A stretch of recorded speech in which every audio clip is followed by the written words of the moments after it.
Ladies and gentlemen, hello and welcome to the Dutch Poker Masters final day. We had a fantastic week here at King's Resort Rosvadov. But take a look at these chip counts right off the bat.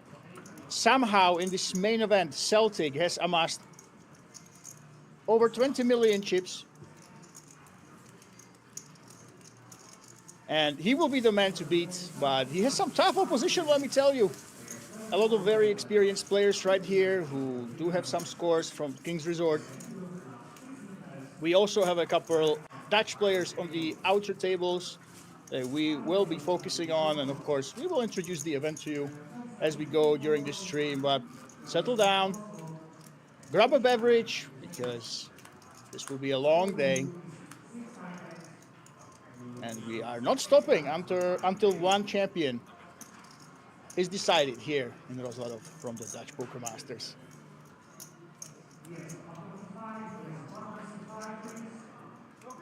We are live, of course, on Twitch and on YouTube as well. And we are off.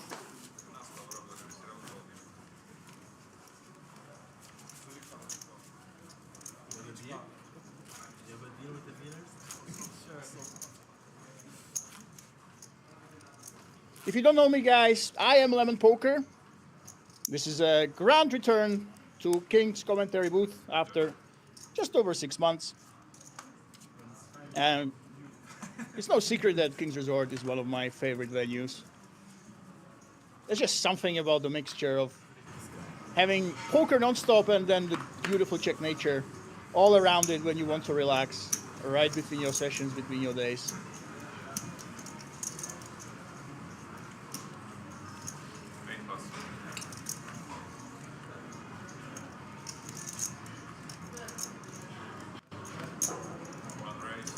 And Luca Beretta. Open raises with 10-9 suited. Very strong play, of course. We are starting off with the min raise. And right off the bat, Celtic, our overwhelming chip leader. How he ended the day before, that's how he continues today. Ace, King of Diamonds. And we free bet right off the bat.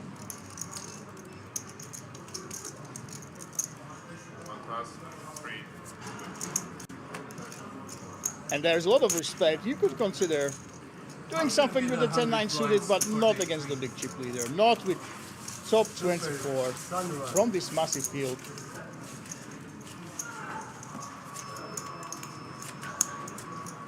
It's kind of ridiculous. We see the bunter that is ridiculous at him having so many chips, and already he's taking it down right here.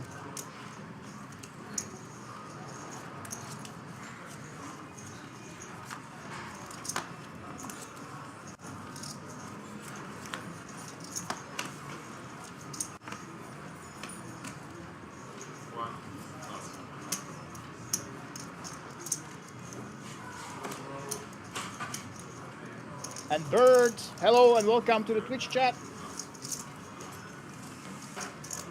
Good morning, everyone, to CYNCT. We are watching the chats, guys, so feel free to comment, feel free to troll.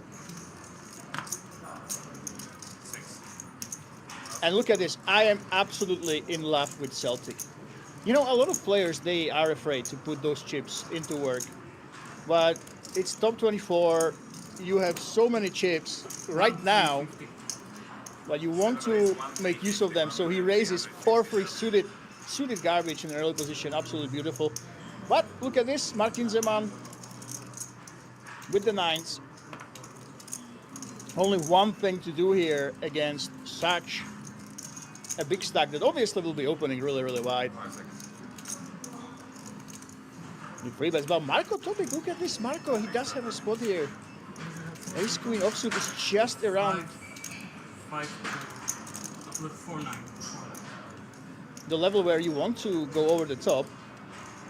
Looks like we're going for it.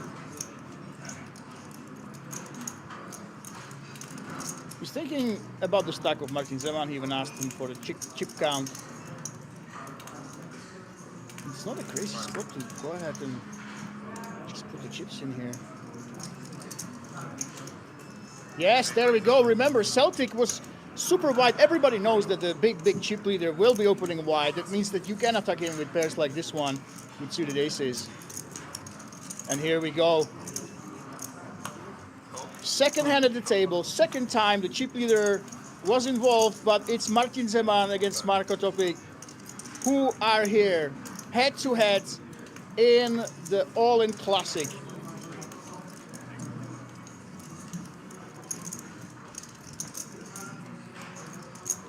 And here we go. Can we dodge the ace or the queen and eliminate Marko in our second hand?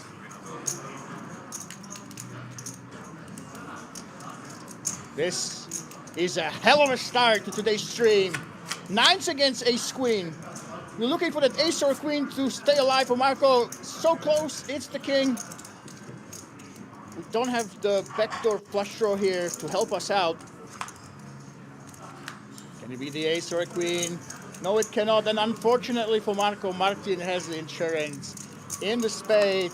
This is not looking good at all for him. He hits the spade on the river, which means that Marko is out. You can't really blame him for going for it right away.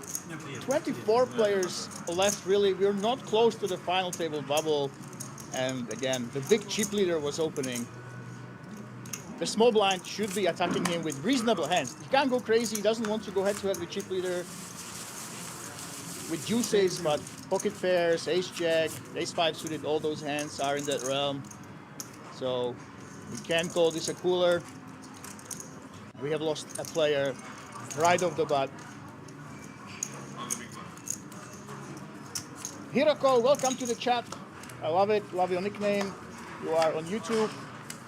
We also have the Twitch chat open.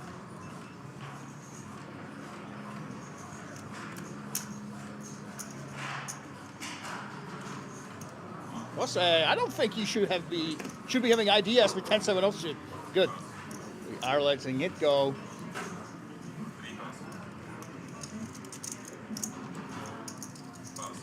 Better Targa, you could be opening with the Queen 10 offsuit for sure, but if you have the chip leader behind you, you want to play conservatively. And Haikada, King 7 suited. Again, also folds this. You definitely have the option to raise with the King 7 suited, but Martin, he's not going to complain. Ace 3 offsuit would be a fold against the raise. Now he gets to raise it. And Luca Beretta in the big blind.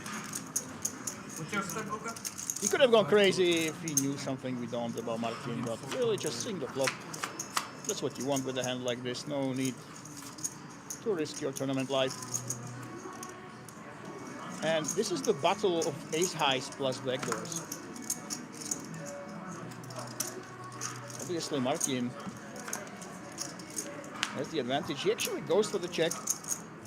That's really nice to see. The low boards, they do favor the big blind. They are just deep enough for him to just call with pocket pairs.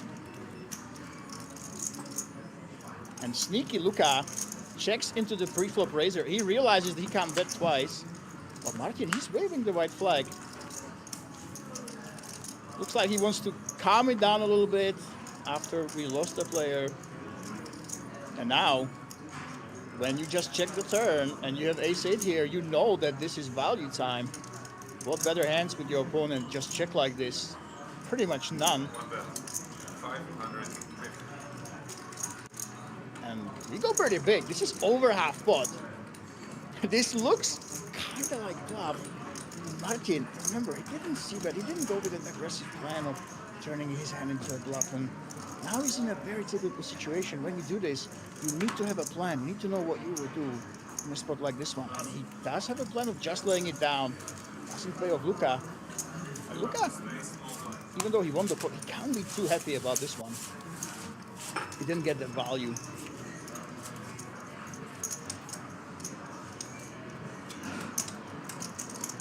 And that was quick, we're saying in the chat. Yes, indeed. You see the chip leader take down one pot, then open it up, and immediately, because of his open, they get it in. But you know what? It would happen either way. Such is poker. Sometimes there's not much you can do. He's got 800, right? If you are wondering, guys, what you are watching is the Dutch Poker Masters 2,461 entries. This is incredible. 7 race, 400,000. After the feast, we didn't fly past the 500k guarantee, so the 500k is what we're playing for. And look at this, Martin Zeman sticking with that min race. And Jose with 20 bigs, wakes up with queens in the big blind. That's your dream scenario right here. There we go. He doesn't mess around. He simply goes all in. And you know what? If you have queens, it might not be the best play for your hand, but when you are in the big blind with this stack size, it's tempting to just go all in with hands like fives and ace-jack offsuit to maximize your fold equity. So he decides, hey, I'm gonna try to make it look like I have one of those hands. I don't have a monster. And I will simply go all in. Like, I would go with those small pairs, and maybe that will make Martin think, hey, maybe we're flipping here. I do think it's just about the stack size that's too much for him. Can he surprise us? No, he will not. Because he's not too stoked about just winning the blinds, but he can never complain.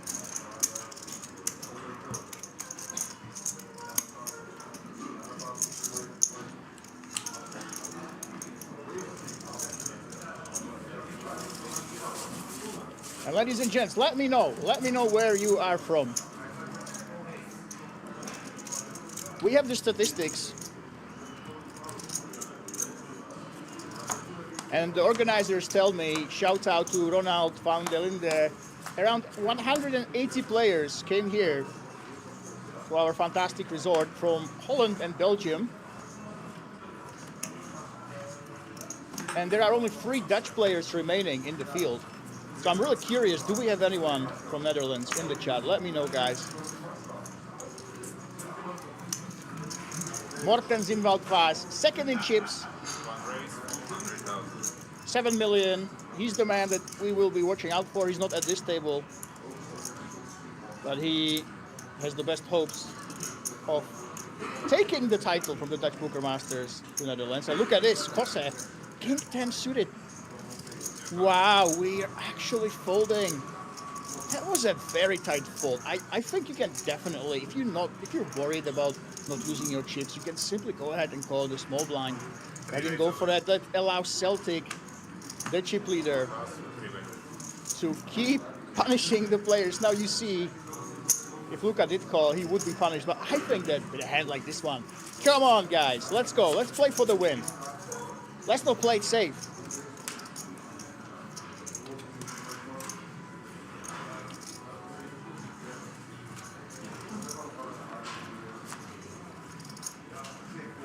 And we have watchers from Las Vegas. So fantastic to have some people that are watching us from the US. I know we just had a big circuit here at King's Resort. So shout out to Las Vegas for tuning in. Romanian living in the UK. We do have, I believe we have a Romanian hope here. Awesome that you're watching.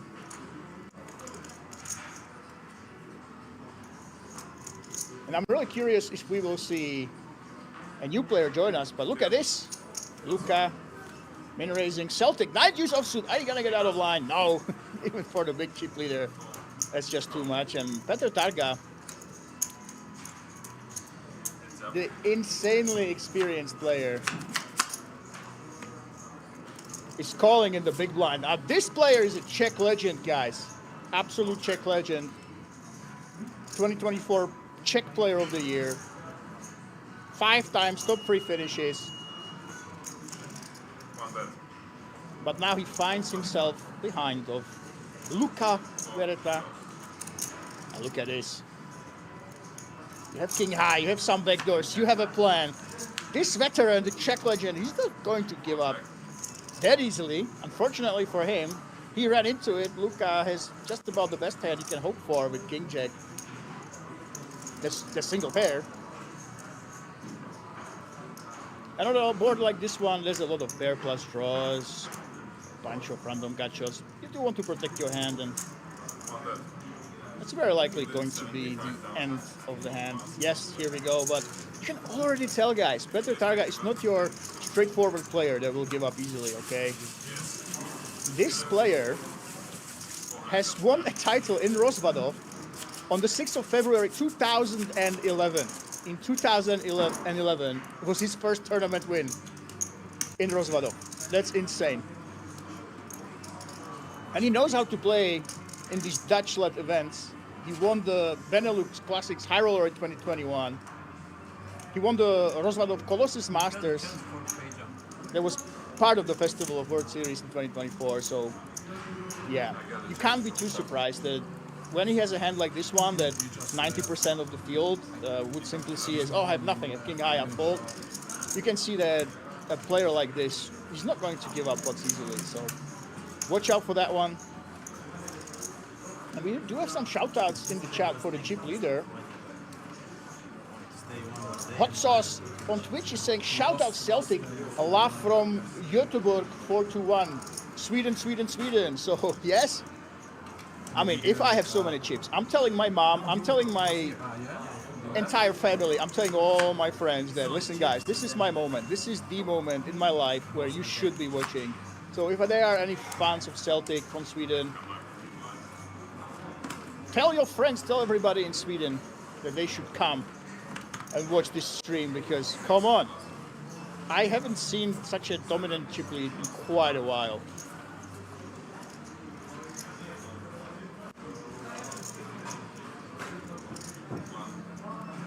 And Elric is Albanian living in Netherlands. So Albanian living in Netherlands, I'm actually curious. I'll be curious. Are you supporting the Dutch players? Luca Beretta, look at this. Open raising. King Jack offsuit. Absolutely fine, of course, to raise it. And here we go. Celtic.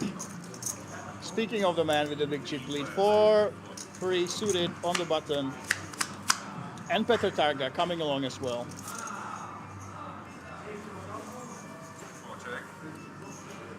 And let's see, this could either go with a complete check down or it could be complete fireworks on the flop. It will really depend on what Luca decides to do. And yeah, we have the check. And Celtic, you are the big chip leader. You don't care if you lose to these players, even the 30 big blinds. It doesn't hurt your stock that much. So it's go time.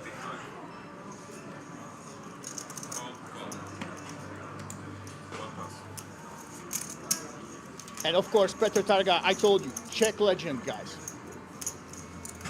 This man has been cashing at King's Resort for so long that he knows that he's not going to simply let it go like this with ace-3. He knows that Celtic is super incentivized to be out of line.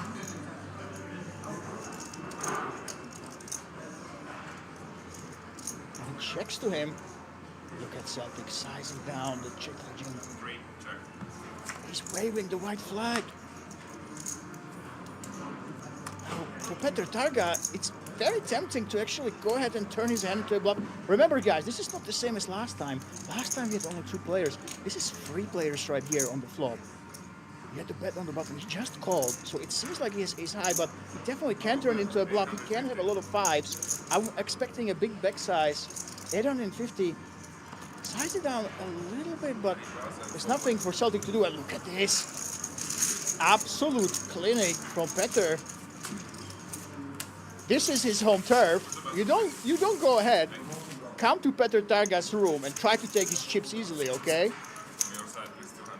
So calls the flop because he does have the option of, hey, maybe sometimes I check down. But on a board like this one, when he basically represents the 5, when the board pairs like this, it was his for the taking. And are we seeing some dent in Celtic's armor? Maybe he could have gone for that. He would have won that pot if he just bluffed the turn, continued bluffing. But you see, even if you have a lot of chips, you have to give respect to the strong players. Wouter Schubiers, is that lemon on the commentary? Hello, we have the Dutch invasion in the chat. Finally, this is what we were looking for. Melvin Schran, welcome to the chat. Boinbach 010 watching from the Netherlands. Good luck today. It's fantastic to see you guys. I'm wondering, listen, we lost a player. Let's see who we will get here. I'm hoping that we will see a Dutch player on this feature table. There are 3 remaining. One is the second chip leader, or was at the start of the day. So let's see if we can satisfy our Dutch audience that is amassing big numbers right here in the chat.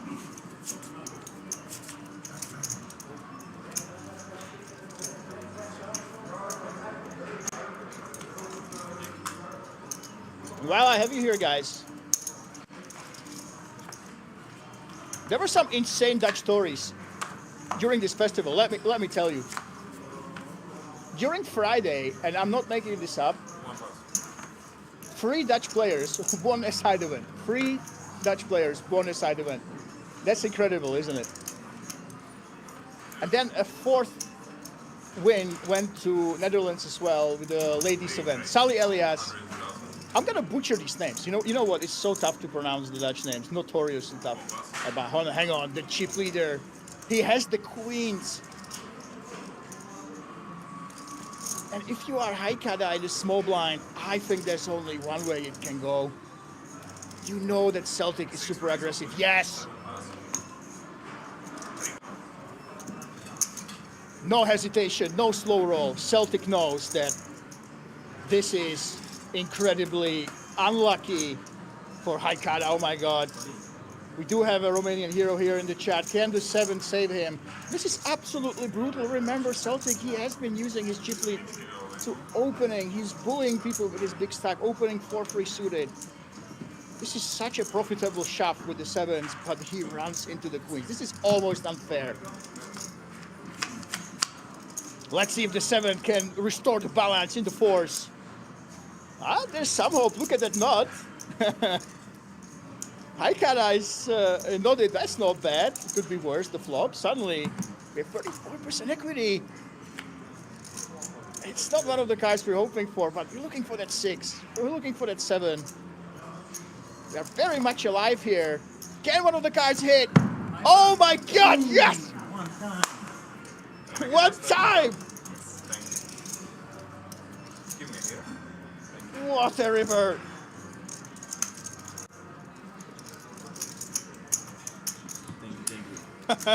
Listen, we're supposed to be impartial, but look at even Celtic.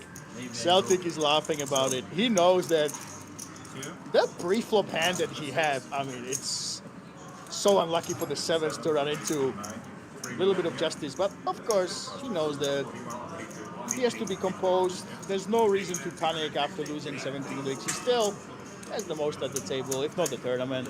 Get plenty to play with, so. Such is poker, guys, and the stories are beginning to unravel. I love to see it. I love to see the emotion. He smashed our table. Hopefully didn't damage anything, you know. Our gorgeous streaming table here, of course. You can read the cards, but it's very, very expensive. So if you want to celebrate, guys, maybe hit the chair, you know. Maybe hit the drink holder. Maybe the table is not the best one, but we do love to see it, absolutely. Any Belgians still in? I believe so. I'll take a look in a few minutes. Confirm that. Well, Chubiers, by the way, it was wonderful to go with you to Belgium, even though it was a layover. I'll cherish those memories forever.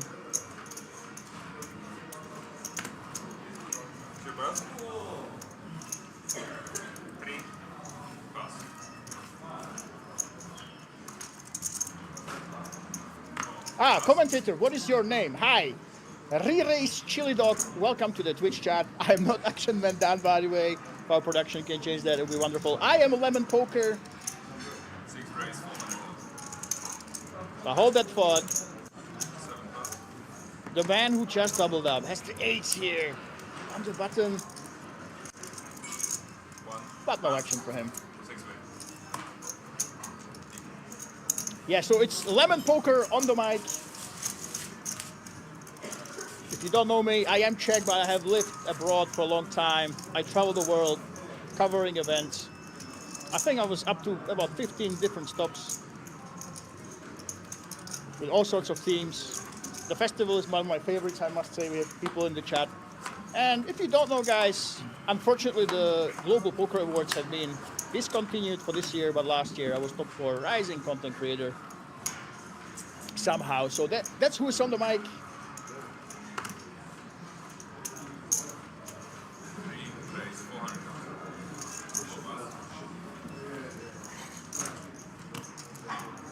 Thank you so much, Re-Race Chili Dog, for updating our bot. 6 pass. 7 pass. Celtic with ace-6 suited. He just keeps getting hands, guys. I don't know how he played. We don't have 2 pass 3 win. that background info, but it's very easy when you're a chip leader and you're getting hands.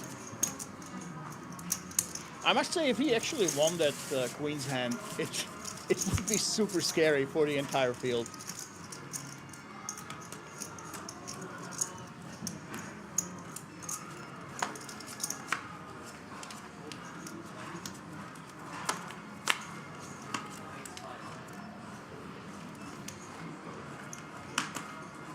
Henrik says this is one of the reasons I love poker. Yes, absolutely. Poker is beautiful that in the long run, the best player will always win. And there's no question about that. Best habits, best knowledge of the game, the most volume, balancing it all in the long run. It's basically a game of pure skill. By the short run, the drama, let me tell you. The drama is fantastic, and dealing with it is also part of the skill in the long run.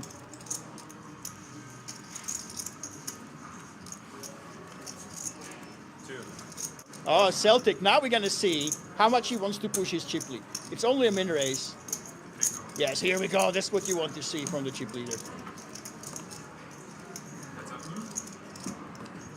The worst thing you can do when you have so many chips is try to preserve the stack and play really, really tight. You want to try to push around the other players. Put that big chip stack to work.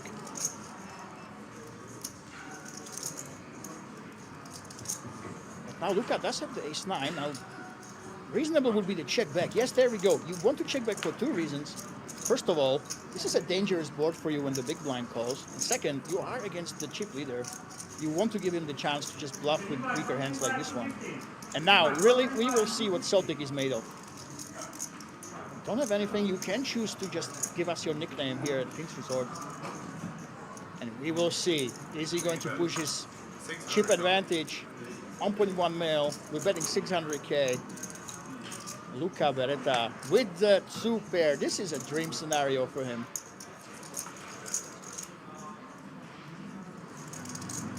It's very tempting to race in this spot, but I think calling, as we're doing right now, that is the right play. You can be crushed already, but especially you want to give Celtic the chance to bluff with it. You know that he should be loose when he just here. And oh my goodness, what a card. That's the drawback of just calling. I still think just calling on the turn was the right play. But now we will see if Celtic, the man from Sweden, the man in the hoodie, everything about him looks like he is the type to bluff. Will pull the trigger, and yes, indeed, he's doing it. 2.3 mil, we're grabbing the pink chips there, and it's 2 million. What a bet. And now, Luka, this is the spot where you can decide to try to bluff catch. So many hands already beat you. All the flushes, any 8.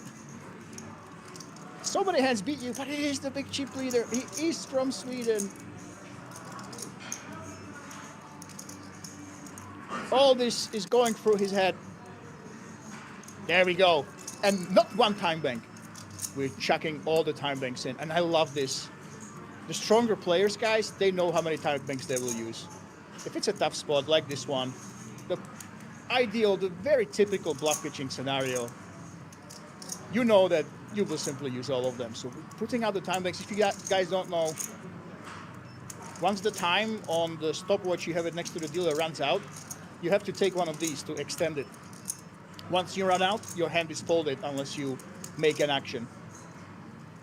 And we're very likely to run through all of these. So yeah, so What's he thinking about? It makes a lot of sense that his opponent has those strong hands, but again, when Celtic calls you in the big blind, he can definitely turn hands into a bluff. But then it's very, very tough to figure out what combinations are actually having completely nothing. All the flushes got there. There's no other backdoors. You have to give him credit for betting a hand like this, and he just couldn't find enough of those bluffs in Celtic's range, and Celtic, big chip leader, takes down a pot with 4 high, absolutely bullying Luka with his ruthless big bet sizing. And Luka on the break, when he will probably look at the stream, he will shake his head, but here we go. 39% at this table. 19 million, a little bit less than when we started with. And second, Haikara can't be too unhappy. I mean, remember guys, he was almost out. One river card, he'll be out. Martin Zeman is in third spot at this table. And Petr Targa, I told you guys, he's very, very strong player. He still has 22 bigs, some ammunition. He can make a dent in the other players' stacks. And Luca Berta, Jose, and Mr. Kobliha, it's Mr. Donut with 1%. One big blind, is that correct? Still in there somehow. Rires Chili Dog is from the Netherlands. That's fantastic. My name is a mix of letters from my name. We have all this chat at Twitch, guys. If you don't know, YouTube chat, Twitch chat, hang in there, get in there, let us know. Who will take it down? What do you think about this insane bluff?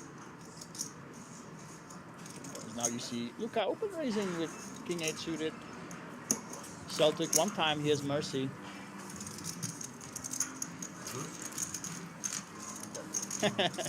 And Luka is smiling. You know what, when you make a fold like this one, when you make a big fold, when you are suspicious of your opponent, you're thinking, hey, did I get bluffed? Almost though. When you win the next spot right away, I mean, it's a good feeling, you know?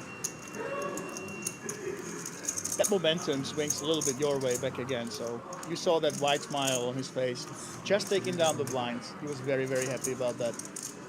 And it's no surprise that he was. Speaking of Luka, guys, he's got 468k live earnings for those to hand him up.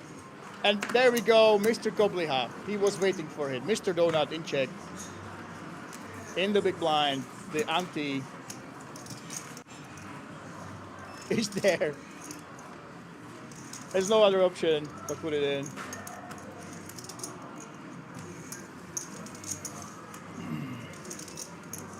And Celtic is reaching for chips. Of course he is. And Petr Targa, however experienced he is, there's nothing really he can do about this.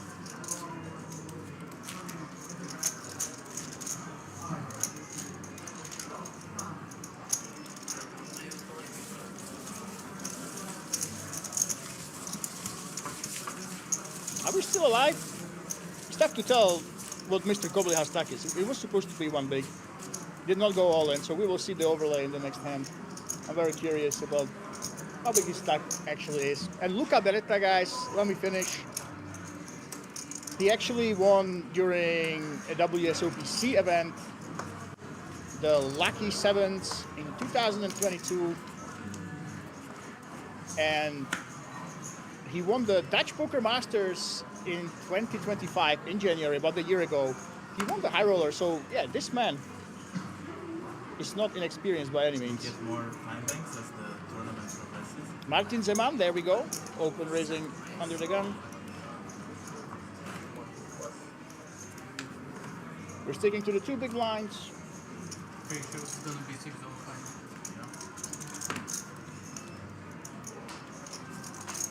And thank you in the chat. Looks like aces. Brian, yes, we are live, guys. We don't want the players to look at the cards, obviously, to have someone coughing in the studio Keep the ante.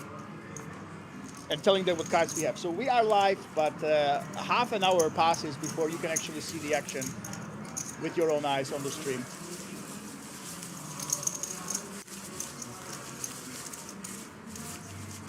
I see. So MG11 Mary, Mr. Kobliha had a dead stack. So he was just eliminated. So we lost Mr. Kobliha. The stack was considered dead. Mr. Donut gets a donut extra. She wasn't even here. And his dead chips added to the chip leader stack, of course.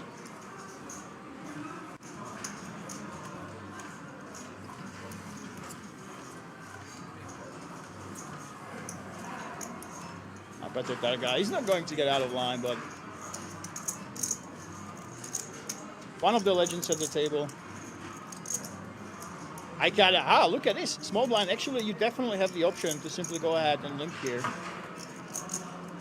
It depends how aggressive you think your opponent plays. No one. Oh, he gives him the credit and simply lets it go. Martin Zeman has the jacks. I mean, everybody notoriously hates jacks, you know. It's one of the most disliked hands. It's maybe not deserved, but he's laughing for taking it down simply like this.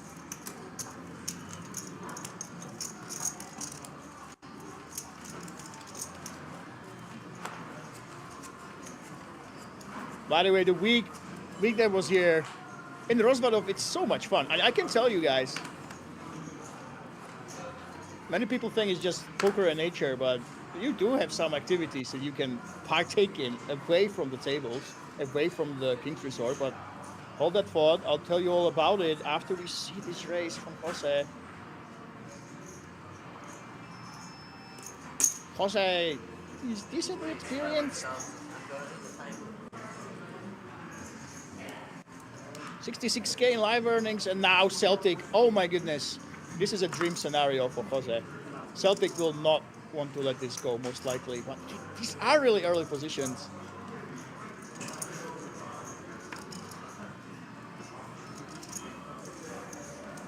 He lets it go. Wow.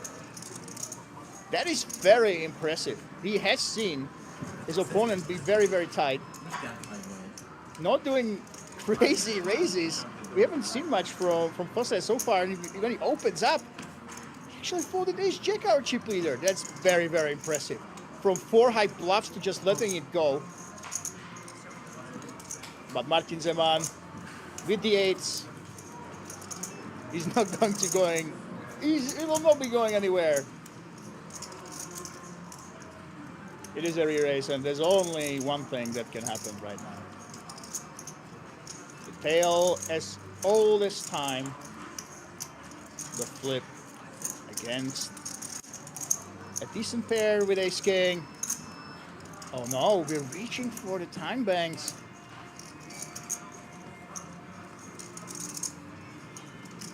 I mean, the 15 big blinds, maybe you want some TV time, maybe you're thinking about it. We have 20 players left, guys. And here we go. 8 against ace king. Another race. Will we see another drama?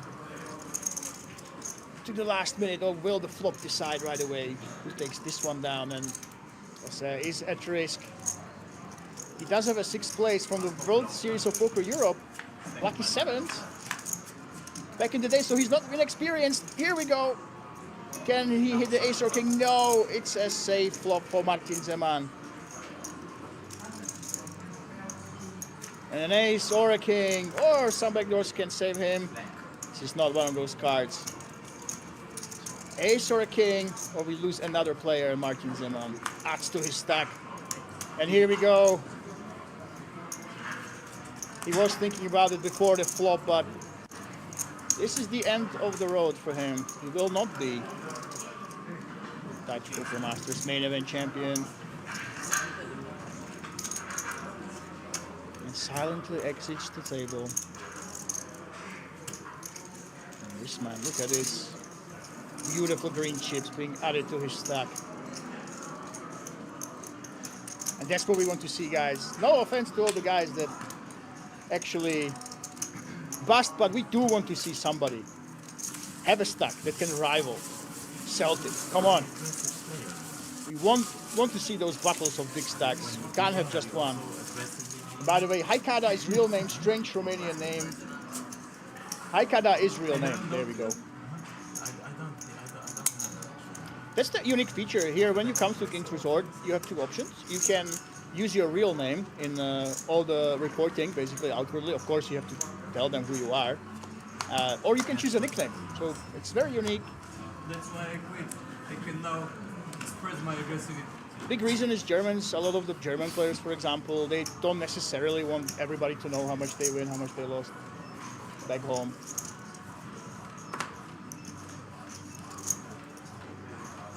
So you have the option to give those.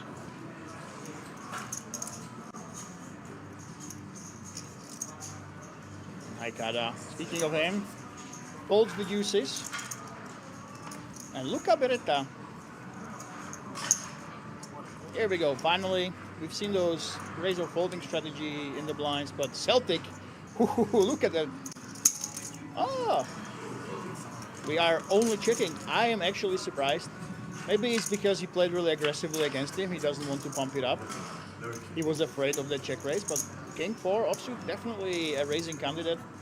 Blind against blind, and let's see what Luca Beretta does. When you limp like this all the time, it becomes pretty much a game of chicken. Who wants to put more, they will get it. And the man with some beautiful backdoors and 7 and hearts allow you to continue. Decides to lead here on the flop. And it actually works. Celtic is slowing down a little bit. And Luca regaining a little bit of his stack as well.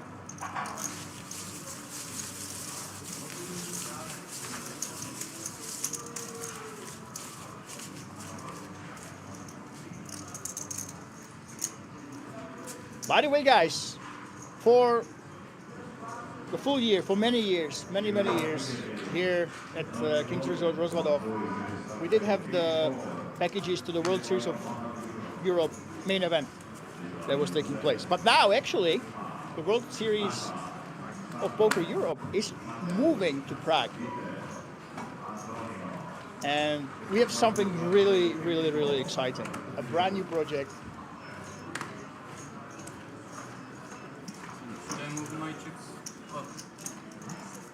And all these players, they will have the chance to be part of it. Because instead of the big main event package for the World Series of Poker Europe main event, you will get a free key package for the brand new Kings Million European Championship.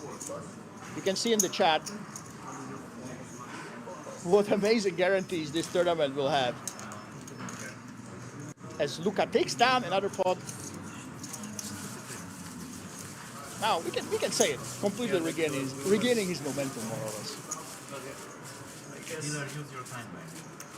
But yeah, the Kings Million European Championship, and listen guys, listen, I love Kings, but I must say, personally for me, I think this is a lot better, you know? When you have these low buy-in tournaments with massive prizes up top, I think I prefer the way that it's going now. You basically get a package for the Kings Million European Championship. You have 4 different tickets in there, 4 different chances. It's much closer to the actual buy-in that you played the original tournament with, but you still have the massive upside, 5 million guaranteed main event. You basically are playing for the same money with much lower buy-in, with more shots added. So this is the development. We will talk about this event, of course, throughout the stream. But now we take a look at Martin Zeman, who's pumping money into the pot with ace-10 offsuit. And Celtic, so far he hasn't been aggressive with these suited connectors. He has been just calling. Definitely. Free betting is a very good option in this scenario. Look at this, because Martin is playing with 49 bigs. But finally, guys, we will see those 2 stacks clash here. Deep poker for the first time at this featured table. We have the big stacks going at it.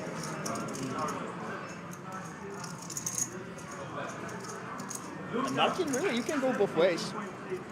Checking and simply going for it right here are both options you should consider. But yeah, just betting the flop. And with 600k, this is This is something that Celtic will posture for sure.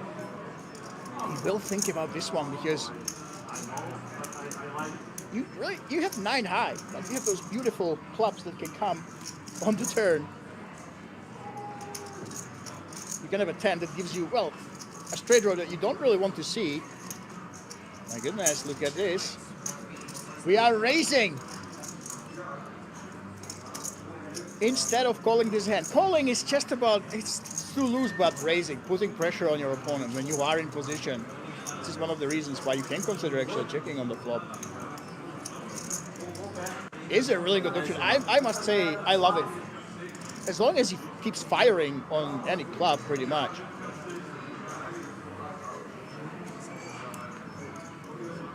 And here we go, Martin Zeman. He is not waving the white flag. He's not afraid of the chip leader. And I have no idea where this hand will go. Oh my goodness. It goes straight into the nuts for Martin Zeman, the nut straight. Take a look at his poker face. Okay, all right, it's a pretty good card for me, he's saying. And now, Celtic. We have seen him run a huge bluff before over multiple streets. The problem is, if his opponent has ace-king, if his opponent has ace-queen, he'll probably call the turn and he would have to fire on the river as well. He does not want to do that. So he waves the flag, not wanting to fire pre-streets against a big stack like this. And now I'm really curious on Martin. He must know that Celtic can't have much here. Maybe he has a king, right? King makes the most sense in Celtic's shoes. King or nothing, pretty much. But I think with the nuts here, you probably don't want to just check and risk that the king might check it behind sometimes. So yeah, he just goes for the bet. 5 million, that's a big one. We are targeting the top pair, and we've been a little bit greedy. Yeah, I must say it's a little bit of a greedy bet. And we have a fight on our hands, ladies and gents. Wow, what started as a one-man show suddenly is a two-man race. One all-in between these two men, and we will have an overwhelming chip leader. Ah, I see. So we have some info. Thank you so much for the chat. The guy called Celtic is not a Swedish guy. He's from Albania or some Balkan country, or from Turkey, Arabian country. Nothing wrong with it, but he maximum lives in Sweden. Well, all right. We will take it.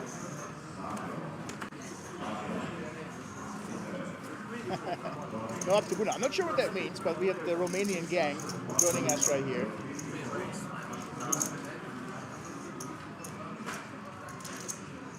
Thank you, Nightbot, adding the chips. So orange are 5k, blue 25k, gray 100k. Better Targa. Just calling. With the sixes, he definitely had the option to go ahead and try to raise against the chip leader.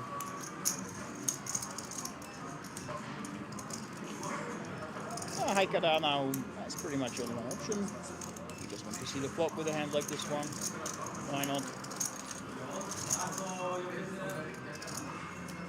And better Targa, let's see if it pays off for him for just calling the sixes before the flop.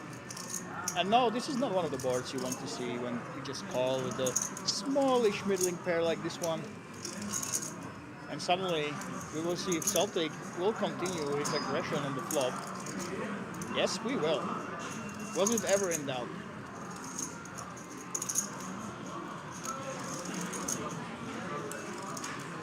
Here we go.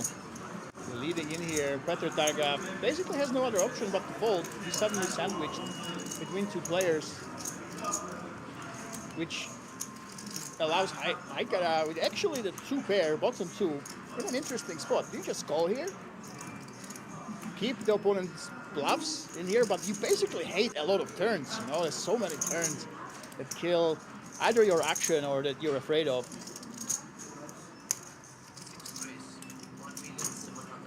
And for this reason, any spade you don't like, any 10, any queen you don't want to see.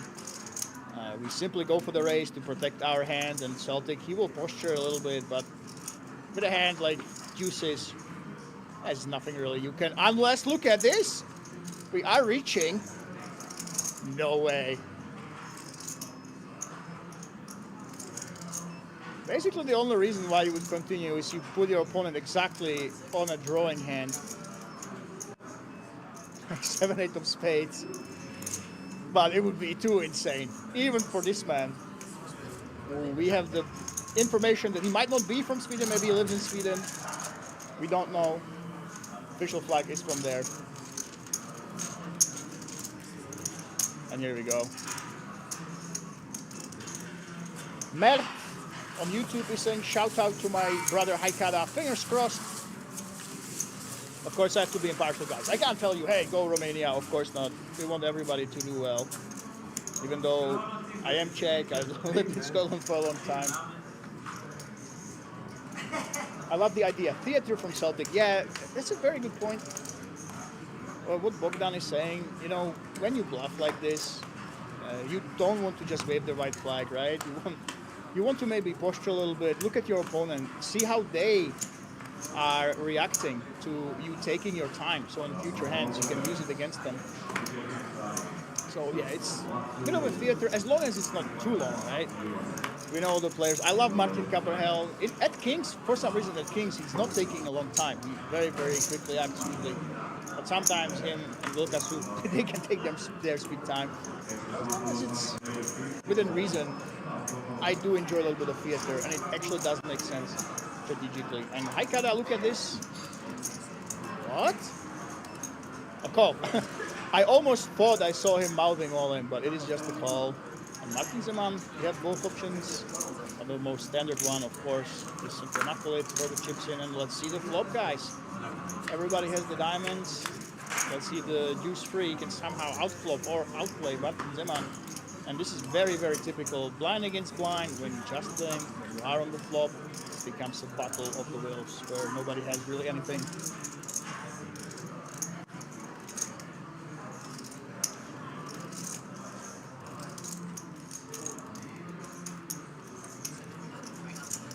And it is Martin Zeman this time who goes for it yet again.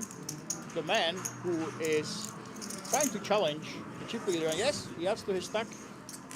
Here we go.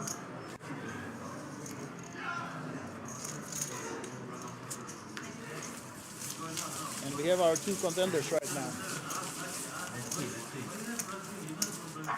There is Marcel Luska. We don't have him on the feature table just yet.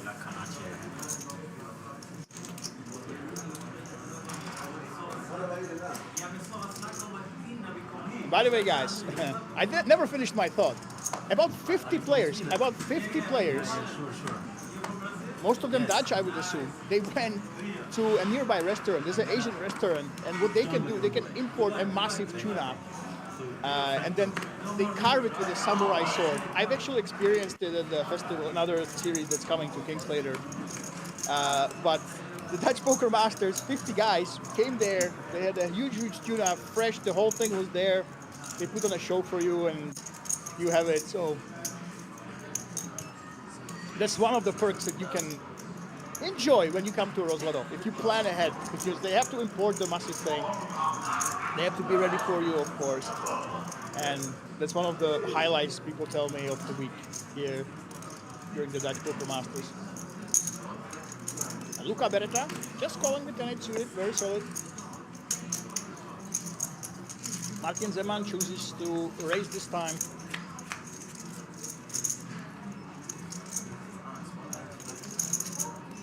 And free house on the flop. This actually isn't the best board for either players. When you are blind against blind, a lot of the low suited hands are what you will be defending with or raising with. So usually you would be shutting down, and yeah, Martin Zeman just goes for that knuckle. And then Luca Beretta shoes. I mean, you have a mid pair, but you don't really want to see the next card, right? You don't want to get bluffed on the hard.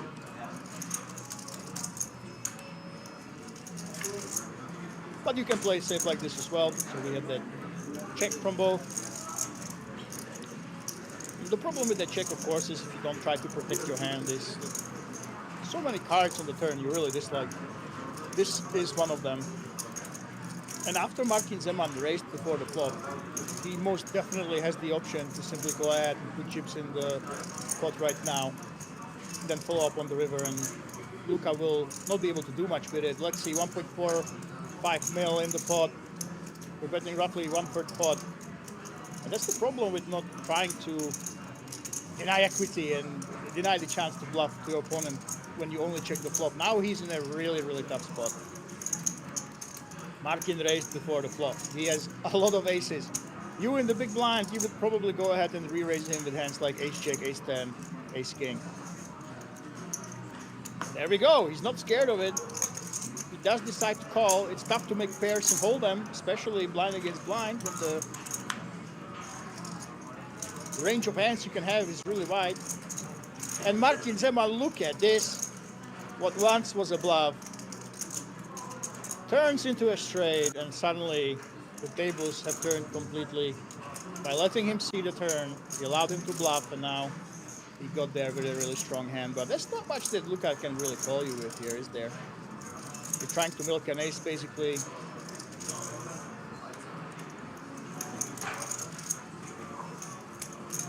Some two pairs they go there on the river, so small sizing would make sense.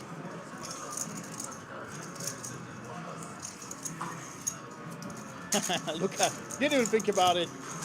Martin takes it down, and he likes to be greedy. This man likes to size it up on the river. He wants that value when he gets there. We've seen it a couple times. Can't really fault him for it. But yeah, he's taking down another pot.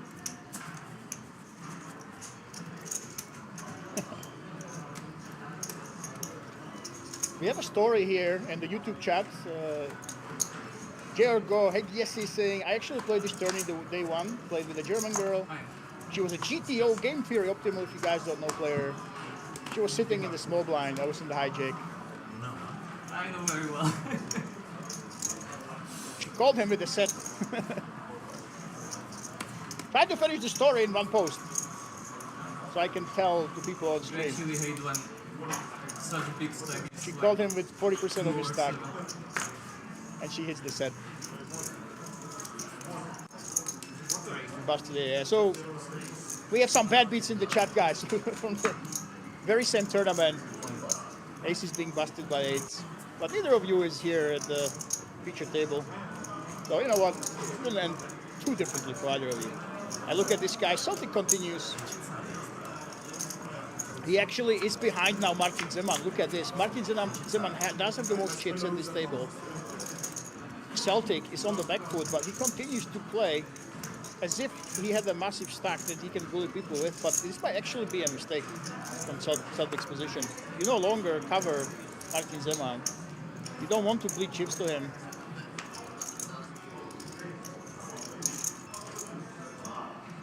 So you could make an argument for letting it go pre-flop, but now on the flop, there we go, Martin. The continuation bet with the ace-jack. Celtic, of course, is not going anywhere with his bottom pair.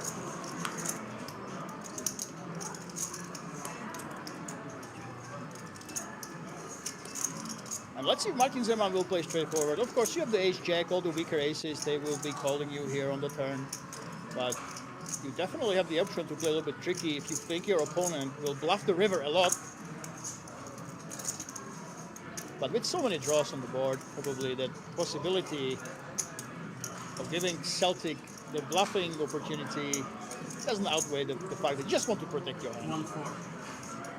1.4, we're betting big against all those flush draws, against the ace. And now Celtic. What might be going through his head is, hey, there's a lot of draws, a lot of pairs, but Martin's not letting them go. And you don't want to go crazy against the stack that suddenly is the biggest at the table. This man, can he be stopped?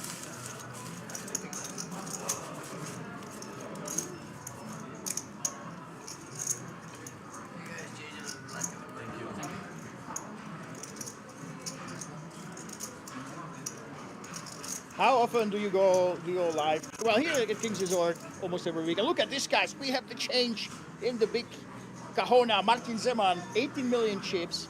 Celtic dropped about 6 million after being involved in almost every pot. Haikara right there with 34 bigs. Morten Faas. Ah, we have a Dutch. Never even noticed, guys. Morten Faas right here. 30 big blinds. Finally, a Dutch hope here at the feature table with 30 bigs. One of the free players that has entered this day is there. And our lone chick hero now remaining after we lost the dead stack of Mr. Kobliha is closing up this feature table.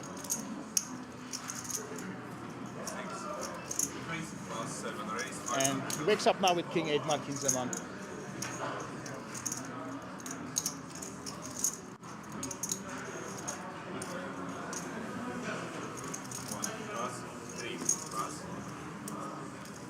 And Petr Targa, the last remaining check hope. He called with ace 8-5 offsuit in the big blind. But remember, guys, extremely experienced player.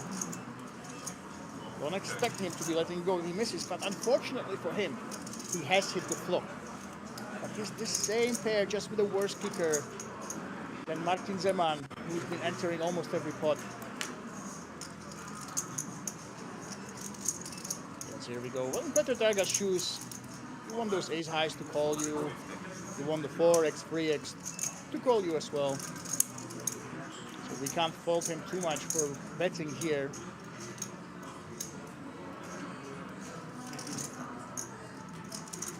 And for Martin, you might be thinking about, hey, maybe some 5-6 are there and flush draws, but really the default play is just to call. And once you check the flop behind, it will be rare that you will be folding too many rivers.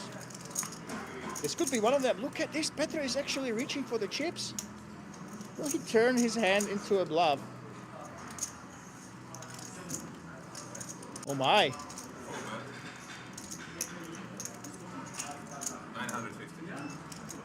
950, about 40%. He actually, I believe he is turning this hand into a bluff. He's trying to make, well, better 8 to fold and 9 to fold. By Martin Zeman's shoes, you will be confused as in, what does this actually mean? My opponent suddenly, somehow, some way, represents a queen. Maybe he would bet bigger if he did have a flush. Maybe he would bet bigger if he did have even a 2-pair. Yes, here we go. The bet sizing was just too small, and Martin Zeman, what a call, what a call. He correctly deduced that Petr should be betting bigger if he does have actually super strong hands. Like those straights, like those flushes, probably even 2 pairs, and he just called.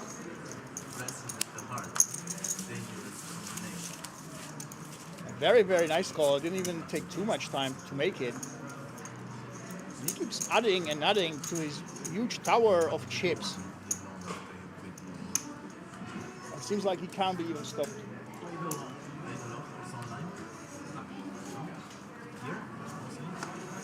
I was not allowed to until this year. This is my 3rd session. Maybe we finish it with a win. And let's see, we should have a Dutch player here. Morten Faas should be at this table. We did have him in the overlay. 6 plus. But Martin Zeman, he keeps stealing the spotlight. Oh, he has mercy. Finally, he folded one.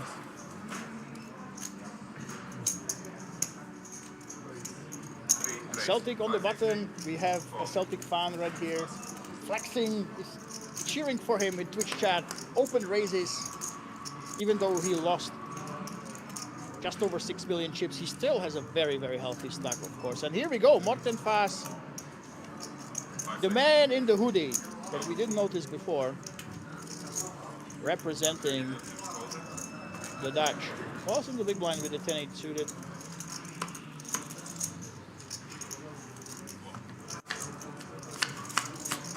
And let's see what Morten is made of against the one's chip leader. And it seems like we have almost the same hand as last time. We have a middle pair, but one of the players has a stronger kicker. But this time the kicker is higher than the board, and we know that Celtic, he likes to put chips in the pot, so we'll see a bet. And very likely a call here. from Morten.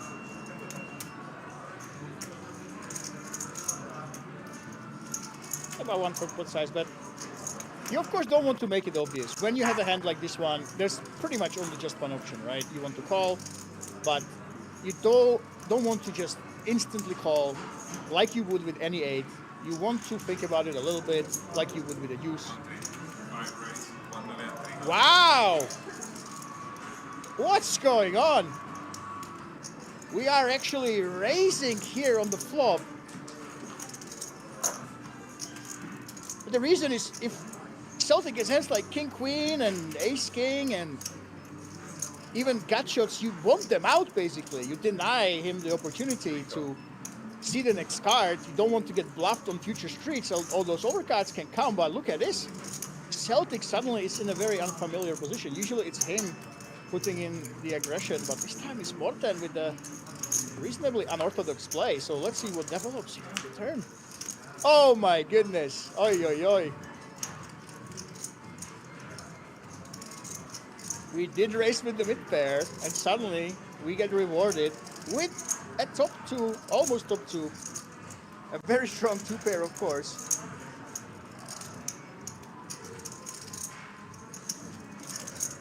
Now it's value time.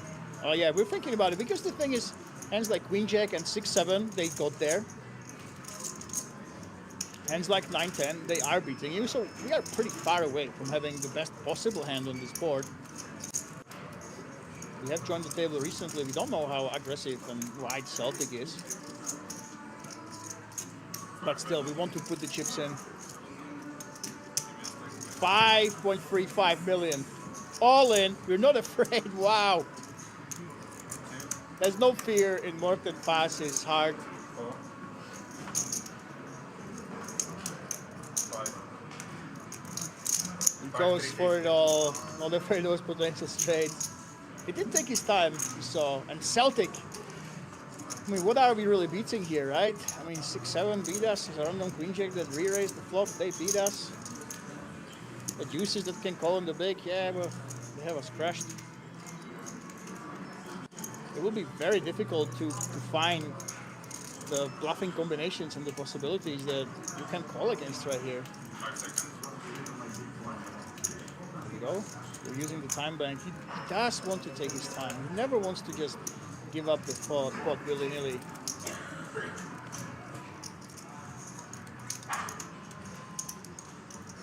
I don't really see what he can see. Sometimes when you play like Celtic and you are bluffing with completely nothing with those 4 highs, it's very easy to project the same thing that you do on other players. You assume that subconsciously that everyone does what you do. But really, I'll be curious what is the possibility of bluffing. Yeah, he lets it go. It's just so hard to find the obvious hands that Morten Pass can be bluffing with here. Of course, we know that he raised with the middle pair. If this wasn't a 10, maybe we would do the same thing on some drawy turns. But it was just so tough to figure out potential hands that are not made. It can be absolutely nothing here, and he has to let it go.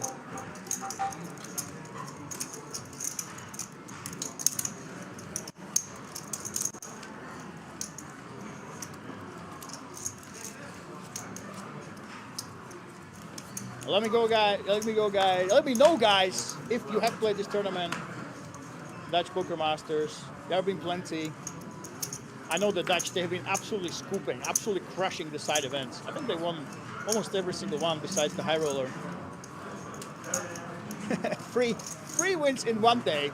Went to Netherlands. Then the ladies event on the other.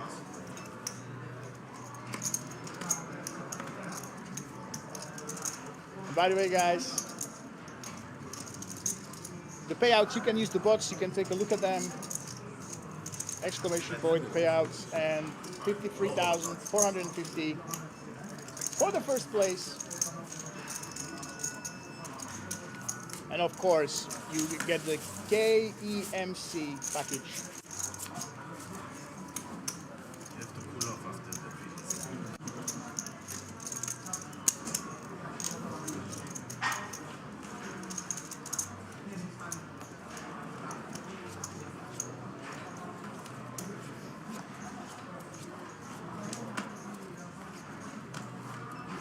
And if you want to know what's in it, take a look right now. So 3K package goes to first to 10th place, and you have 4 different tournaments to play. And it's brand new. Kings Million European Championship. I'm really excited about that one, by the way. It will replace the World Series of Poker Europe here in Rosladov. It's a little bit lower buy-ins, but almost the same guarantees. And Morten Fass. The A6 offsuit does let it go. And Haikada really, yeah, again, you are blind against blind. You can think about possibly calling, but it's going to weak his hands. And Martin Zeman. That fist pump with the free use offsuit.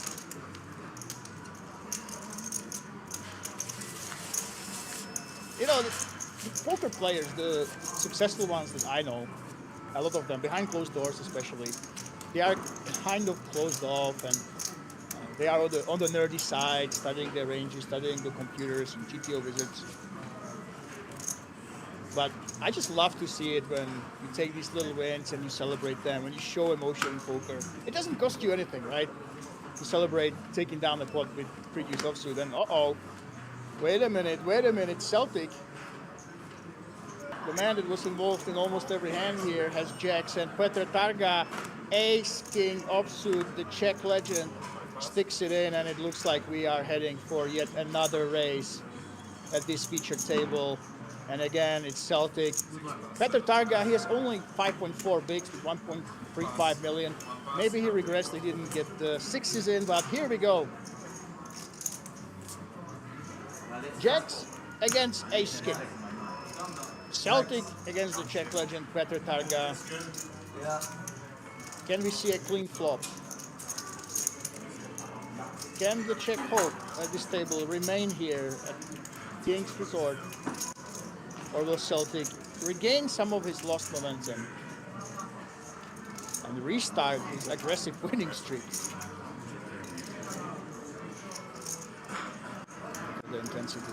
Celtic once had over 20 million chips. Now he's not laughing as much as before. Can we see a clean flop? Or will the ace or king? Yes, it's an ace. Ace for Petr Targa. He's ice cold in his demeanor, though. He knows that there's a turn that can come. We're looking for the check, and a check only, to remove our Czech hero from the table. No, it's not a jack. Full house for a good measure on the river, and Petr Targa. Everyone at Kings will know. Doubles up, more than doubles up. He's back in the game with 13 big blinds. As we have 18 players remaining in the Dutch Poker Masters main event.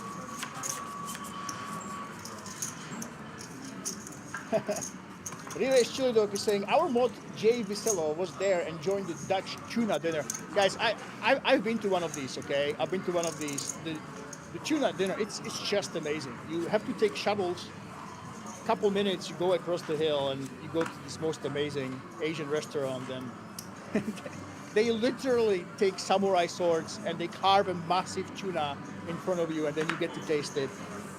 I mean, it's hell of an experience that about 50 players got to witness here at the Dutch Poker Masters. 6+7+.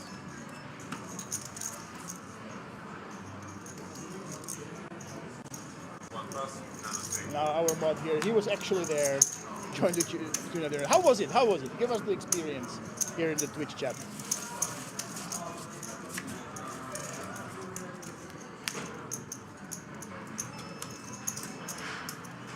And really, the Kings Million European Championship, the thing is, the package that you get here, you get the tickets, right? So it's a 3K package, but you have 4 different tickets, 4 different chances, including the 5 million euro guaranteed main event. 5+.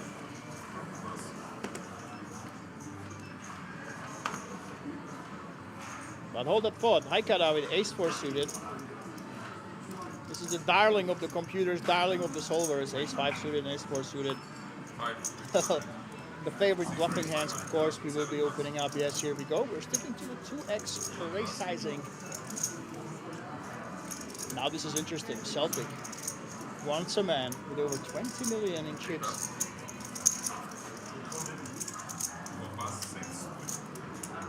Simply lets it go. Wow. Petr Targa gets out of the way.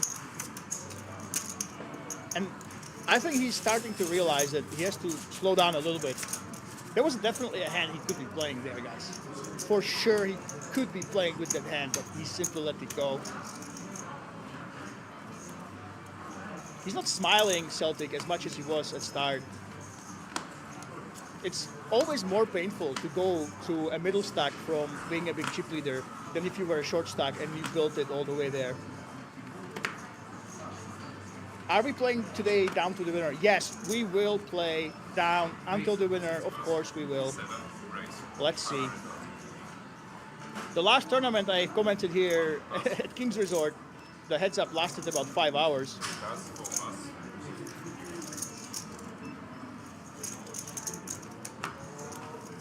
So we definitely have a heads up battle for you in store. Let's see how long would that last, but yes.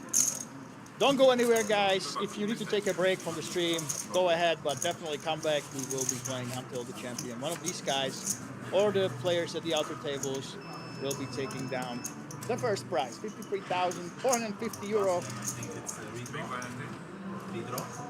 That includes the 3K package. One more. Buckle up, folks. Exactly. Hopefully I will not lose my voice. It has been about half a year since I commented for King's Resort. It's been over a year since I've done a really long tournament, guys. So let's see if I actually lose my voice before the end comes. One race, 500,000, 3 pass. As Luka, there are 13 big blinds. Wow. Drop all the way down there.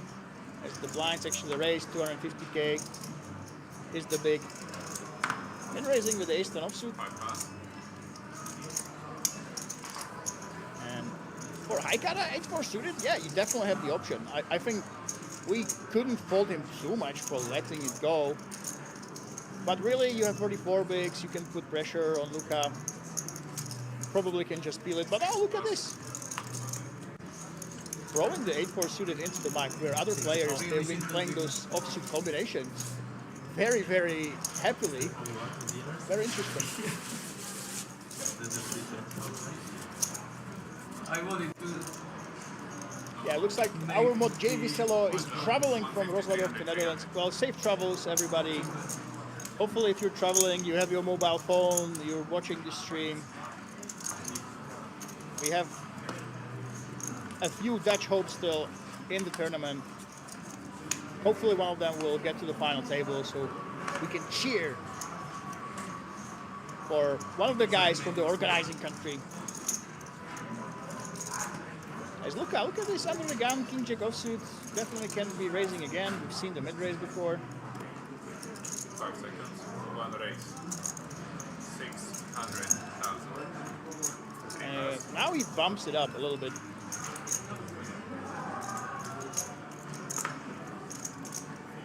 $300k big blind, so it is just 2x. Yeah, here we go. Morten pass. No Hollywooding, simple letting it go. We will see the same from Haikara, I'm guessing.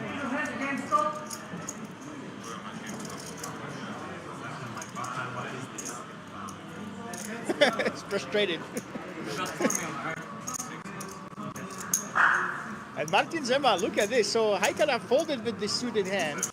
But Martin Zeman has arguably even worse one than before, but he is the one to defend against Luka. He's not going anywhere. So interesting change of strategy. And he is rewarded by calling his suited garbage with that top pair.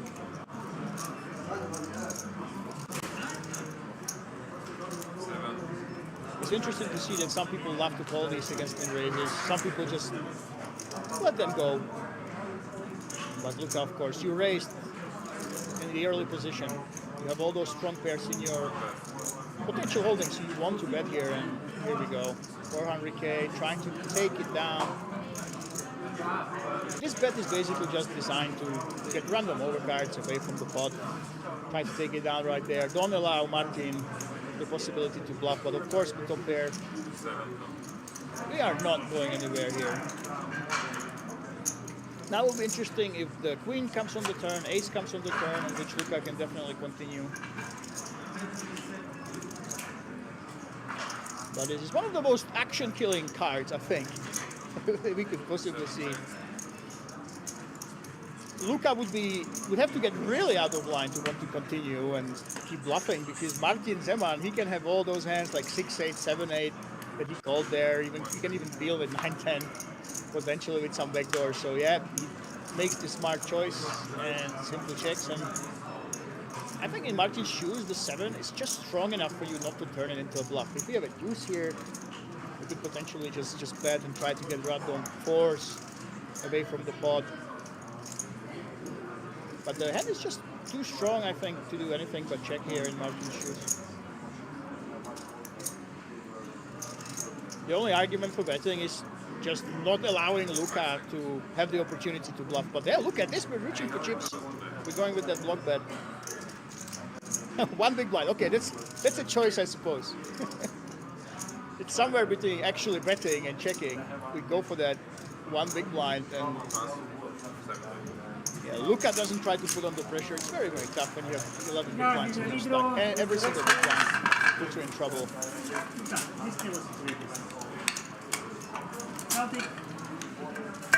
It's like we were breaking the table.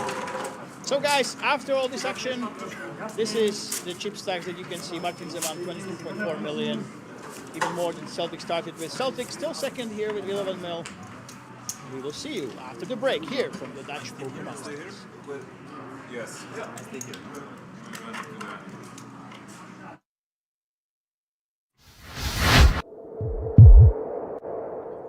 Several Polish people in the field. Hand number 2, Scarano under the gun, 500 to call. He's gonna let it go. A couple another quick folds over to the legend with the aces. Victor Blom, +3. Going to come in for the 3-bet here. I believe there was an open. Okay, so apologies about that. So a raise and an open to 1.2, a 3-bet to 4.5. Now to the cutoff, King 10 of clubs. Yeah, we wouldn't have minded calling one open with that, but when it goes open 3-bet, we're not really that interested. Ah, there we go. Scarano with the pocket 5s. Ah, there we go. Is that a cold call from Ashton? That Oh. is a call on the button from Giannis.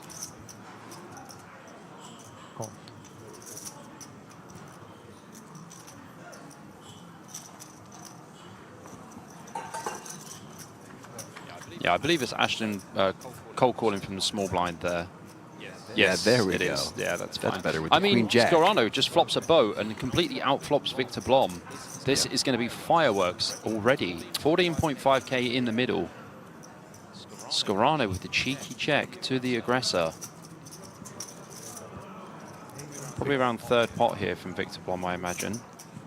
Oh, he bets 8.6k. He goes for half pot. Quick fold into the set of 5, Scarano.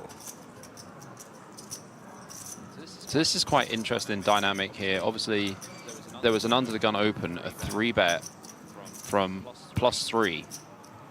So obviously going to be like pretty tight ranges as well, and they are super deep.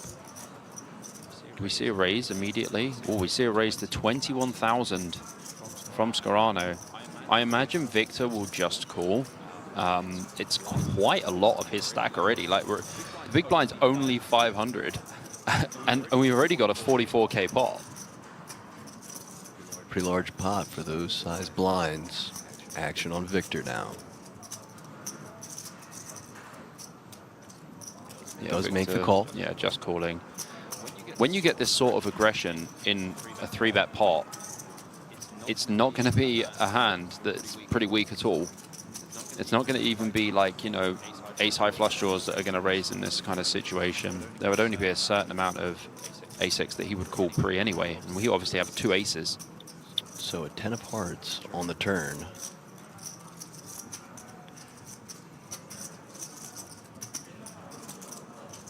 I imagine Scarano is going to go for something just less than half pot, because you don't mind playing this as a 3-street hand when you have a hand as strong. 25k or 30k? 30k is the bet. I mean, Victor Blom is such an experienced legend of the game that he's going to understand that Scarano is going to be pretty capped to having pocket fours or pocket fives here. I can imagine in this man's career he's folded aces many, many times. Let's see if he can do it one more. Wow. Oh, wow, already. All in from Blom. And a quick call. Wow. Aces in trouble. Drawing to just 2 outs on the river. What an insane start to this feature table on day 1A of the World Series of Poker Europe main event. Victor just 15.1 behind. Gonna need to. Oh my gosh! Oh my gosh! Imagine Unreal, the man. first hand you play as Scarano. Unreal. You open, you get 3-bet. There's a cold call in the small blind. You call with pocket fives. You flop a boat. You play the hand so perfectly. You raise the flop. And then Victor Blom, motionless, just pings a 2-outer on the river. And Wow. just like that, APK. Wow. Bobby, when I said I was excited for this tournament, I wasn't quite ready for this level. I genuinely excitement on didn't think hand the ace was two. coming on the river. It's too soon. It would have been too soon for a sick hand. Oh, Scarano, my. unfortunately, he played his hand perfectly. Yes, so unfortunately, Jose Scarano going to take a quick exit there. Victor Blom with the 2-outer on the second hand of the day. Wow. That's one way to start the stream. It is comparable to our second hand of the day. Oh, the straight flush. The straight Oh, flush. that was crazy as well. Yeah, That was against Dinesh, wasn't it? it was. Yeah. That's crazy. I mean, look at this start for Victor Blom. Very interesting jam on the turn, though, because you're actually behind to a fair amount of hands, and I think it is mainly going to be pocket fives, maybe some ace-4 suited as well. Not sure about the flat, though, from Konstas. It seems a little light. Probably want to have queen 10 suited to start with there. Next hand underway. Palatinas finding the pocket jacks under the gun here. Pretty hand to start under the gun. Prettier than queen jack off, for sure. Victor now at 700 big blinds. Yeah, just 700 bigs is fine. Even. Folding around to Sanaj. Ace, queen offsuit in the hijack. So it's kind of mixed here with the ace queen off. 3-betting or flatting. I would say I'll probably lean closer to just calling at this stage. We still don't have a ton of information about the players. I mean, 3-betting is going to be completely fine also.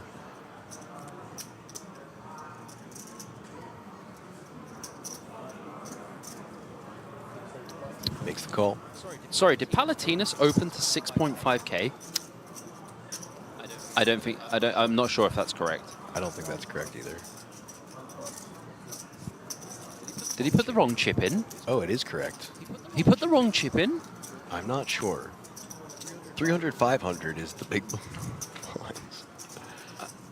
Yeah. Oh, jack in the window, queen and a king. Oh boy. So Palatinas with this extremely odd open size of 14x. Yep. Trying to get back some of his chips he lost. 13k is the bet. Well, I mean, the problem with this hand is the pot's too big already. And I don't think you can bet really big when the pot's already big, when it just shouldn't be. And this is why Sinanj did not 3-bet the ace-queen, because Palatinas opened to 6.5k. Yeah, already did it for him with the open to 13 Well, big blinds. I mean, it's bigger than what the 3-bet would even be. Correct. Great shot there. That mirrored reflection onto the table. I like it. Well done, cameraman. Yeah, Sinanj is going to call. This is interesting, to say the least. Such an odd spot with the huge open. Sanaj now needs a 10. Only 2 left, though. 4 of clubs on the turn. The brick of all bricks on the turn. Brickety brick. Brickety brick.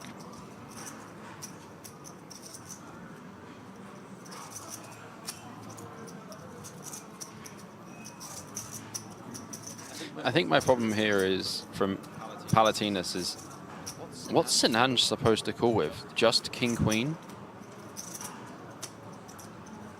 Because Sinanj called the open pre for 6.5k at 500 big blind.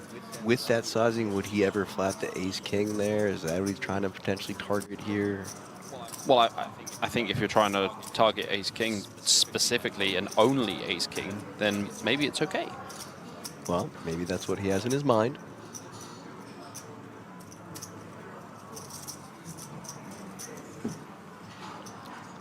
Action on Pinnock. 17k to call. It's quite a large portion of Sinanj's stack.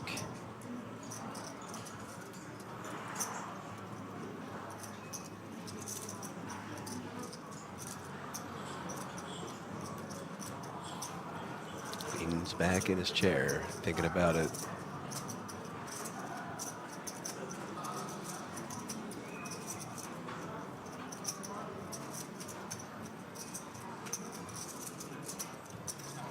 I mean, I'm expecting to see a fold from Sinanj here. Doesn't even have top pair. Has middle pair and a gut shot. And this is the World Series of Poker Europe main event. That's right. We want to keep playing for a bit longer. I mean, Sinanj is looking like he might have a plane to catch at this time. Makes the call. 74.3k in the middle now. Ace on the river. Or maybe he will catch this plane. Palatinus can't be in love with this river.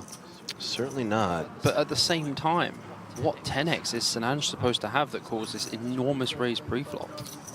Well, you see Palatinus has gone for the value bet and a snap call from Sinanj. So some damage earlier, but a nice recovery there from Palatinus. Well, there's definitely been some critical damage done to Sinanj. He went from That's right. 100k down to 37. Very quickly.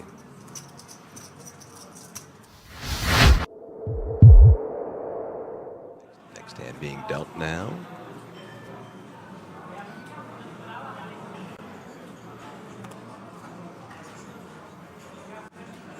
Ace Jack of clubs now for Panka.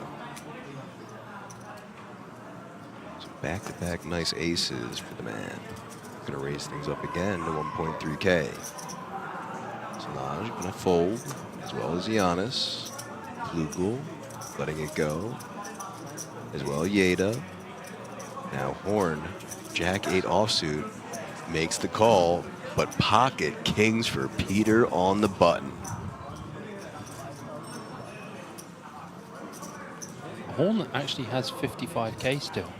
I told you he's got enough Yeah, to... because I forgot he won so many chips in the other hand. That's what I was saying, Bobby. I mean, Palatinus here with the ace-10 suited as well. This could be a wild hand. Look at these holdings. So a 3-bet to 5.5 from the pocket kings. Palatinus, who doesn't like to fold either, is going to come along.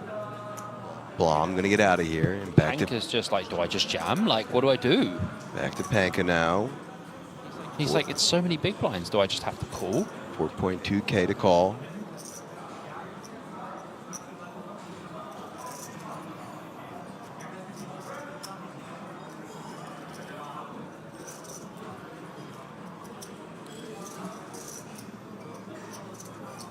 Take his usual time. Make the call as well, it looks like. Yeah, I would just flat here. Now, what will Horn do with There the is- Jack 8 offsuit? No way does he fold. He does indeed. I can't believe it. If you, Bobby, I can't believe I've seen it with my own eyes. Bobby, I keep telling you, what you think this man's going to do, he's not. And I love to see it. Ooh, 4 king 9. 2 diamonds and top set for Peter. Say that really fast, APK. The Which- flop 4 king 9. Another and 9. another 9. I don't know if I can say that 3 times fast. 4 king 9, 4 king 9, 4 king... Oh, nope, can't. We got 2 in. That's okay. You tried. Panka turns a flush draw that is no good. Chislik did turn the boat, and the person who starts betting in the pot is the person who was almost dead on the flop. I think this is very fortunate, actually, for Panka that Palatinus has bet. Because he is in the middle. And I think he can just fold. Palatinus is going to have a wide range of hands. He does have the draw to the nut flush, but doesn't realize that he's drawing dead to the boat. It's... no. So he is making the call. Come on, Dom.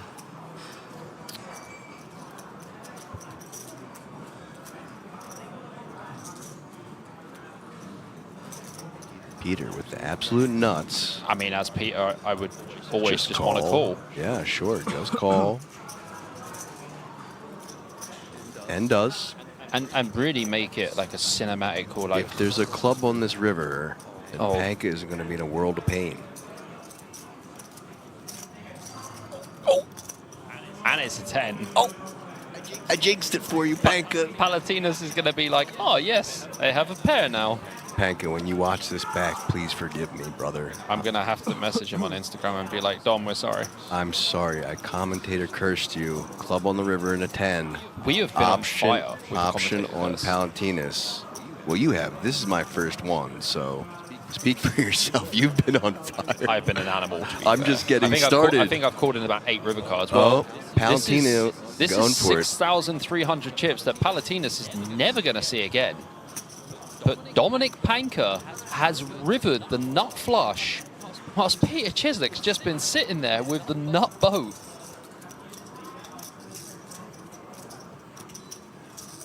How long do you think it's going to take before Peter actually calls here when Dominic jams? Less time than Panka, maybe.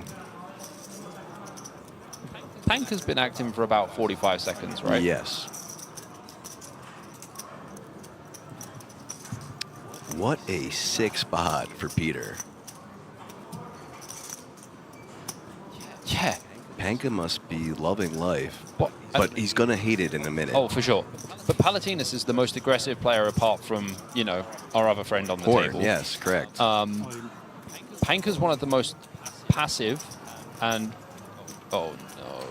I believe he just said all in. Should be the easiest call of Peter's life, but he's going to take his time because he's going to hope that he can actually get value from Palatinus as well. I mean, Palatinus is the person who's been betting the most in very obscure ways. Rivers a pair. Panka rivers the nut flush. And Chiswick's like, wait, I just need to check to see that my kings are actually kings, because this is this is amazing. I know, I agree in the chat. Palatinus was doing his best to save Dominic. Did he just call? He did. And a fold from Palatinus. Panka gonna be eliminated there. And Peter up to 197K. Ladies and gentlemen, hello and welcome to the final day of the Dutch Poker Masters. What a week we've had. 4 Dutch winners in the side events, 3 in one day. Now the main event with 2,461 entries has all come down to the big finale, and you can see the feature table, Morten Vaas. We have the Dutch player with 8.6 million chips, but you can see this table is very much head-to-head as Haikada, Jamil Angura, Silviu are all there with Saho at around the 6 to 8 mil mark, and only Luca, Lucky, MZFK, and Provider 777 are sporting those short stacks. So very interesting. We have 3 Romanians at this feature table, along with Morten Vaas, one of the last 3 remaining Dutch hopes that entered the final day. And really, this is anyone's game. So we will see some heavy strategic contemplation for sure. The stack depth, every single chip matters. There is not one single player that can bully anyone. Only basically Provider with his 5 big blinds. His strategy is clear. I'm looking to get something decent and simply get it in. This event has 500k guaranteed. We almost got there after the feast. 2,461 entries is absolutely massive. And I'm really curious which country will take it down. I, of course, am Lemon Poker. Huge shout out to the organizers. Ronald van der Linde, Mr. Poker Ice, King's Resort. It's an honor to be here. And we'll jump right into the action with a fresh batch of players. Morten Fast, the biggest stack. And the last Dutch hope at this table is folding.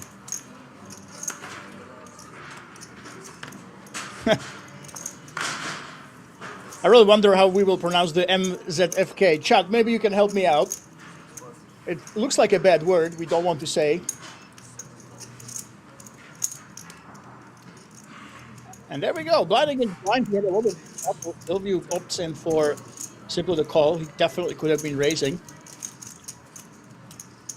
And for Jamil, pretty much just one option.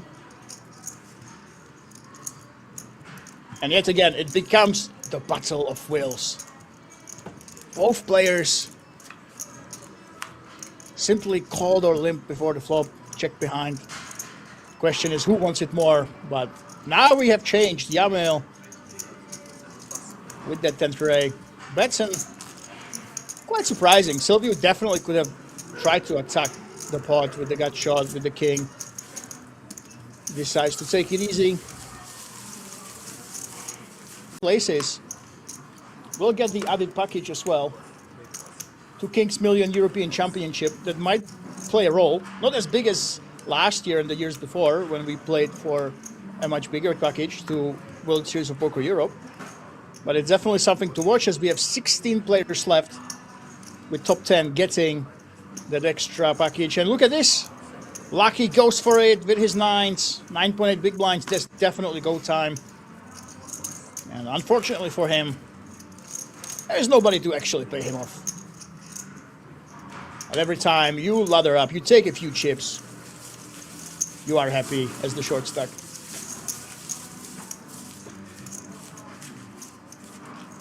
Matt G in the chat is saying, go Romania, go Haikara. We actually have 3 Romanians at this table.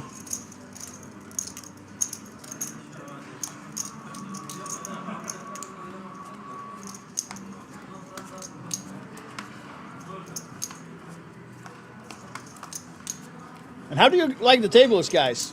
We've actually changed the tables throughout the resort. So they match the color of our new flagship event. So the blue is the new color. And wow, we saw a King 10 offsuit fold. A little bit snag, but I suppose he can't be too discouraged by us criticizing him when it was the early position.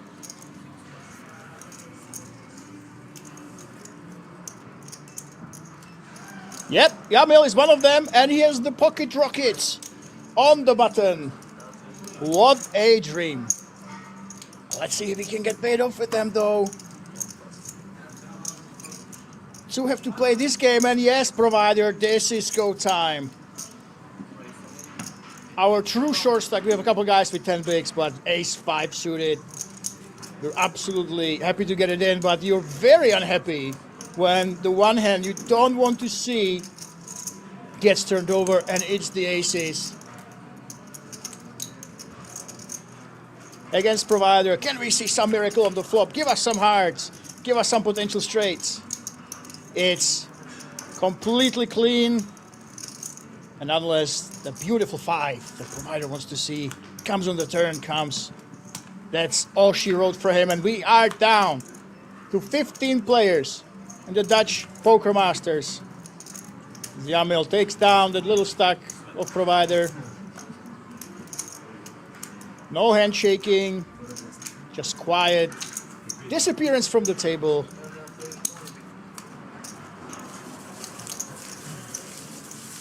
And I'm really curious what we'll see. If we will see some banter, we will put people bonding over poker.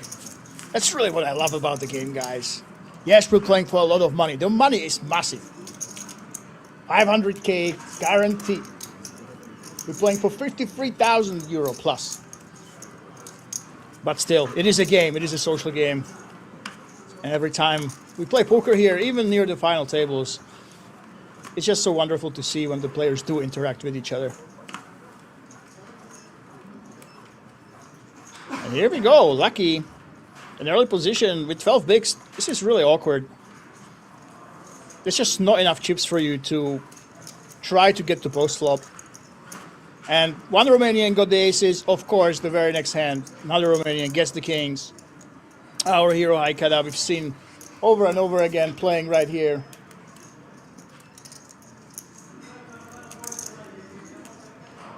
Is playing. It was 225 euro only, believe it or not. 225 euro was the buy-in into the tournament.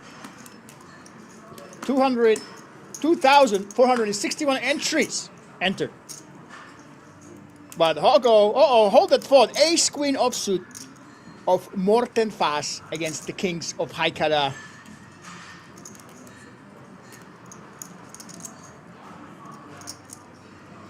This really could be a free bet. It would also be a call if you don't want to get stuck by a similar stack. Let's see what Morten, who had the most chips when we entered this featured table, will do. We are racing here.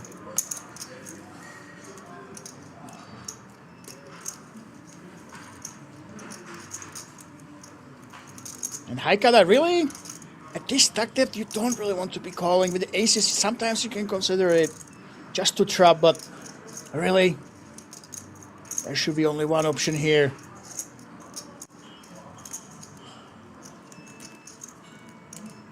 And that is the all-in. Let's see what Haikada actually does. Again, when you have a hand like this one, of course, you want to go all in, but you don't want to make it obvious you have a monster. And here we go. There's the all-in. You want to take your time. You want to take your time just like you would with those eights, with those nines. And oh my goodness, look at that. He didn't even think about it. Morten releases immediately.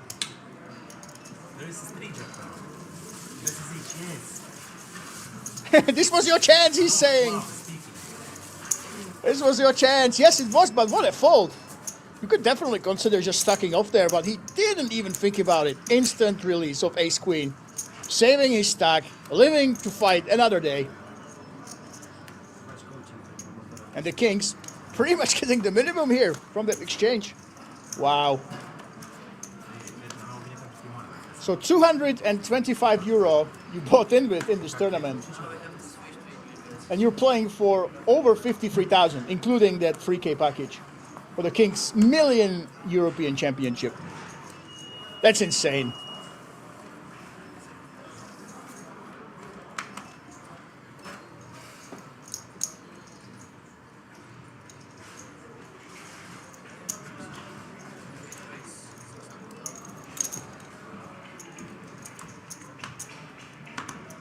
And another aces.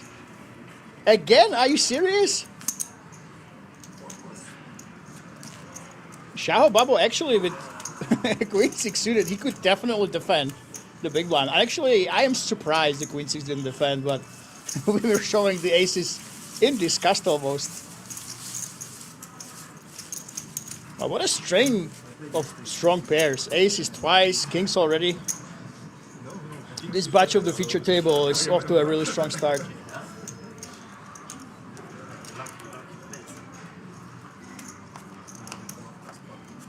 And I must say, I absolutely love this. You know, it's when you play at King's Resort, these tiny, tiny buy-ins, these are considered small stakes. You're playing for 50K plus.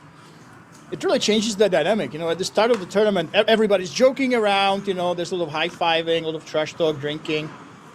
But suddenly, when you get this deep into the money, look at this folding with Ace-6 suited. When you get this deep, suddenly the pressure can get to you for sure. Especially if you don't have any big scores under your belt so far. And it turns into a fun tournament. You travel with your friends from Netherlands and meet the locals to something really, really serious. And we can kind of see it here with some of the tight folds and Morten Faas, of course. He released the Ace Queen. Now he has the chip stack to play with. He wasn't at risk when he folded. Queen Jack offsuit raise, absolutely perfect. And for Lucky, really, wow. Jack 10 offsuit fold. We are nearing the final table bubble, but this still is very, very tight play. And as I was saying, guys, it was so much fun here, you know. Those side events, you don't play for too much money. A lot of Dutch guys are winning. You have that banter, you know, you have the ladies event.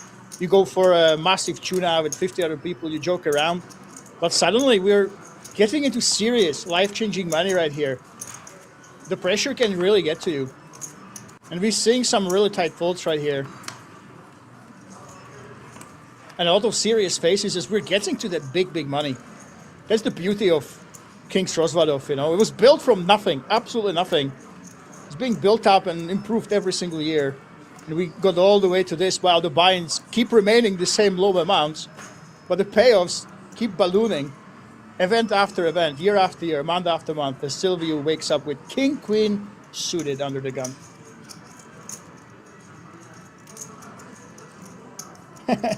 Icom NT is saying, number 9 has a very offensive screen name. You should ban him, such a rude and childish behavior. Well, we don't want to presume, right? We don't want to presume. Maybe it's not the bad word that you might think it is. Haikada looks like Eddie Guerrero. Interesting. And Silvio, our third Romanian.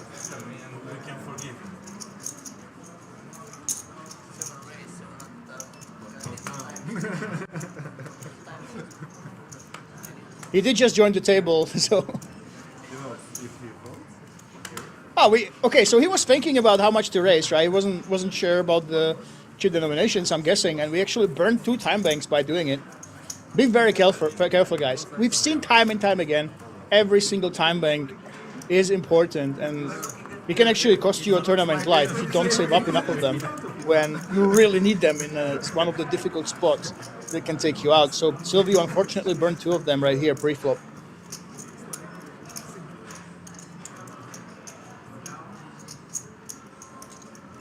Ah, the Romanian. Oh, I see.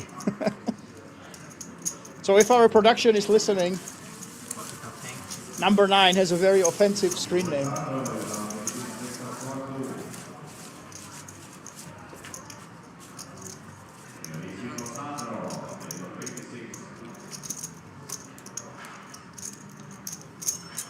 Yeah, so we have the question. See, this is the thing, guys. This is the thing. We do allow nicknames. And when you play at King's Resort, sometimes you can use the nicknames in your own language, and it's very tough to detect, you know, that it's a rude word.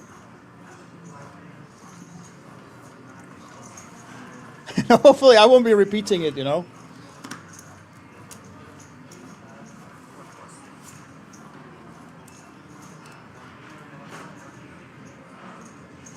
Okay, so we have one offensive. And what is going on? Aces again? Third time? Luca Beretta this time with them.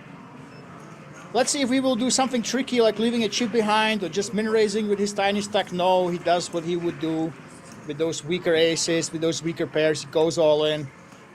He doesn't want to make it too obvious. Lucky releasing his 8-6 suited. Haikara, he's taking his time. Every single time he basically considers what he'll do. As for the chip stack, but there's no way he will continue, is there?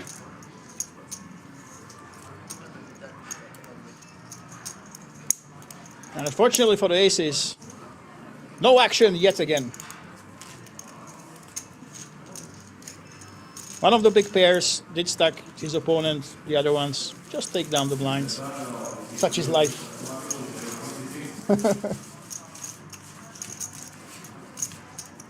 And we have a discussion about the nicknames. Yeah, that's the thing, guys. That's the thing. Re-Race Chili Dog says, nicknames are not allowed at the final table in the World Series of Poker event. Yes, yeah, okay. If you play World Series of Poker event, of course, you can't use nicknames. We need your real name because it's basically world famous. But we understand, you know, sometimes because of, for example, your colleagues, you know, it is a small buy-in, guys. Massive payouts, all right. It's 53K plus, but really, really small buy-ins. So there will be a lot of players that have a normal job that play these sorts of events. Even though the money is life-changing now, when they entered, they just play for fun. They came here with their friends. So that's why, because so many players have a job, have other commitments, we allow those nicknames. And I actually understand that. World Series of Poker, of course, when you play final table, it's a different thing, right? Different beast. You have higher buy-ins. You have a global brand as well. So there you kind of assume to be more on the professional side, right? But here, that's why the nicknames, I think, are a good idea. As look at this, Silvio, actually, definitely you have the option to raise with the ace-6 suited. I think you should mix it up, basically. Neither is a mistake. And Yamil probably should be raising it. There we go. So we raised to 725k, and Silvio, he could actually go all in, believe it or not. You can mix in re-raises with a hand like this one. Just shoving your opponent's face. When you duel him, such a strong hand. But no, we're just playing it safe. Keeping the pot small. We have 15 players left. We want to get to that final table. Let's keep that variance down and let's see the flop. Time and time again. Blind against blind. It comes down to who wants it more. Silvio does it ace high. He has a backdoor straight draw. That is sort of tainted with the 2 spades on the board though. And against 550k, I do think that you should actually be calling when you play like this. With your ace high, the possibility to improve, possibility of your opponent to just bet and check twice, you should be really seeing the turn. So we played it really passively and we got punished for it with the better hand. Pre-flop, the better hand on the flop. But our chips go to the opponent because we chose this passive, tight path. But you know what? You can't really fault these players. As I'm saying, the pressure is mounting. The pressure is really high. None of these players have big earnings, over $1 million in their life, poker earnings. So it's very understandable that you want to play tight. You want to tell your friends, hey, I made the King's Resort final table when Lemon Poker, the world famous, was commenting. That's why we see this tight play all around seeping into the strategy of these players right now.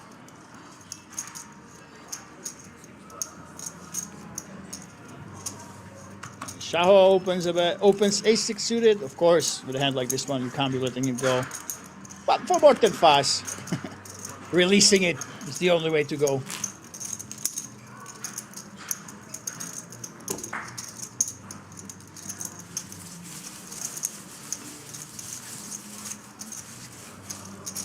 And guys, you can check in the chat if you give the bot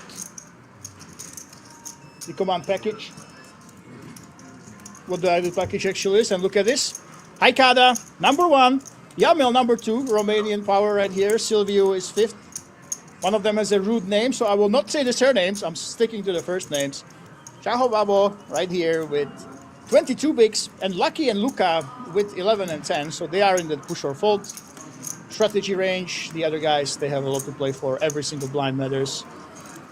You get to race, you get to decide if you're calling. And it will really be interesting how especially Morten Faas plays it with those 20 bigs. The pressure is on everybody.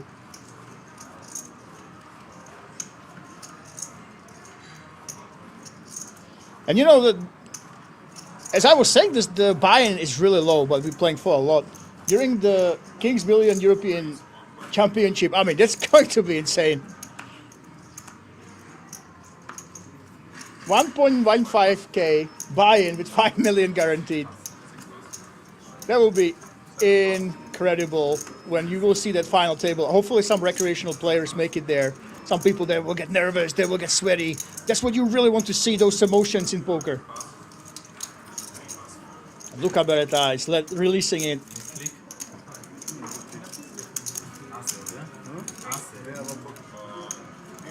Finally, we see some smiles between the players again. We have multiple players for one country. It's not allowed to speak in your own language, by the way, at the tables. But it's always great when you have your fellow countrymen here so deep in the tournament as well.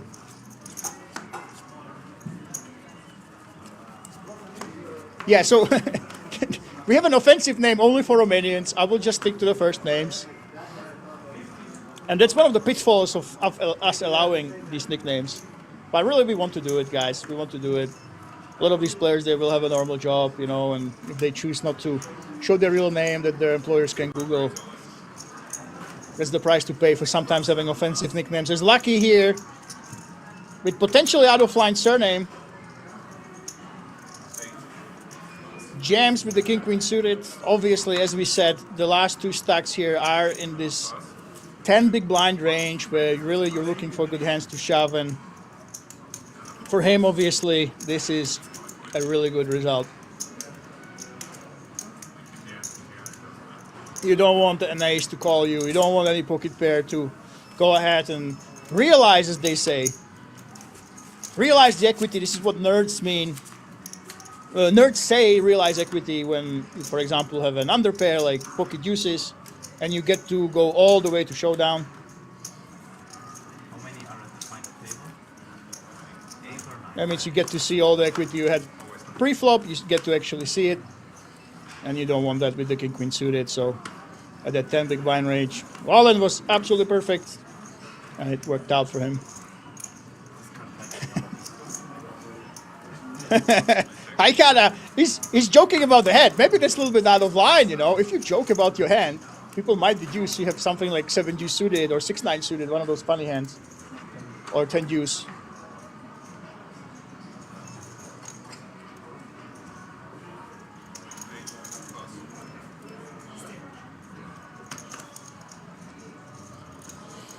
Now look at this, Morten Faas. Our Dutch hero, Dutch Poker Masters. Open raising with ace queen off, and Sal Babo, you can actually play it with the king jack offsuit. We've seen some players who feel the pressure of such late stages in this massive field actually lay down king jack offsuit in the small blind, but no, Shaho. And we have the battle of those smallish mid stacks around the 20 big blind range. Every single blind matters, guys. Every single bet. Every single chip is very, very important between these two. But on a board like this one, there's not too much Sao can actually do. If Morten opts to simply go ahead and bet. And for Morten, he does have an incentive to bet here. Yeah, it might seem at first glance that checking back is the obvious option. You don't really fold out better hands, but worse ace highs can call him. And hands that have a lot of equity, a lot of potential to win, like deuces all the way through sixes that can actually just call, they are in a really tough spot. Same with hands like king jack offsuit. Look at this, 29% equity just by betting. You make them fold, you take it down. So even though if you play a cash game and you are very, very deep, ace queen, definitely is a checking back candidate, but right here when every single chip adds that pressure on you, you know, with every single chip you lose, you have less leverage when you are going all in, you're covering less people. You can't, for example, leave the chip behind to ladder up. Just putting on the pressure on your opponents, it really pays off, and that's what we're seeing right here. And so far the players have been feeling the pressure. We've seen some tight folds. I'm really glad that king jack offsuit actually called there. It's very difficult to get experience in these situations. There has actually been a discussion on Twitter recently about multi-table tournaments and these deep, deep, massive fields. And the pressure it puts on people and puts on your mindset. And look at ace Saho, yes. Ace 5 offsuit, of course, you raise. Interesting is that he bumped it up, 3.3 bigs. It's very unorthodox, I must say.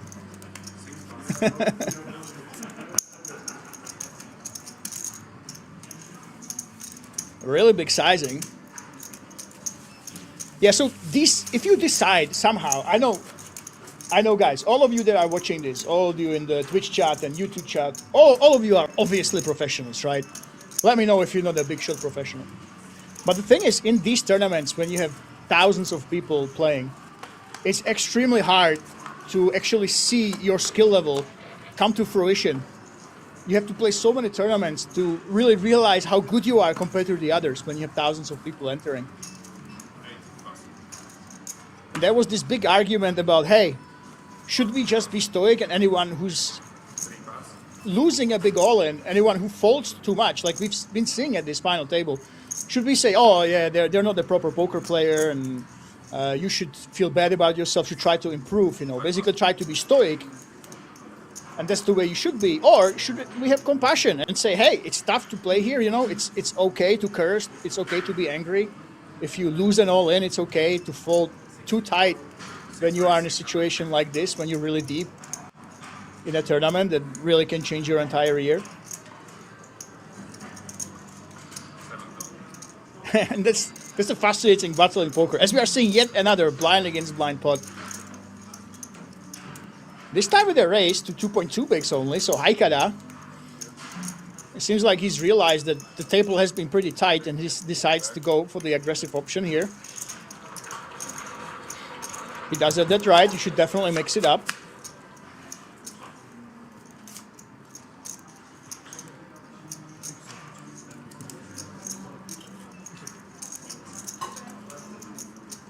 Now this is exactly the board you want to see when you raise blind against blind. Your opponent at 15 big blinds, Silvio has no suited aces. He basically should be just shoving with all of them. In fact, he should be shoving with all aces basically here in the big blind against the raise.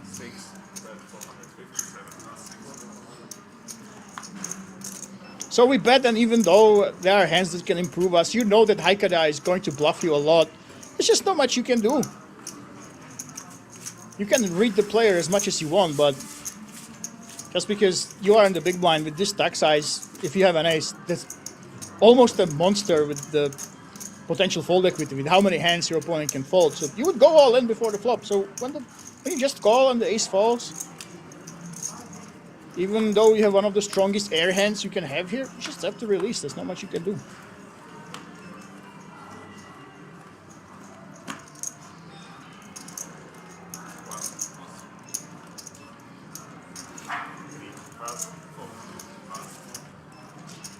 And Lucky with the eights, 9.8 big blinds. Guess what's happening, guys?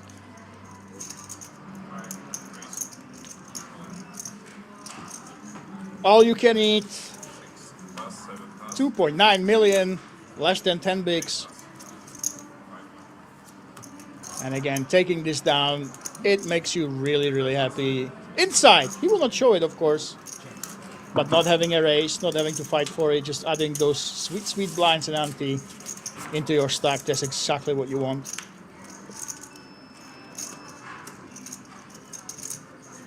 GG Haikada.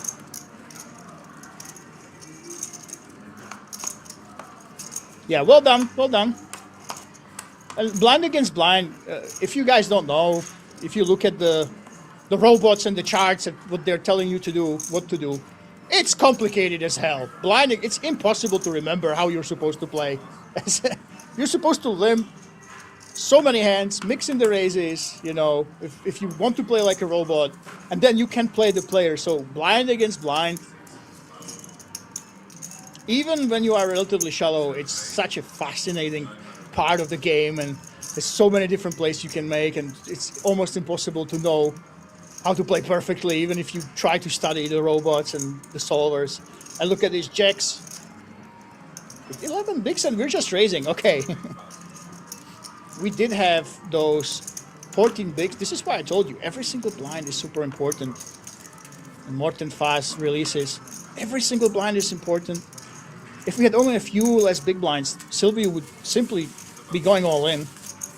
When you go above that 12 big blind, 13 big blind threshold, suddenly it leaves you with a lot more play here. You can go ahead and raise and don't risk your stack and take it down.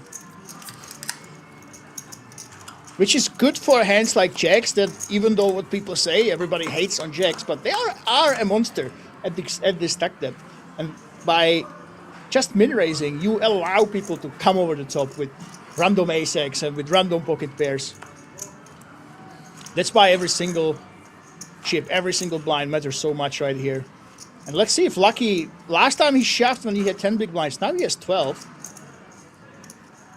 raise all in. Yes, 12 under, some people say 13 under.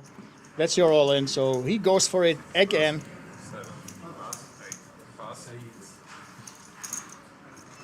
8. And if he takes this one down, suddenly he can shift to just min raising and not risking his full stack. Look at it, and there we go. Lucky, 2 all-ins, 2 takedowns, and he's finding himself with a very healthy stack. And it's fascinating how the dynamic changes with what stack sizes you have in the tournament.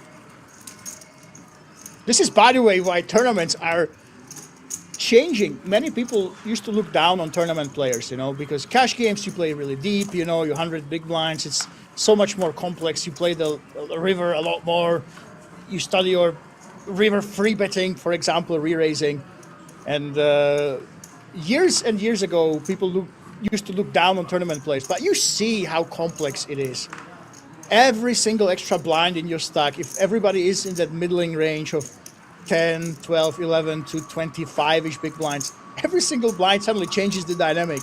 And you have so many players here that you always have to be mindful about what everyone can have, what are the ladder ups, how does their strategy change based on their stack size. So once you dig deep into the tournament strategy, the MTT strategy, especially these massive tournaments, it becomes really exciting as we see Haikara with ace-8, diamonds, against 21 bigs. Only calling, yeah, you free bet, it's awkward.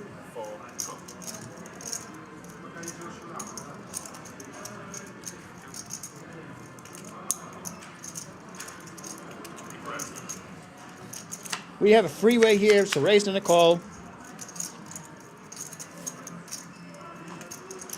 Look at this, actually very interesting flop. Morten right here has the 2 overs and a gut shot. Haikara has a nut flush draw.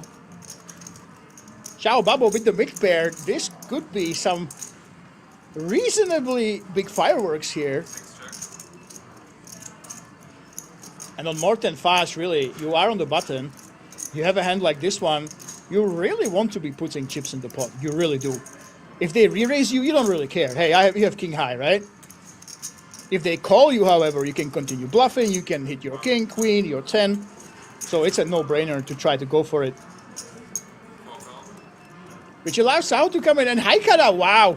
I actually think he should consider going all in. It's called a squeeze spot. You have dead money in there. You have a bet and a call. There's no way you're actually crushed, you know, maybe against checks, but it's so unlikely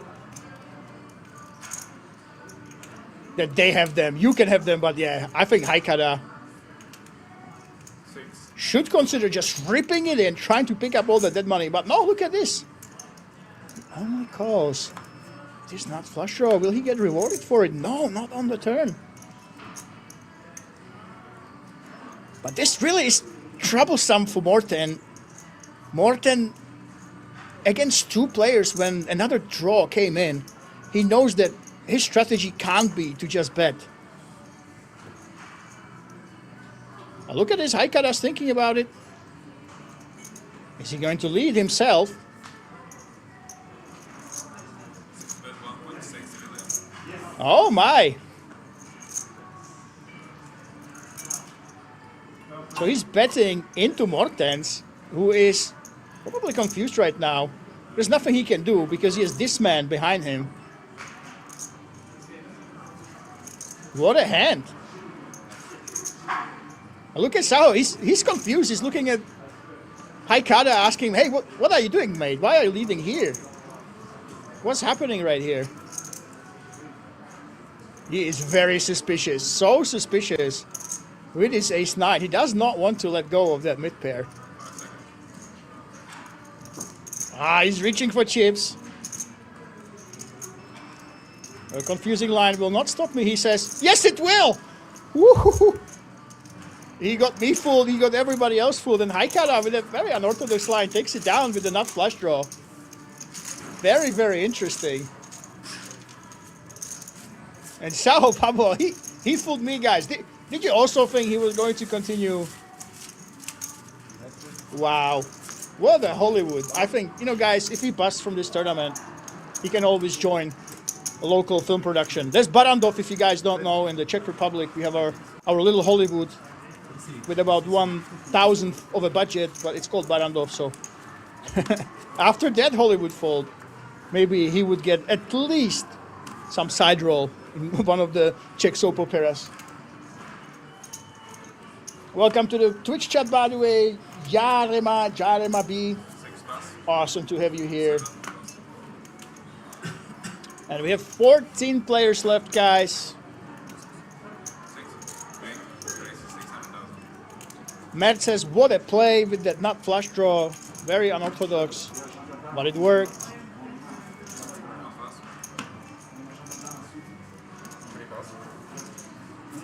And settle down, guys. Settle down, okay? We have to calm down. Don't tire yourself out. Don't pop the Red Bulls just yet, okay? We are waiting for that final table. Look at the beautiful synchronized drink right there. One of them with that energy drink I mentioned. The other guy with the water. As Yamil takes down another pot. It's fascinating to see. Did you guys see that? You can rewind 10 seconds. They were synchronized drinking. Both of them were drinking exactly at the same time with exactly the same hand. One of the players had an energy drink. The other guy had water. I wonder what it tells you about them. Maybe the guy with the energy drink, he's actually believing that he will make it all the way to the heads up, you know. He's preparing for that. He's popping that coffee and taurine, getting ready. Where the guy with the water, he just wants to be here in the present moment.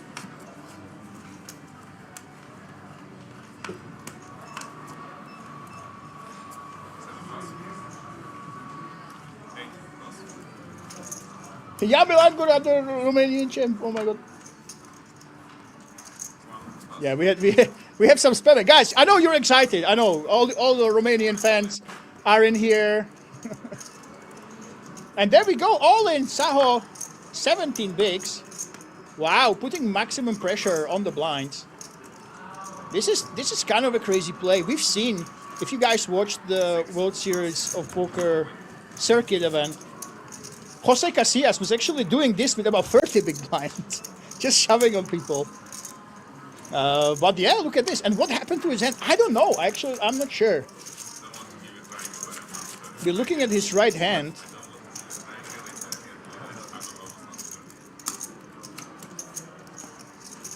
Yeah, I wonder. Guys, okay, he's the man with the energy drink, yeah, chugging on that Red Bull. And they did go to a dinner. 50 people from this tournament, most of the Dutch, I'm assuming, went to a restaurant and they had a massive tuna that is cut by a samurai sword. You just take a shuttle 5 minutes away from the casino here in Rozvadov, and you go for a massive imported, specially imported for you tuna. It's cut with a samurai sword. Hopefully he didn't get injured there, you know.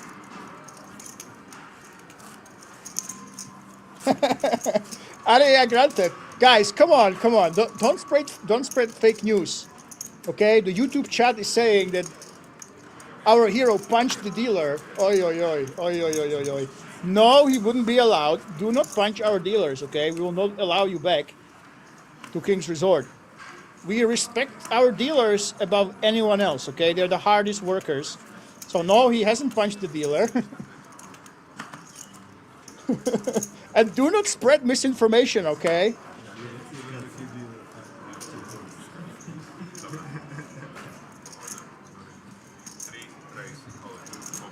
And there we go, Luca, 6.2 bigs, the man that had a bunch of chips before, finds himself with only 6.2 big blinds and an all-in the hijack. And Lucky, only one thing to do, and that is to stick it in with the nines. You don't want other players to come over and join you, ruin your party.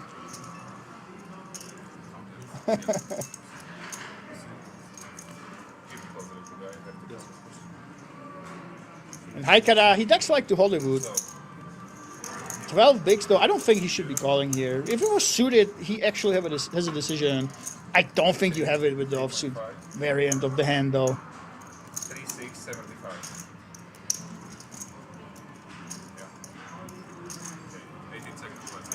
Maybe he's thinking, hey, I have 43 bigs. I still have a lot to play with. Even if I call here, I could be a hero, but...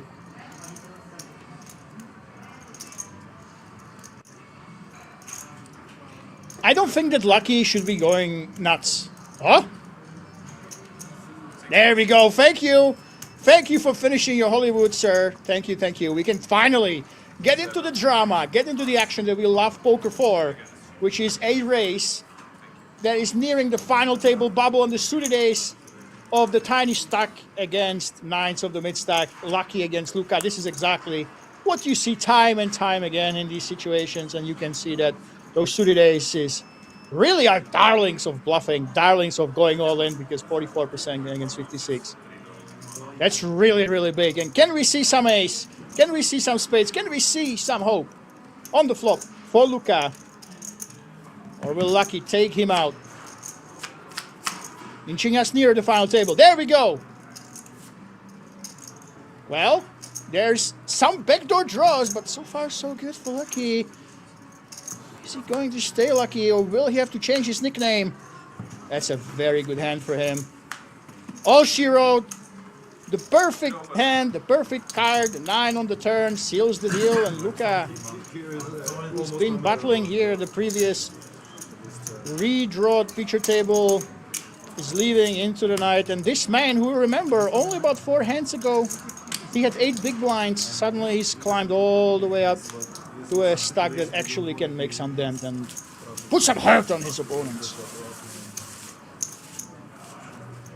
How long are we playing today? We're playing until this is over, Brick Mason. So settle down, don't pop that Red Bull yet. Once the final table comes, then you should start, you know, bringing in the stocks, bringing in that caffeine. We're playing until we have that champion. And believe me, I've commented on some really long, drawn-out battles. The longest here at King's Resort, the longest heads-up I've commented on was 5 hours. The final table took about 9 or 10 with that, so we might be here for a while, okay? And there are 13 players left. 13 players left. We're really inching near that final table as Lucky. Look at this, 21 big blinds. This guy had under 10 bigs only about 15 minutes ago, and hand after hand he chipped away at his opponents. Now he took out one player.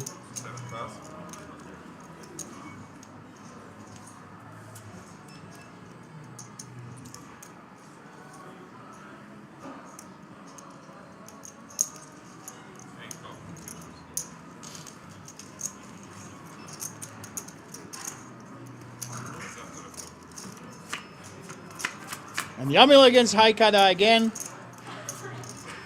We haven't seen much from Yamil, but Haikada has been in a lot of pots so far.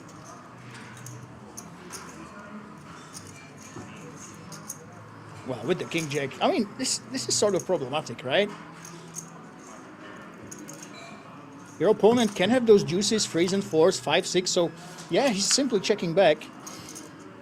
On a board like this, even though, as we said, every single chip matters, but these guys have 30 big blinds plus. This is deep poker. They don't have to stress about every single big blind. So, yeah, it does make sense that he can't put as much pressure through a continuation bet on Yamil as he would against the smaller stacks. Now the question is for Yamil if he wants to bet, but I don't think so. I don't think so. Oh, he's actually betting. This is very interesting. See, when Haikada just checks behind on the flop, he can have a lot of aces, right? But Yamil is basically thinking, hey, if he does have an ace, he has the ace high, I can call it worse, he has the gut shot, maybe he would bet them on the flop. So Haikada is not giving Yamil credit for checking back.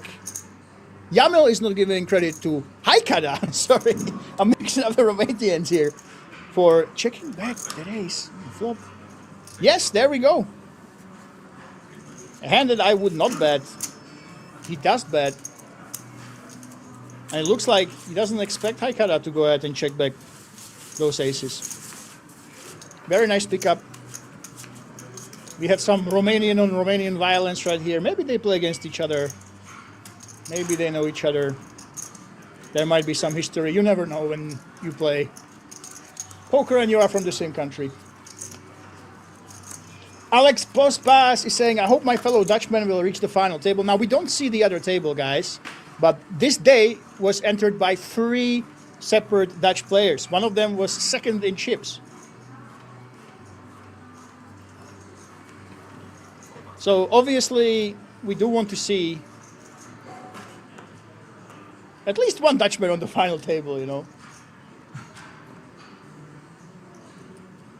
And lucky, this guy can't be stopped. I mean, when you run hot, you just run hot, right? It's just hand after hand. He entered the table on one of the short stacks, and now it seems like all the momentum is in his corner. But we've seen that he simply has the hands. And here we go. Lucky is indeed lucky. And Morten has a hand that can definitely contest him. Unfortunately for him, it's a dominated hand. King 10 against King Jack. He's not getting away from this though. Here we go. He has too many big blinds to consider going all in. I know Alex Bosbas is cheering for this man. Let's see if Morten can somehow, even with the dominated hand, slow down the streak of Lucky. That's not looking good for him. There we go. Lucky any heart he can bet, any 10 he can bet the turn, any ace he can continue on. So it's one of the dream flops basically for him. It's reasonably dry, and there's not much that Morten can actually do here. And Lucky, he keeps dominating. Last 20 minutes, 4th or 5th hand that he's taken down.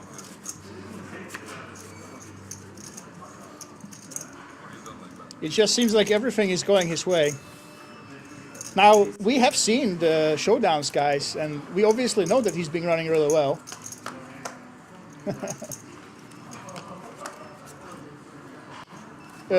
Jose Murphy is asking, can any of you do a backflip? Oh my God, Jose, I can't. Last year, I've traveled to about 15 different countries. I don't know, 15 events in all sorts of different countries. And let me tell you, especially at King's Resort, the buffet. The buffet is the best I've ever been in, you know.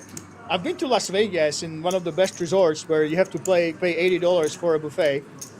And there you have caviar and all this special stuff. But let me tell you, the cooks here at King's Resort, they're so good. And if you're Czech, if you're from around here, what they make is exactly what you would eat, and it's the elevated versions of what you're used to eating. So I've gained so much weight last year. I look at this, Sao Babo taking down the queens. Thanks to, or, you know, at the expense of King's Resort, that I cannot do a backflip. You know, yesterday I went to yoga, and it was really embarrassing. They told me, hey, you should connect your hands behind your back, stretch them out, and I gained so much weight because of these amazing casino buffets that I partake in at 3 or 4 a.m. when some of the events finish. And my body is basically the size of my arms now, you know. Anyway, that was my answer to you, Jose. No, I cannot do a backflip. Yes, I am partially blaming the King's Resort chefs in the amazing buffet. And Silvio in the hijack, Razy Daisy, 3 big blinds. This is really unorthodox, by the way. We've seen it before. He just doesn't want people to continue. Which basically, when you're in Saho Babo's shoes, it kind of forces you to putting it in, right? Because it's 3 big blinds. You basically disincentive. You tell people you don't want them to just call. But Saho doesn't care. He just calls anyway. And no, guys, he did not punch a dealer, okay? It's not confirmed. Stop spreading rumors in the chat, okay? I don't know what his hand injury is from, but that's definitely not it. He would not be at this final table now. No final table. Featured table now. Fighting for that final table.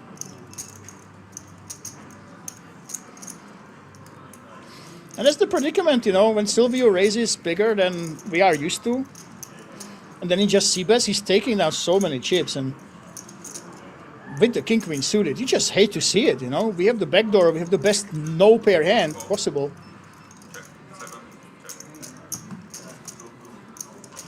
The c-bet did not actually come. This is quite surprising, I must say. Silvio raised big before the flop. The ace hit. He didn't go for the continuation bet that actually allows Sao Babo to go for that bet. And he is the one benefiting from that big pre-flop raise. Now, this is unexpected. I think especially when you make it bigger, you basically force your opponents to be more likely to just stick it in with good aces. But he didn't go for it and actually paid for not betting on the flop. And look at this, guys. Haikara Yamil. I know that it might be an offensive name in Romanian. They are 1 and 2, 30 and 27 bigs. And at the end, Silvio, Morten Fast dropped all the way to 10 bigs, but still 4 million chips, that's a lot. Lucky and Saho are here at this feature table as we are inching with every single elimination closer to that final table. Everybody wants to go there. I know a lot of you guys want to see Morten get there. If one of the 3 Dutch players that were here during the final table, during the final day, I keep saying final table. We're always looking forward to that, you know. We want to see at least one of these Dutch guys there, let me tell you. No, he did not hit the dealer. Chat, stop saying that one of the players hit the dealer. He definitely did not. It's fake news that the chat is spreading, okay? They would not be here. We don't know what the hand injury is from. And Morten on the cutoff. I think this is go time. Yes, here we go. All in. Lucky was in this same position with about 10 big blinds. He built his stack all the way to those 16 he is now. But no, he will not push his luck. Neither will Haikada unless he's completely insane. Face up showing. Proudly, I have my 6-4 offsuit. Look, everybody. And Morten, very, very happy about this. I don't want to cheat. Forgot the big blind. But one on the bank. Very honest. Sir, charity? Maybe I need also Someone you saying one. stupid.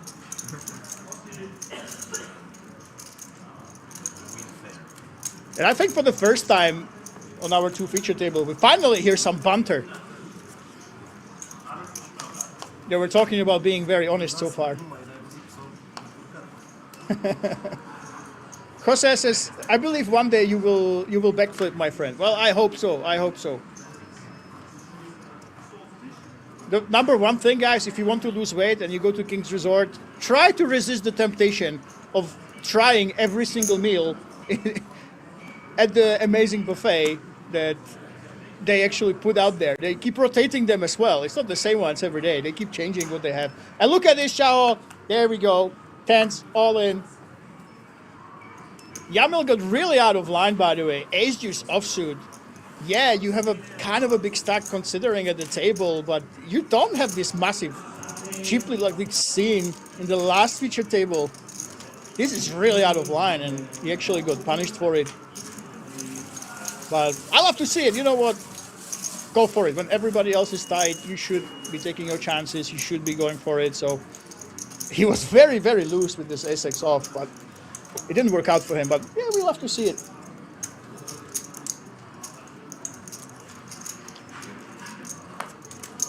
Yeah, the re-raise, we had a really interesting hand when ace-queen went ahead and re-raised before the flop, or 3-bet as we say, and instantly folded against aces. This man.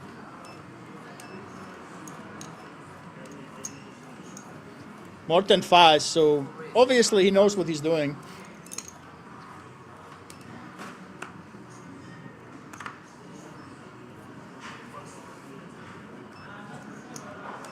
I'm going to talk about Morten in a minute because he actually has a really, really good series so far.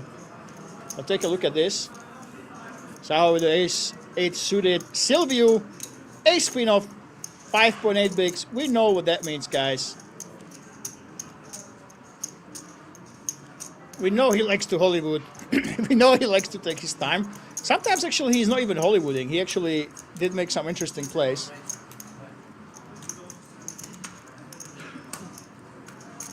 We're not sticking it in? Are we leaving some behind?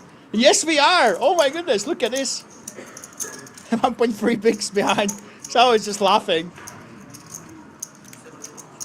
Yeah, this is always suspicious. Always suspicious. When someone leaves a chip behind like this, at such a short stack, when it's not a full table, it's always suspicious. There's nothing that Zhao can do here. I mean, ace-8 suited against such a small stack. Only one way that this could end up, and that is ace-8 against ace-queen. And Silvio is hoping to stay alive. Can he dodge the 8? Well, yes, he can dodge the 8, but he cannot dodge the spades, and suddenly it's exactly 50-50. You were all the way up there, way ahead. Can you dodge the spade? No, you cannot. Ace-8 eliminates ace-queen offsuit. What an upset right here, and Silvio, he thought he's heading towards a double up. Now he's heading towards the rail. No handshakes, no sticking around. It's understandable. That's a big disappointment when you get it in good, but the spades hit and they betray you on the turn, they betray you on the flop. You are sent fucking. And this man, with his mysterious injury on his right hand, keeps racking up chips. By the way, the King's hoodie, oh my goodness. By the way, I love this King's hoodie. It's so amazing. I love it when they have the zipper in, you know. It's easier to navigate, basically. So these zipper hoodies, I'm a big fan, I must say.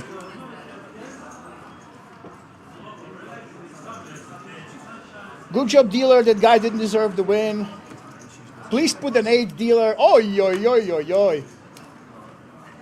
Gittis is asking, how ace-deuce offsuit under the gun? How are they still alive? Hey, listen. You're not there, okay? We've seen the players play really, really tight. If you think that your opponents are way overfolding, especially the big blind, hey, you take your chances, all right? Don't be a hater.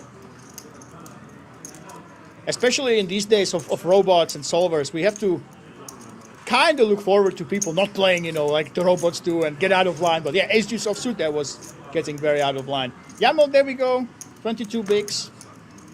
Goes with that limp blind against blind, as he should.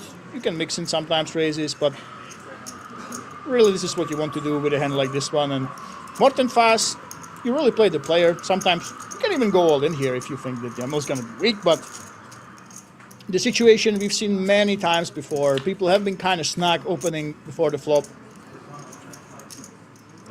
And yet again, we are in a spot where nobody has a made hand, and it's about who wants it more here. And it's Morten, after insta-check from Yamel. I'm actually surprised by that. I would much prefer, in his shoes, to actually go ahead and bet the flop myself.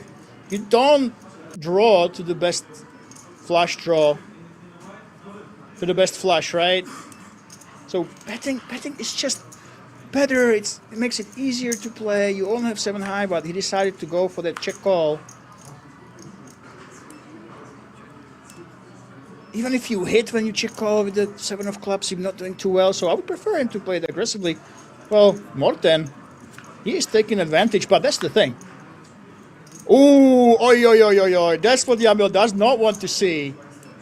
If it was a big raised pot, it wouldn't mean anything, but here Morten can for sure go for value. No, he doesn't. Oi, oi, oi. You should at least put some chips into the pot. No value gotten. I cannot say I'm a fan of the check, but I understand it. Guys, it's 11 players. We want to get to that final table, especially when you are Dutch at Dutch Poker Masters. Yeah, maybe you don't want to go for those thin value bets. I understand it. Still, personally, I would like to see at least a small bet, you know, chuck in a small big blind, 2 big blinds. Don't be afraid of your opponent. But are we 10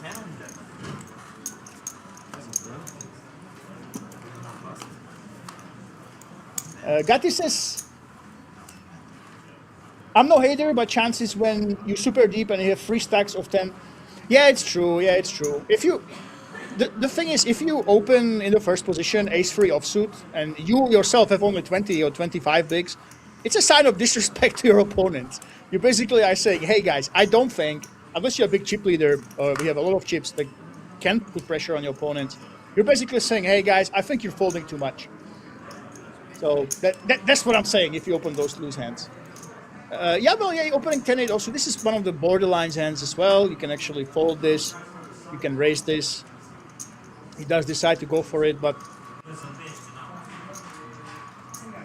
And Morten, this is super awkward. Very, very awkward. Yes, he takes the time bank. You can literally do all three things, and nobody could fault you. Going all in makes sense, but you have 14 bigs. That's a lot of big blinds to risk here. At that 10 mark, you can make an argument it's easy. You're looking at the amount of players remaining. There's 11 left, so are we going to see the call, the shove, or the fold? All three options are fine. He was reaching for the chips. He got me. He totally got me. Wow. He did have all three options. I could swear that he was reaching for the chips.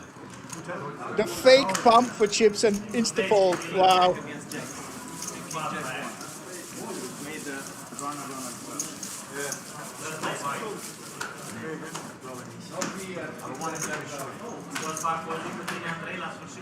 And you could hear some bad beat stories in the background. Everybody, you know, everybody loves some bad beat stories, right? Actually, Zai Karalol is saying, when you play for a long time and long days, some dudes just do that. Yeah, it's, you know, guys, it's absolutely true. We have 2,461 entries. That's insane from such a low buy-in, right? 225 euro buy-in, you have so many entries. This takes a long time. They played until late yesterday. Of course, it's Rosvadov, so you want to maybe gamble on the side responsibly. Maybe they went for the tuna, you know? So, yeah, I agree with you guys in the chat. Sometimes when you play for so long, your mind doesn't operate as well as it would on day one or day two, you know? Yamel on the cut of King 7 suited. Very strong open. Morten fast, of course, nothing to do. And there we go. Big free bet, ace queen offsuit.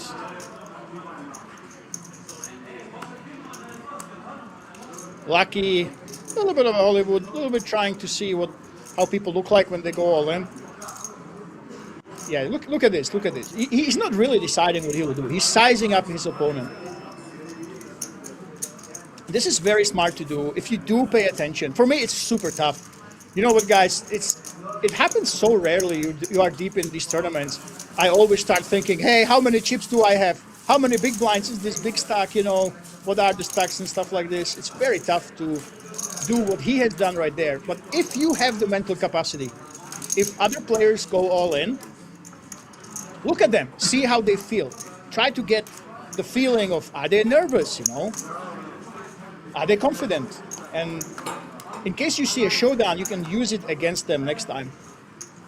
But it's very advanced, especially if you come from a decade of grinding online poker and you're not used to these super, super deep spots. It's very tough to do. But if you do have that skill, you do have that experience looking at the other players and trying to pick up patterns in their faces, in their hands, definitely can pay off. Strato says, I had bad beat stories because unless you win it all, you got bad beat, and that is bad for you. Absolutely agree. And that's the discussion. There was a big discussion. Was it the fold with Queen 8 suited, by the way? Genius fold with Queen 8 suited somehow. I hate it, but it was genius because now Lucky has aces in the small blind. And actually, you should be mixing in some calls. Wow! I say that you should be mixing in some calls. Lucky actually does that.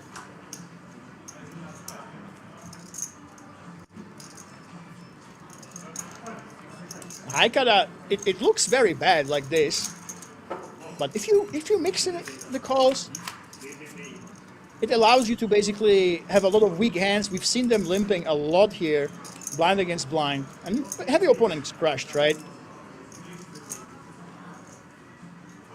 It's still only 13 big blinds. You kind of are okay with getting it in, you know. If they hit a two pair, they hit a two pair, but look at this, Lucky. There's only one play. I think he should be calling almost every time. Yes, he called it. The thing is, he's got the ace of hearts. He's not really afraid of hearts, right? He blocks the ace highs, but unfortunately for him, he decides to check raise here. Haikara must be really confused. Is my opponent representing deuces, fives? But with his hand, there's not much he can do. But yeah, I think in Lucky's shoes, I would, if you play it like this, you limp before the flop, you check the flop. With a hand like this one, actually, I would like to see a check call. Because a king is going to bet 2 streets at least, right? And you can still shove it in on the turn. You allow your opponent to bluff. You don't really mind losing value from ace highs that might bet and then check. First, the opponent shouldn't have too many because he should just be going all in or raising before the flop. Second, you basically are removing half the aces from the deck. So yeah, I would prefer to see the check call. And that's the thing, Stratos. Do we have compassion with players? Do we say, especially with professional players, right? Do we say, hey, never say bad beat stories because it's one long session? If you play poker, you kind of understand that losing is part of it. Bad beats are part of it, right? And as you say, unless you win, everything's a bad beat, right? So should we basically say, oh, I don't like bad beat stories and people shouldn't do them, shouldn't say them? And if you are a professional and you keep telling bad beat stories, maybe you shouldn't be a professional. That's one thing. But second view, and there was a big argument about this in the poker sphere recently, last few days. The second thing is, hey, you know what? It's tough to be a pro. It's tough to play these massive fields. And when you get bad beat in an all-in, you know, when there's 2,400 players, at the Dutch Poker Masters, obviously matters a lot to you. And you get that bad beat, maybe act like a human, you know? As Yamil takes down, check 10 off. And saying bad beat stories is actually fine. Let the steam out. So that's about professionals, okay? Stratos, that's about professionals. But if you are just playing for fun, now let me put it on his head. If you are just playing poker for fun, okay? You're coming in, there was a lot of people coming from the Netherlands and Belgium. I'm looking for the exact numbers. We actually got that straight from the organizers. Yeah, about 180 players came to King's Resort with Mr. Poker Eyes, you know. You're coming here not to win. You're coming here to have a good time, to travel with your friends, to get out of line, go to that big restaurant with that massive tuna, you know, get some drinks. And bad beats, you know, it's part of poker, right? You want to have some stories to tell your people. And obviously in a massive tournament like this, everybody will have a bad beat story, right? In one way or the other. So I understand it. I understand why people do it. If you're not a professional, you play for fun, come on. It's fun complaining. They don't allow you to do it at work, you know. And Morten Fast, all in yet. Checks it in, Yamil's face. We haven't seen almost, well, we've seen one trap, that's the thing. The aces was the first trap we've seen blind against blind. And the reason was that people were not jamming, but yeah, king, queen off, absolutely the right play. Just go ahead, go all in, put much pressure on your opponent. Unless you have seen him really trapping. There's not much danger to you, really. 400k euro, what does that mean? Oh, yes. So, Glowing Eye 5989 is asking, what does it mean, the BB? What is the BB? What is 400k? What is this? 400k, what does this mean? Okay, so I'll tell you after this hand. Lucky here, under the gun. I don't think he'll raise. We've seen some people getting out of line. And don't worry, I will explain everything, okay?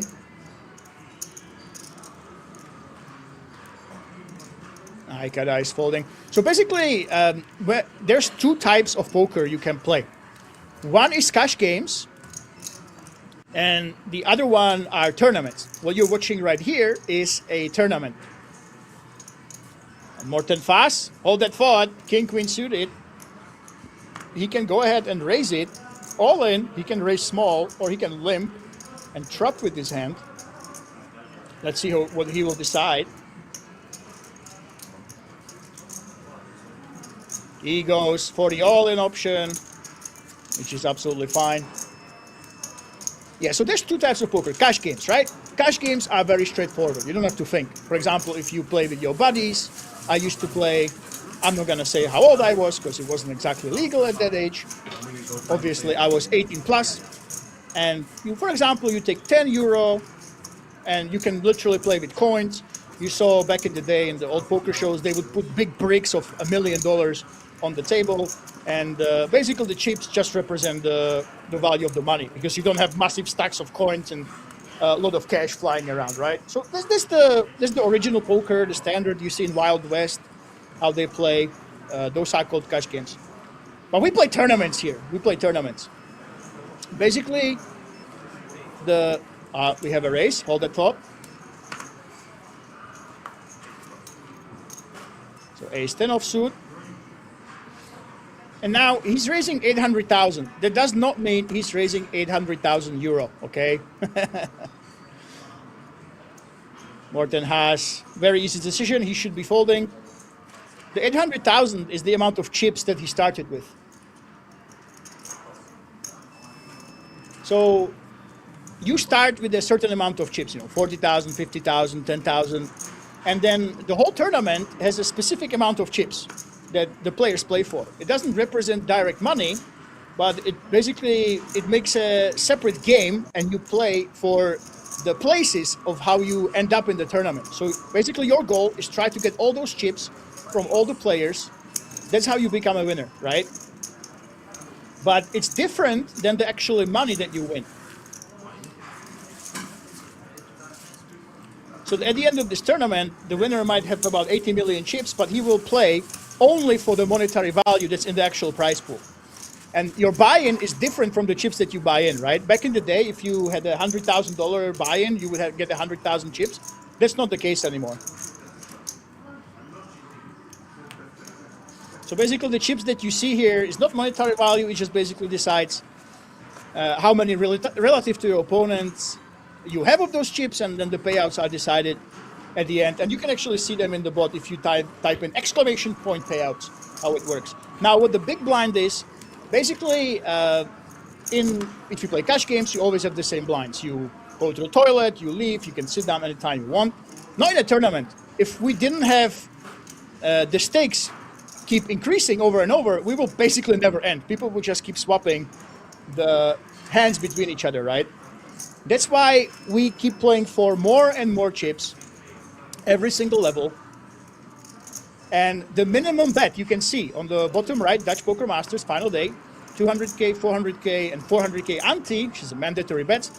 You have to put them in basically. And the 400K is what we call a big blind. Now you see Lucky in the small blind, he goes all in, he had to put in 200K before the flop. That's half a big blind. And Haikada is folding. And he's folding the 400K, the big blind that was the mandatory bet he had to put in. And then the 400K, which is the ante, which the big blind has to also put in. And that's what we call a big blind. And to make it easier, basically, to not be having to say every time, hey, this guy had 400,750 chips, which is this much compared to the other players. You basically measure the stack sizes in big blinds. So in the amount of these mandatory bets, mandatory chips that you have to put in every single hand if you are in that position.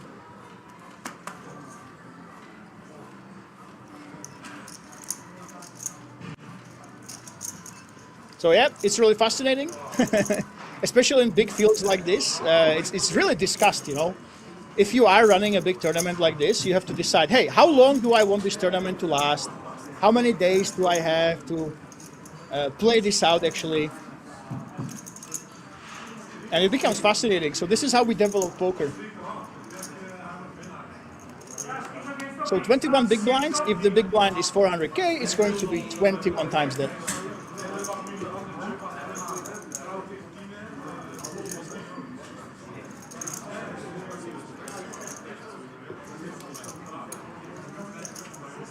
And Haikada, there we go, open raising to 800,000, which is 2 times the mandatory bet in the big blind. And Yamil now, he already had to put that one in, so now he has 400k to either call, or he can put his opponent all in, or just raise an amount that still allows his opponent to decide, and there we go. And Haikara, actually, this is a situation. The problem is we have not seen this much aggression before, guys. We have not seen these re-raises blind against blind at this table. If you were playing against someone aggressive like Victor Blom, the ace-8 off actually becomes an all-in hand here. But I just don't have the feeling that the dynamic is as aggressive as Haikara would have to think for the ace-8 offsuit to just go all in with. You never want to call basically a hand like this. You have very little hope post-flop. Even if you hit your ace, you're not really that happy because your opponent can have all the better ones. So really he's deciding between all in and a call. Yes, we've heard that. He goes all in. Wow! We haven't seen much aggression, but Haikara doesn't care. This is not a bad play by any means. 10 people remaining in this field. And Yamil, wow, he must be really happy. Look at this, yeah. He's nervous. There is always the ace. That's a big danger, but Haikara knows that he took his chance. And so far, it has backfired. Let's see if we can catch the ace on the flop against the kings. No. It's clean so far. He's not at risk, by the way. He will still have 4.5 bigs to work with, 1.8 million, but he obviously wants to take out one more player. He wants to be at the final 9. Can he get it done with the ace? No, it's a paired board. It looks like Yamil here, against this aggressive play of Haikara, will get paid off. There we go, a double up, blind against blind. The first really aggressive play we've seen.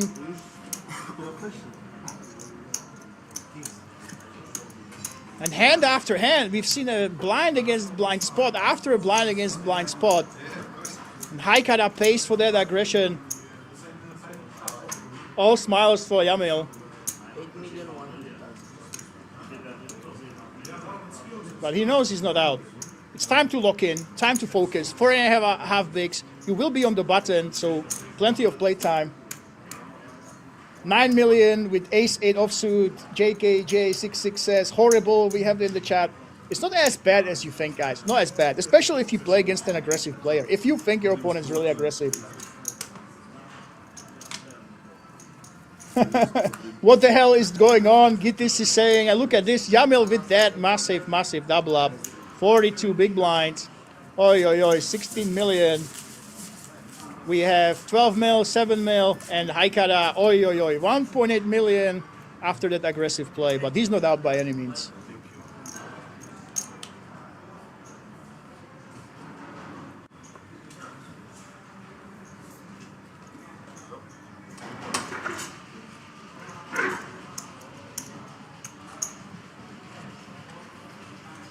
Lucky hanging in there with 17 bigs.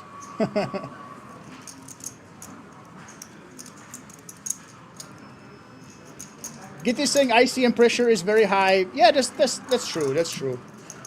You want to get to that final table. If you think your opponent actually re-raises and will fold a lot, but obviously he has seen something that isn't there.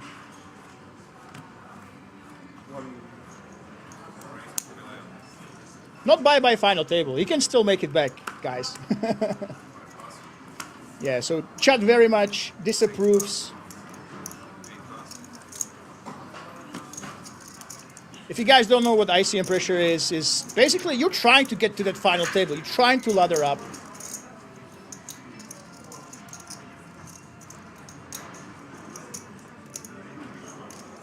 The 9th place is a decent ladder, 3.4k euros from 2.6k. So you're trying to get there. Then the 8th place really is the big ladder there. You have 6.6k for the 8th place. Yeah, so very, very interesting. Very aggressive play. And as the chat pros are saying, if you take ICM basically means that what we talked about before. In a cash game, one chip is $1, but that does not apply here in a tournament. You always have to look at other opponents. You want to look at their stack sizes. You want to see about who is likely to bust, how much money is there with every elimination. And this is why the chat very much dislikes what we just saw with the ace-8 from Haikada, who now picks up with a7 suited, and yes, no other option but to call. This is not questionable as the ace-8 offsuit. We're going for it.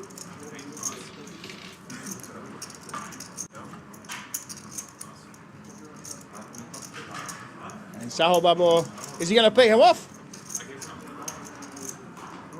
It is actually kind of tempting. It is only 4.5 big blinds.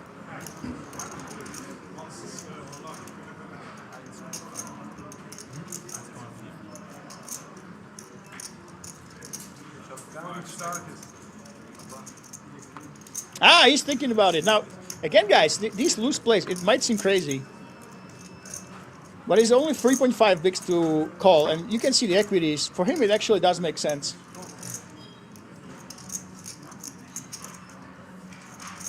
So let's see who he will decide to give back. Well, either way, he's giving back a little bit to Haikada. Either he calls and he's reasonably behind, or he folds and he lets him take down the mandatory bets and the ante.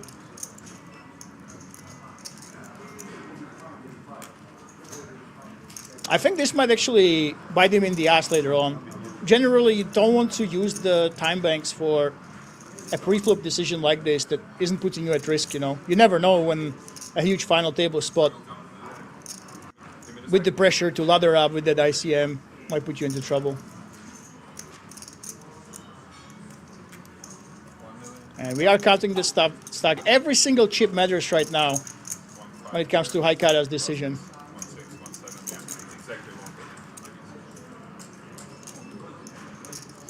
Call 42%. Well, he doesn't see it, right? Yes, he lets it go. The thing is that Haikada can definitely shove all those hands like Queen Jack, King Queen, sevens, eights, you know, that you don't have as much equity against. So he did have the option, but as the guy said, you really want to get to that final table, you don't need to risk it, you know.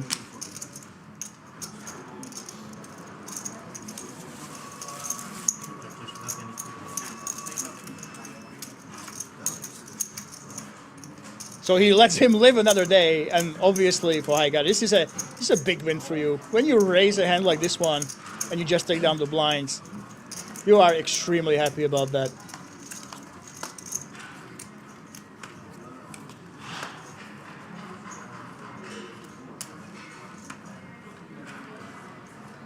Suddenly, a 7 big blinds that can make a reasonable dent to most of the stacks here. And here we go, Yamil letting it go, and more tens, 15 bigs. He is in that stack range when he can just go ahead and min raise, but going all in is not terrible by any means. Ask Jose Casillas, who last week was shoving 30 bigs. He would tell you that it's an easy all in, but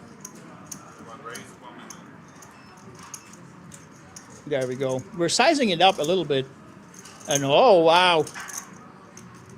Sao Babo with the same difficult decision as before. Because Morten bumped it up a little bit, it changes the situation, but yet he just releases. And Lucky in the big blind comes in with the call, of course. Suited ace. You could even consider just going all in. But when you are so close in the stacks and you are so close to that final table, you don't really want to risk it. Some people, for example, with the ace-8 offsuit would disagree, but these players have been playing a little bit more sensibly.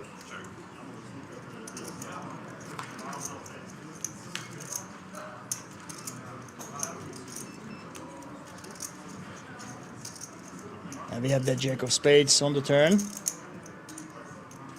After a check back,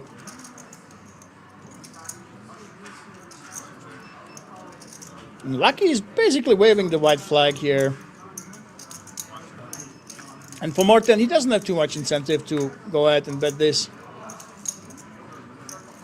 And very likely we should see a check from Lucky now. The question is if Morten will go for some very thin value betting when every single big blind is a big deal on the top 9 bubble. There we go, we just check it down as expected, and Mortens will be very happy to just scoop the pot with his 7s.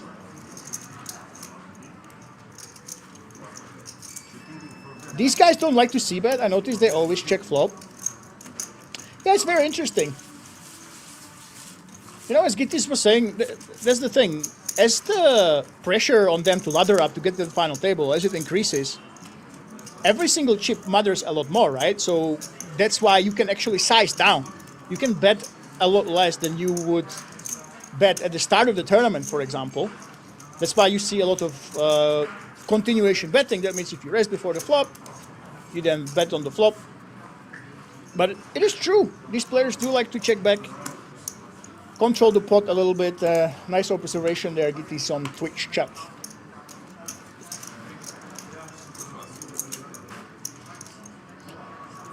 JKJ thinks that the Queen X should have been a call there, by the way. Very close spot. Again, it gets really complex, guys. It gets very complex. You have to pay attention to the stacks of everybody. You have to pay attention of payouts. How much laddering up there is to do if one extra player busts, and all this adds to the insane complexity that these super deep multi-table live tournaments are. And lucky 9-4 off. Yeah, this just about the weakest hand, and Haikara. Oh my god, look at how happy he is. Of course, you had 4 big blinds. As a super short stack like this, you're trying to stay alive, and to get a walk in the big blind, that's the best feeling in the world, let me tell you.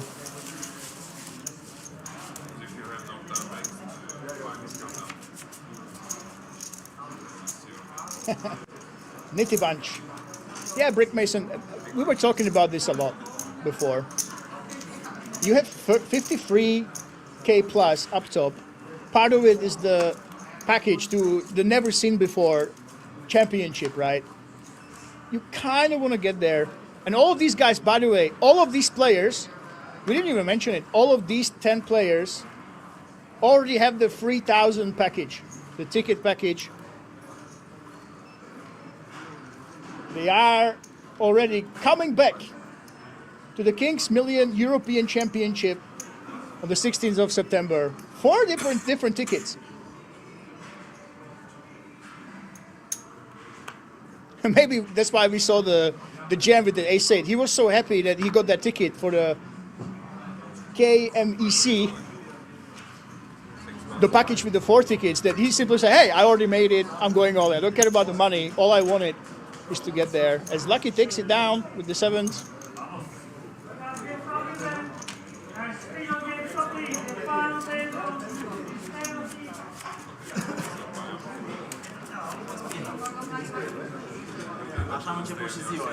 And we have the final table, guys. So the chip count on this table looks like we are up to the top 9. Yamail with the Kings against the, some people in chat are saying blow up against Haikara, against the ace-8, 39 big blinds. Sao Babo. Oh, Sao Babo was the one. Sao Babo with 31, Morten fast, 19, Sting hanging in there. And we'll see you after the break at the final table.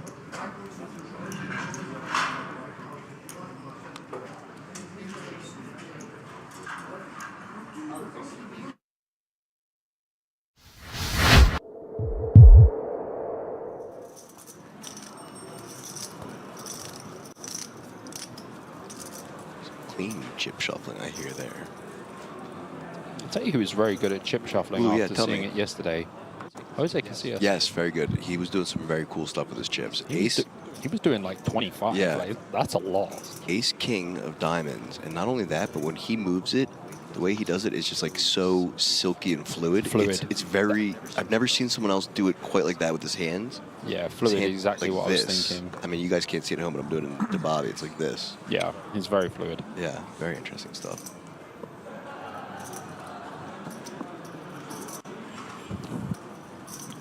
Kiyate in the hijack. Suited connectors, 1.5K to call.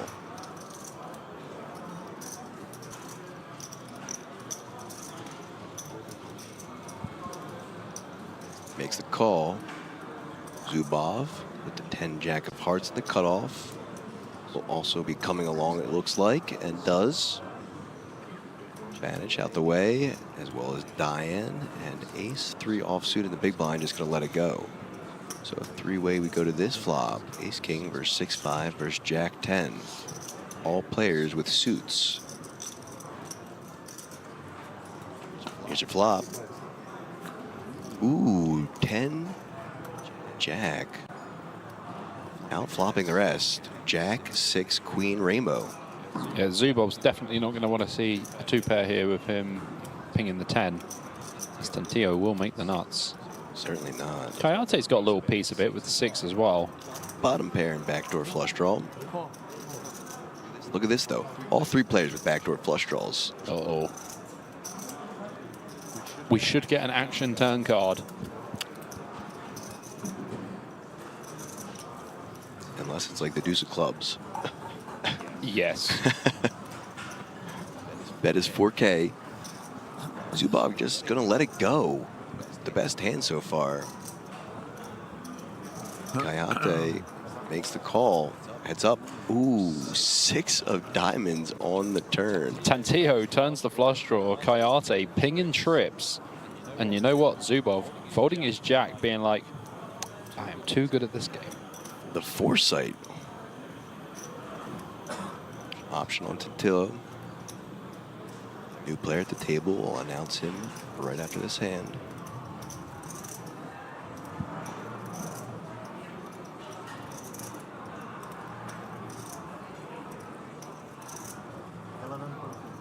$11.2 into 14. Kayate with trips. I think with a hand like ace-king suited here, I prefer to check. We still have our 2 overcards and a gut shot and a flush draw. So when we bet and get raised, we end up blowing ourselves off our equity.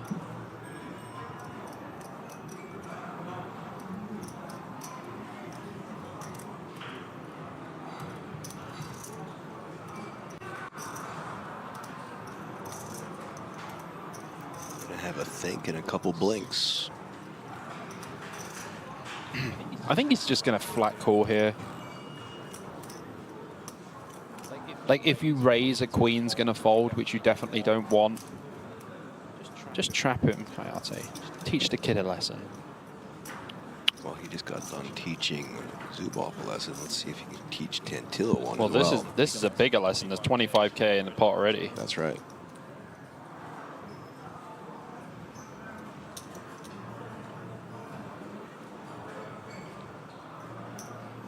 Does just call. Let's go, Kayate. Needs to fade a 10 or a diamond. Only 5 outs now for Tantillo.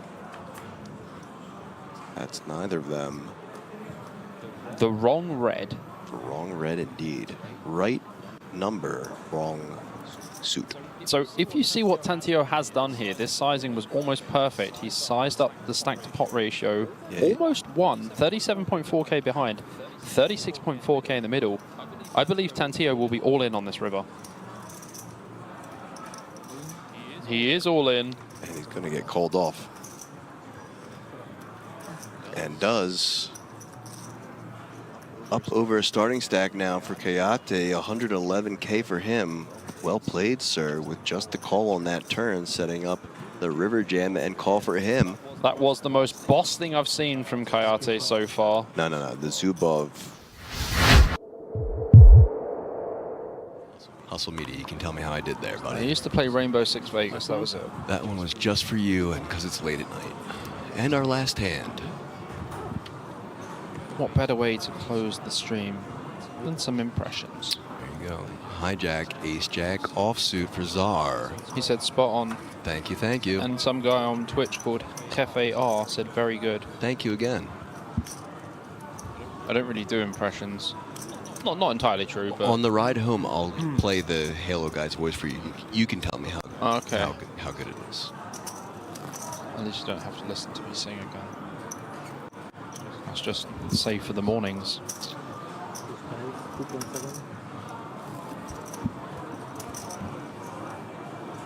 I was saving that just for our friend earlier, and you know, I told him he had to stick around to the end of stream. Oh, the Balkan fella. Yeah, Balkan. So you guys at home, 761 of you on YouTube and 200 on Twitch. Got a little treat there. 2.7. Last hand of the day. Are we going to get some action? Oh, we're it definitely looks getting like action. it. Love to see it. Oh, look at this.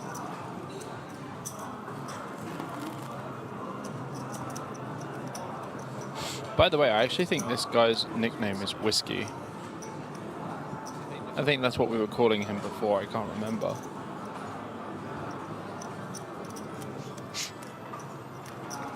Rzishkowitz. That was actually very good. It's not bad.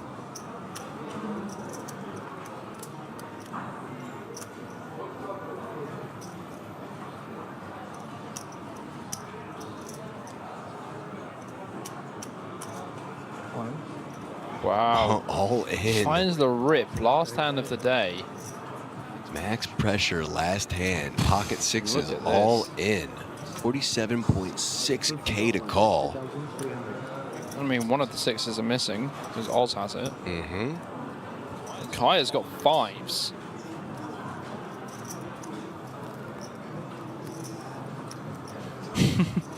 Someone in the chat says, wait, that's a real name? That is a real name. Try me.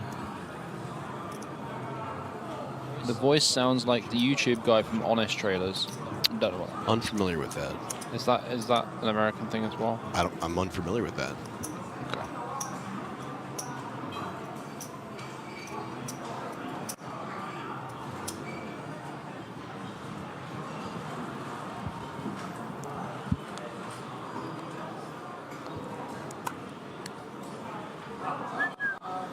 Benito. 40. 50,000. Aaron. Last hand of that Fold. money, yeah? Let it go, Kaya. Let it go. Not gonna sing that song, but let it go.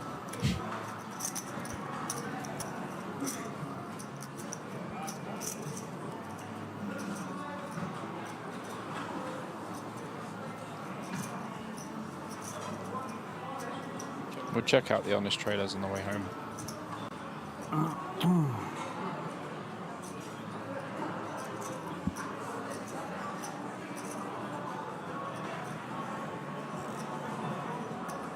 My brother.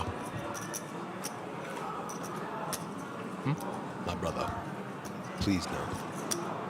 Not the last hand.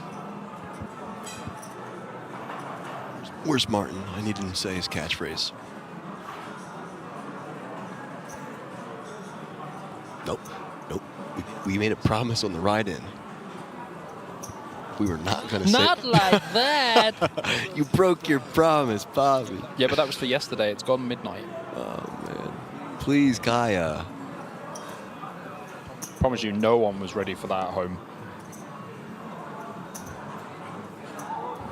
Your name means the rock. Don't be one here.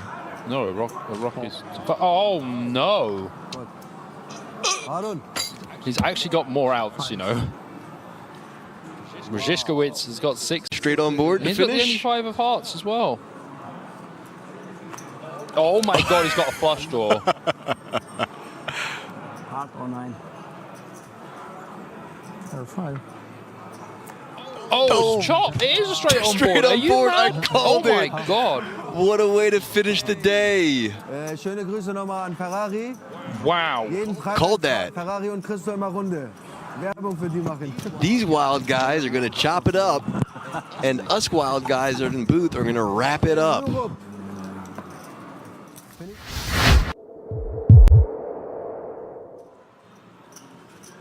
A short you, apparently, Rutger. Okay. Australian. What? I'm British. More importantly, Banich has aces.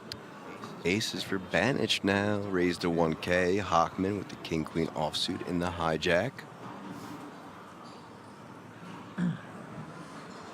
Can come in for a free bet here or a flat. Hennon. Hennon, exactly. Hennon it is. I feel like Hockman is going to come in for the free bet. Smell 3,200 coming. What, is that? 23? 23. Introducing the world's smallest free bet. Yeah, 2.3. Couple of 6-9s. Suited.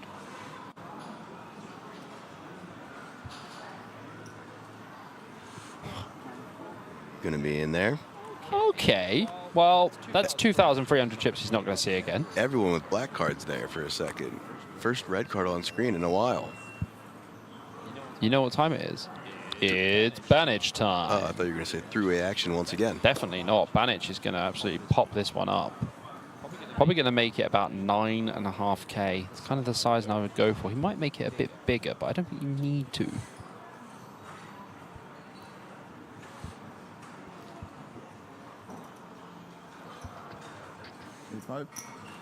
Eight 5. 8-5. Oh, yeah. That is beautiful sizing. Unfortunately, Hockman has got king queen off.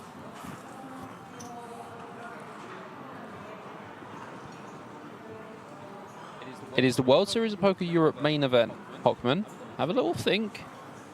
There we go. He picked up the chips to commit them to the pot. A little pump fake. Our little Dogan's having a think about this with the aces cracker. Makes the call. Oh dear. Good spot for Banich so far. Dogan with 11% equity with about 55 cards that have already been folded that were clubs. Does have that ace of clubs himself, though. Mm-hmm.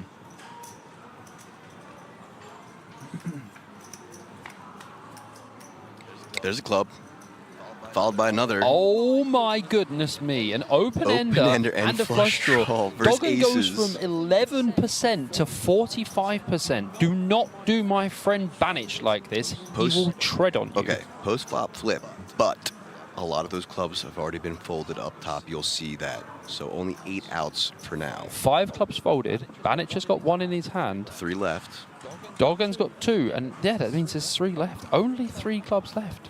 So 6K now. 10s and 5s also working for Dogan.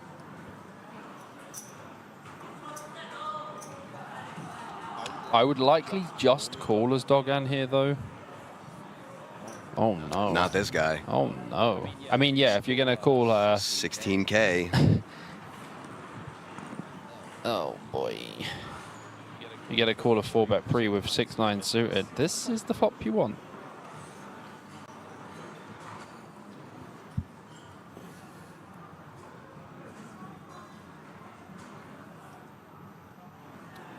About to see some post-flop action-jackson. You're about to see some post-flop Banich here. Makes the call. Going to a turn. 10-5 or club. Deuce. Safe? Safe-ish, yeah. For now. I mean, if you're Banich in this spot, you don't put your man on 6-9 suited.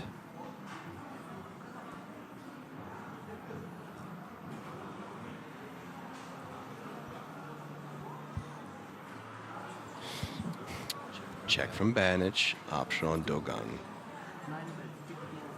15K. 15K to call for Banich.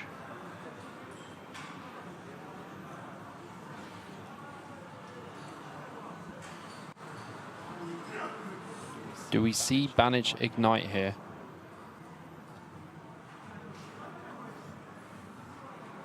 The slightest little smile on his face, if you can see it. Ah, the small smirk. The slightest little curl on the outside of his lips. You see that? Mm-hmm.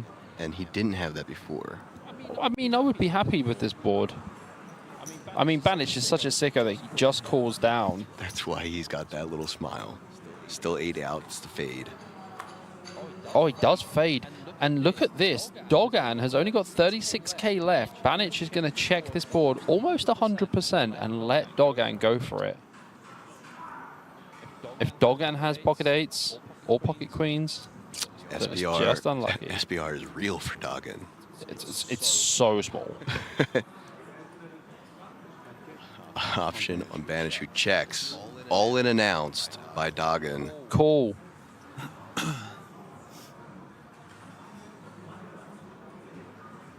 This is your hand, Banish. Just has to find the call. So what Banish is thinking about here is like, what hands can Dogan have that he calls a 4-bet with? Pocket eights, pocket sevens, pocket queens.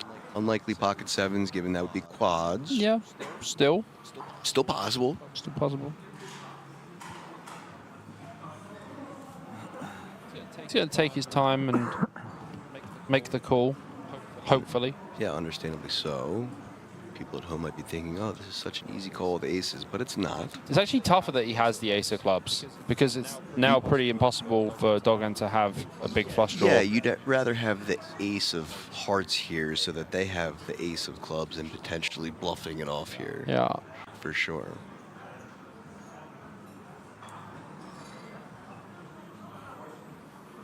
Does make the call. There we go.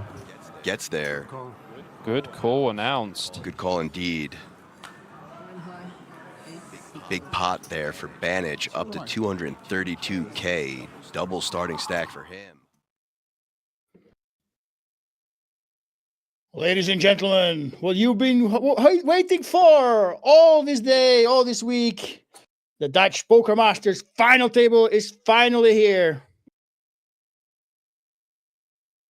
Hope you have your coffee on, your Red Bull on, because we are playing until the winner. And here are the lucky 9. Omer Kaya, 120 big blinds. This is one of the most dominant chip leaders we have seen here at Kings in quite a while. Yamino Saho Celtic, the man who entered the day with 20 plus million chips in 4th place. Martin Zeman, who's been putting on a clinic at the previous feature table with 25 bigs, and the sole hope Morten Faas of the Dutch with 19 big blinds. Lucky the Dark and Haikada are ending the final table with Haikada. Some say it was a blowout. Some say it was an aggressive play. It's down to only 7 big blinds after running a huge pre-flop. All in with the ace-8 against Kings. And remember, guys, what you see here is 4-time tickets. They are getting the ticket package to Kings Resort for the flagship event. Kings Million European Poker Championship. And really, this is replacing the World Series of Poker Europe here at Kings Resort Rozvadov, which is moving to Prague. And all these players will be returning for it with 4 separate tickets for 4 separate events. But now, let's jump right into the action. As Morten Faas, the sole Dutch hero, wakes up with 9-8 suited. And he's not afraid. He wants to show the others that he came to play. And we have that min race right there.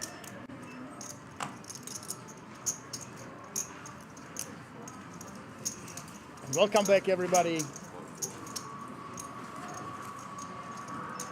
Let's see if he can take the first pot of the final table down.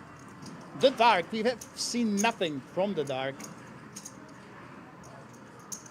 But look at him.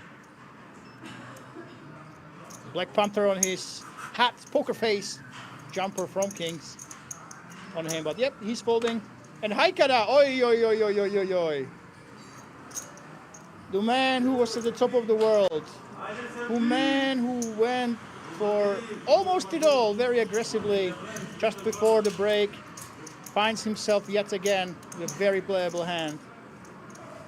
And only 5 extra big blinds in his pot and a lot in the middle. Can this man really find a passive option when he was so aggressive previously? Or is this it? His tournament life will be at risk.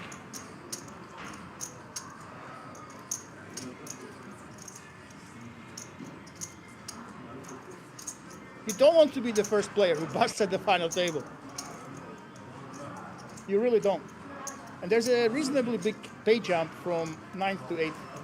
But you'll be hoping as the short stack that somebody else goes crazy and they let you ladder up if you let go of a hand like this one. If you are playing for it all,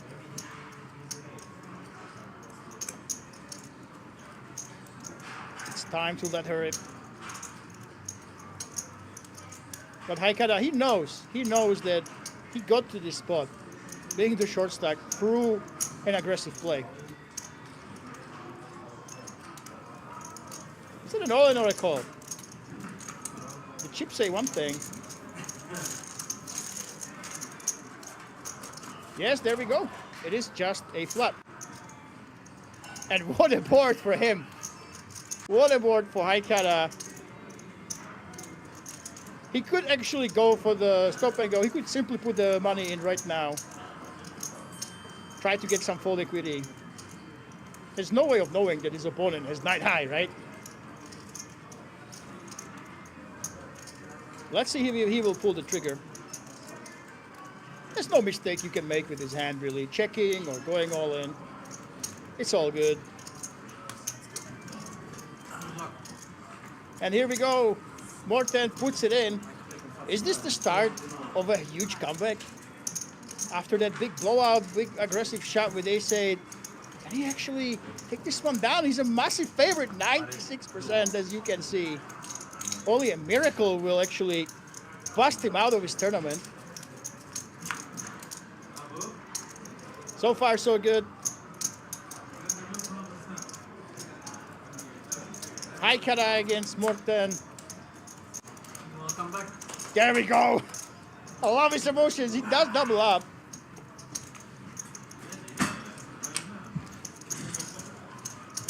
And he couldn't be happier about this. I mean, remember, one huge aggressive play didn't pay off for him, and he lost so much of his stack, and now he's still hanging in here. After using those time banks, just called, got a nice flop, and he's very happy about it. I love to see it. I love the emotion in poker. I had one of these out.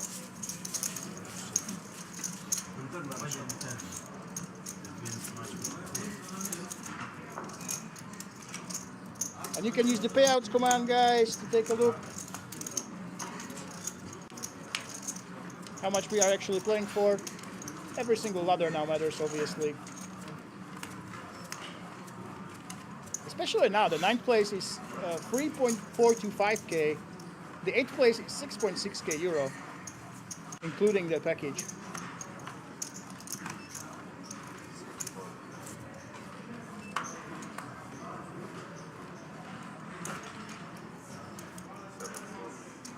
So here we go. Who will be our first casualty? Who will be the first one who blinks and gets unlucky? And pass from this tournament. Misses out on that pay jump. We haven't seen much from the dark. King 3 offsuit would be getting out of line on the button, of course. Oh, we had some Hollywooding.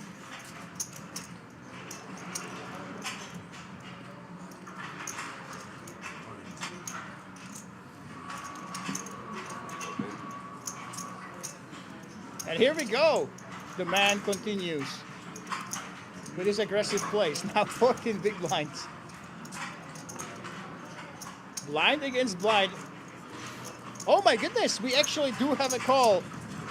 The massive chip leader, he doesn't really care. He doesn't have much to risk. If he thinks he has the odds, he will try to knock out the extra player.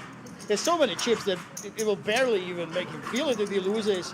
And he's suddenly ahead of Haikara. Could this be the end of the aggressive Romanian's journey? Oh, it looks that way. Is the queen on the flop, and Haikara would need a miracle to stay alive in this. Oh, there we go. The diamonds are out, but there's still hope for him. And now it is a flash at Haikara. Well, probably with his friends. With his lady friend over there. He will go out into the dark thinking about, hey, Was I maybe too aggressive with that ace-8? Should I have taken it easy? But everybody can think back in hindsight and look clever. Ariana Grantef says, bye, Eddie Guerrero. We had a lookalike there at the final table.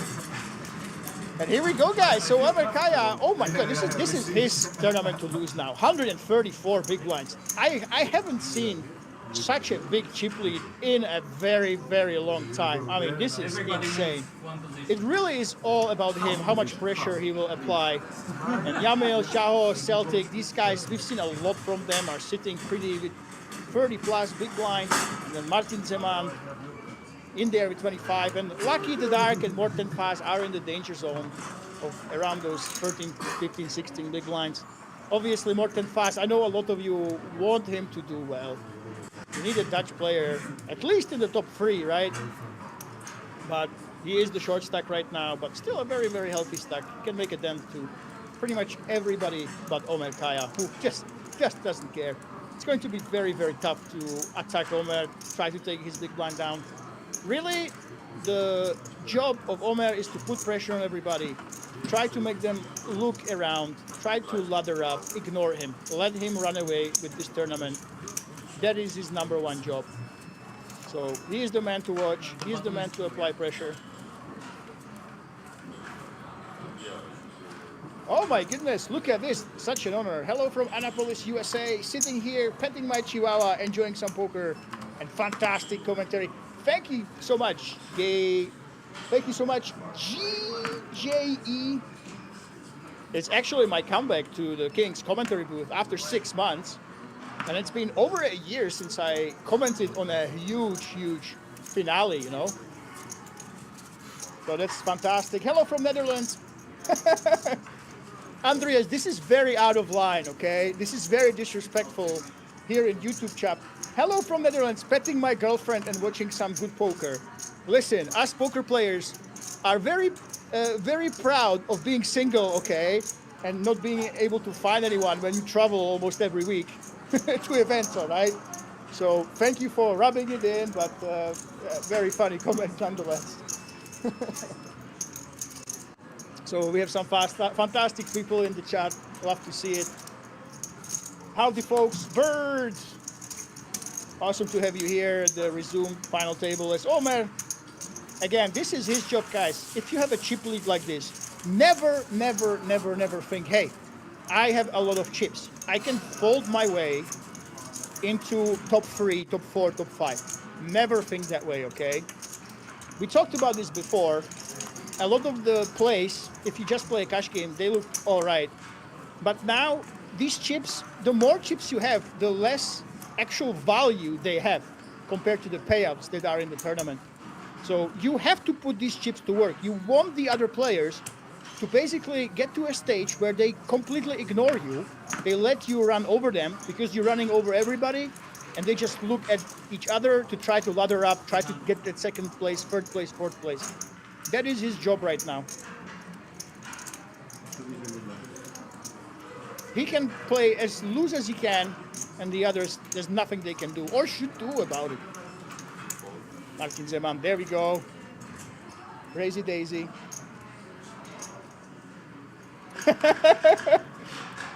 Melvin says, hello from Poland, petting my Bober pet. There we go.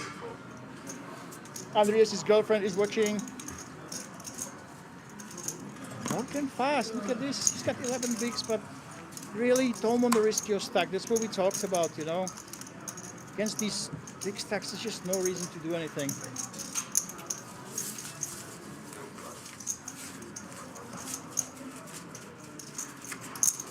By the way, guys, Morten Fast, this usually at King's Resort, there's a lot of people that come along from the organizers themselves, right? We have a lot of people that travel. We have about 180 players from Netherlands and also Belgium coming in, traveling with the organizers, you know, getting into King's Resort. But obviously, you have a lot of locals. There's people that love the King's Resort, they love the buffet, I love the buffet way too much. I'm way too overweight. So it's actually not that common that the people from the organizing country get to be at the final table. And all that thought, Sao Babo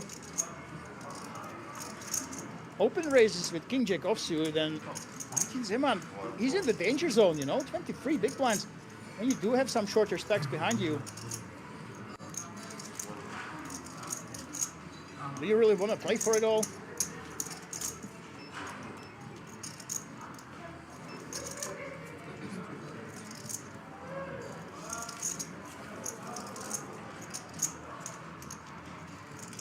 Here we go. Just with the call, guys. That's what we talked about. If this was earlier in the tournament, you simply just don't care. If it's the start of the tournament, you're going all in. You're free betting. You're very, very happy about that. But not now, especially when Morten fast behind you has only 8.2 bigs. Lucky has 11. You just don't want to risk your stack here.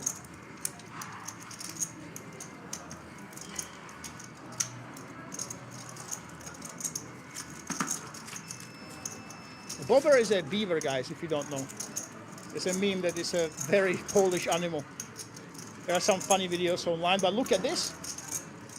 Oh, wow, tricky, tricky. Shaho just checks with the top there.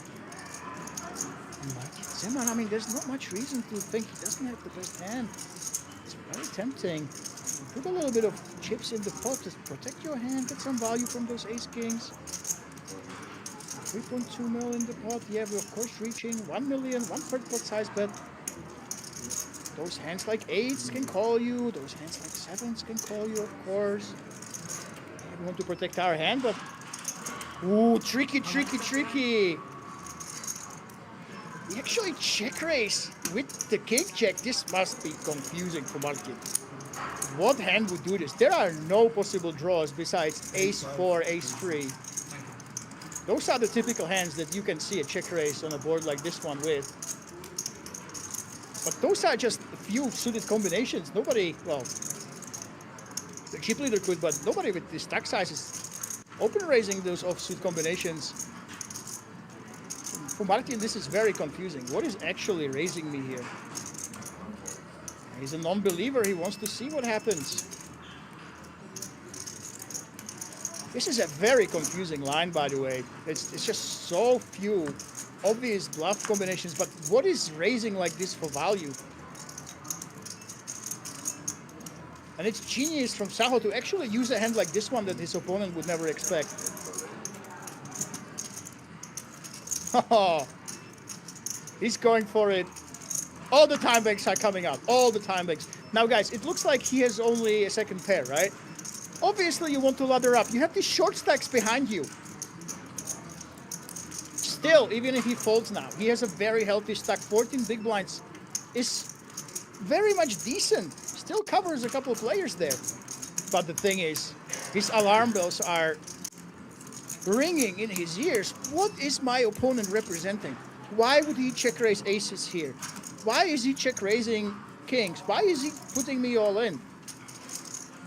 He's so strange, and he's probably kicking himself. If he considers calling here, why didn't I go all in before the flop? So, you want to ladder up, right? You have only a second pair. But this is confusing. He can't believe that Sao would take a strong hand like this and play it this way. It does look like something like ace 4 or ace 3. The problem is there's not enough combinations of that. Backdoor hearts, sure.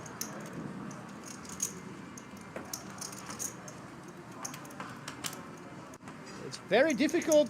Is he gonna lay it down? It's one of those spots that you know. I can just fold. I can live another day. I covered 2 guys. There we go. The common sense prevailed. He actually lets it go, but kudos for Sao Babo. This is super confusing the way he played it.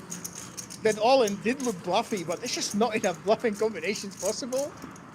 And when the opponent still covers the short stacks, it's just tough to get paid off, but very creative play, and it almost worked. He almost got the max value in here. Wow. So shout out to Andreas' girlfriend in YouTube chat. Angela says, hi, I'm from Netherlands and my boyfriend and I are watching from Dubai right now. Oh my goodness, we're watching from Dubai. He's coming to the Kings Million tournament in March. Please wish him luck. Well, good luck, and let me tell you guys, this is incredible. It's insanity for low buy-ins. You see it right here. We started with 225 euro. And we are here, and in Shabo's case, 225 euro, top 8 for 53k plus, and he has aces under the gun after being involved in a lot of hands.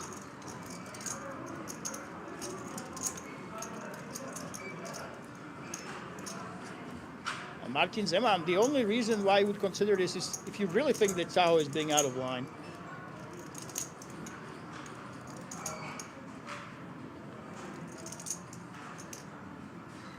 The dark, I'm guessing that he's just posturing here. There's no reason to get involved. You really want to go ahead and... Oh my goodness, no! Omer with the jacks! In... Here again, Sao Babo. This is the only stack that can actually make a dent. 33 big blinds. Yes, obviously we're never folding. But it will be so tough not to simply get it in here in Omer's shoes. Even if he loses, he's still the chip leader. And a big one at that. The question is, do you just want to go with the flat? Maybe allow those short stacks to go crazy? Or are you simply free betting and then having a really tough spot where it's so tough to just lay this down? And here we go. We go with that re-raise. What? Oh my god, it's the same hand! What is happening here? Are we in the Twilight Zone? Yamil also has the jacks. And he also has around 30 big blinds. This is such a disaster for him. This is so unlikely to happen, guys. Both players have the same hand. While Saho actually wakes up with the aces. Oh my god.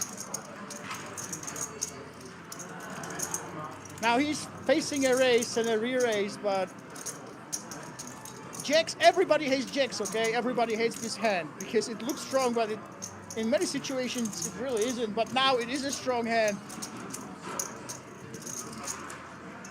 What is he gonna do? He's reaching for chips, guys. It's super tough to just let this go. He only calls. Oh my goodness. Now if you are Sabo Babo, you have ace king, you can actually just rip it in. Yep. He is re-raising. It's not the full all-in.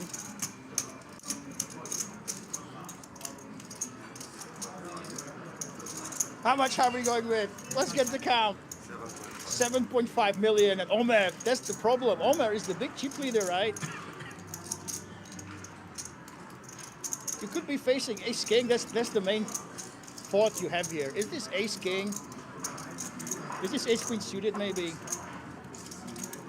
And in his shoes you have so many chips that even if you stack off and you are wrong, it's not a big deal. You're still a big chip leader.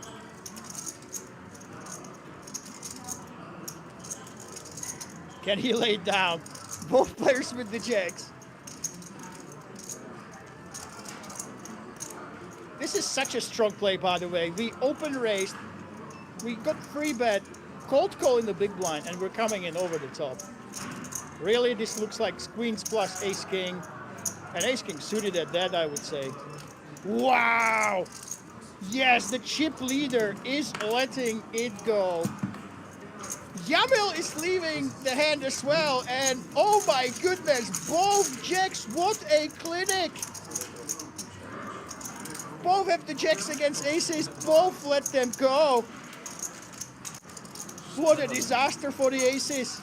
Somehow, some way, you won the hand, but you kind of lost the battle. They actually both get away. This is very impressive. By the way, shout out to the Kings production team. Look at this. They are recording what just happened.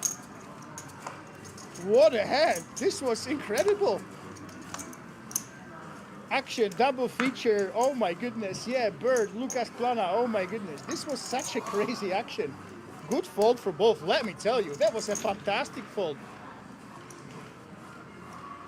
I was not expecting the big chip leader, who doesn't really have to care at all. If he's behind, you know, you can get it in against Ace King suited. Ace King off wasn't really likely, but wow. I think the thought process was that when someone cold calls in the big blind, you know, chip leader free bet, someone cold calls in the big blind, it actually smells really trappy. It could be aces sometimes.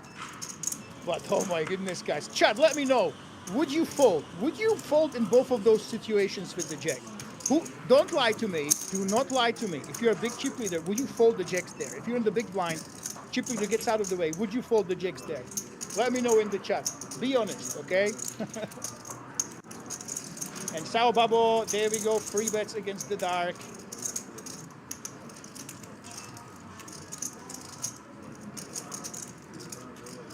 And we're actually taking our time. That's the thing. When you don't go all in with a hand like this one, you put yourself in a really tough situation. That's why when you are around that 10, 11, especially 112 big blinds, especially with the big blind 90, you kind of want to just go all in. Now you're not really happy about this. You put yourself into a tough position.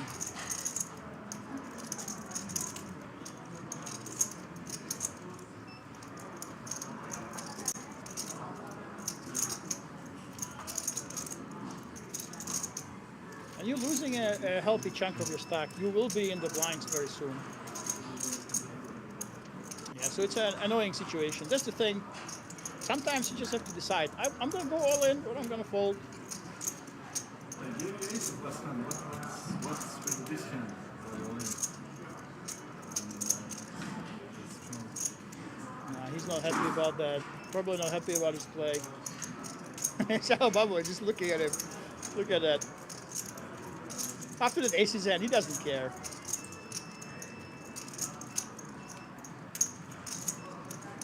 Oh, the dark. Put yourself into this spot.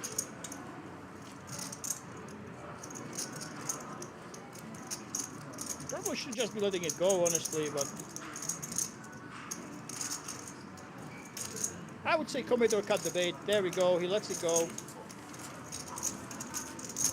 So Andreas says, I would never go all in with jacks. I have never won an all in with jacks.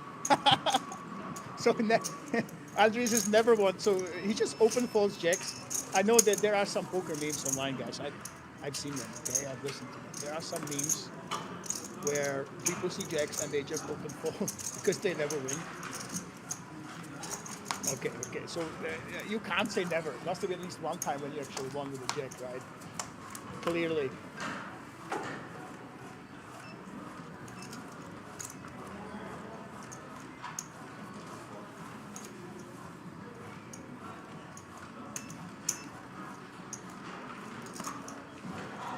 But yeah, a good fold, we're saying.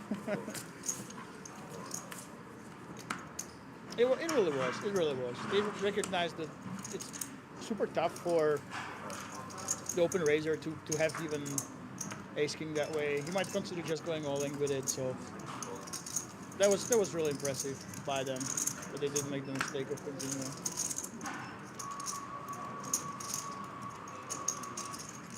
I mean, it's pretty obvious. I mean, you don't want to play this one, right?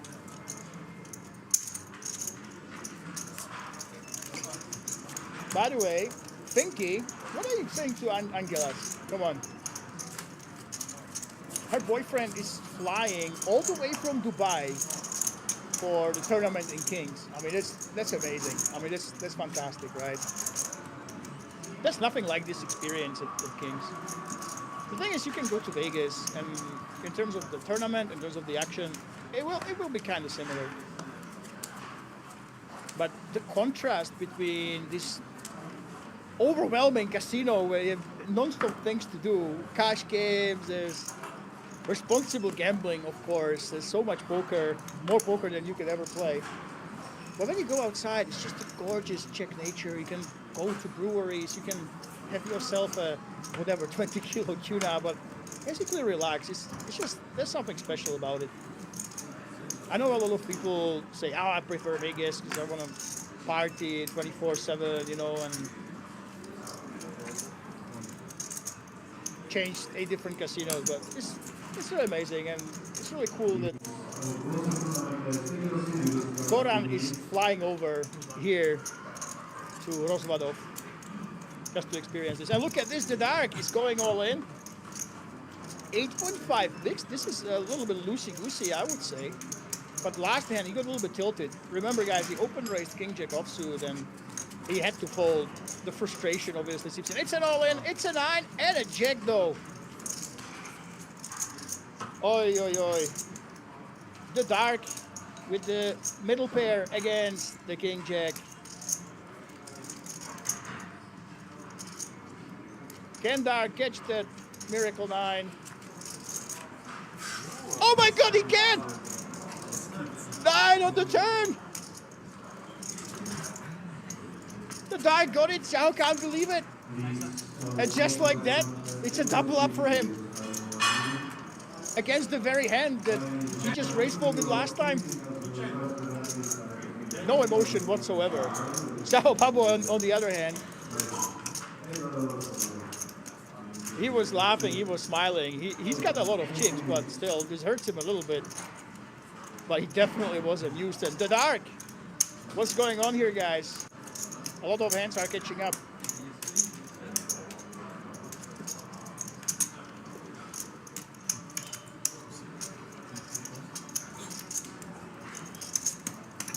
And he's scooping the pot somehow, some way. Suddenly the Dark is finding himself with 19 big blinds, over 9 million chips. The man we're watching right now, there's 2 men we're watching. Omer Kaya, still over 100 bigs with that very disciplined checks fold, by the way. Morten Faas, 8 big blinds. Soho of the Dutch. Everybody, you know, there's been close to 200 people coming over from the Netherlands and Belgium. They basically want him to go ahead and do well here.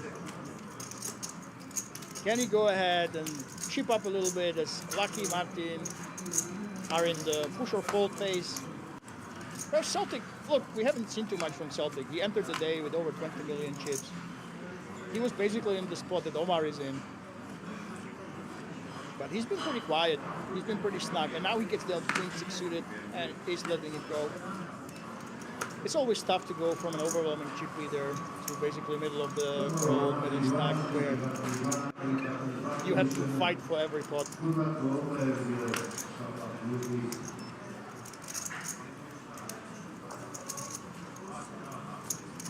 Shout out to Ronald van der Linde. Yes, he's a fantastic man. I actually contacted him before. He does great things in collaboration with the Rozvadov. And actually, he asked me to tell you guys about the European Poker Festival, 28th of April to the 12th of May. Only 299 euro buy-in, but 1 million euro guarantee. 1 million euro guarantee. We're bumping it up. That will be insanity. So if you love this event, this man, this man is the one to watch out for, the one to thank. And if you want to support him, European Poker Festival at the end of April, right here at King's Resort. We have the Romanians saying, "Oi, commentators, we have a bad word." I will not. Well, is the first name the bad word or the second? Vlad, let me know, please. Am I repeating a bad word? Is the first one bad, second bad, or are they together bad? We obviously don't want to get banned in Romania. Please let me know.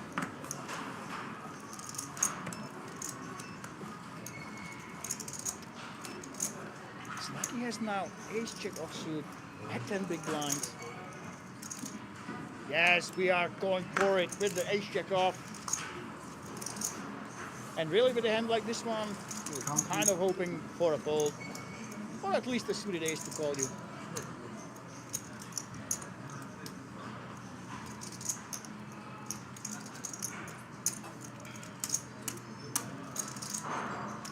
The Dark, mean, come on, 10-4 off.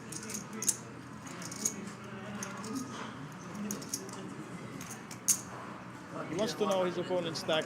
But I think this is just Hollywooding. Unless he goes crazy after just doubling up with a miracle. We have seen some blow-ups here at King's Resort. You can go to our Instagram and see the very memorable blow-up with the 7 deuce. Yes, there we go. We do have that fold. And Omar Kaya, even though he's a chip leader, we've seen him putting pressure on, but he's generally disciplined in these all-in situations. And there we go. So let's go. But oh my goodness, Celtic, the hero of yesterday, the big chip leader once, now can find himself down to only 11 big blinds.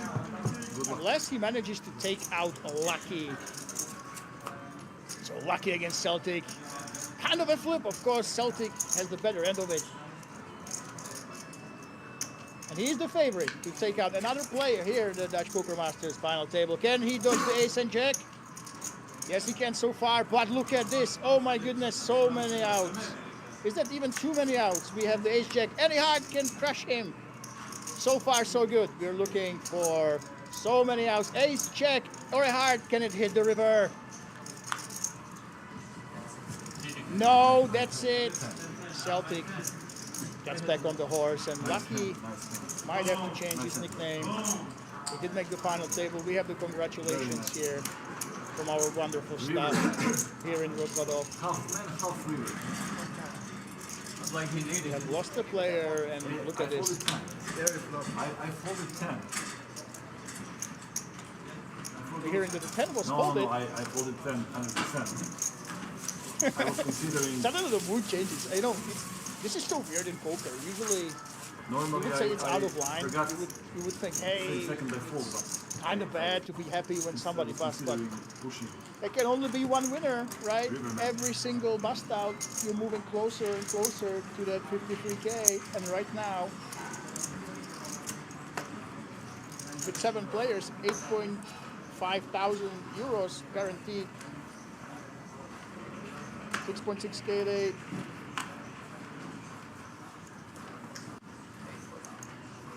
You can't think but be happy about someone busting, and the mood suddenly shifts. You know, everybody's smiling when a bust happens.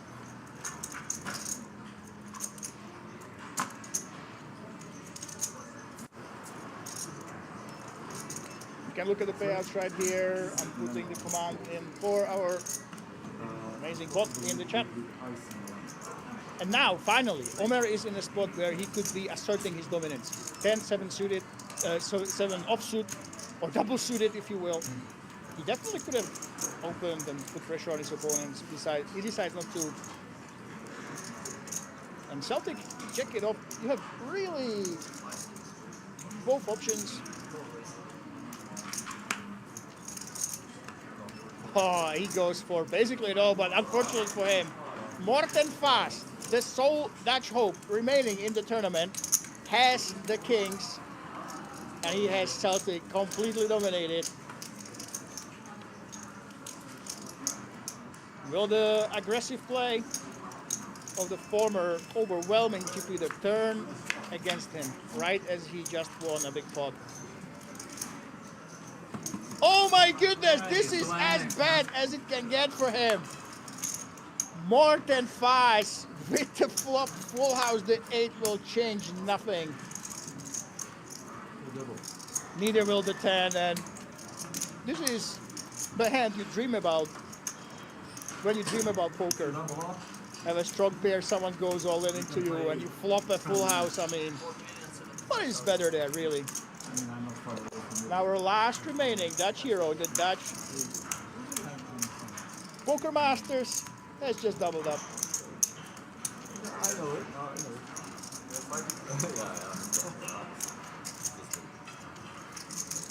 we have some Romanian arguing in the chat.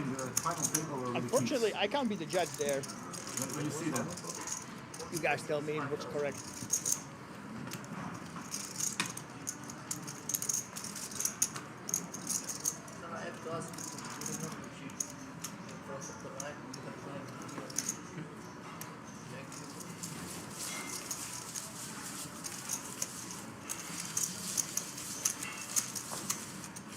And we had so much drama. And it's not paying off so far for those aggressive all-ins, for those aggressive plays. It's not been working out so well. But it can always change. That's why poker is so beautiful.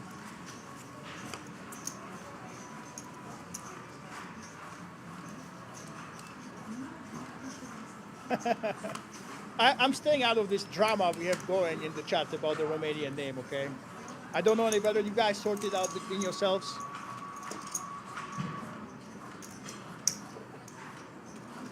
As I was saying earlier, you know, in World Series of Poker, or the European Poker Tour, Borfo played at King's Casino Prague or here in Rozvadov. We don't allow nicknames, but the buy-in is so small. It's 225 euro buy-in. Massive payouts up top. There's a lot of players that have their normal jobs, you know.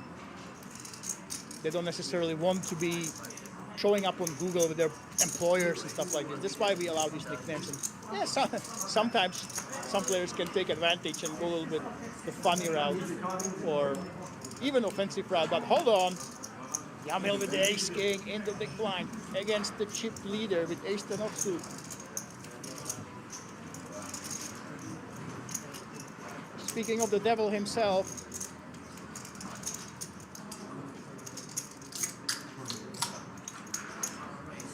of course, we will be putting money into the pot. We just go with the small free bet. And oh man, he got away from those jacks. So this is sort of the similar spot. Ace 10 offsuit is just about the hand you want to release. And yeah, he has been playing pretty snug so far. He has not been pushing his advantage, but paradoxically, he saved a lot of chips by playing tight, especially pre-flop in these situations. Avoid calling him by his nickname. So is the first name or the last name the problem, or both together?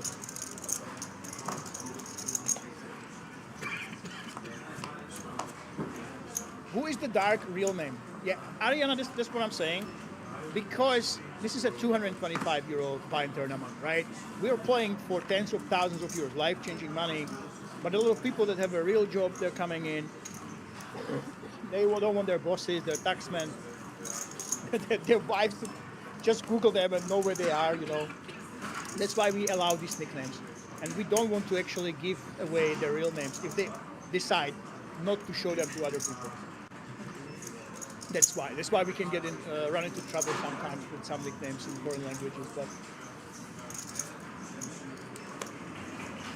it does make sense.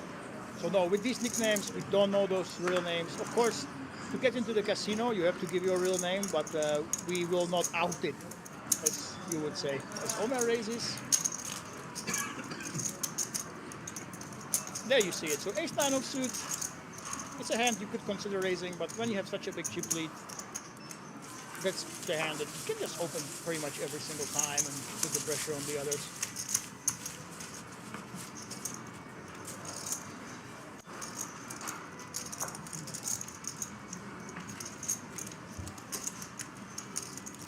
Yes, we fixed the payouts. Thank you so much, Bird, our most amazing moderator in Twitch. We finally fixed them. So now you can see them, guys.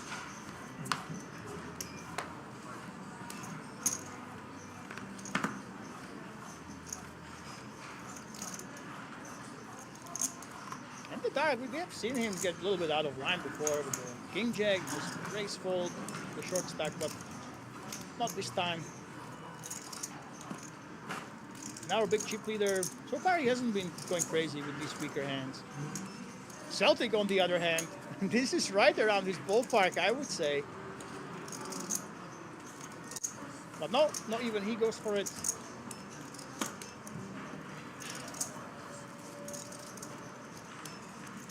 Opens the door with a Romanian, who the chat is saying I shouldn't repeat his name. Let's call it Jay.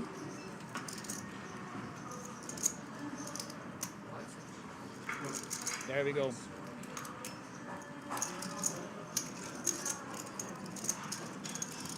An insta-call by Xiao, which opens the door for Martin Zeman, and Martin Zeman, there's only one thing you can do, instant all-in, which will get Yamil out of the way, and unless something crazy happens, we are about to see another race here with the final 7.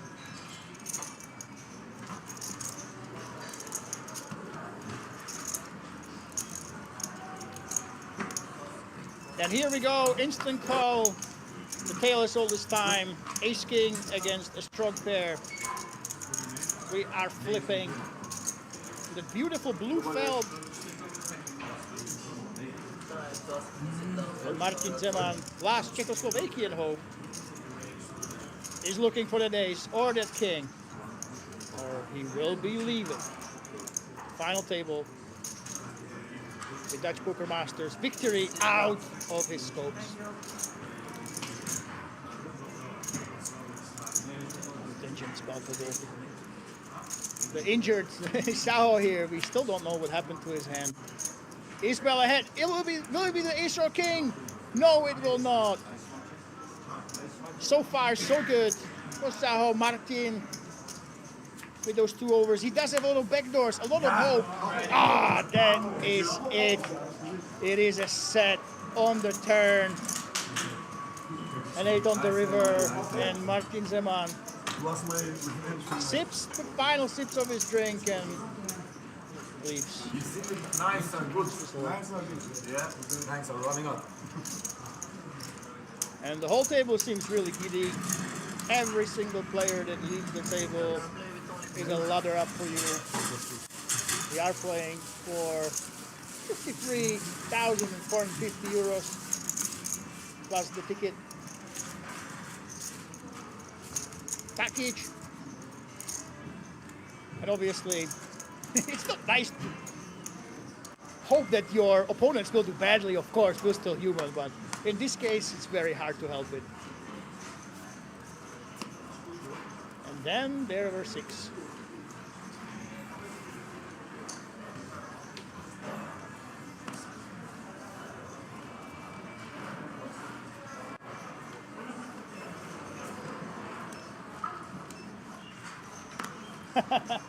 Cristiano, if a commentator this level doesn't read a player's name just because of what arguing here, it's sad.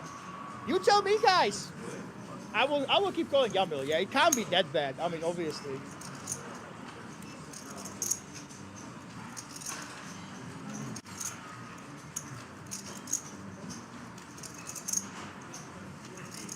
And Shaho, there we go.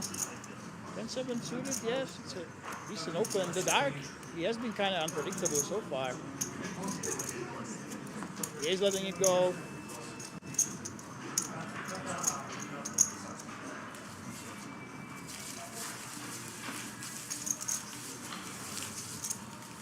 Andreas De Vries, by the way, we missed it. He was saying, yes, double up, let's go, vamos.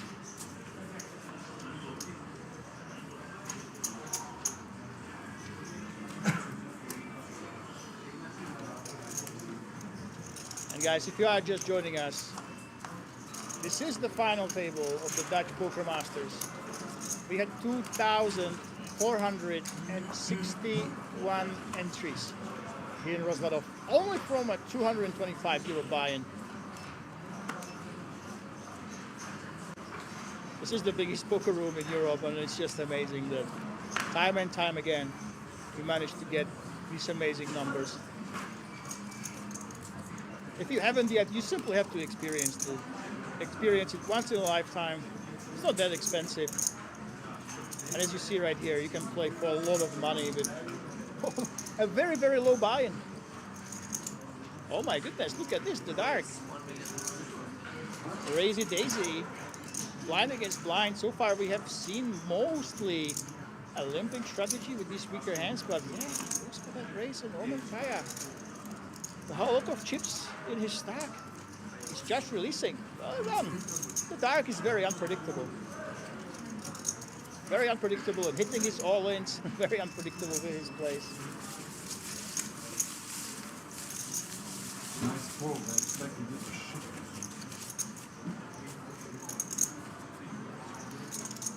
Now guys, calm down in the chat, okay? If I call, if I only I know the stakes are high, but this is poker, guys. It is a lot of money. I know it's your country, you know, being displayed here, but at the end of the day, we are all friends. And oh my goodness, look at this. Morten Pass, who was at risk last time, again with the kings. Decision, normally it should be good decision. It wasn't. And he has so many chips that he can just go ahead and put in the small raise. So we're going with 1.1 million here. And the dark, you never know what he does actually. What's the odds? You can hit the 10. He's chatting to his opponent to his left. That usually indicates that you're simply going to be folding. Now Omer Kaya, the main reason why he would be peeling here is I have a lot of chips. I can put pressure on my opponent. But so far he has been playing pretty snug. Now let's see if Celtic. Great odds, but remember guys, Morten Faz, he has bumped it up. It might not seem like much, but the 100,000, a little bit of a chip you throw in, does change how many hands you're supposed to defend against it. So he is successful, kicks it down with the kings. Yes, Cristiano, we will read the player name, okay? First name we will for sure read, don't worry.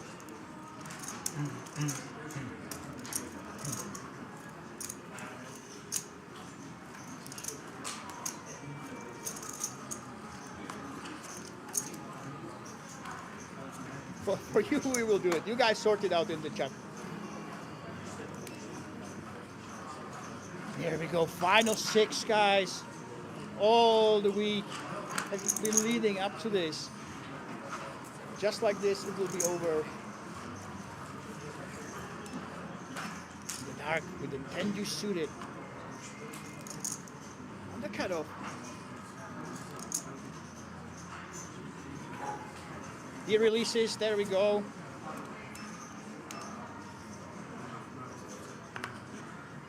And over 99 big blinds with 6 left. I mean, that's just such a massive stack.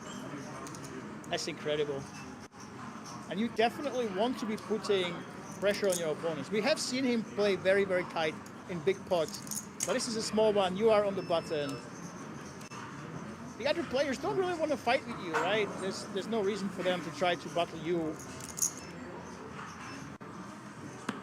We correctly deducted that raising is the right play.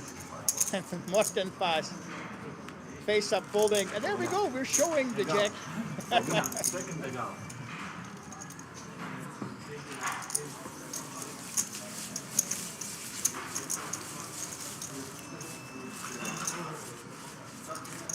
Bird is showing us the payouts.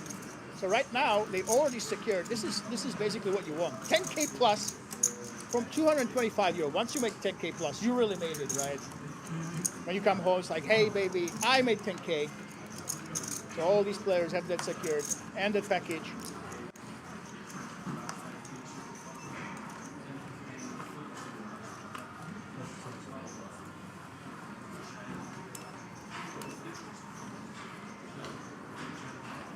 The dark again.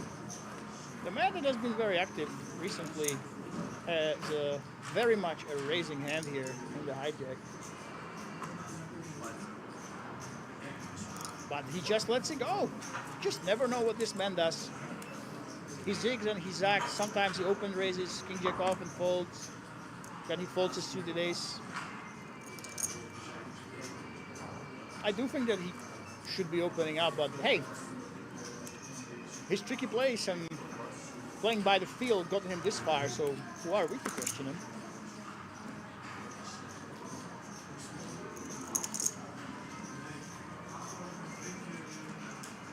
Morten waving the white flag.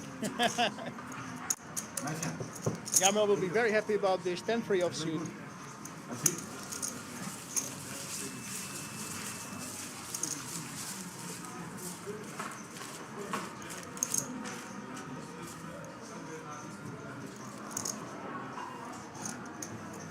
All these guys, by the way, they have the 3K package for the Kings Million European Championship. That will be played in September. And the reason why Kings brought this in, they even changed the color of the felt in the big room to blue is because the World Series of Poker Europe is moving to King's Casino that's in actually Prague, and the ballrooms of the Hilton. So for, I think, almost a decade, it was many, many years, it took place here in Rozvadov, and we always played for the package up top. Now it has changed, but I must say it's a bit more fitting to a tournament like this one, where Omer Kaya, for example, with 101 big blinds, over 50 million chips, has gotten to this spot from 225 euros. So all these players that were here, all the top 10, they have that ticket package where they will play for the 5 million euro guaranteed main event during the King's Million European Championship, but they have 3 other tickets as well to boot.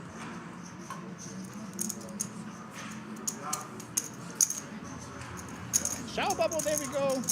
Queen Jack offsuit, we have a call, as we should, of course, and it is the 2 biggest stacks sizing up against each other right now.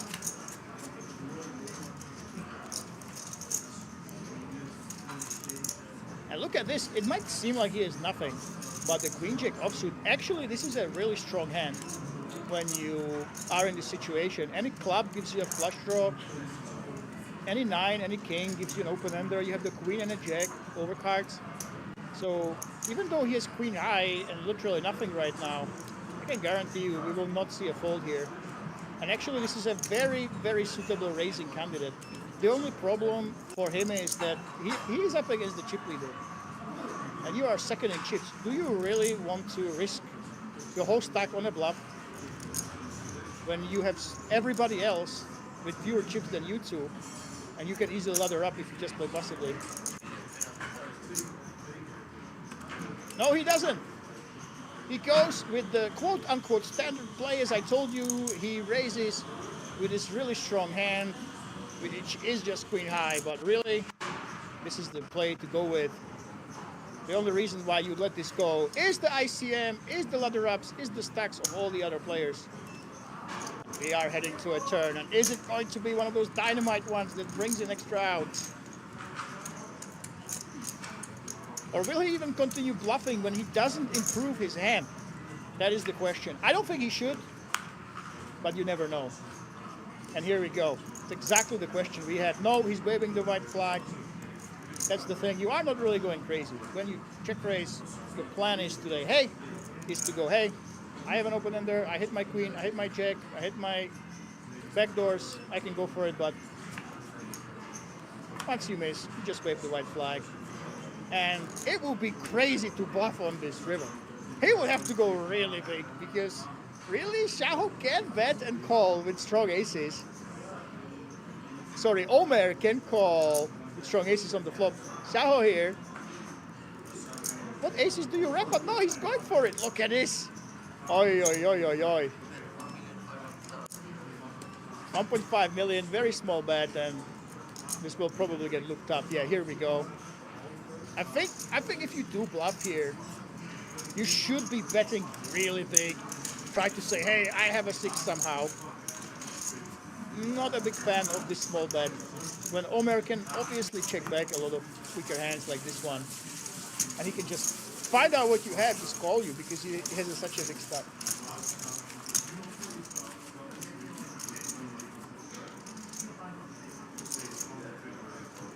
Good luck, Peter. We have on YouTube. What's Dark's real name? Played with him in day 1. He was a nice dude. Yeah. We have on Twitch chat. Well, we don't know. We don't know, guys.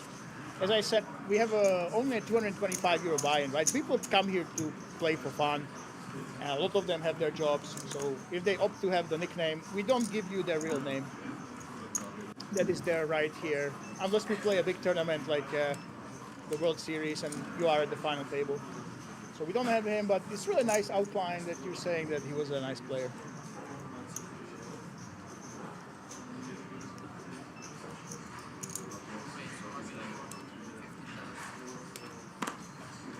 And you know what, Cristiano, you are right. I am reading the first name, don't worry. And I will keep doing that. Yamil with the 10-7 offsuit on the button. releases, and Celtic,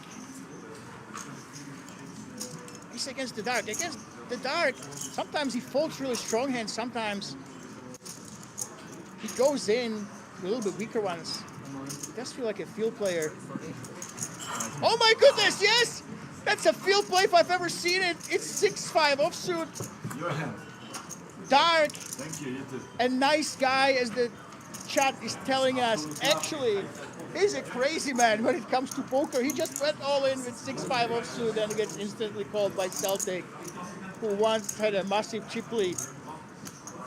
Now could be down to 3 million chips. Oh my goodness, what is happening here in the Rosvadov There's still chance. during the Dutch Poker Masters? Somehow, someway, 6-5 is all in. Maybe. It's bad news for him as the ace hits. But the dark has a chance. A 5 on the flop. It gives him hope. The 9 extinguishes it just a little bit. Can he actually get there with this insane all in? Can it be a 6 or a 5? Nice hand. No, it cannot. The dark with 6 remaining. I think you covered. Yeah, no comment. Had a feeling, the feeling was wrong, and he paid for it dearly.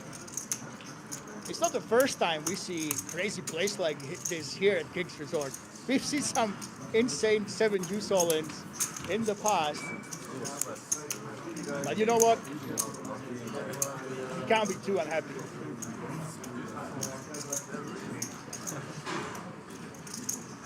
He gets the free K package, ticket package. He gets 11K on top for his trouble. I mean,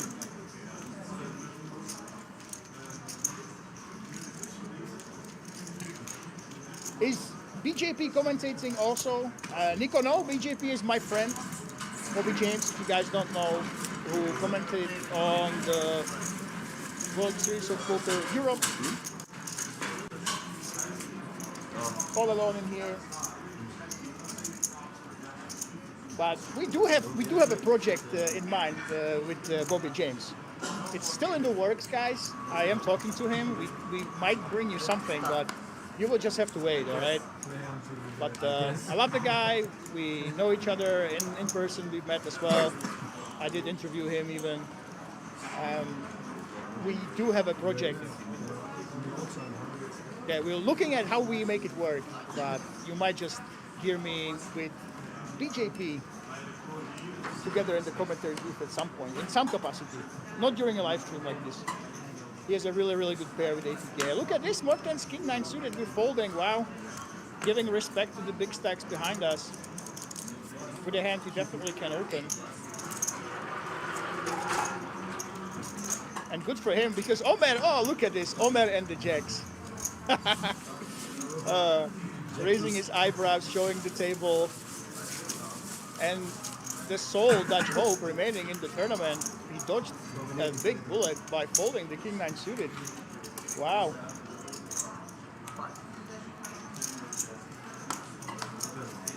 His real name is Dark. Yeah, I think it would be cool if his real name is The Dark. I mean, why not? Why not?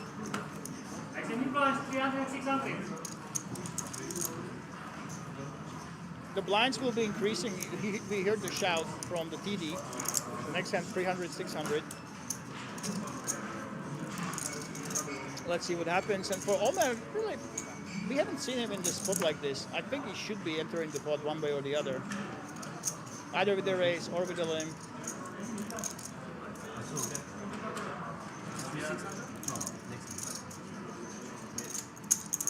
No. We heard the announcement, but that's for the next hand. And look at this, Celtic. You know what? Celtic, he's basically back to where the day started. He had just over 20 million. He's about to basically get to the stack that he entered the final day with. He was a huge chip leader, and bam, there we go. So congratulations to Celtic. He was all the way down to about 8 mil. Now he's all the way back.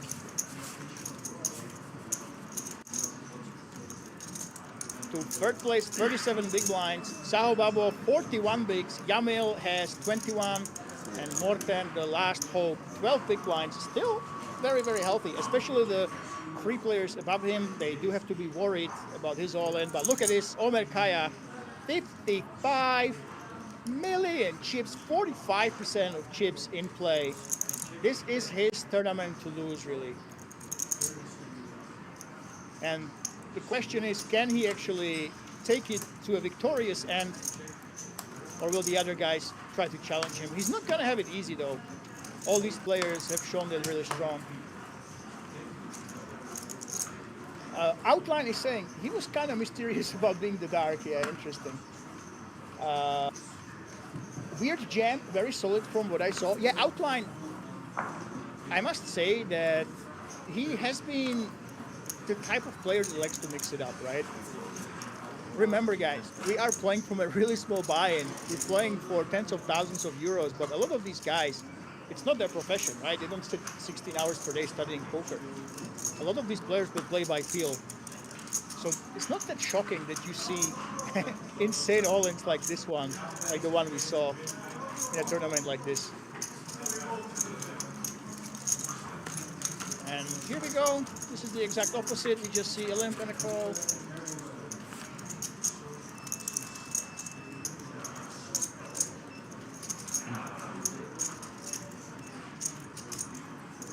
Yeah, see, I love when the Nightbot agrees with me. But by the way, look at this. Another situation where basically neither player has anything.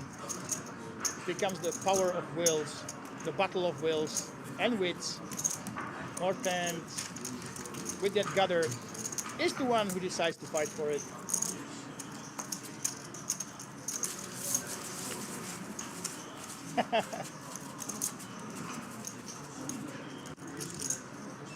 And I love how we have the preset in Twitch. Yeah, that's the beauty of King's Resort, guys. You're playing for a lot of money, but a lot of these players, they just play for fun.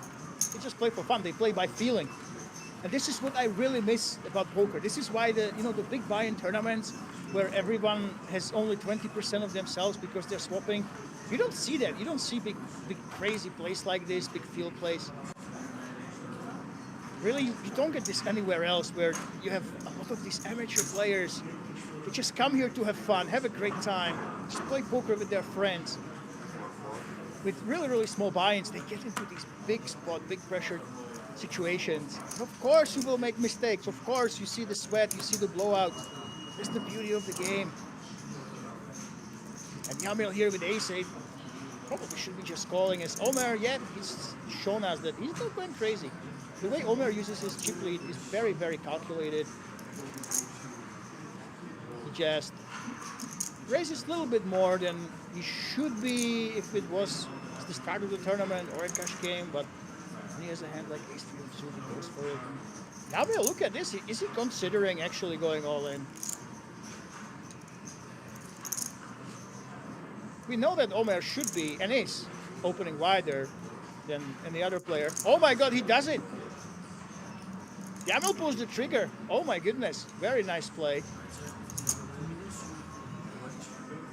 We want to see the chips, but that's a lot of blinds here to be risking against with ace-3 offsuit.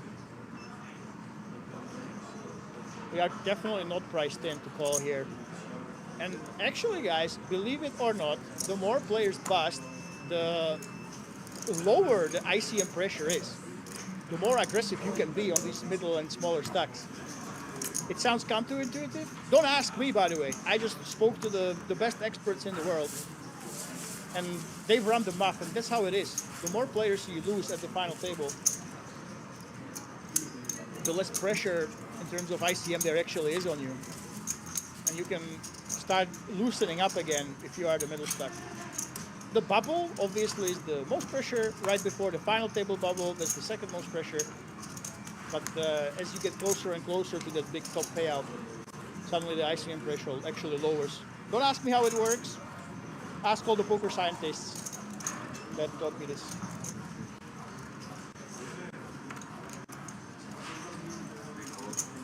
Oh wow, Omer, a little bit burned. I think with the a6 off, could consider raising. So many chips that he does have, but he does have Celtic behind him.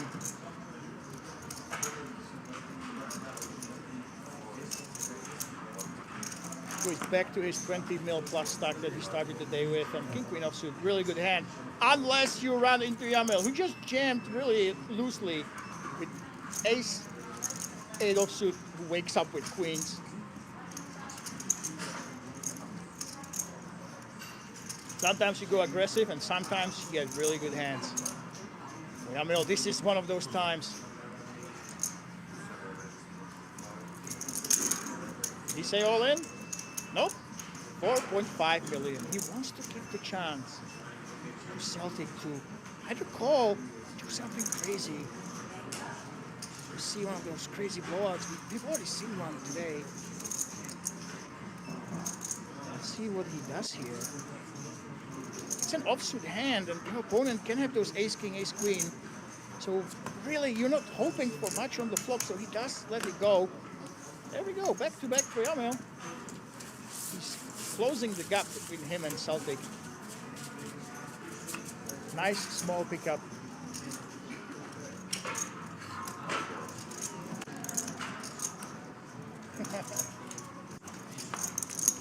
I love the conversation we had here about the dark. Keep it going, keep it coming. Fast can still win. Andrea says, don't forget Mizrahi. Which one is Mizrahi? Which one of the guys is? Oh, okay. Chip and a chair, that's what you're saying. Yeah, absolutely. Well, Fast is in a really good spot. He was down in the dumps, but now he's doing reasonably well, I think. It says Andries on YouTube chat. Yeah, we had so many one chip to victory stories in poker. That's what makes it so beautiful. And that's why it can be really deceptive. If you are the chip leader, you have so many big blinds, it can really be tempting to just sit back and not use those chips.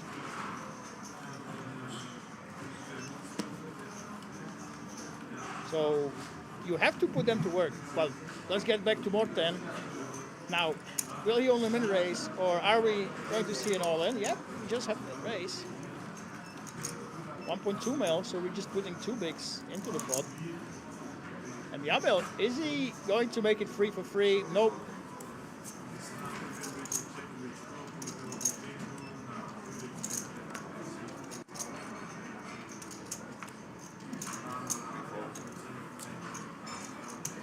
And Celtic, with the almost Doyle Brunson, there's no other option but to release this.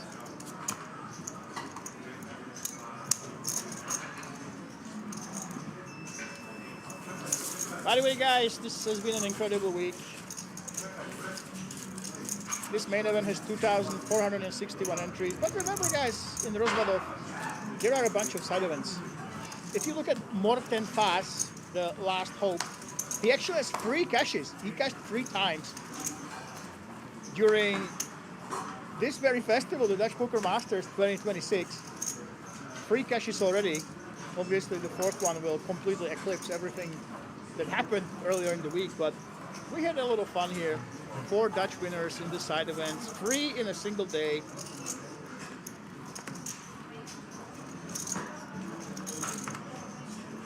About 180 players came from Holland and Belgium, courtesy of Ronald van der Linde and Pokerreis. What a week that will finish after we get rid of 4 more players right here, as Omer goes ahead and raises 2 big blinds on the button.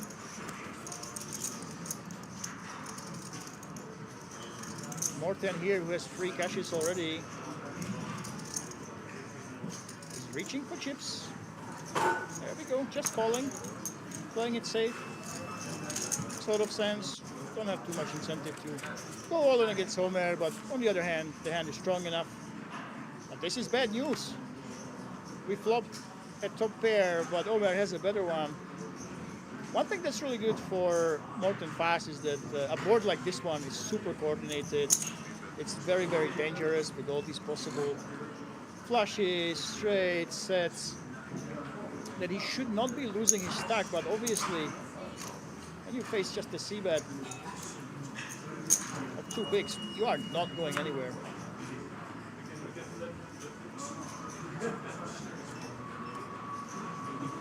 And for Omer, you know, when your opponent doesn't go all in, it's very unlikely that he has two pair plus. So it makes a lot of sense that he could consider betting there on the turn. He definitely could have. And now once your opponent calls, checks it down, it's time to think about value. Hey! But no, the danger is there that Morten would check the 8 and better hands that you can have. So just check it down and nice little pot going his way. And this leaves Morten with only 10 big blinds. And he will be in the small blind next hand.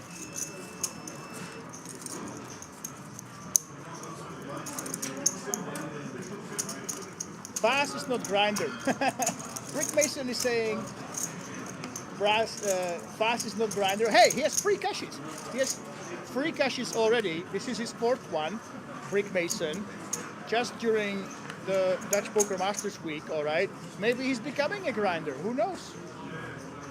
But no, I'm guessing you know better than me. The Dutchies in the chat are saying that he is not a grinder. But you never know, guys. 50K is a lot of money if he wins this tournament. Maybe you will eat your words.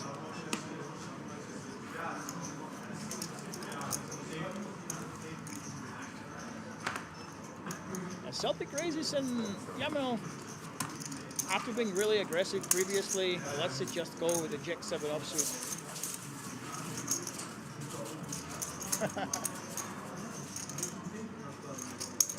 You know, the chat on YouTube is telling us that fast is not a grinder, you know. I'm not sure if it's a compliment that he went all the way here without being a grinder, or if his friends are trying to diss him, that he's trying, but he's not a grinder, not really. He's not the grinder either, to be able to get back and win from a single chip. Either way, you never know, guys, you never know. Don't write him off just yet. He might be the short stack, but he still has plenty of chips to play with, okay?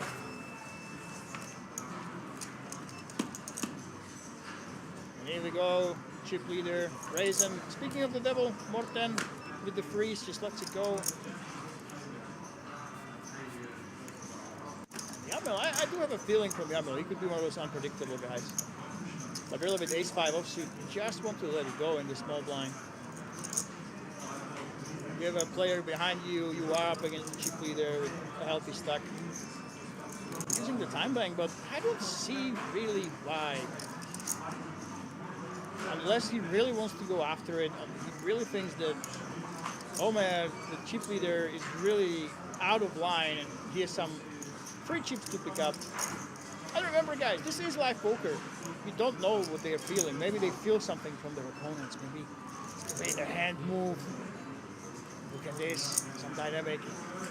But yeah, it was a Hollywood in the end. He just folded, lets it go, and there we go. 58 mil. And so many chips.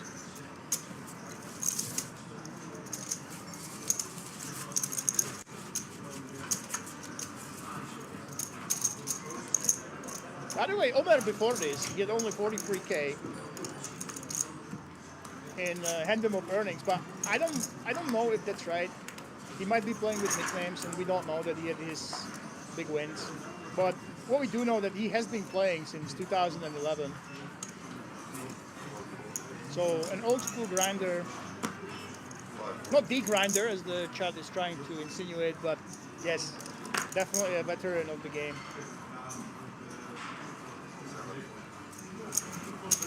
And if you do come to King's Resort, guys, we do give you the option to use a nickname, unless you're playing the World Series, you're at the final table, these big tournaments. And look at this. Oh, raising King 7 suited. Omer actually does have the option. Definitely can go ahead and field this in the big one. And yep, here we go. Against 2.2x open. We want to see the flop in position. We are covering our opponent. Can't put a lot of pressure on him.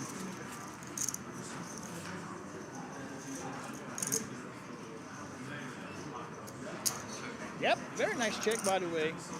For Omer, this is a really, really, really good board. You should be re-raising with the high cards like King's Queens, Ace King, Ace Queen, which basically means that relative to the rest of the possible combinations, he will have a lot more hands that do hit this board. And 4-5 is one of them. He doesn't have that open ender. It's the dummy one, as they say.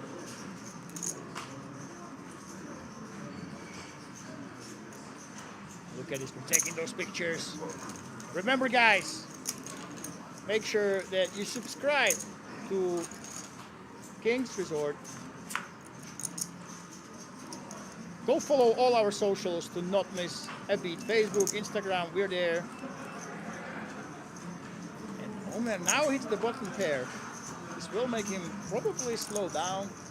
Again, blind against blind. When you hit a pair, it's very tough to make pairs in this situation.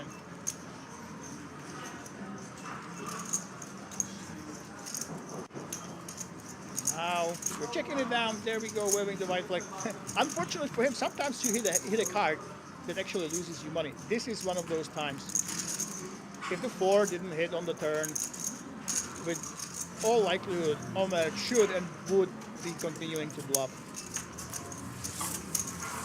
Ariana Grande, I'm rooting Babo. There we go. We have some fans in the chat. Babo has that support.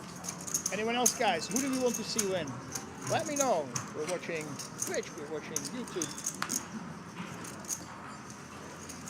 And if you don't want to miss the side event winners, if you don't want to miss the legendary hands played here at King's Resort and all the daily updates, make sure you go ahead and follow our Instagram and Facebook.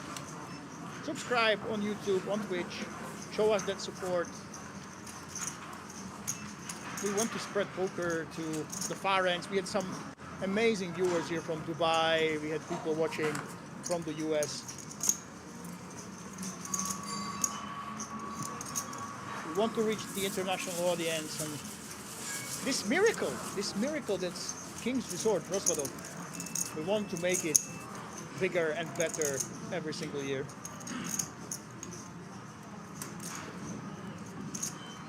Our mod re-raise, Chill Dog, is during the Duchy is going to win. Well, it would be, obviously.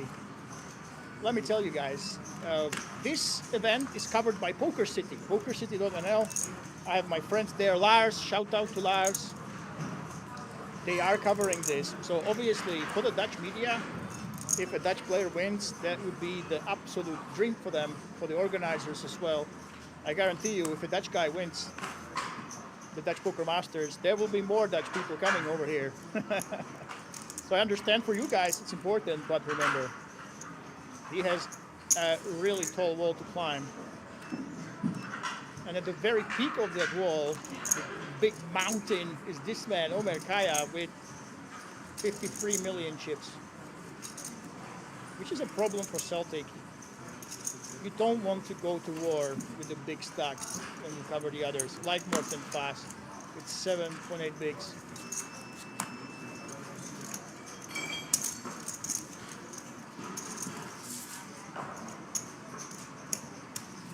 Passive Best TFYY. Do you know Phil Ivey? Of course I know Phil Ivey.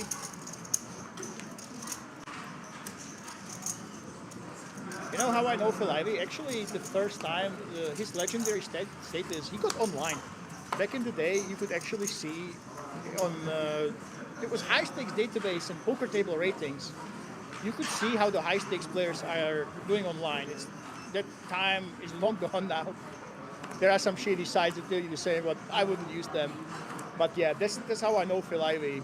He was the biggest winner, I think, on one of the sites that came into infamy with a very dodgy business model. But yeah, he was the OG of high stakes online poker. And we have one of the Dutch guys, Melvin Schren, is saying that he has a picture with Phil Ivey. Congrats, and look at this, it's time. Morten Fast all in yet again. 4.7 million chips, but it is only 7.8 big blinds, lucky for him. And all the fans in Netherlands, he is taking it down. And going back to that healthy, reasonably healthy stack of 9.8 big blinds, where you still have very solid fold equity when you put all the chips in. And he earns himself another lease of life in this tournament. And congratulations to Melvin in the chat. Yes, you have a picture with Phil Ivey. Well done, sir.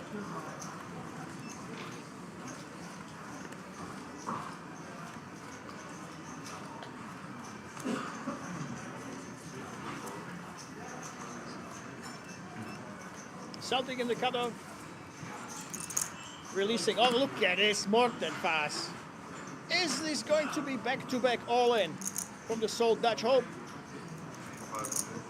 Yes, it is. All the chips are going into the middle. The Dutch Poker Masters only hope now faces his juice suited from Babo. He could consider this. He has seen the Dutchman jamming just a hand before. He knows that he's not timid by any means. The problem for you is the juice. The juice kicker is the most hated, of course. Any ace is crushing you, any pair is dominating you. You're basically hoping that you are up against king, queen, queen, jack, 9-8 suited, those sorts of hands.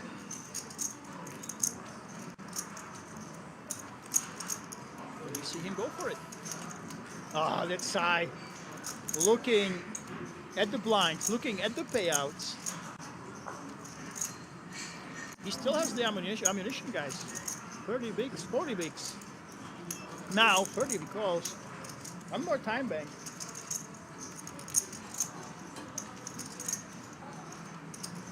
If Fast just had a little bit less, if he had those 2.1 million less, he could call. Oh my God, he actually calls it. This is a gamble. This is a gamble call if I've ever seen one. He knows that to make it, you must feel it, and he definitely is feeling it right now. He is feeling lucky in this all-in. He knew that he's behind, but he knew that if you feel it, you just go for it. Math is idiotic, as Barry Greenstein says. And we have 36%. It is a juice on the flop. There is some hope. There are the backdoor clubs as well. Any ace, any juice will confirm Sao Babo's instinct and send Morten Fast to the rail.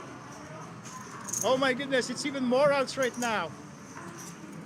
The inside straight draw, can he get there? No, he cannot. Morten Fast with that fist bump to his Dutch friends on the rail.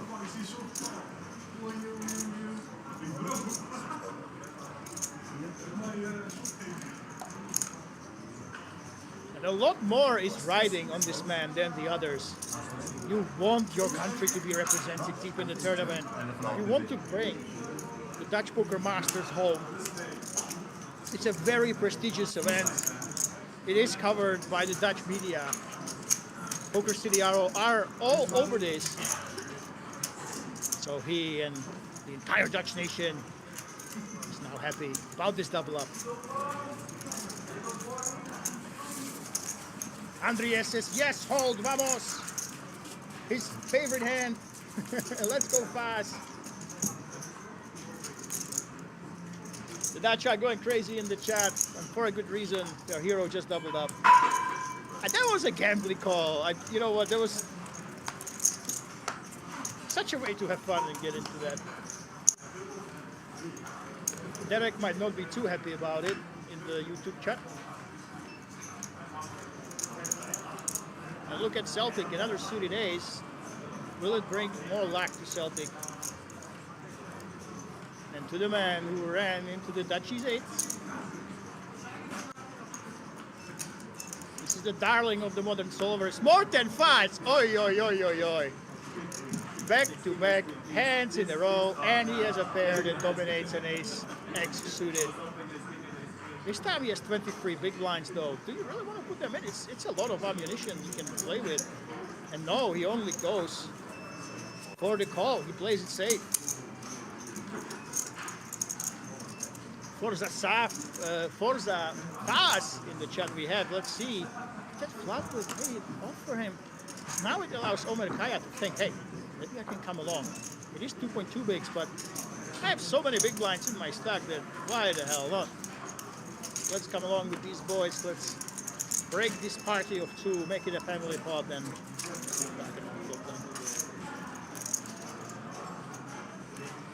and he didn't outflop them, but he's a very, very solid hand here.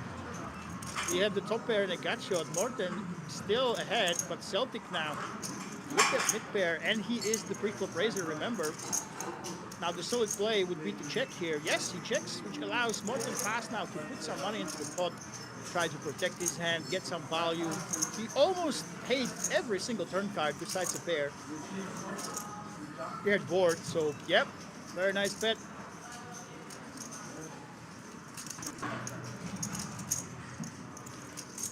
Oh man, I mean,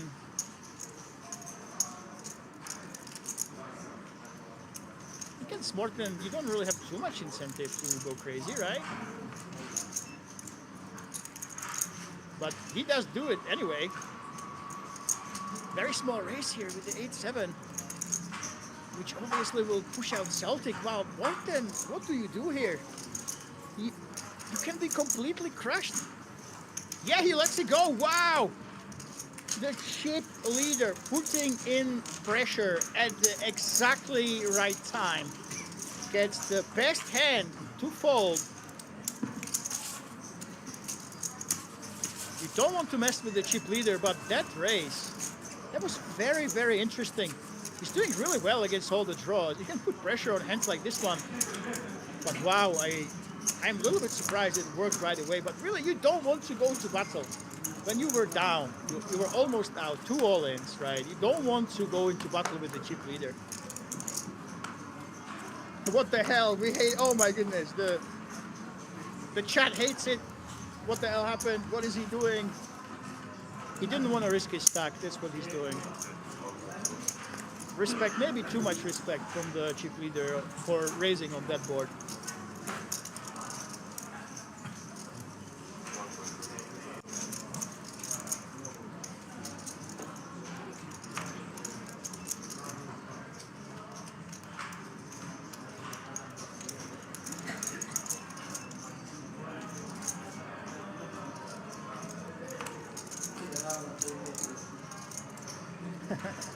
So how do we like that fold, guys?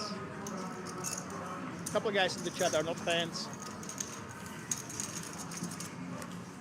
So Saho raised, Omer actually calls, which allows Celtic to come along and flop at 2 pair.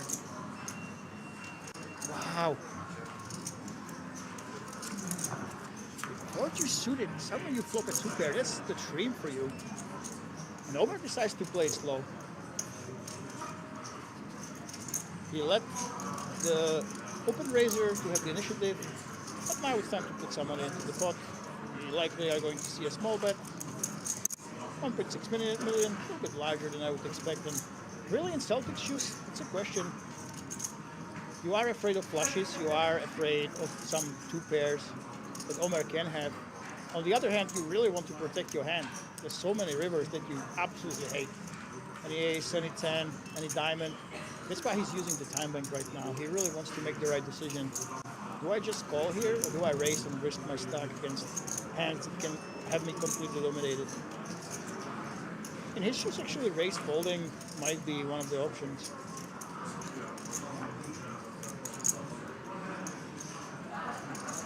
So he completely outflopped his opponents, but now is a tough decision. That is just the call. Yep, just playing it safe, hoping for a clean river. There's not too many, but lucky for him. Ooh. Oh, this is brutal. 2 pair for Omer. Out. Rivering Celtic. Ah, this is brutal. And now here comes the value bet. And after you only called on the turn, it's going to be super tough to fold. How much will be the damage? 7.4 in the pot. Insta call, obviously, the 3 million, and He's waving the hand. He's regretting his decision. You could see, guys, he had the time bank used on the turn. He was thinking, hey, should I raise here? But the problem is he could have been completely crushed already. So he went for the safe option, and he did pay for it. I do believe Omer would probably fold to a raise. And the rich get richer. 113 big blinds. 56%. Of the chips in play in Omer Kaya's hands. Chahobabo, Yamil, and Morten and Celtic. Look at this. 27 to 21 bigs. All mixed stacks. All battling between each other. This is why no one wants to play with Omer. They don't want to be up against him. It's so easy to basically wait out the other players, hope that they bust. And really, this tournament is Omer's to lose.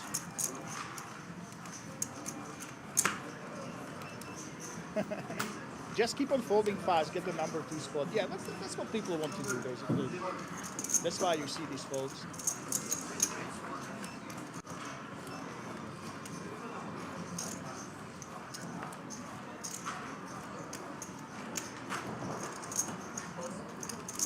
I think he's saying, what the hell? Well, that's called a bad beat, you know? When you have 2 pair and the river hits about a 2 pair, that's poker. It just happens sometimes, guys. Not much you can do about this.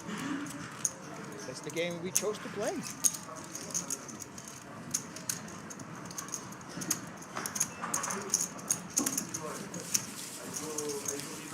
And you see the pressure. Yeah, obviously it's easy for the pressure to get to these guys. Listen, you go to Rosvadov, right?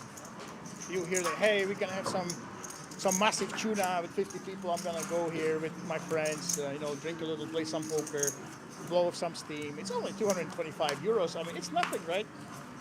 And suddenly you are up here with over 50,000 euros up for grabs with a really good chance you can actually get there. It's not easy to stay calm. And Omer here, he actually is very, very experienced. It's tough to be against this man. And that's part of the game, guys. You will be seeing mistakes. You should be seeing mistakes when it gets this deep in such a massive tournament with such a friendly buy-in. It's part of the game. It's the beauty of it. A Celtic now is ace-10 offsuit right after losing. He might hold a grudge against his opponent. There we go. 6.7. He's had enough. He had enough of Omer. He wants to get back at him here. And for Omer with the offsuit ace, I mean, he's eyeing up his stack up. I don't think that he should do much. The only reason why he's thinking is the previous hand. When you lose like this, when you have a bad beat on the river, it's super hard not to be emotional in the very next hand. And a lot of the players, when they lose like this, they will be a little bit emotional, and the probability of them getting a bit looser increases just out of frustration. I think that's the only reason why Omer is thinking about this. He's a very experienced player, guys. Let's see if we can pick up. A loose play. Not a loose play. Easton, it's right there in the ballpark. You can obviously make this play. It's not loose by any means. It's just on the wider end. Nope, he lets it go. And all it would probably have worked.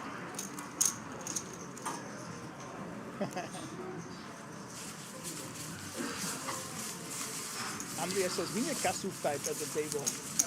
Send Cabrera to that table. Yeah, guys, the reason is, let me tell you, I do a lot of these events. I cover them. I go there personally, right? I make content basically at these events, and it's always the same, always the same, because the buy-in is so small. People will just on day 1, 2, especially on day 1, people come in, they drink, they chat to each other, and they talk crap, you know. They're talking about the event and about their experience. A lot of them are drinking. It's absolutely normal. So if you go to day 1 and these very same players, we saw in the chat, the Dark, for example, that busted. He was very, very friendly at the tables. You will see them being out of line, chatting to each other. The thing is, you have to realize it's only 225 euro buy-in. And suddenly, look at this, Morten Pass is raising. with over 50,000 euro up top, you know, it's such a big pressure, so much money compared to the buy-in that you can't be surprised that a lot of these events where it's really out of line, you can hear a pin drop. And Saho defends the big blind with the 7-4 suited, very pretty suited hand. And actually, he might consider check raising. I don't think check calling is a thing here, but he can turn the gut shot. He can have nice hearts. But no, he waves the white flag, more than pass with his black draw, takes it down. Yeah, so this is what you'll see, guys. This is what you'll see.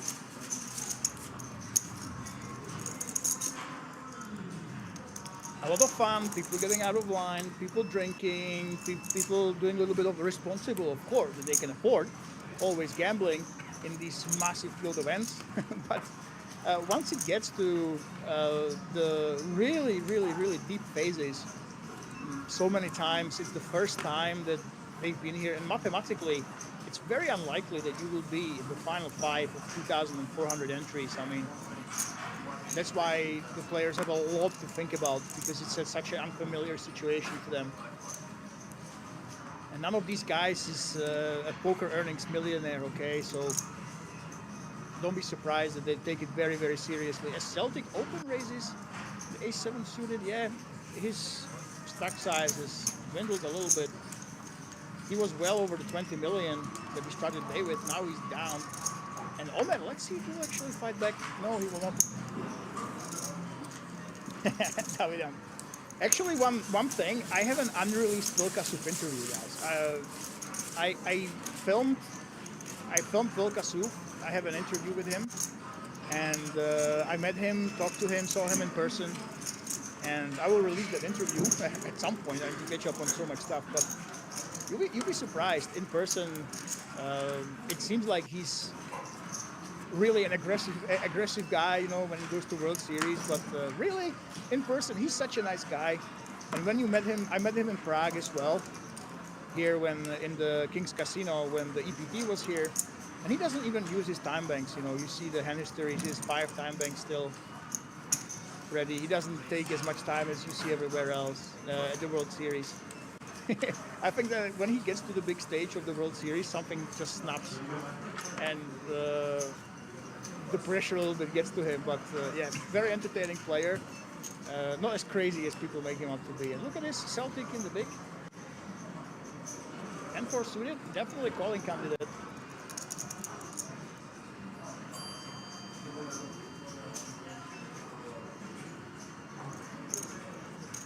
Yeah, he actually goes for it. Celtic is not burned by losing about 6 million in the last few hands.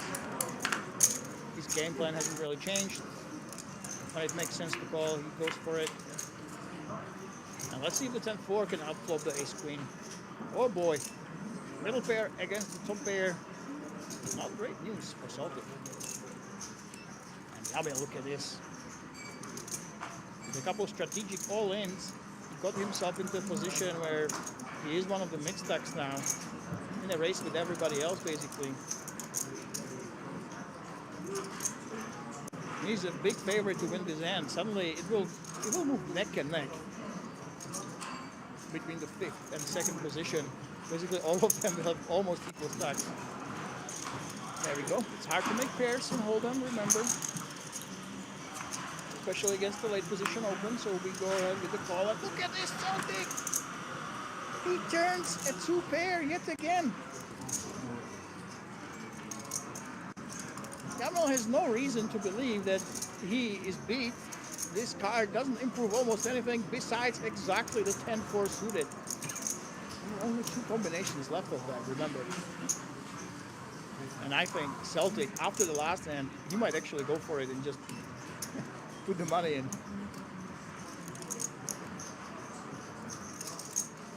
Let's see. Does he want to continue trapping? Does he want to protect his hand? Try to get some value right here. He's sizing down his opponent. Look at this. Using those time banks.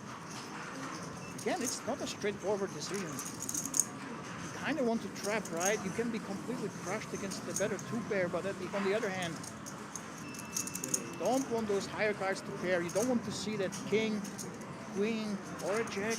Those are not the best river cards you want to see. Ah, here we go.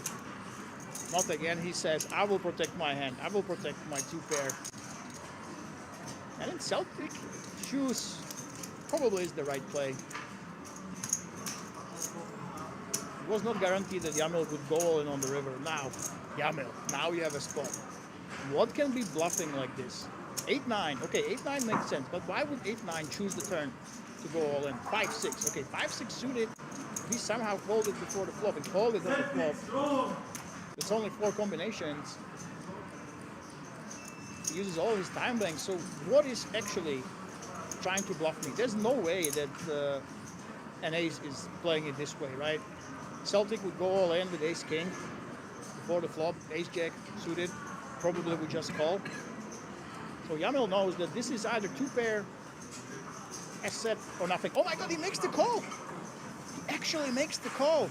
He gave credit to Celtic for having enough bluffs here to use on the turn. I must say that it's quite surprising. The line that Celtic took is extremely underbluffed. Not many people bluff this way, but Jamil gave him the credit for his aggressive play in the almost entirety of the tournament. And now, can he dodge the ace, queen, or a 7 to double up? Yes, he can. There we go. And Celtic, he was all the way down to almost 8 mil. At one point, he started the day with over 20 million, suddenly doubles up and 48 big blinds. He's right there. And look at this. I love this. There was this fist bump between them. For Jamil, Angura, that's all she wrote.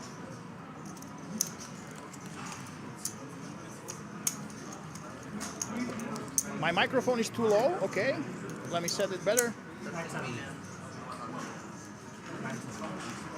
10-4, yes. Everyone's going crazy.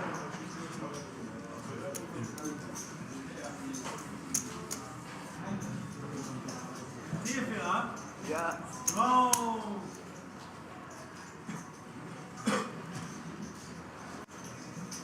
How's the mic, David? Can you actually hear us? And there we go, guys. Andreas says, yes, pay jump for the Dutchman. 10-4, yes. Number 1. Vlad, goodbye to the word I'm definitely not repeating. Top Vlad Poland we have.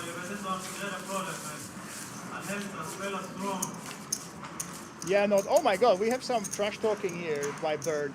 No Belgians in the tournament. You might be right.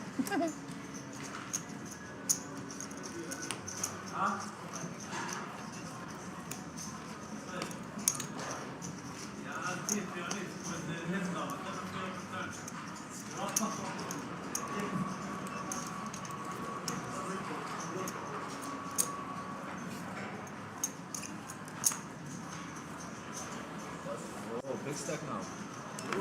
Big stack bully now. Yeah. Big stack bully. There's your bunter that you wanted, guys. We called for Cabrel or Kasuf in the chat.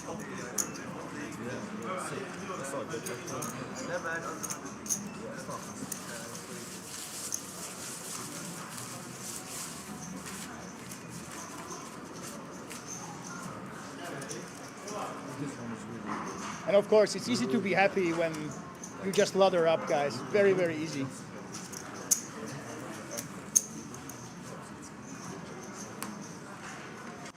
Suddenly everybody starts chatting.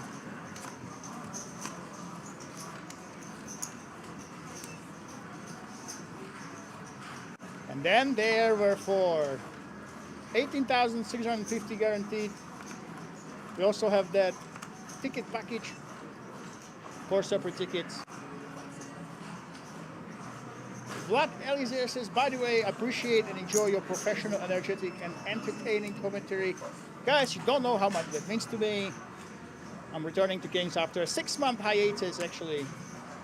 And it's been almost a year since I commentated on a big, long tournament. So much appreciated.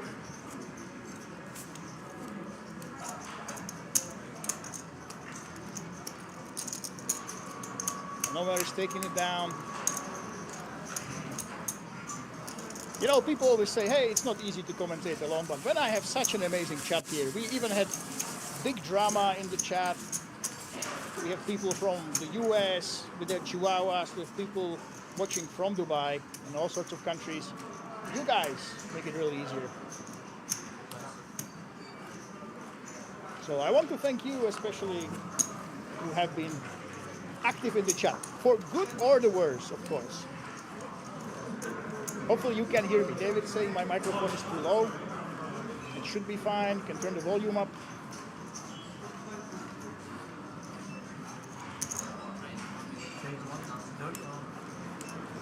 And Celtic, the man who announced to the table that he's the big stack bully now again.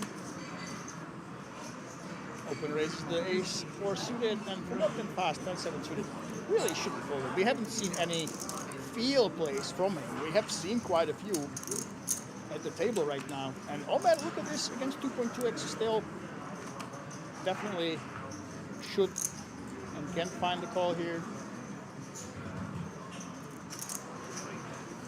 Here we go. So ace 4 and ace 4 in the same hand with the two big stacks. One has the suited edition, the other one the double suited edition. And it's the Celtic ones that has the backdoor hope, backdoor flush draw. Omer does have the diamonds, but it's going to be tougher to get the showdown with the backdoor diamond draw. And here we go, Celtic simply c-betting. Now they do have the same hand, but really, Celtic is in the driver's seat. He does have the initiative. He did raise pre-flop. He can have all the strong hands that Omer can't really have. Oh, but now suddenly the backdoor flush draw hit for Omer Kaya.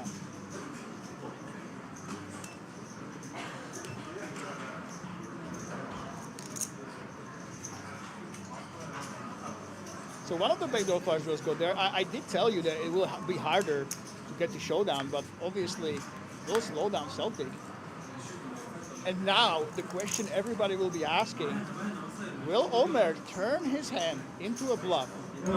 Will he bump out of the pot Celtic, who has exactly the same hand? Nope, it's a split. Let's see the reaction. I always love this. No good. No good. Oh, no good. Giving his opponent a little bit of a sweat, and here we go. Kings Million in March. Let me check my schedule. Unfortunately, I will not. I have some big events in March that I go to in person. I will be back for a couple commentaries. For sure, I will be in person in Kings, guys, in June for the festival series. 100%. You can find me here. Say hello.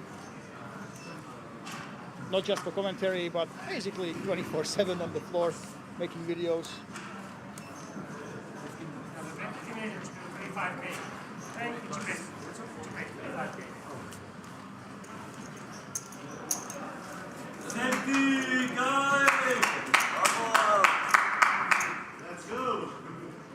Oh, here we go. We're heading to a break. Omer Kaya, 54% of chips in play. 66 million Celtic, all the way up there with 29 mil. But the other guys, mid-stack guys, a lot to play for. Don't go anywhere. We'll be back in 14 minutes. Make some coffee and wait for the thrilling conclusion of Dutch Poker Masters final table here from Rotterdam.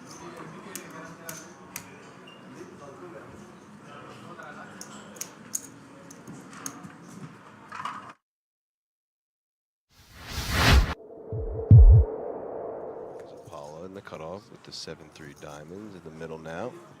7 deuce for El Hayani. Goes for the button open with the 7 deuce. Going with the worst hand in poker here, 800K now. They say 7 deuce never loose. We will see. But unfortunately for him, ace queen offsuit in the big blind for Kaleno. Yeah, 7 deuce definitely struggling now.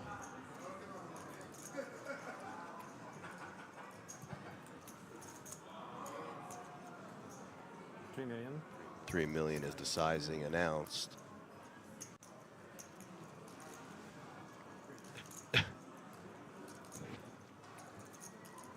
Sitting with the 7 deuce, asking for a count because he got caught with his hand in the cookie jar. Got my head in the cookie jar. My head. Don't use a time bank here. Oh, he is. Oh, boy. Bobby. You know what happens to people who use time banks for unnecessary reasons, APK? No, because I don't do it myself. Bad juju. Precious resources being used on the worst hand in poker after being 3-bet by the big blind.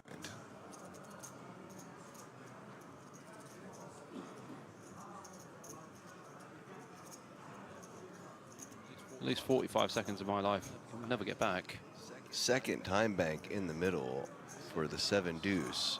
The thing I have an issue with about this is everyone is going to see the hands. They will know that you open 7 deuce. And that you spent 2 time banks on 7 deuce. Yes. Closing in on possibly 3 time banks.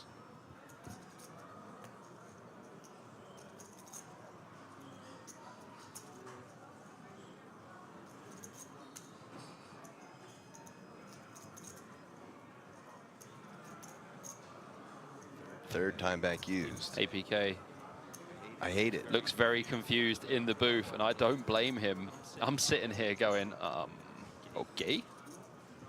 I can only imagine your faces at home. Well, I think Maria's got the most accurate line here. Some people don't like chips. Oh, Haney. Down to 2 time banks. Please, sir, no, don't. This can't be real. Bobby, he's ripping my heart out. The team, no way. The team have not made a mistake with the whole cards once. This whole series, the whole cards have been correct. And Murad. What? Murad has it absolutely nailed down. He has no idea how dumb he looks on TV, wasting those time banks right now on 7 deuce offsuit. I agree. What is going on? What in the world? That is the last time bank used now. So that is 4 total time banks used. Field down to 11 now. So, I mean, yeah, you accomplished a bust out by tanking this long, but you are down to no time banks and sitting on 7 deuce.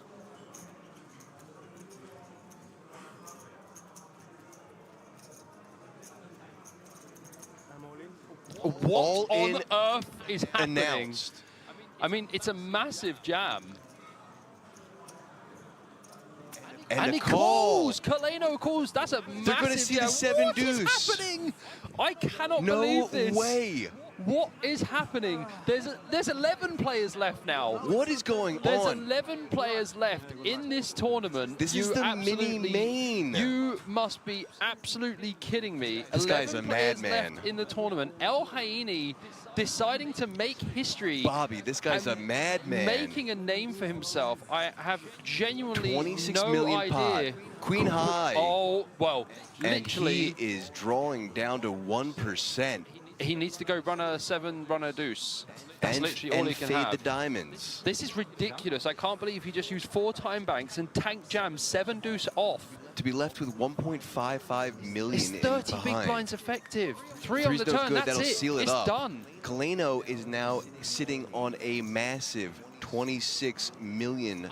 I cannot believe what I've just seen. 11 players left in the mini main with 7 1,293 deuce. runners. Just got the ladder into the ticket, so gets the 10,300 euro ticket for the main event. And then 4-bet rips, 7 deuce offsuit.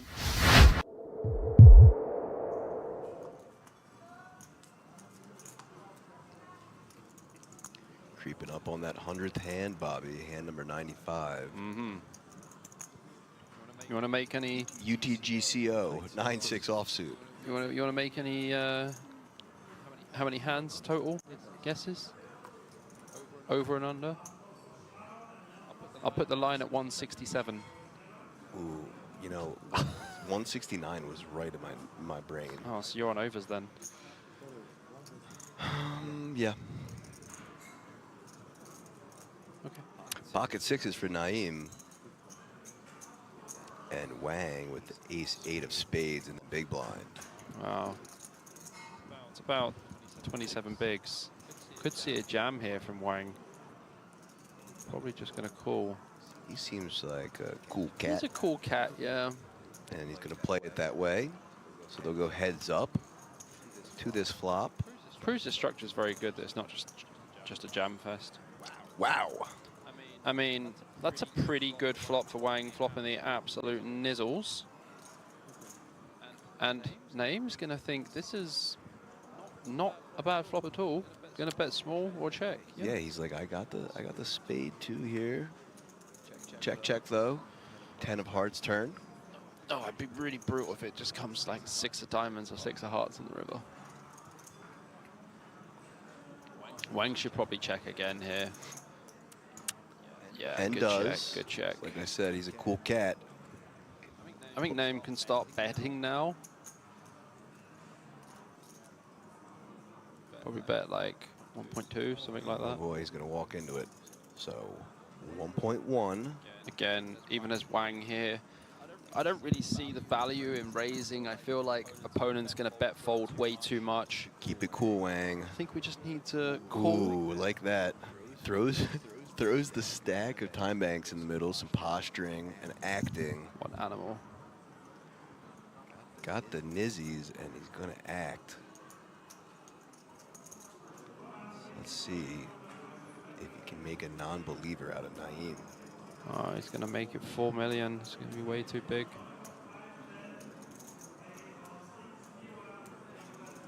4.2, something like that.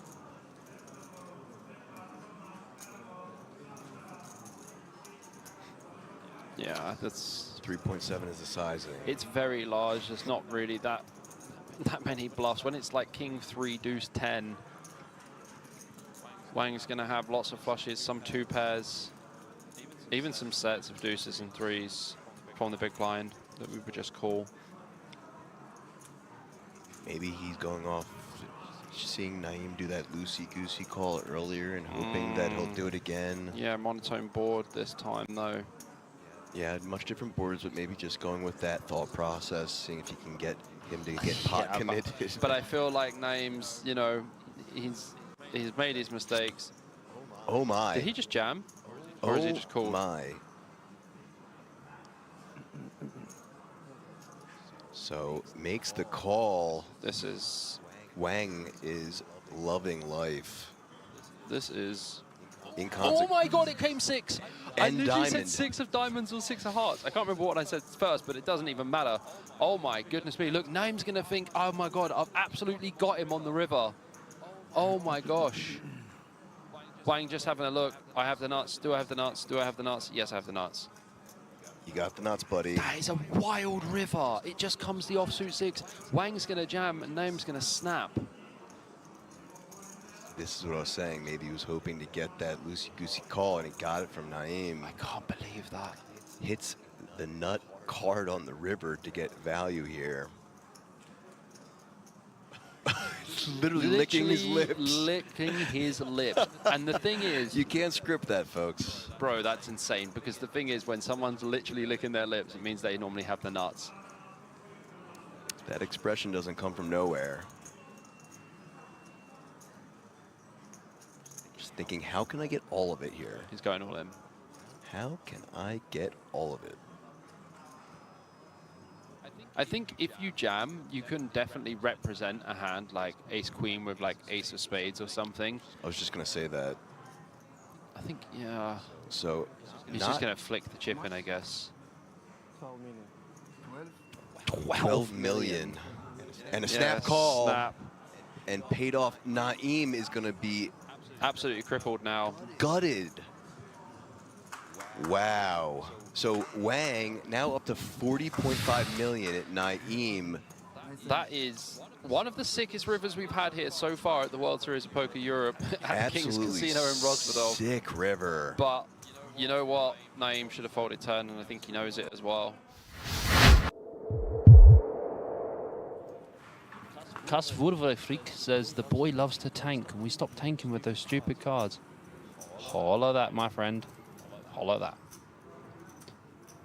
I'm not a fan of the tank. Wait, tank, wait. As Tony G says, you internet players make your decision straight away. 2 seconds. You come to my game and waste my time. Don't waste our time here. So +3 Banish, raising with the 4-3 of clubs. Gets a call from Dine with the Jack-10 offsuit. A call from the 6s of Peixoto and Tantillo with the Ace-Jack offsuit in the small blinds. Apparently Tantillo is a top reg. I will dive now. Make sure to hold your breath. Was that limping? I didn't see. Four way to the flop. Queen, 5 deuce, 2 more hearts on board. 1.1 million in earnings live for Fausto Tantillo. So he's right around there with Hockman. Yeah, I feel like he's more of an online player anyway. Plays a lot in Malta. Makes sense being Italian.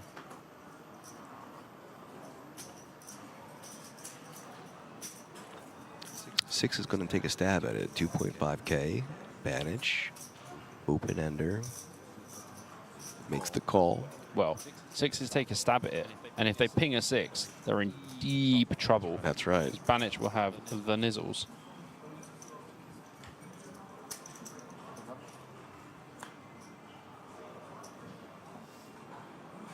King on the turn.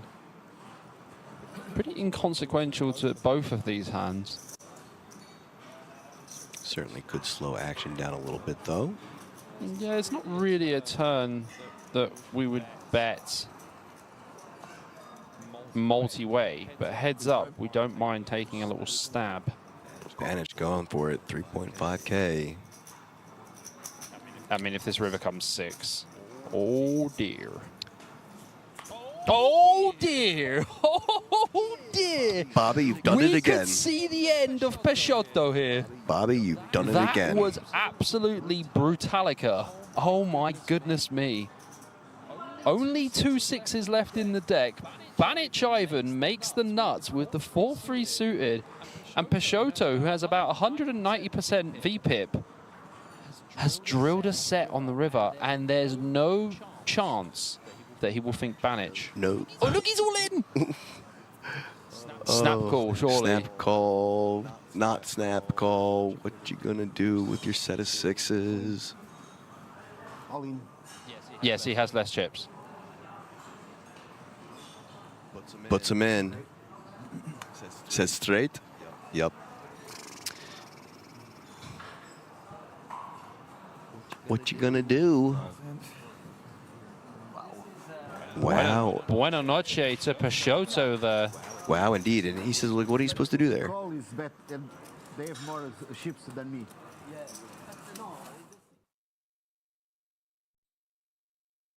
Welcome back to the final table of the Dutch Poker Masters. What a week we've had here at King's Resort, and it will come to an explosive end right here at our final feature table, where this man that you're looking at, Omer Kaya, has 82 big blinds, 54% of chips in play in his stack. He is the man to beat, but don't write off the others. Celtic, what a story. He started the day with over 20 million. He was the big chip leader. He dropped all the way to about 8 million, but he clawed his way back to an all-time high now of over 28 mil chips. Saho Babo there with 14 million, and the fans appreciate that we still have a Dutch player here, Morten Vaas. 16 big blinds, 13 million. Couple double ups, and he's right up there, holding up the flag of the Dutch, of Netherlands. And let's see who can actually take it down. We have the payouts pinned on Twitch if you are curious, guys. You can see them now on YouTube.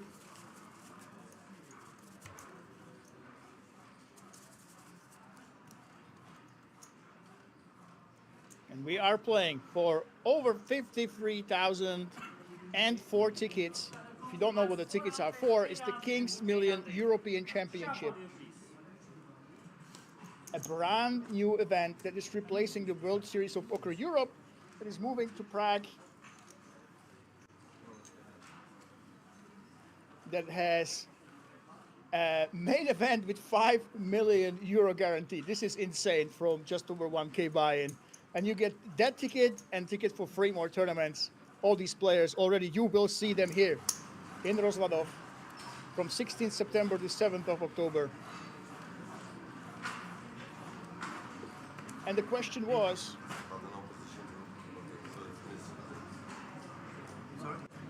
if I'll be there in September. Well, guys, I travel a lot for poker, but in one way or the other, this is one of the biggest events of the year in the poker world outside of Vegas. Probably the biggest event, actually. So one way or the other, you will hear my voice and content from that. If I can't make it in person here to Rozvadov, you will see some clips, because let me tell you, this is such a big deal. 5 million guaranteed for just the main event. A bunch of our big guaranteed tournaments outside of the big brands. Everybody will be here in Rozvadov between September and October, let me tell you.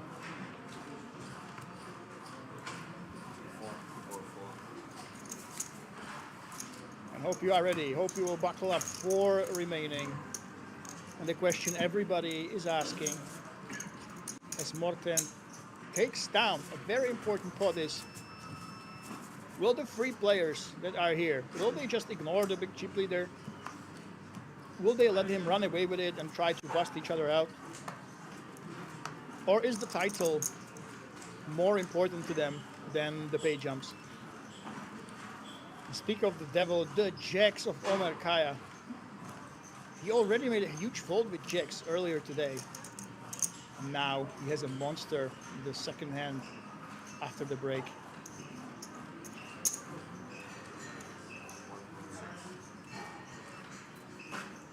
Of course he's raising Celtic. Look at this, getting out of his way. It's basically what you are destined to do. Yes, this time he has jacks. It looks like they're geniuses, but the thing is, there's not much you can do. He has so many chips. You have the other guys to look after.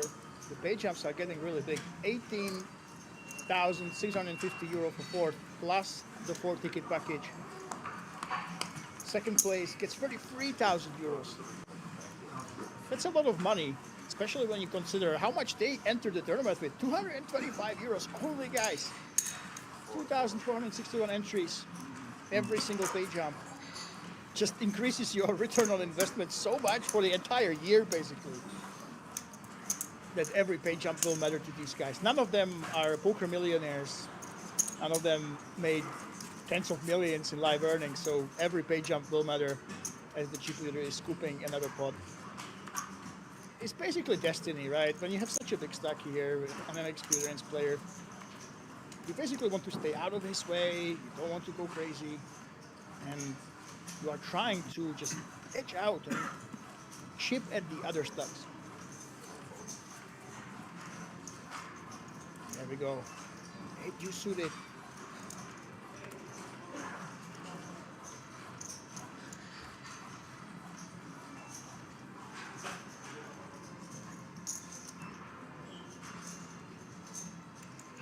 A limping strategy is definitely fine, but we see that when you have such a big chip lead, you want to put the pressure on your opponents. Now against anyone else, Celtic could consider calling. But really here, against Omer Kaya, do you really want to risk your stack? When you are the guy who's now in a great position against the other 2? Yes, you do, apparently. Kudos to Celtic for not waving the white flag. Definitely, if you look at the pay jumps, you could just wait for a better hand to call with and just let it go. But he does defend. But Omer, right off the bat, big chip leader, hits that flush draw on the flop. And with Celtics 7 high and some gutshot backdoors, there's not much he can really do about it. besides going crazy, which you don't really want to do against this big stack, and he knows that.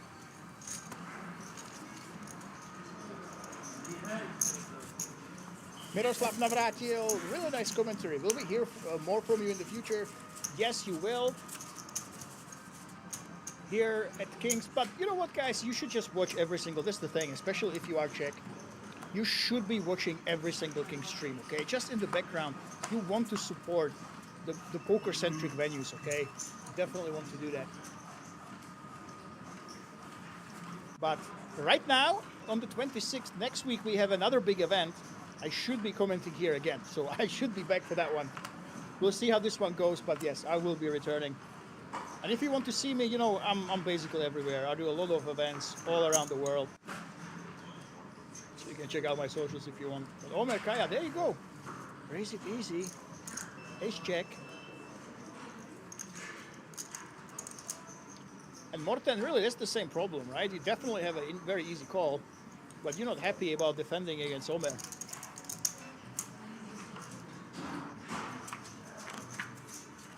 Oh, there we go. Maureen is here on Twitch. Didn't realize you were in the booth. Yes, I am in the booth. And the rich get richer. Omer with the top pair. It's crazy. He's got 69 million chips. 69 million. And he keeps hitting hands. He just can't stop hitting hands and winning. And the other guys, there's nothing they can actually do. Yeah, Maureen, if you guys don't know, she runs a big group for traveling poker players, and I will be in Rozvadov in June. Not just in the commentary booth, but there is a big tournament here, big series, with mixed games and all sorts of fun and getting out of line, so you can say hello, and I will bother you then, because I will be on the floor making videos. And look at this, every single time, guys, every single time. There is banter, and they talk, and they laugh, only when there's a bust out. Every single time after a bust out, suddenly everybody gets so happy, they get so giddy, and they start that conversation. And when the euphoria of that amazing pay jump fades a little bit, they suddenly start to get serious, and they know how much pressure is on the line.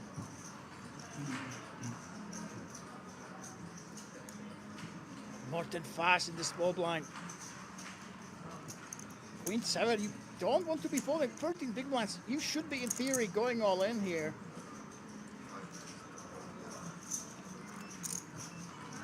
We're going to 5? No, 2.1. We're just raising small. There we go. You can actually jam this. He goes for the small raise, which is a little awkward at this stack size, but yeah, he gets it done. Well done, sir. Well done. The Soul Dutch hope is still here.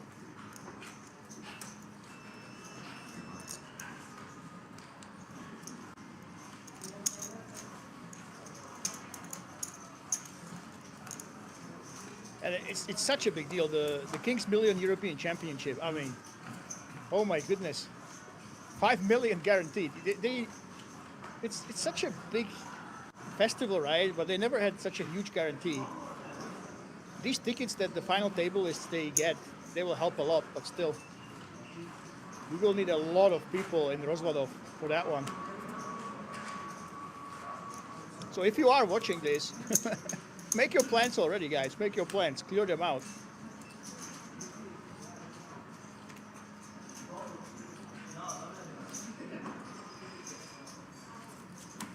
And Celtic take one more down. Taking one more down is very good for him, especially when you're up against Omer.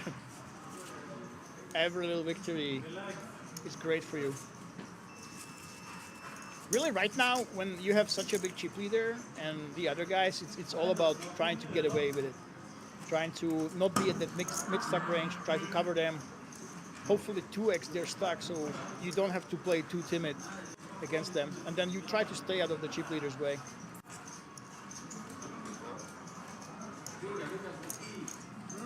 When I was at EPT Prague, it was funny. There was a heads up in a mixed game. There were 3 players, right? The chip leader, he had a lot of chips, Tobias Leknes, in a high roller, the mixed game high roller, I think it was like 10k buy-in.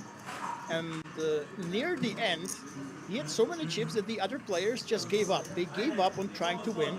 They tried to outweigh each other. And it got to a stage where both of them only had 2 or 3 big blinds, and they just went all in, and he busted both of them in one hand. Yeah, take a look at this 90 big blinds, 71 million chips, 59% in play. It's insane. And Celtic now is in a really, really good spot. Celtic can actually apply pressure to Morten and Shaho Babo as well. And especially for Morten with the 15 big blinds, but not just shoving or folding, it's a very, very uncomfortable situation to be in right now. Shaho with 13 bigs, he loses 1 big, he can just go all in or fold. But yeah, Morten's, he has a lot of thinking to do, a lot of contemplating on how he will actually play.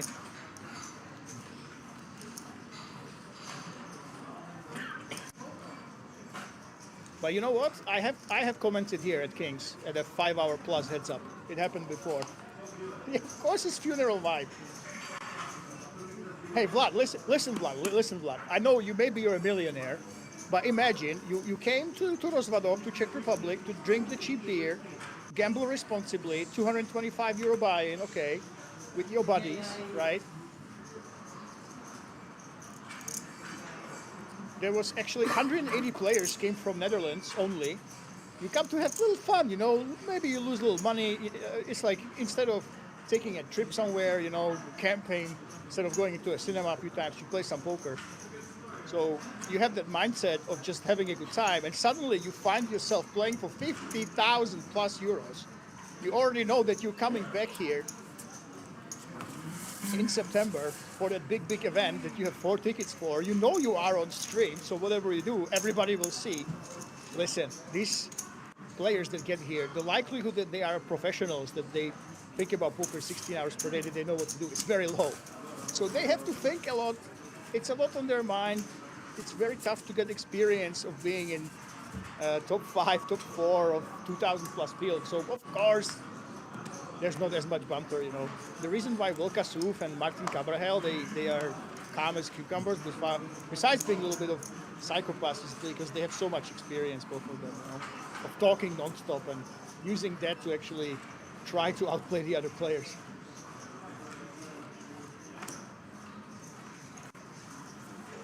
So let them be serious, guys. You know, it's a big deal in their life.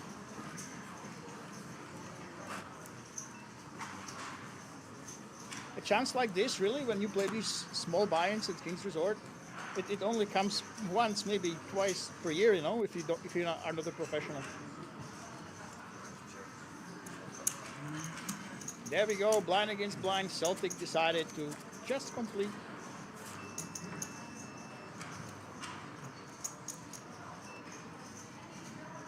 And Morten Fass, I told you guys, this is very tough to play.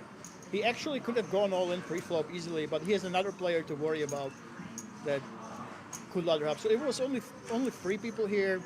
Could have gone all in for the flop, but now it's a really, really tough spot for him. If he continues, he will go under 13 big blinds if he has to fold. Yeah, it's very tempting with the club here in your hand and the king high to actually continue here, but not when 4 are left. Not when the other guy has still slightly smaller stack than you. Remember, 4th place is 18K 650. 3rd place 24,750. That's a big pay jump when you started with 225 euros. That's a lot of money compared to what you brought in. If this was a cash game, he wouldn't be folding. He'll probably just go all in, even start of the tournament, and just jam it in with the King 7, but it's a different situation. That's why my Vlad is making fun of the funeral vibe at the table.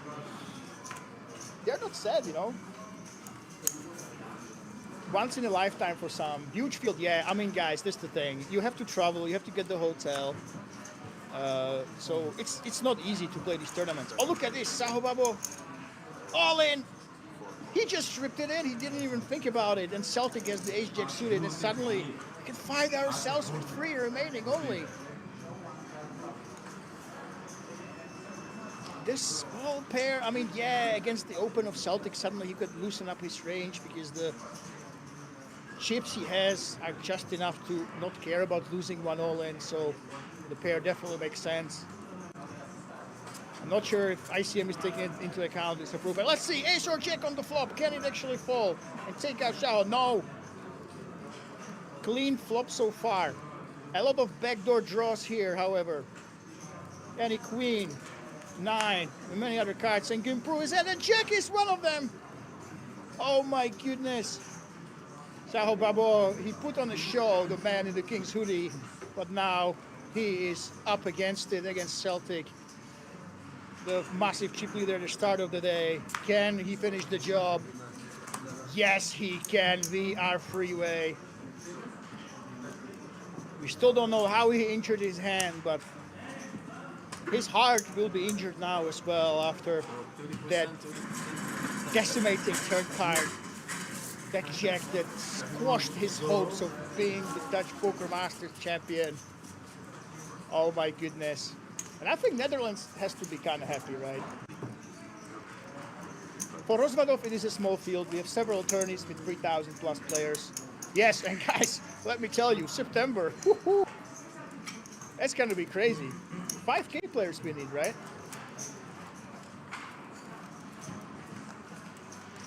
Kings Million had 7.5 thousand entries. Yeah.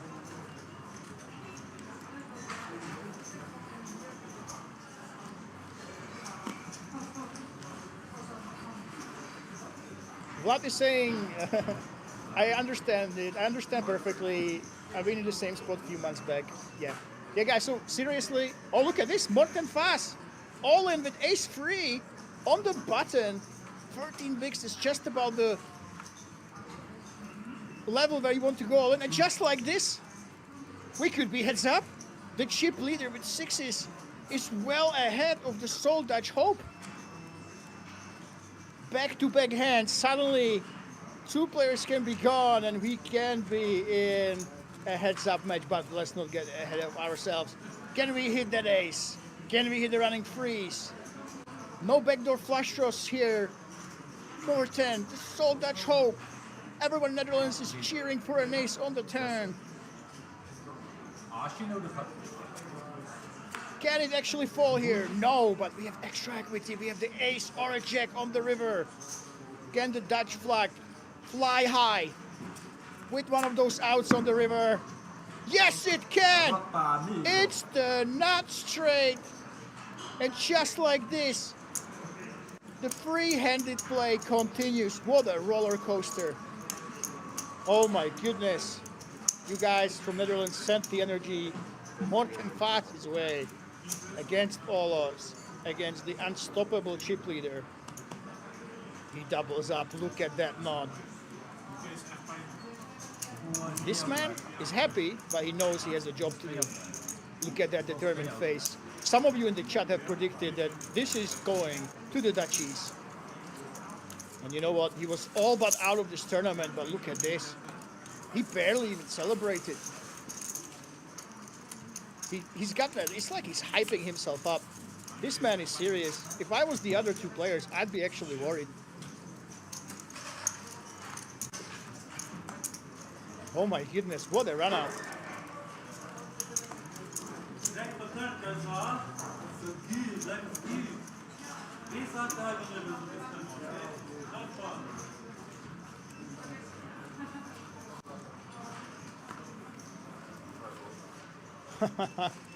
They saw themselves, and I already saw them being heads up myself, let me tell you. But the show goes on. Omer Kaya still with 62 million chips and 78 bigs, but guys, now we have a tournament. If that river card didn't fall, it could be over in half an hour. Now I hopefully you made some snacks. Hopefully you get some caffeine going on. Because this could go the distance tonight.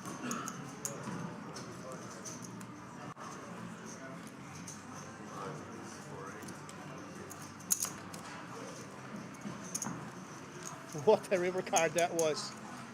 Let me tell you. Show must go on. Omer Kaya with the ace queen offsuit. on the button. That is a monster when you have 3 players remaining only.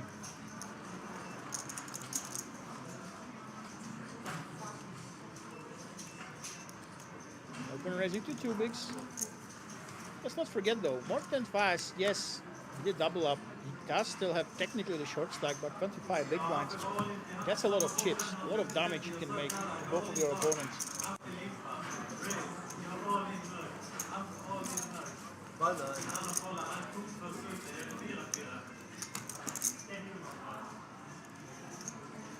And here we go, after all that damage done, and then the Miracle River card, Omer Kaya, 54%, 66 million chips, still a lot of chips, but yes, that stack took some damage. Celtic at 35 million, the final day chip leader, Morten Faas. The last remaining hope of the Dutchies in the Dutch Poker Master. 25 big blinds, guys. Wow, he was all but out. All it takes, 1 Miracle River card, and you're all the way back in it. Re-raised chili dogs is always a surprise around the corner at Kings. Yeah, that is correct. And as I was saying, guys, oh, hang on, Celtic, Queen Anne offsuit, solid, and Omer Kaya, he definitely can call this in the big blind. But the thing is, Celtic has bumped it up. Look at this. Because the stacks are getting deeper, ironically so, because we're so deep in the tournament, he open raises to 2.5 big blinds, just to not allow Omer to call with everything. And we have ourselves a flop. And look at this, it's a 7 for Omer, but it would be really, really tough to get the showdown if Celtic applies the pressure. His gut shots and 2 overcards to the bottom pair. He definitely should be going ahead and putting a c-bet in. Yes, here we go, so it's 1.7 million.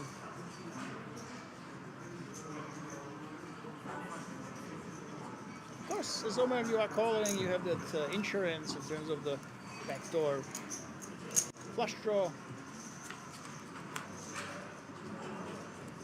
Ooh.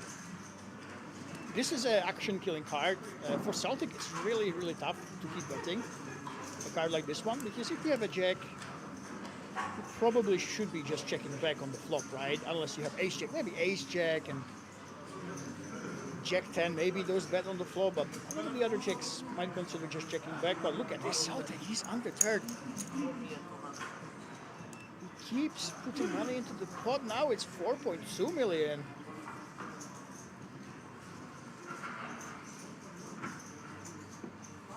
Half pot and Omer Kaya, I mean, some alarm bells are ringing. Again, as I said, the jack you kind of expect to be checking back a lot of the time. So he's very, very suspicious of Celtic's motives and the strong hand he's representing. And this is the blankiest of blanks, the deuce of hearts. And the big question everyone's asking, and especially Omer is asking, will Celtic continue on the river as well? And really, I think he kind of should. Once you bet on the turn, you're saying, hey, somehow it has helped me. But no, he's waving the white flag, and Omer, he sniffed it out. He sniffed out the suspicious bet here. Wowee. It didn't make sense to him that Celtic would have too many jacks, right? So he just called it and won. Not to that big bet.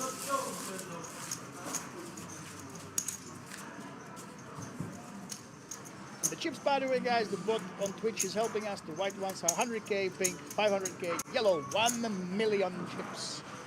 So all that beautiful yellow stack in front of our chip leader. Those are the 1 million chips.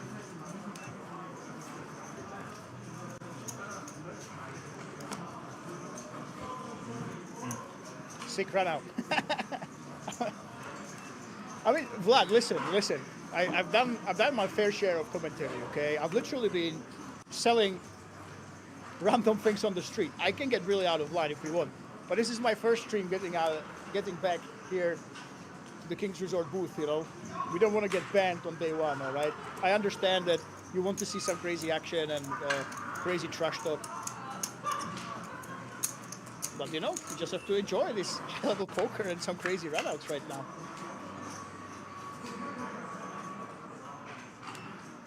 And again, friendly pot here, blind against blind. Omer Kaya has the best of it. But it really, in these blind against blind pots, it's all about who wants it more. And this time it's Omer.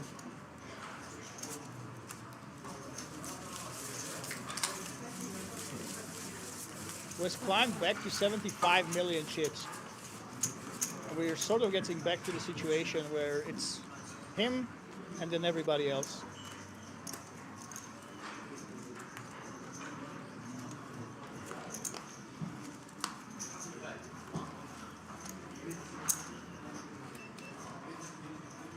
And let's see if he will actually press it. The thing is, you want to press your advantage. You want to put pressure on your opponents, right?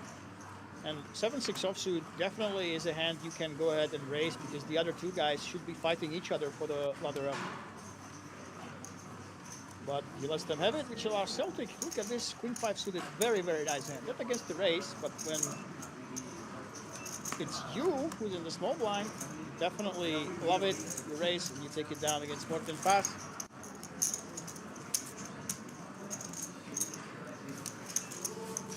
And by the way, guys, Ronald van der Linde asked me to tell you that the European Poker Festival is one when you can expect a lot of the Dutchies to come back to. And that's from the 28th of April to the 12th of May. €299 buy-in, 1 million guaranteed then. Oof. That's a hefty guarantee. Pass the Dutchie to the left-hand side. Andreas De Vries is saying, and shout out to Ronald van der Linde, guys. He is a legend in the Dutch community. He helps to bring amazing events like this to King's Resort and all these players. So kudos to him. And look at this. We have a freeze. Just limping blind against blind. What's interesting is if Omer actually raises, is Morten going to just jam it in? I think it's definitely an option to just limp and go all in. And those are the 1 million yellow chips, so this is a race, and yes!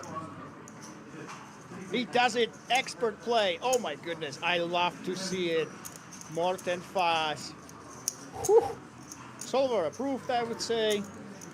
He sprung the trap, and obviously, don't want to see a flop with a hand like this.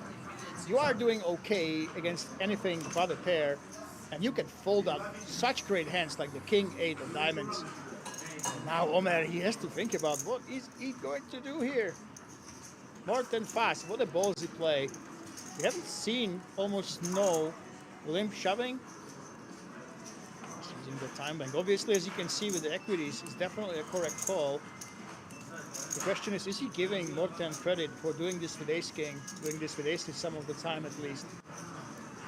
The quote-unquote optimal strategy is to mix in a lot of hands. We haven't seen this before, guys, this limp shove. I think this is the first time we're actually seeing it throughout the entire day.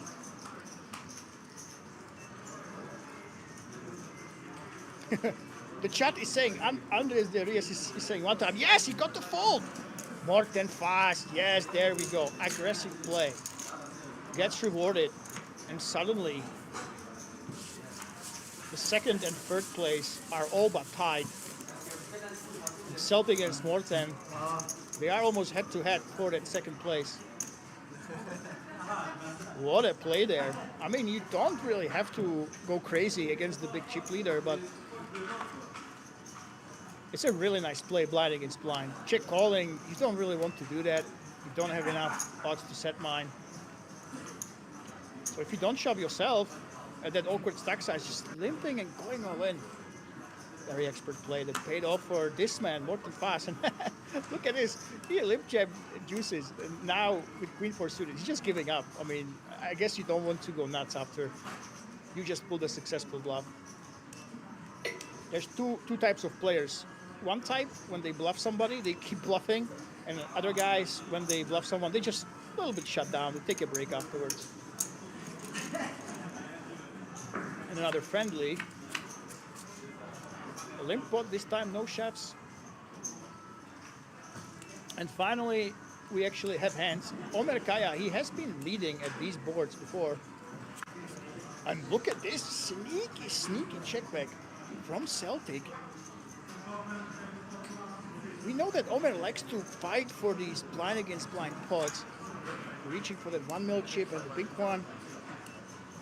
500k, 1.5 mil.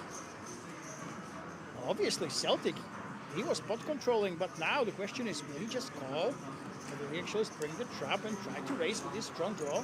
No, we're just calling. The thing is, you should have some sort of plan on the river. Because right now, as you can see, oh my goodness, surely you need some plan on the river. Celtic, are you going to wave the white flag just because you are against the big chip leader and you don't really compete against him? No, he's not. Unorthodox check back. He goes for it, he does not chicken out, and you see that he's happy and the clubs in the background are there. We have a rail supporting him. Nice play. The guys might not talk too much, but surely with their plays, they're doing it. Van der Linden isn't from Poker Ice. Oh, Rinesh Chodok. Oh, he's not from Poker Ice.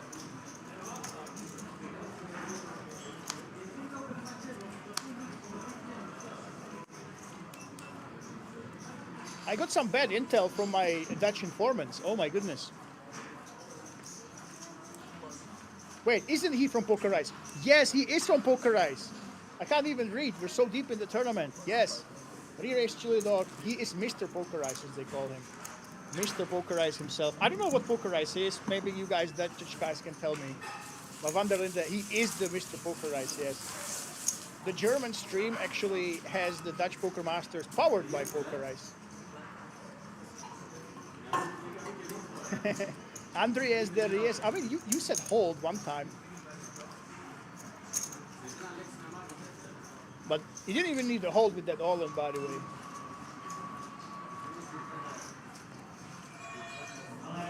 That ballsy play with the freeze. And look at Celtic, Queen 9 offsuit. It should be a race for sure. Morton fast, 27 bigs. He's getting very, very close. He'll basically cripple Celtic stack if they get it in. But now it's time for the battle. Top two biggest stacks.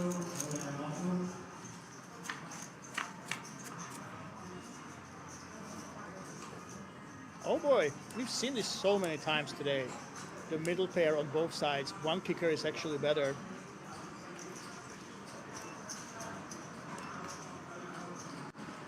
And we've seen Celtic c-betting in this spot a lot.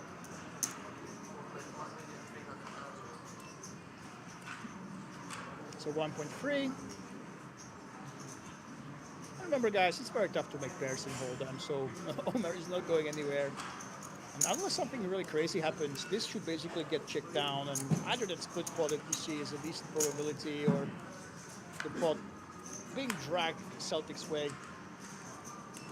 Oh my goodness, look at this. Both have a club draw. Celtic has the better end of it though. Yeah, no reason to really bet here.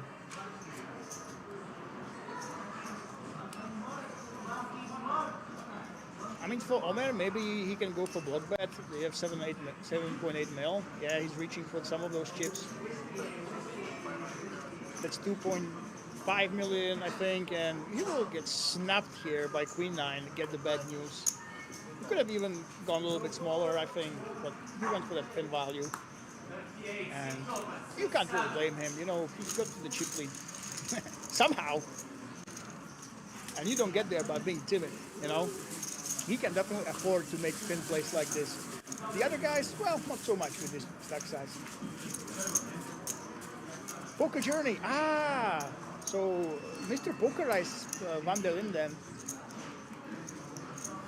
Poker Ice means Poker Journey in Dutch, and this is why you are able to see this, by the way, guys. How we had around 180 players coming from Netherlands and some Belgium as well. And Re-Race Childok says, a lot of my players from our online home game went by Poker Ice. Yeah, so Poker Ice took all these players here. And you can see this, guys. It's a lot of festivals where regional organizers come to Kings. They work with the Kings Resort. You have absolutely fantastic service. And they bring their own players, you know. But hold that thought. We have a pot where Celtic has a flush draw, and Omer Kaya did raise this, has the top pair. Actually, on these monotone boards, you can consider checking quite a bit, but no, he goes for that bet, tries to protect his hand. For Celtic, really, you can't have aces, you can't have queens, those king-jack suited are not really that much in your range, you should be re-raising. Yeah, here we go. Oh no, look at this. Those are two yellows, he does raise this. Oh my goodness. And Omer Kaya might be regretting putting the chips in the middle, but he just does not fold to check raises. He is very suspicious of these, especially when Celtic is involved. And let's see if Celtic will actually shut down. Now, what you should be doing if you decide to continue is putting a big bet, put that ace in a really difficult position, fold out every single queen that was stubborn. So let's see who will go for that. The problem with Celtic is he has a third player to worry about in here. Yeah, here we go. I think if it was heads up now, he would definitely fire on the turn. But he doesn't have to look at this. Omer Kaya reversed the two pair after he was a non-believer on the flop, but you don't have to believe in Celtic's shoes when you hit the river. And that quick check tells you that you can put in some value. Now the only question is how much are we going to milk from Omer Kaya right here? Is it 4 or 5 mil? 5 million. That's a big bet. Very, very polarized. And Omer Kaya, he might just have the hand. It will be suspicious. Will want to look up his opponent. If you have aces or queens, you probably want to just stick it in on the flop, right? But no!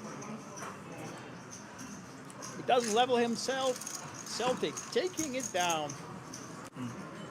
Time and time again, Omer finds the right fold, as he's found many times before.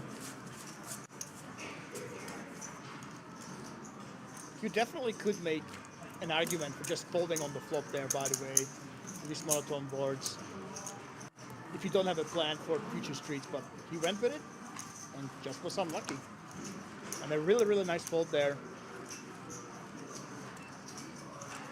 And a nice value bet, guys. Let's not forget the big sizing with the middling flush, one card flush by Celtic. That was a very, very, very nice play. Very thin value bet. You would expect him to bet smaller, you know, be afraid of those higher spades, but no, he really went for it.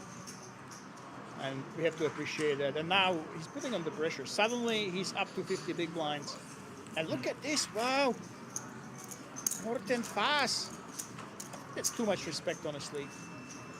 I think when we were four-handed, this would make sense, but really in Morten's shoes, you can't just play it super tight and wait for the hands, you know. This is the player you're fighting for the next ladder up. The two big stacks, they really shouldn't go crazy against each other, right? So I do think that we can't just sit around and wait and fold hands like these, blind against blind. Fold hands like these, blind against blind. I want to see something a little bit more out there from the sole Dutch hero.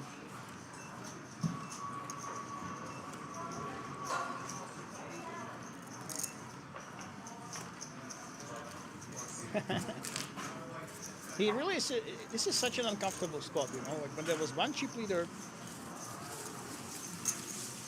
you were up against the other guy, but now he more than doubles your stack.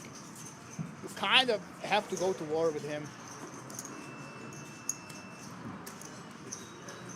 Yeah, so really, sort of saying, Poker Ice, shout out to them.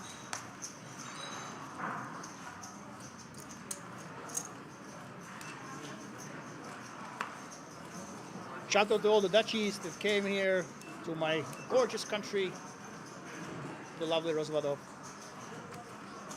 And Omer Kaya, 5-4 suited. We have been seeing limps with weaker suited hands, but maybe he will put in the raise. There we go. Small raise here. Just a min race against Celtic, who definitely can defend now. Yeah, there we go. It's 70 against 54 bigs. I would like to see actually a bigger race from Omer. I think the min race doesn't really do much now that he's not the big, overwhelming chip leader anymore. And look at this. He does get punished for the small race size that made the 6-5 offsuit snap call. Offsuit snap call. Omer Kaya. We've seen time and time again. He just likes to see bet. Listen, even the limp pots, he's like, hey, these belong to me. You can't have them, guys. Unfortunately for him, it's very tough to make a pair. It's very tough to make trips. Almost impossible, but that's exactly what happened. And look at this. Celtic is trying to spring the trap. Ooh, wow. What an action card right here. We have a straight flush draw for Omer on the turn, while Celtic still is sporting those sexy trips. This could be fireworks. Yes, he does like to bet. You could be mixing in checks here, right here, but we have 5 high. We have a super strong draw. Let's see how much actually goes in the middle. 7.4 mil in the middle. 3.9 million. That's a big bet size.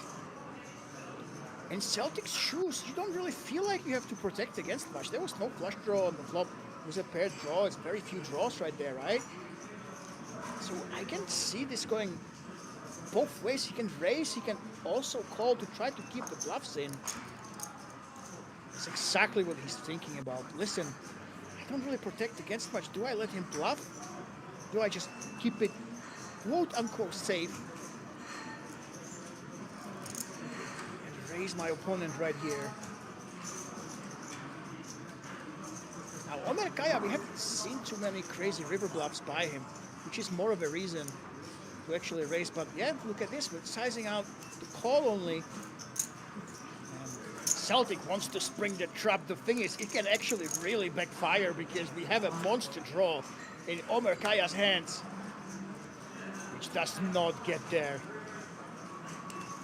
But Omer must know that he's no good here. The 4 is very tough to be actually good. Optically, it might be, but when you bet like this and then bet big, it's difficult to be beating a lot of hands here.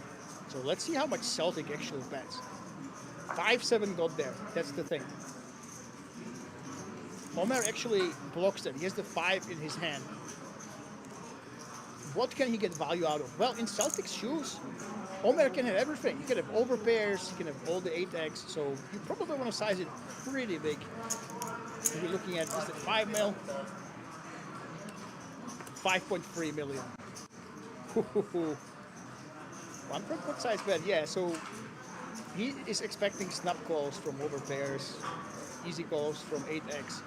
Now the question is, if Omer, with his newfound two pair, will he actually level himself into calling right here? Yeah, he seems a little bit confused as to, can Celtic be betting? He just called here. Yes, he finds the call. Wow. Celtic with that trap on the turn and the perfect bet sizing on the river gets paid with his trips. He was very patient. He went for it. And this hand changes everything. The dynamic has shifted completely.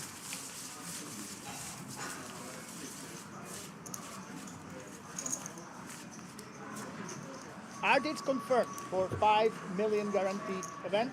If so, where are they? Let me get that for you. We actually have a bot for this.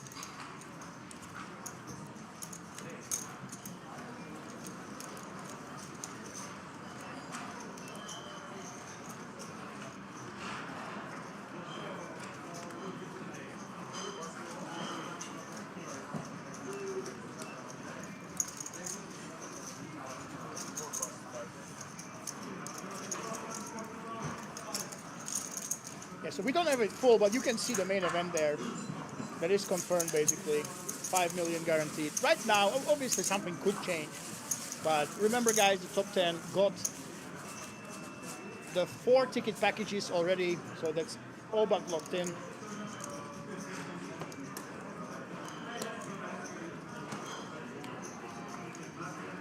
The Kings Million European Championship will be here in Kings. Yeah, white chips are 100K.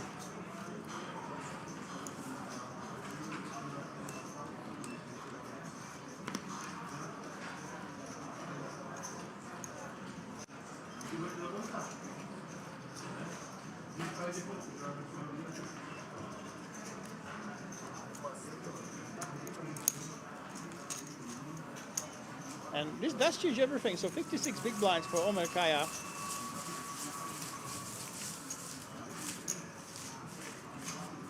Morten Faas, 24 big blinds.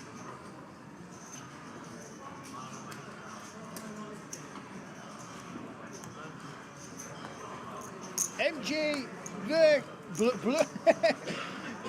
Maureen is just says, I really like it in Rozvadov. Great tournaments. Yeah, guys, when you go to Rozvadov, listen, when you go to Rozvadov, you have the most amazing poker tournaments. You have the best nature you can ever find. You have beautiful local villages and Pilsen in Car's Reach. And that's basically why you go there. Low buy-ins, massive guarantees, lots of fun. I really love the contrast. I can't stress it enough between poker, and then the most beautiful nature you will find in the world. And look at this, Morten Faas. 2 million. 2.5x, he's sizing it up. Celtic, of course, with the Queen Jack offsuit, he finds the call.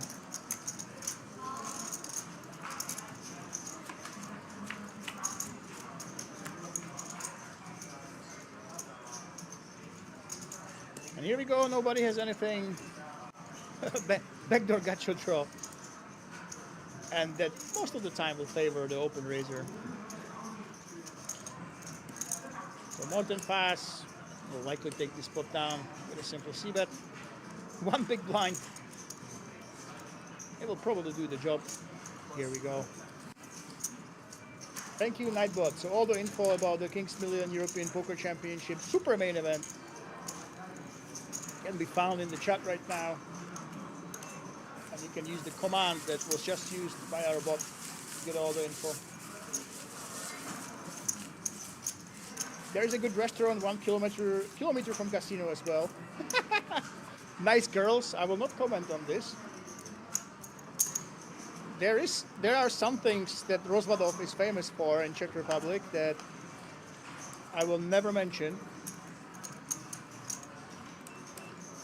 And by the way, if you guys don't know, about 50, I'm not kidding, 50 players went with Ronald van der Linde and they went to a restaurant. I'm looking at the pictures right now. There was a massive, massive tuna. It looks like 30, 40 kilo. It was fresh, it's cut by samurai swords. And that's what you can enjoy in Rozvadov. By the way, Omer Kaya raising Queen 9 suited and Celtic. Besides the peel in the small blind, we haven't been seeing too much of this. And because it's just a min race, it could allow Morten to come along, but no. The brand new chip leader Celtic with 65 big blinds, 52 million is up against Omer Kaya. We have the check. Ariana Grand Theft.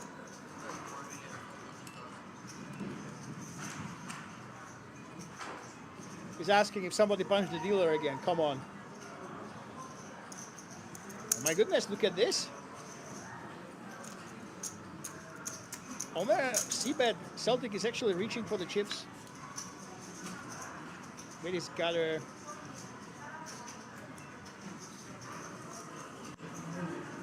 Another paired board. Now it will be interesting if Omer goes for the value on the turn. The backdoor club got there with their flush draw. Yeah, looks like he is. It's about 3 million. Nice value bet against 9s. maybe a stubborn under pair as well. And really what's designed with this bet is you bet and you just check it down. We're rooting for the Celtic guy. Guys, if you don't know, the story of the two chip leaders today, it's an incredible story. Celtic, who lives in Sweden and has a Swedish flag as well, he was a huge chip leader coming. He had over 20 million, all right? Over 20 million. Everybody thought, hey, this guy is to beat when we had top 24. But he played aggressively. He kept losing and losing and losing and losing. He was all the way down to 8 million chips. All the way down, which is devastating. If you start with 20 million, you're down to 8. Many people lose their mind and they go crazy. They don't stop being patient. Not him. He keeps using very selective aggression, selective trapping, and very entertaining style of play. And he went all the way back to being the chip leader yet again. And this man, Omer, he was in the same spot that Celtic was at the start of the day. When we entered the final table, he was the massive chip leader, and suddenly he's down and they are both tied.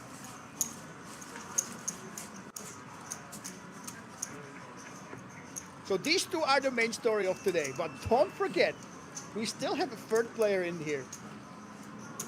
Morten Vaz, the sole Dutch hope still remaining in the Dutch Poker Masters.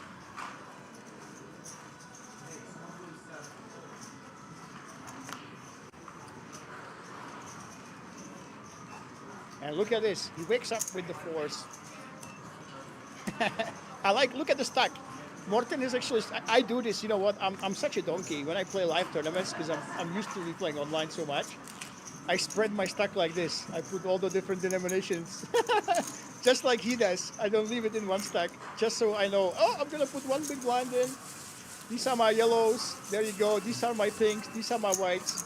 So this is relatable. This is exactly what poker should be, okay? Not just big pros playing for millions.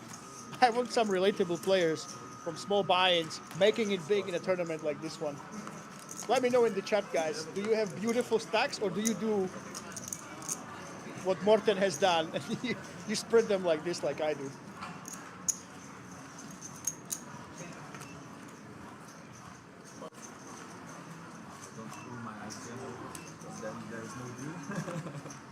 We interrupted Maureen. She was saying that she really likes it in Rosbadov. Yeah, I mean, it's the biggest card room in Europe. What do you expect? It's obviously fantastic.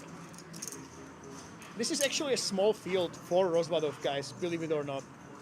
There have been much, much bigger fields, but you know what? In the middle of January, 2,461 entries. I mean, that's still huge.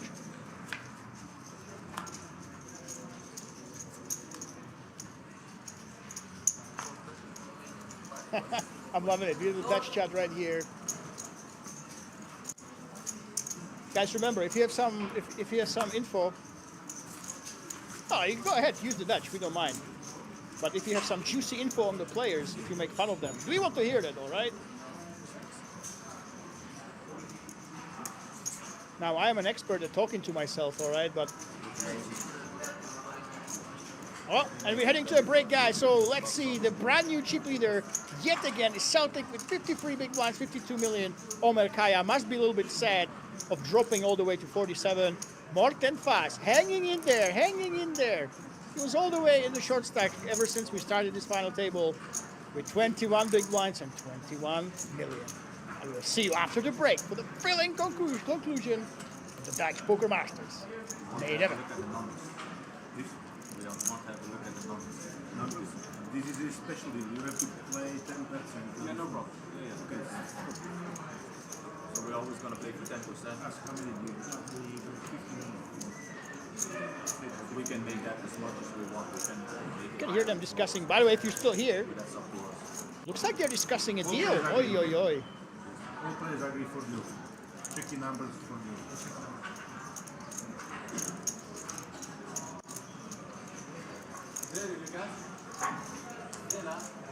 You have 50 minutes break, okay?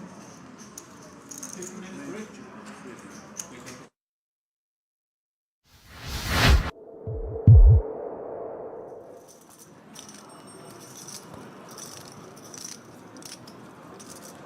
Clean chip shuffling, I hear there. tell you who was very good at chip shuffling Ooh, yeah, after tell seeing me. it yesterday. Jose Casillas. Yes, very good. He was doing some very cool stuff with his chips. He was doing like 25. Yeah. Like, that's a lot. Ace king of diamonds, and not only that, but when he moves it, the way he does it is just like so silky and fluid. It's very. I've never seen someone else do it quite like that with his hands. Yeah, His fluid. hand- Exactly like what I was this. thinking. I mean, you guys can't see it at home, but I'm doing it to Bobby. It's like this. Yeah, he's very fluid. Yeah, very interesting stuff.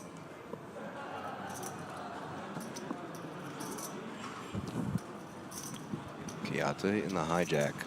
Suited connectors, 1.5K to call.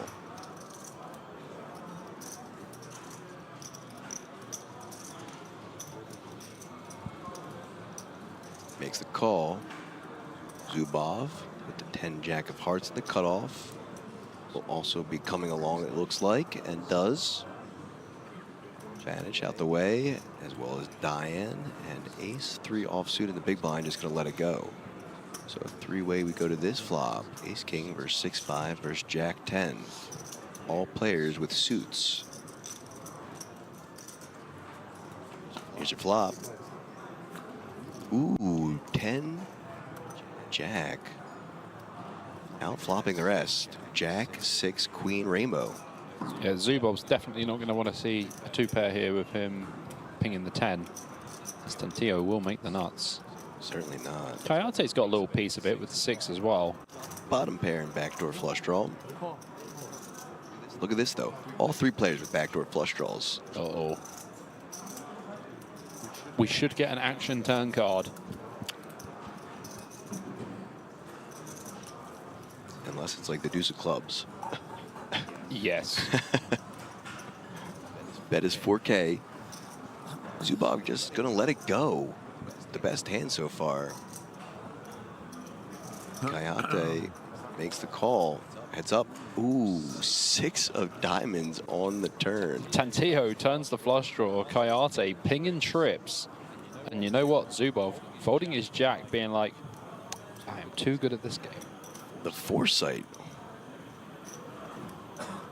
Option on Tantillo. New player at the table will announce him right after this hand.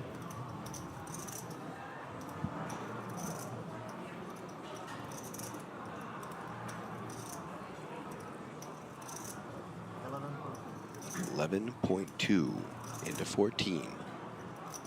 Kayate with trips. I think with a hand like Ace-King suited here, I prefer to check. We still have our 2 overcards and a gut shot and a flush draw. So when we bet and get raised, we end up blowing ourselves off our equity.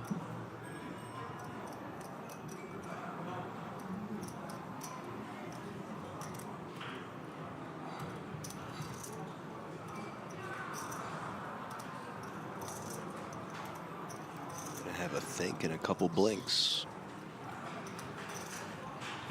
I think he's just going to flat call here. Like, if you raise, a queen's going to fold, which you definitely don't want. Just trap him, Kayate. Teach the kid a lesson. Well, he just got done teaching Zubov a lesson. Let's see if he can teach Tantillo one Well, as well. this is a bigger lesson. There's 25K in the pot already. That's right.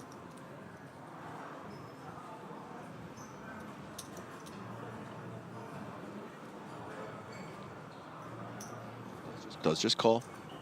Let's go, Kayate. Needs to fade a 10 or a diamond. Only 5 outs now for Tantillo. That's neither of them.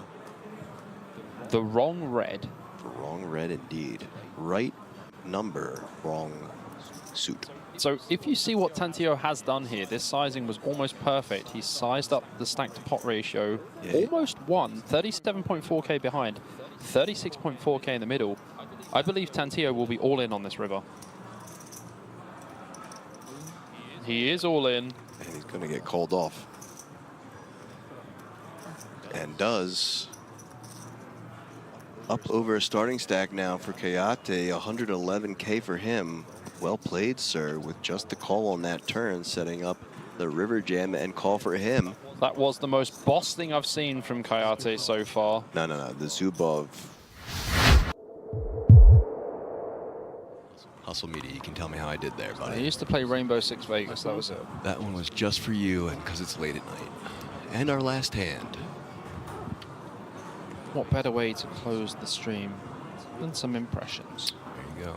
Hijack, Ace Jack, offsuit for Czar. He said spot on. Thank you, thank you. And some guy on Twitch called Jefe R said very good. Thank you again. I don't really do impressions. Not entirely true, but On the ride home, I'll play the Halo guy's voice for you. You can tell me how Okay. how good it is. at least you don't have to listen to me sing again. That's just safe for the mornings.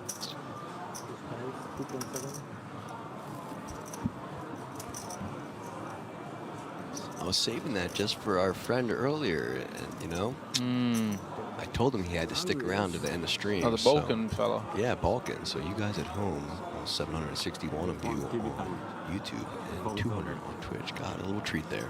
2.7. Last hand of the day. Are we going to get some action? Oh, we're It definitely looks getting like action. it. Love to see it. Oh, look at this.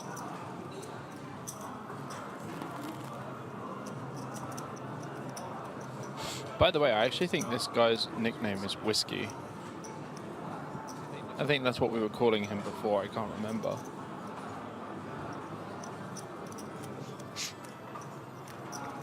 Rzishkowitz. That was actually very good. It's not bad.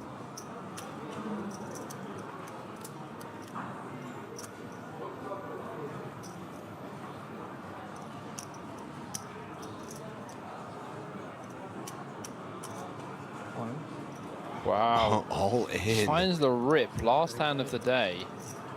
Max pressure, last hand. Pocket sixes, Look at all this. in. 47.6K to call.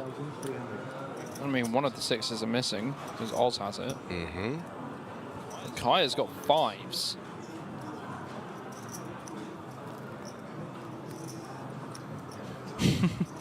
Someone in the chat says, wait, that's a real name? That is a real name. It's Remy. The voice sounds like the YouTube guy from Honest Trailers. Don't know what. Unfamiliar with that. Is that an American thing as well? I'm unfamiliar with that.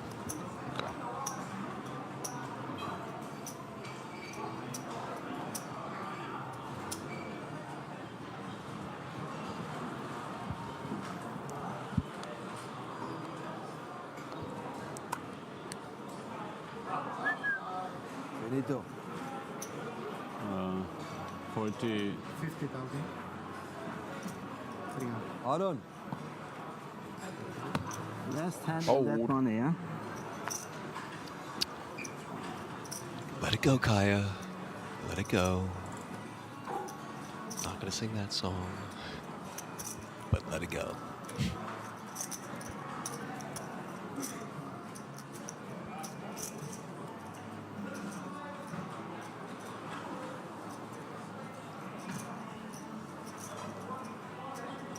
We'll check out the Honest Trailers on the way home.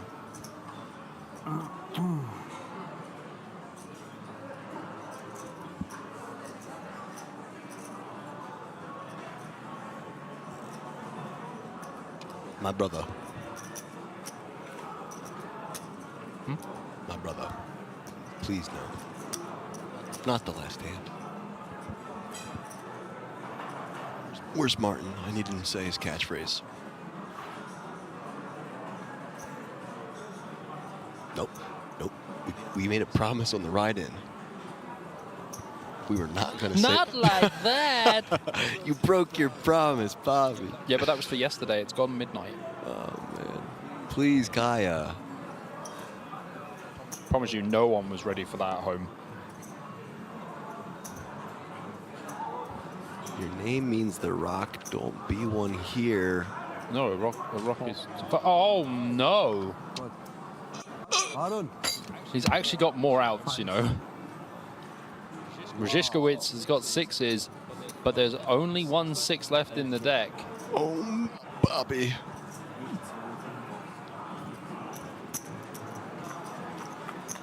Ass-Bube. Guck mal, jetzt kommt bestimmt, ne? Ja, es lernt. That's not going to help.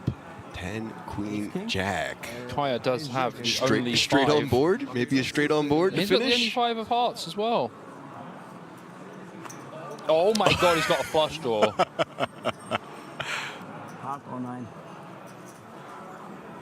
5. Oh, it's chopped. It is a straight on Straight board. on Are you board, I mad? called Oh my it. god. What a way to finish the day. Schöne Grüße nochmal an Ferrari. Wow. Jeden Freitag Called that. Ferrari und Christo immer Runde. Werbung für die machen. These wild guys are going to chop it up, and us wild guys in the booth are going to wrap it up. Europe.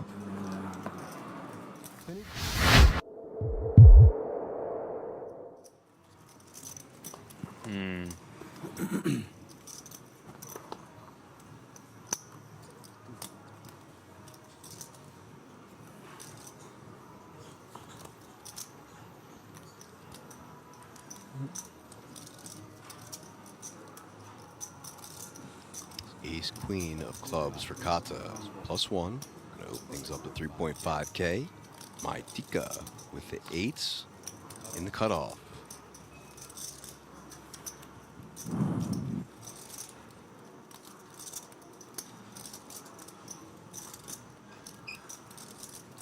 Make the call.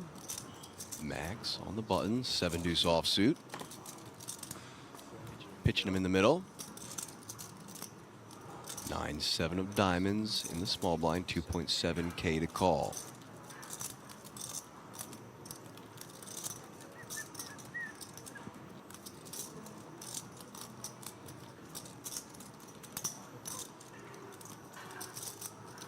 Will call. Action on Sarah in the big blind.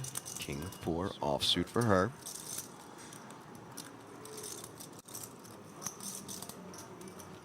Just lets it go.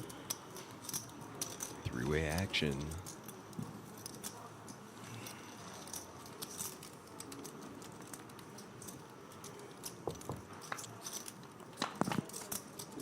Flop is 10 queen 9, 2 more clubs. Top for pop and a flush draw. Corey, bottom pair.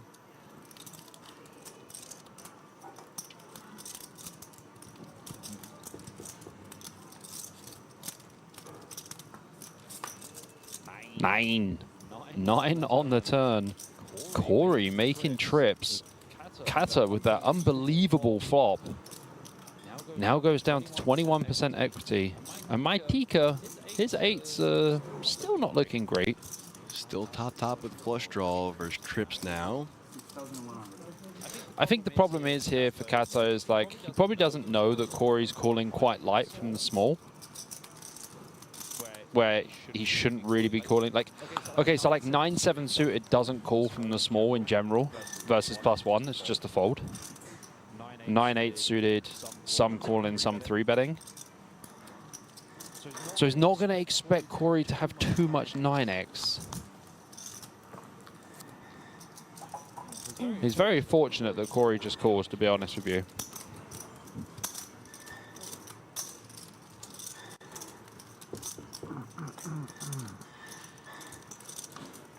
Seven on the river.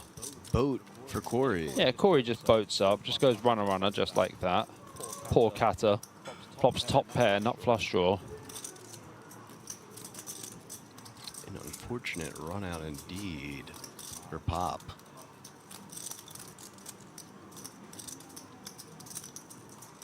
A great rhyme on the flop. That's true.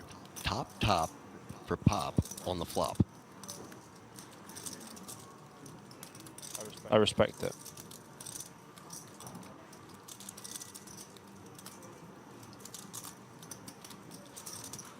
It's bet 15-5. 15-5 is the bet from Corey. Well, the backdoor flush draw got there as well. Kata's not folding. Can't fold there, pays him off. Nice pot for Corey, just shy of a starting stack. Ladies and gentlemen, hello and welcome back to the exciting conclusion of the Dutch Poker Masters.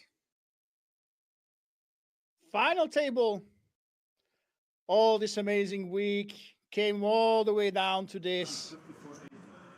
It looks like we left off right where the deal was discussed, and we are back right where we finished off. This is plus ticket, 37, 39, So, 31. thinking about the deal. Plus 3,000. And actually, you know what? When I was last commenting on a big tournament here at Kings about over a year ago, there were no deers allowed. So there's a new thing that we have brought to tournaments outside of the World Series of Poker and Poker Circuit, where you can actually make deals as long as you play for 10% and the trophy. And obviously right here for Morten Fast, that would be a big win. He has been playing relatively safely. He was playing pretty timidly. And for him to just get a deal right here, that would be fantastic. So let's see, you can hear them discussing it in the background.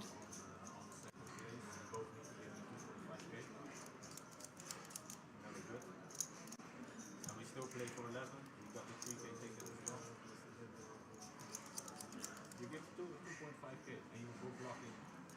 You have And if you want, actually, don't take my word for it. I'm lazy and I just used ChatGPT, but Celtic should be getting 40K, just about over 40K, Omer Kaya 39K, Morten Fast 31K, but they also have to play for the trophy, so you have to take that out. And it's really interesting. You know what? One thing that was exciting about Kings, but also it was such a curse that there were no deals in the past. And I have witnessed, as I told you, a 5-hour heads up before. What time in here, Ariana Grand Theft? It's 21:19 here in the Czech Republic. And they are talking about the deal. So you give 1.5, you give 500. No, it's both 2,000. Both of them. No, wait. You wanted to do 50. Guys, you have 15 minutes for deal. You do not continue. It was 50. You wanted to do 50. 15 minutes? No, you was 15 minutes, correct. You cannot speak. You want to give me 1.5? And you wanted to give me 1.5, right? So I say give me 500 more, both and the other two. Then it's not 500, guys. 500 each. Then I have like a little bit less. You can hear the deal in the background. Try to listen in, guys. I won't disturb you. You guys have a chip advantage to take that 11,000.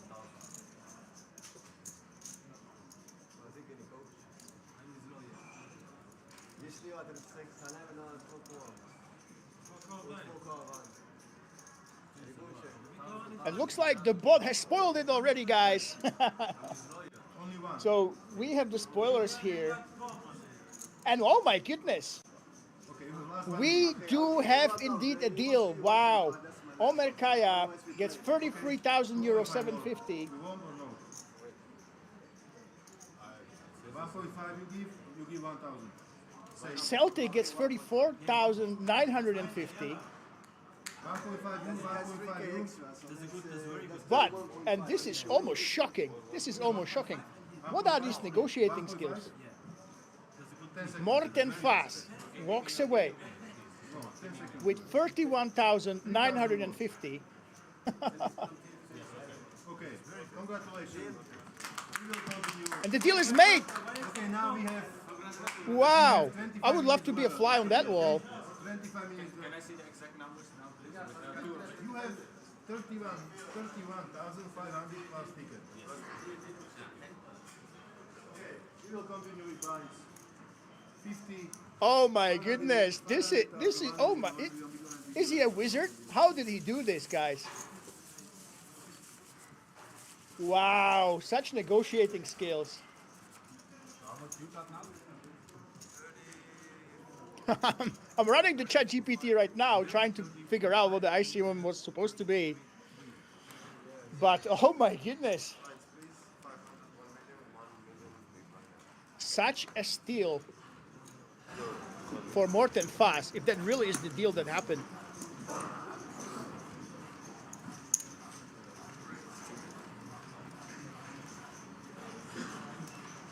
So 31,950 guaranteed already for Morten. Well, it should have been 29K. So he got a little bit extra, it seems. Yeah, it's not as crazy as I thought. The ICM calculations, as you can see, guys, the chips you have, it's not the exact ratio that translates into money, but still, he got a couple K extra. It looks like very well done on his negotiating skills there. And I must say, Morten has been on the tight side, so very, very interesting that he managed to get a little bit more over ICM. Here we go. Race and 2 calls. Celtic, who was on the most favorable end of that. 44,950 is how much he got in the deal. He's leading with his bottom pair, but Morten, the master negotiator, is still in it. And I think for Morten now, this matters a lot, guys. Winning the Dutch Poker Masters, going back with the trophy, it probably has a little bit more equity than for the other 2 guys. And there we go. He doesn't mess around. He goes for the race right away. He goes all the way to 8 million. And you know what? For Celtic, he has the bottom pair. He has the backdoor flush draw.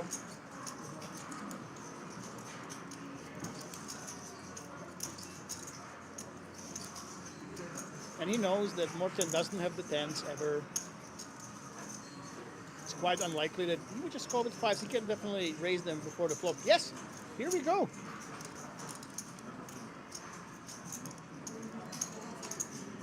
We have that call.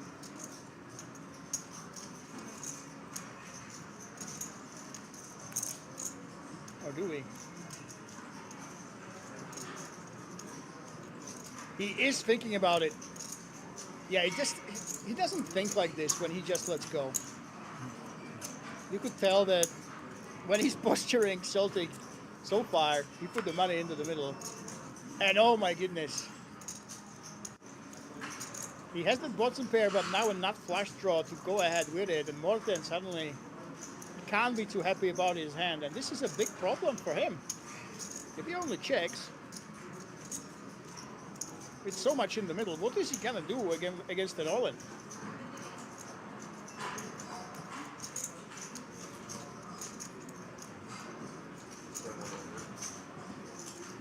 Yes, because you don't know what to do when you just check here. He just puts it in. This is very, very thin, especially when they were freeway. Morten, you're going crazy, but look at this. It actually works out. He is way ahead of his opponent. He's got a lot of outs. I think Celtic kind of is priced in here. Remember, they did make a deal. Now they are playing for the trophy and 11K. There's no ICM anymore. It's winner take all. And yep, we have the call. Oh my goodness, we could be heads up here for the trophy and 11 extra K. Morten with a very unorthodox, well, the check raise is understandable, but very thin all in. Can he dodge all these outs, the A's, the deuce, the hearts? Can he dodge better than Neo in Matrix?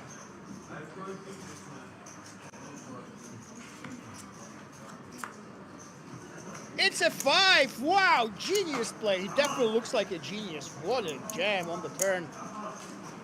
Well done. And a double up, and Celtic again. He had a feeling, but the feeling this time was wrong. But what a play. You know, I think most players would be scared of the heart there and the overcard. But you have to think about this. If you only check there, there's about half pot left here. Are you really just check folding, you know? You will be in such a difficult situation. So he decided, hey, I'm going to jam it in myself. He happened to be against one of the best hands he can be against. It worked out, but you always have to ask yourself when you play, if I do A, what will I do when B happens? And be prepared for that. A very interesting shove. Again, guys, it changes everything. Because we had a deal, we have only the winner playing for the all-important trophy. You get the media attention, you're a big winner. get 11 extra 1,000 euros up top. It's winner take all right now, so you should be playing more aggressively. But yeah, very interesting shot there, I must say. We have some trash talk in the chat. Come on, guys. We have some. This is very friendly. We had some drama before with the Romanians. Now we have a friendly trash talk. Ariana Grampep says hard incoming, and Sin City says hard left the building. Ouch.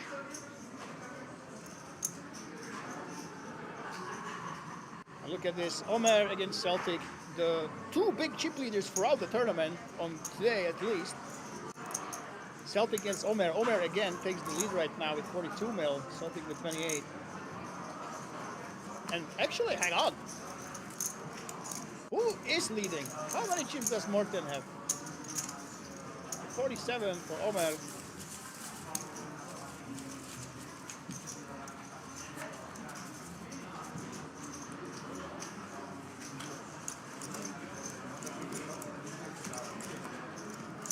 What a tense moment. Seriously, I'm gonna call it, guys. Morten Faas, I know he's the Dutch right here in the Dutch tournament, but I would say one of these two kind of deserves to win, Omer and Celtic. They've been battling on chip lead all day long for all these hours. Yeah, look at this. Morten's actually, he's way up there. It's just anyone's game at this point. Anyone can get the big all-important trophy. Morten just decides to check. They should be playing more aggressively, guys. Everything changed when they decided to just play for the money up top. Vamos, Morten, says Maurits. Gracius 268. Is Morten slow playing? Yes, he is. I think at this point they figured out that Celtic likes to stop at pots.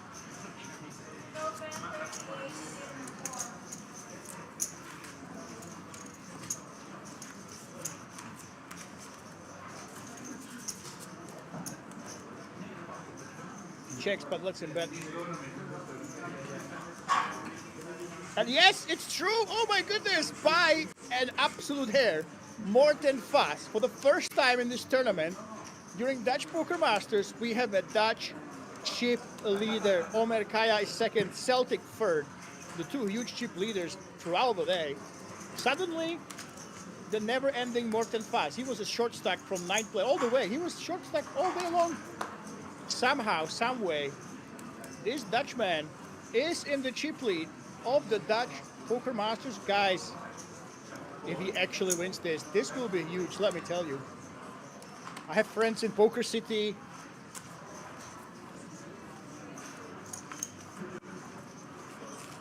Who were writing all about this tournament, and this will cause quite a stir if he comes to Rozvadov alongside the 180 players that were brought by Ronald van der Linde.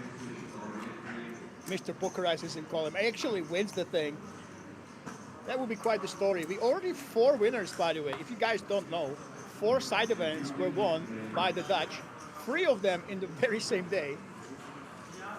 And now, suddenly, if we would finish right now, the 5th win of the main event, the most important win, would go to Netherlands. I can't believe it, but let me tell you, I would actually be tilted.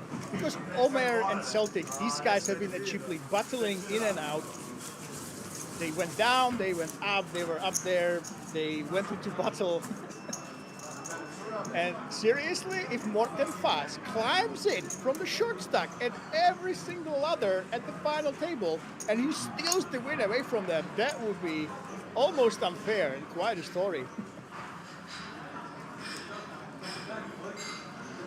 Bobby Gold is saying, let's go Morten. Ginot, he's here on Twitch, in the Twitch chat. Welcome. Came at the right time. At the conclusion of this tournament. And we might be here for a while, by the way, guys. Fair warning. We should be playing looser because we're only playing for the top and the trophy. There is no ICM anymore. Forget all about that. It's only about the chips.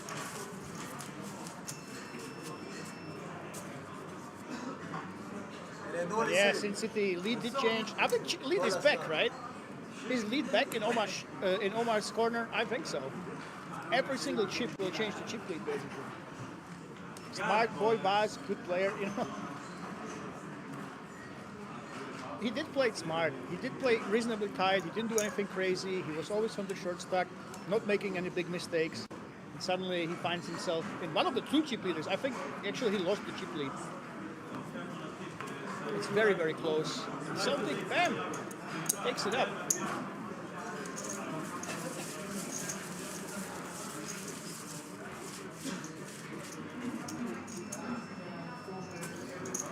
If you are just joining us, I actually ran the numbers, and Morten Pass, he did get extra money above ICM, I believe.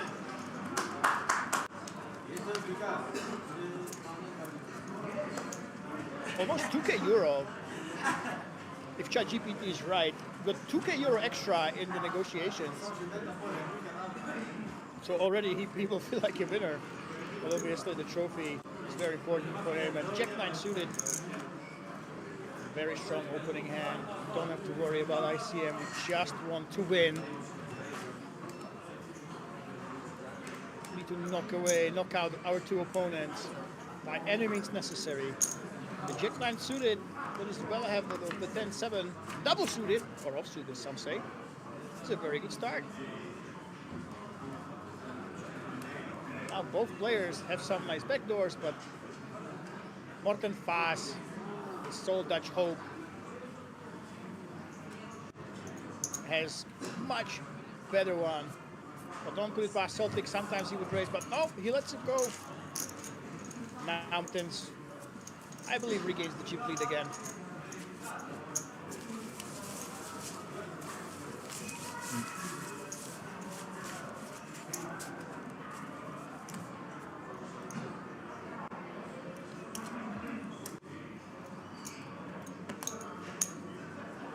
If you are just joining us, guys, deal was struck.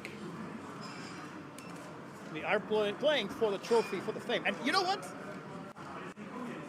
I must say, I kind of like the no deal rule, even though it actually like hurt my health. 10-8 offsuit raise. Oh, Celtic in the small blind, guys.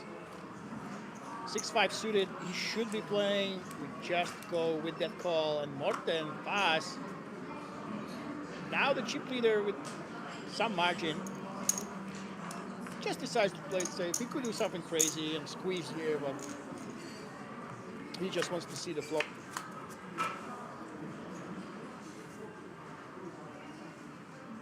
And Celtic with the flush draw, but Omer Kaya with that open-ended straight draw. Everybody checks, instant check all around. But Omer will not be checking anymore. What is Morten Faas thinking about right here? Is he reaching for chips? And this wouldn't be the right time to go for it, but Omer Kaya.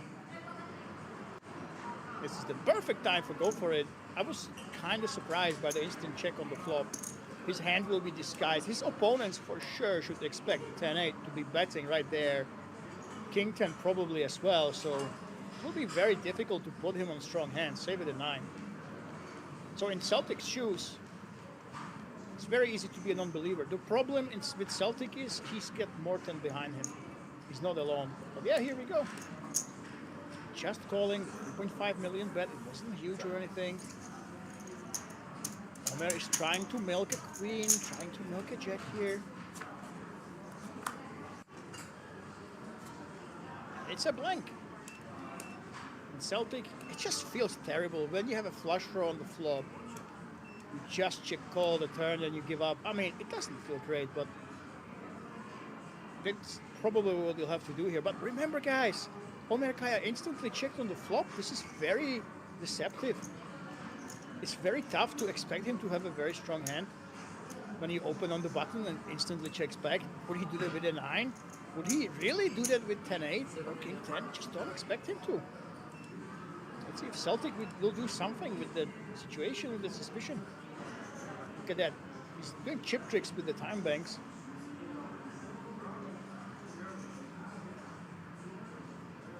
And I guarantee you, this is exactly what's going through his mind. I have 6 high. And it seems very unlikely my opponent has a really strong hand. But the problem is, I would have to go all in, risk it all. He releases after some pondering, and Markaya adding to his chip stack.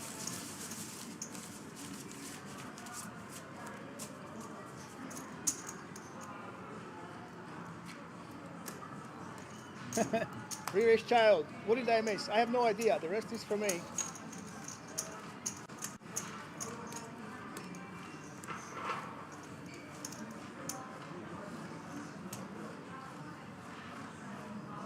You guys do the math, okay?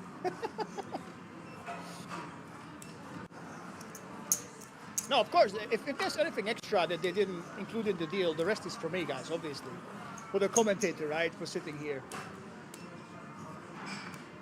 So Celtic on the button, Omar Kaya now has the chip lead again at Celtic's expense.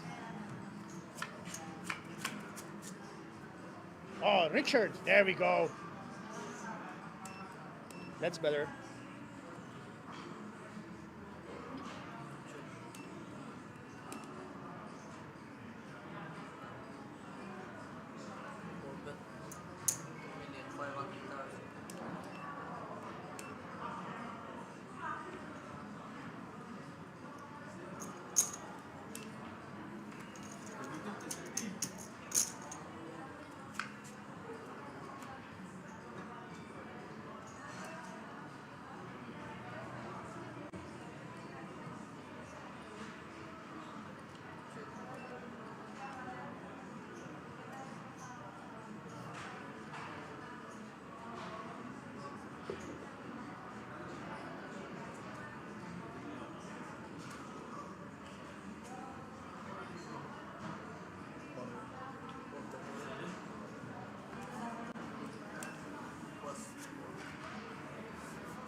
We don't see the screen now, by the way, guys. We have to reload the stream.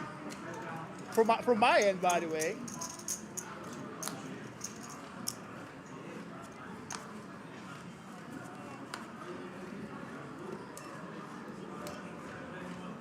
Yes, we are back. Yes, we are back. Back with the commentary.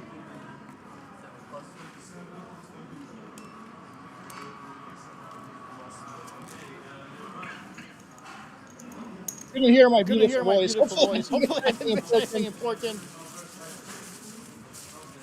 Little delay in connection right here. Richie in the chat, yeah, we straight out. Awesome to know your name.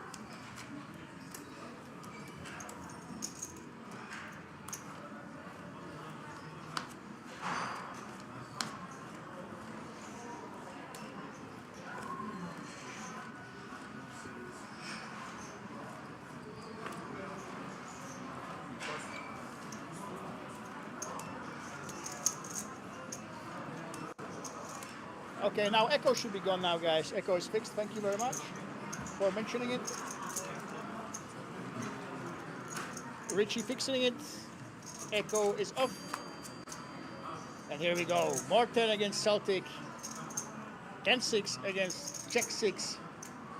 Both of them have the gut shot.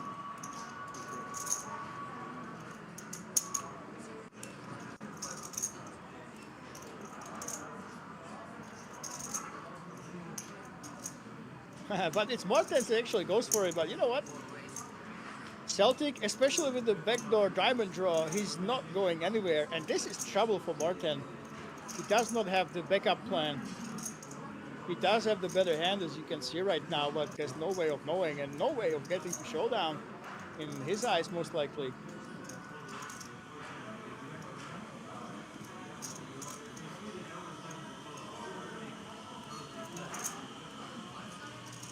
I don't think he has much option but to let it go, but look at this, he is reaching for those calling chips. Yes, he feels the flop with, ironically, the best hand, but he doesn't really think so. He thinks he's floating to bluff on later streets.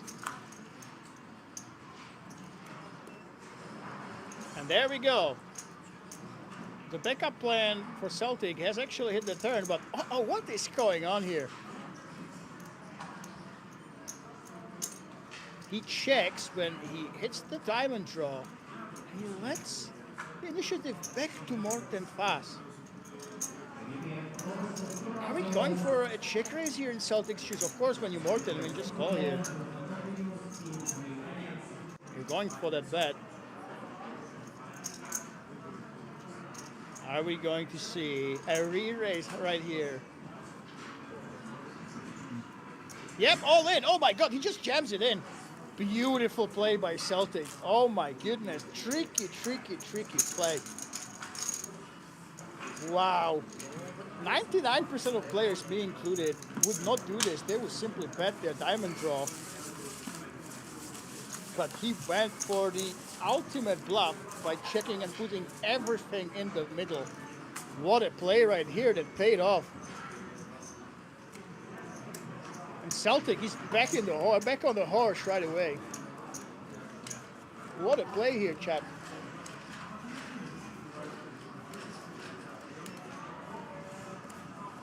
Maurits says, of course Morten takes it down, but guys, in this spot, you have to give credit to this man.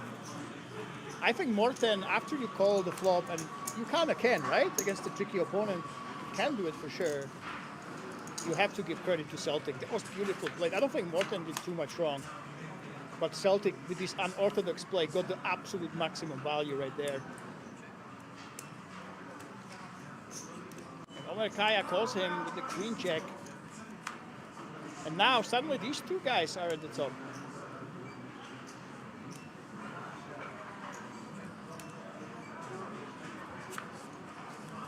Are we checking it down here?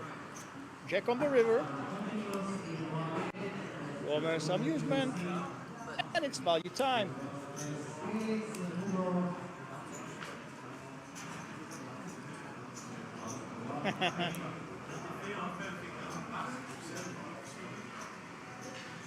I got pretty big, right? Who can spot size? But Celtic does not like folding these close spots, but this time he does let it go. Omer does not get his value, but he does take back the chip lead.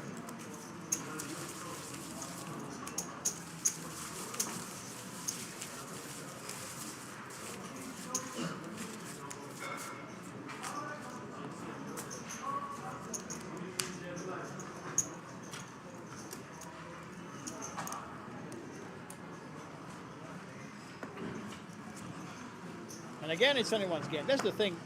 Free-handed like this, unless someone gets to a short stack, it's so frequent that they basically swap chips over and over. And it takes a big setup to go one way or the other.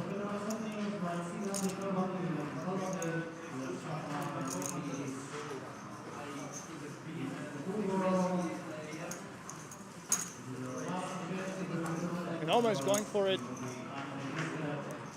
Raising in the small blind, we have seen a lot of limping, but again, there is no ICM anymore, guys. We're just playing for the winner, so you revert to a more aggressive style on average. And Celtic, oh, look at this. What's the call with the King Jack offsuit? We know that he's liked to trap Omer before, and oh my goodness. This will be fireworks, especially between these two players, blind against blind. We are super deep. This could be a massive pot. 2 yellow chips, 2 million with the top pair, but Celtic is an open-ender and a super strong one with the potential backdoor flush draw. Those extra outs against almost anything Omer will have here besides aces. Oh, this is one of the worst cards for him though. Yes, I still do have top pair, Omer is telling himself in his head probably. Goes for only 30% of the pot, which gives Celtic the chance to call. And really raising, I mean, you could represent the 4 here. That's basically the main thing that should be going through Celtic's hand. If I raise here, I'm basically saying I have a 4 and a 4 only.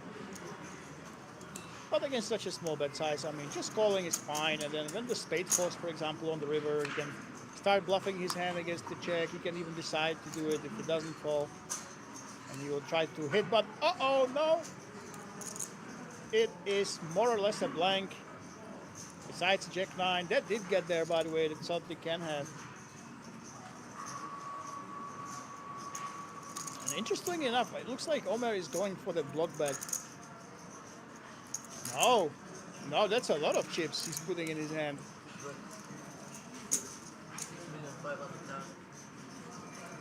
6.5 million. Trying to basically milk a 10x. Obviously in Celtic's shoes. Check 9 did get there. Backdoor spades missed, but you have the spade yourself. So I don't think hero call should be really a thing here. Yep, we're letting it go. If we shove, very tough to represent hands. 4x, yeah, we have that, but very, very tough to rep that.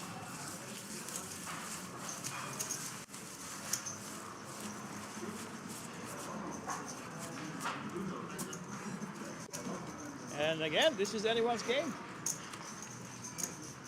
And if you guys are wondering, yes, this was 2,461 entries. It's actually not that much for King's Resort.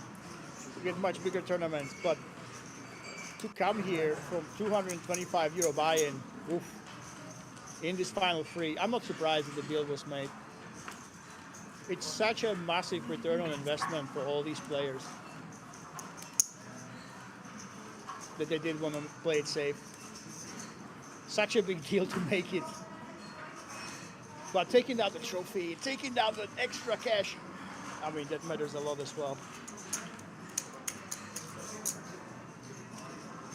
Blind against blind, there we go. Some check X or check X action. Can the hearts prevail? Oh, they cannot, but as you can see, guys, 54 against 46%. This is heading to a chop if we would check it down right now, but that will be very, very tough to do with a player like Celtic in the pot, who just reaches out with those chips, takes it down, and says, "Thank you, Morten, for those chips, for not trying to be a hero."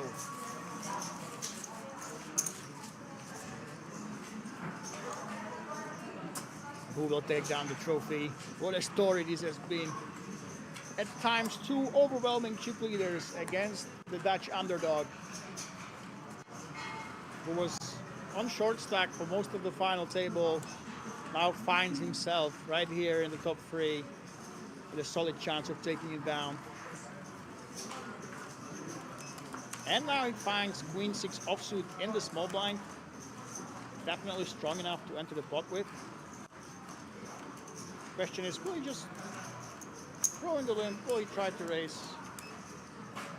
The blinds are 1.2 mil, so we're just going with that call. And Omer Kaya, I mean, yeah, you could mix it up and you could raise.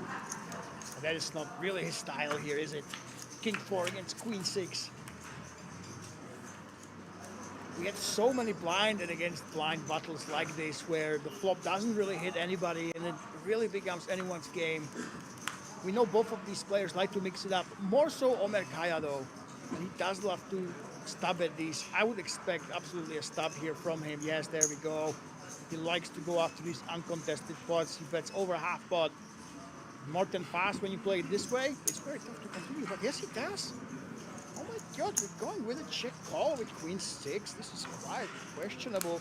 He didn't expect the King High to go ahead and bet. In some way, somehow. Omer with the check. Oh, yeah. Morten Fast will not be happy with this one. He didn't expect the King High to bet. He actually believed that he could have showdown value on the double paired board. So he got bamboozled by that semi-value bet by the King Kicker to the two pair that was on the board. Very, very interesting.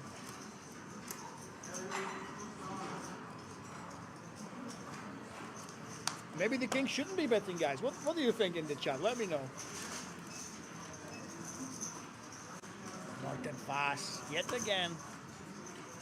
will enter the pot. 24 bigs. We have faster blind levels, by the way, since the deal was made. There we go. 2 big blinds raise. He used to put a little bit extra in there. Now Celtic with the ace-8. Ooh. Remember, there is no ICM anymore. You're just playing for the winner. So you can play looser. You can put more chips into the pot. There's no ICM pressure on you, but just decides to play. It's safe, played standard, ace-8 against king-jack. Very nice flop for the ace. Backdoor diamond draw. Gut shot as well. But Morten Faas, he does have the betting lead. He gives it up now, though. And the big blind can have a lot more freeze here. A lot more hands that actually hit this when he just called in the big blind. His range should be a lot wider. Then Celtic said, there we go. Then Celtic's range should be wider than Morten's, goddammit. And he is taking it down.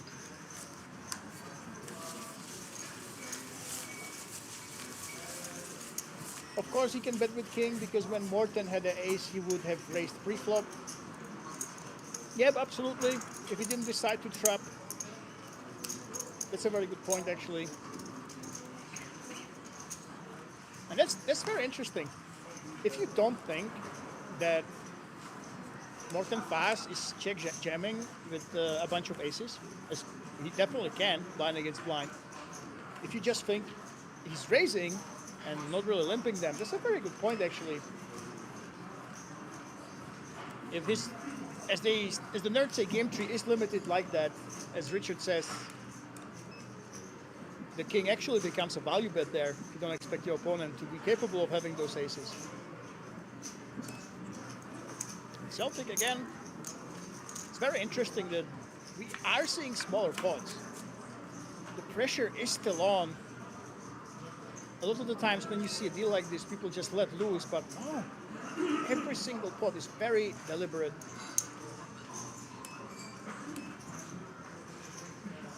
And after, again, friendly pot pre-flop, friendship is gone. So Celtic goes for that bet with that gutter. Well, the paired board is not what you want to see, obviously.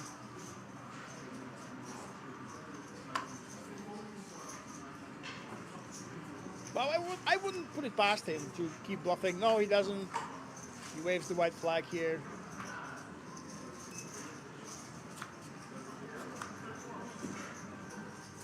Now the question is, are we going to do something funky on the river? Or are we giving up? We do have the 5 of hearts, but the thing is, Celtic should be betting hearts really himself, right?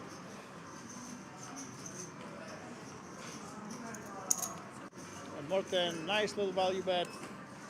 Unfortunately, there's not much that can really call him. So let's see Celtic. Let's see some fireworks. Stick it in. Show him what you're made of. Will he do it? Will he actually bluff right here? Sizing his opponent down. He's trying to get some reads from Morten. Any sign of weakness. It's actually using the time bank. Yes, my son, do it. Show us some madness with your 5 hard blocker.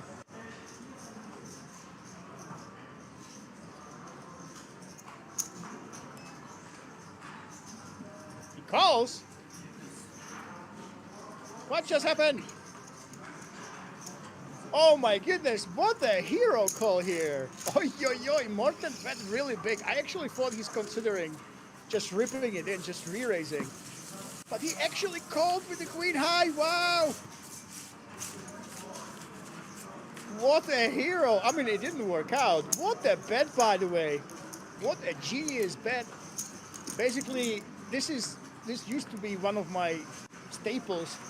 You bet in a situation when it should look like with your bet sizing that you have a really strong hand or a really weak hand, but you do it with decent value hand, and then opponents do these insane hero calls, just like happened right now. But I can't believe it. I didn't even consider that he would call here.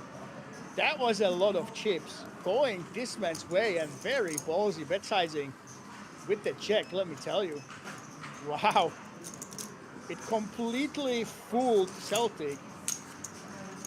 And instead of that raise that I was kind of expecting from this insane player, yeah, he just calls it and calls.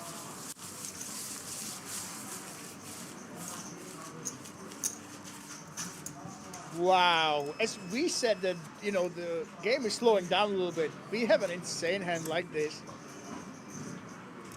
That was crazy from both players. You just don't expect the value bet with a jack to that sizing. That was really, really good. And it caught Celtic completely off guard. It made him make that insane hero call. So kudos to Morten Fast for that bet sizing. I mean, wow.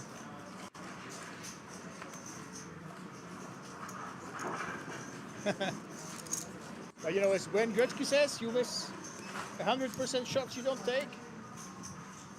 If our Dutch hero was actually bluffing, Celtic would look like an absolute genius right now. Songs would be written about his genius hero call there. He would be written in King's Resort history, unfortunately for him. He was up against a very, very, very thin and smart value sizing there. I am very impressed.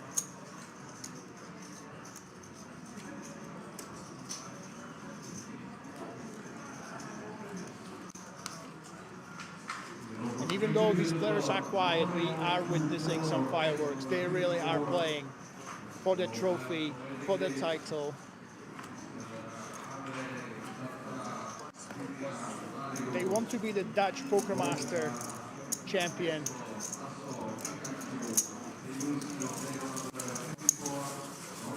Celtic actually does fold that 8-7. Wow. He's a little bit shell-shocked after that insane hero call that he pulled. After this man, Morten Fast, sole Dutch hero still remaining in the tournament, fooled him with his bet sizing.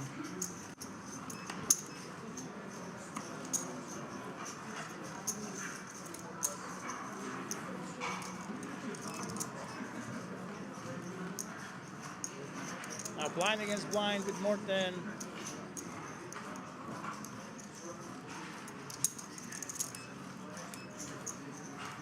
Just goes for it complete, and let's see what Honor does. Very curious that we don't see these raises. But as Richard very well pointed out, I really want to see if they will actually trap blind against blind with strong hands like ace king and some of those aces that can check jam, you know. That's the interesting thing.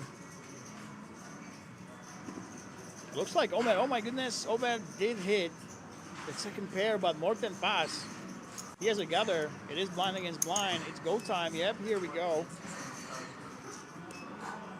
The bet is 1.6 million. And Omer has a very, very easy call here, and the interesting street will be the river.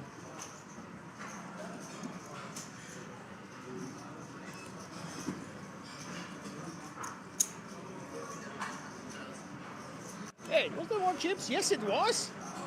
This is not a calling hand. He actually is raising, trying to get some value. And here we go. Knocks Morten out of the hand. Quite surprising race to me, let me tell you, with the second pair, but it works out. He doesn't allow his opponent the chance to get there, the chance to bluff him off on a lot of scare cards that can come on the river. Very interesting.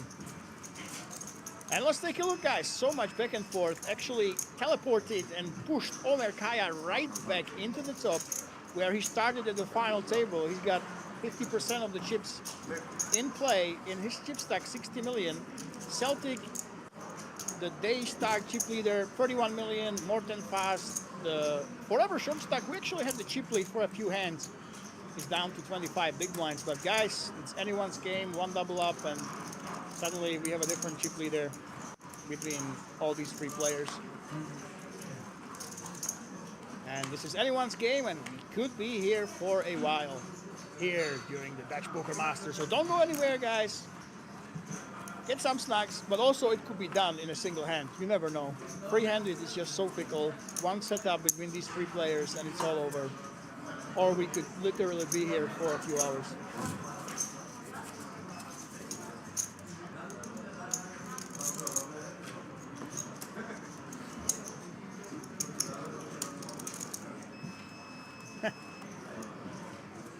Richard was asking for free on the river for fireworks. It didn't come, unfortunately.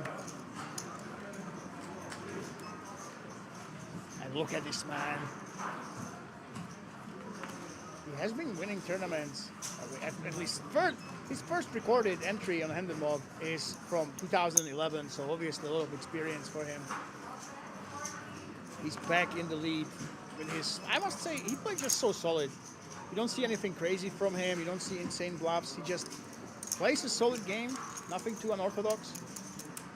As Celtic goes for that limp, and look at this, Morten fast, ace-9.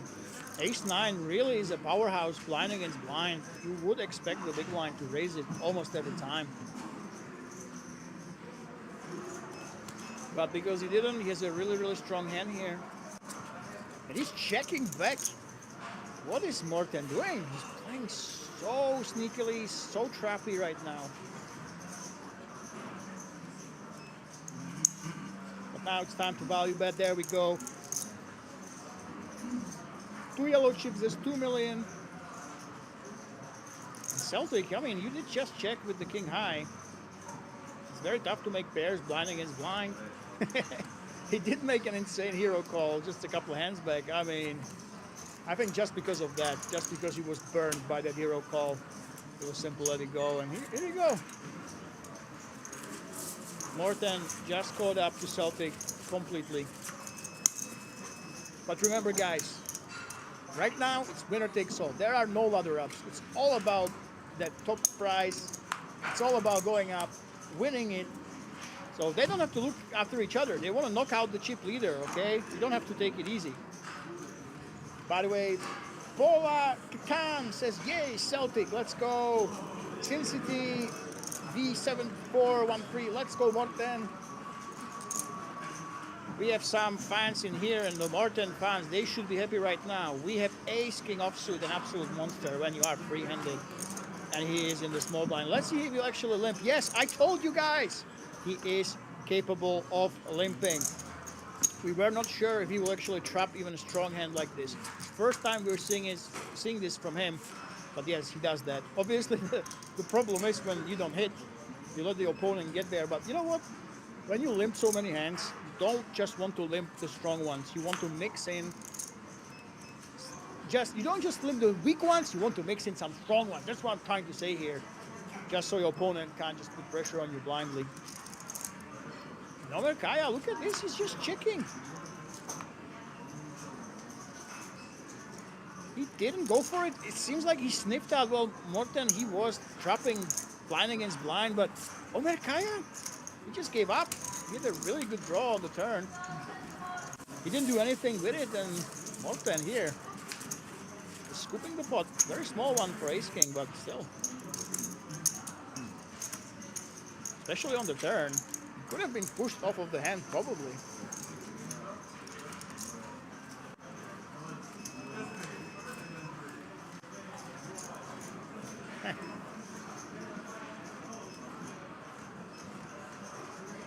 And for us, the curious thing is how many people will actually keep having the equal stacks here. Nomer Kaya, once again, big chip leader. It will be a big difference if he stacks the second place or if the other two guys get it all in against each other. Because if he actually manages to stack someone, they'll have a massive chip lead going into the heads up.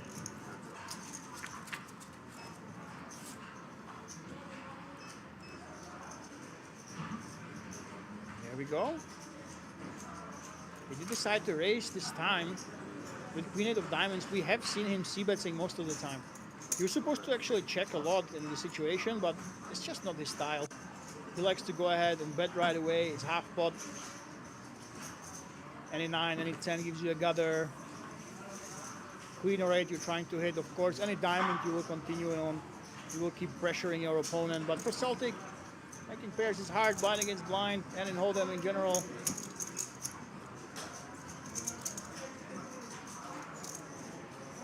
It is just call. Oh, it's a raise. There we go. He actually raises with his bottom pair. Look at this. I think Celtic has had enough of hero calling for one day. We've seen him with an insane hero call. Now he is fed up. He's just saying, listen guys, I'm gonna end it right now, right here. I don't want the overcards to my bottom pair and have to wander on the river. Felvor, yes, they did actually deal. Let me show you the calculations. Looks like there's some cash missing. I'm trusting my trusty players. I'm trusting Richard, yep. But here you go. There might be a couple euros up or down, guys, in this amount. But yeah, they did deal. But we are playing for the trophy and for 11,000 euros, Felvor.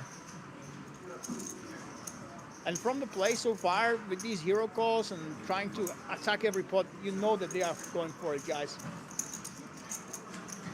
There we go, finally, Morten fast. We have not seen these attacks with this offsuit kings, blind against blind. Finally, it happens.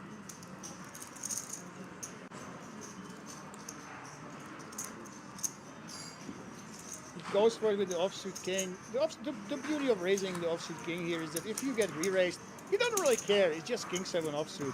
If you get called, you are crushing all those hands like 7x and even weaker king x that could have decided for them. So yeah, I love to see it. We have seen some checkbacks blind against blind in this situation. I'm really glad they're actually going for it. Let's go. At this point, guys, there is no ICM. We should be going for this, okay? Should see some fireworks, and boy, have we seen them.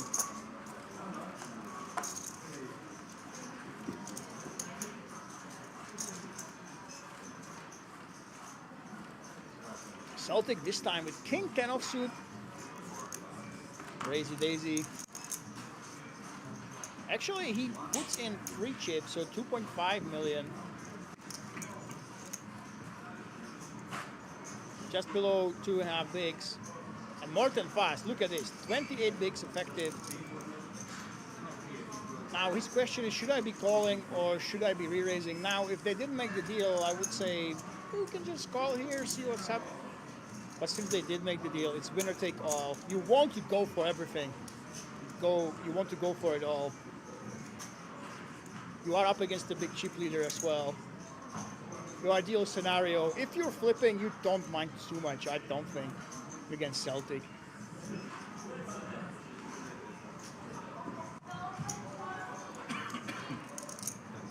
We're sizing down the big raise. And here we go.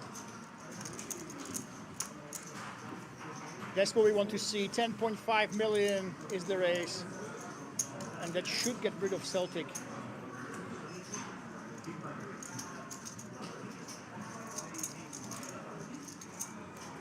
Unless Celtic, are you getting some ideas here? No, he's not. Well done, Morten. Put on the pressure. This is time to fight for it. Nothing to wait for. There's only 2 players between you and the Dutch Poker Masters trophy, the title, and extra 11K. No playing timid when you have a high variance situation. Well done.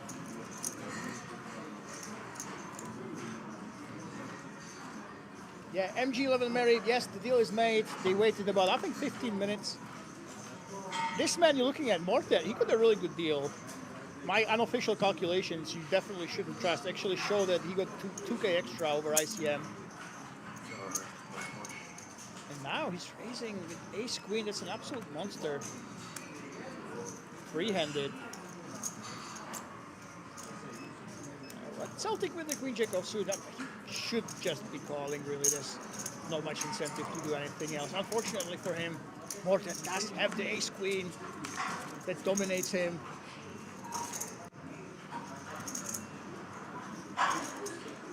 They didn't give him second place, by the way, MG. They gave him third place.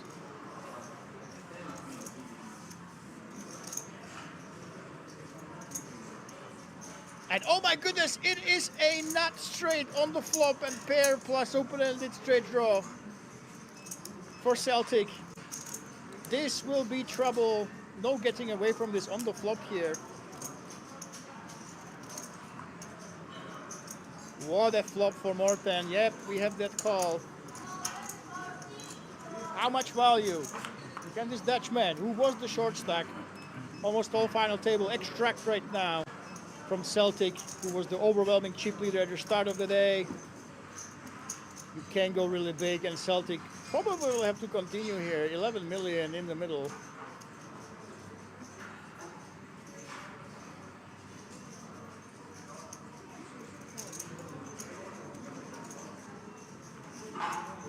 There's so many draws, by the way. There's clubs, there's spades. So much you can be getting value out of. You have king 10, all sorts of hands. Yeah, we're sizing up. 8 million, not as big. Has to take all the chips of Celtic. But nevertheless, it will make a sizable dent into his stack unless a miracle chop happens on the river. Oh my God! Oh no! It's the trips, all in, insta-call, and just like that we are heading into a heads up.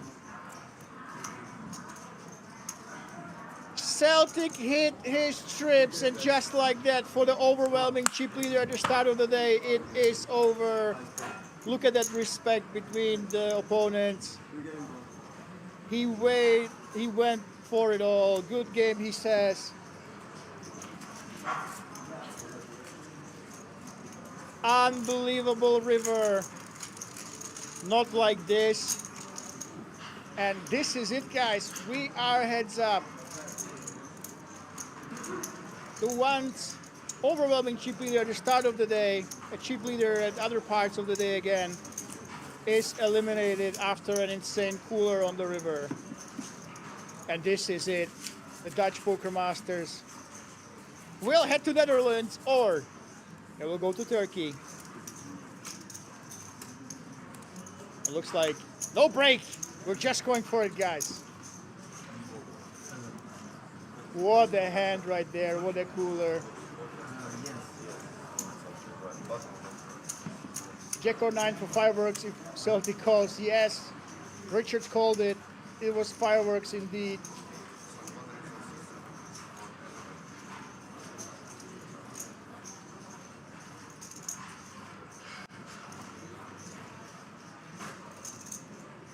Okay, that's right, guys. We are at a half an hour delay. If you are at King's Resort,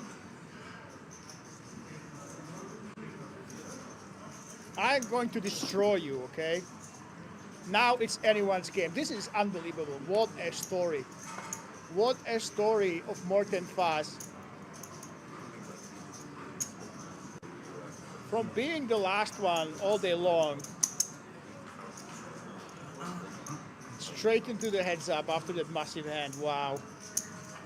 And now the question is, guys, the question you always have to ask yourself when you have the big blind ante. Ever since it was invented, it brought in the trouble with the heads up. And the trouble is, limping strategy makes a lot of sense. A lot of sense.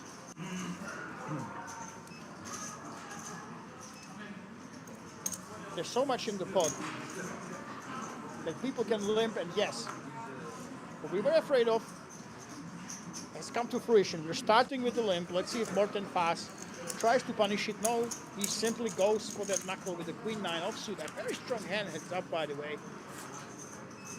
And just like this, from one hand, we could be here for a very long time.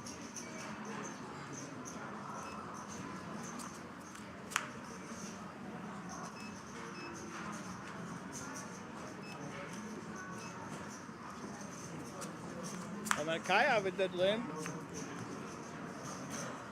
Will he try to fight for it? Heads up, yeah, Morten doesn't have any reasons to bet. And wow, Omer just gives up. When we were free-handed, he would always stop at this, but it's very tough for him to represent a strong hand when he just limp.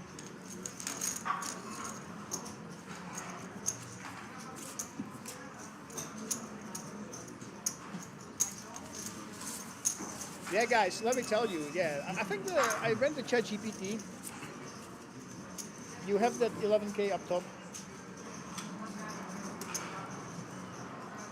Oh, did they make a mistake, actually? Did they give him the money pre 11K? I don't know. Either way, he's a master negotiator. And he's a master in getting right up here. More than fast. Look at this man. Get the juices.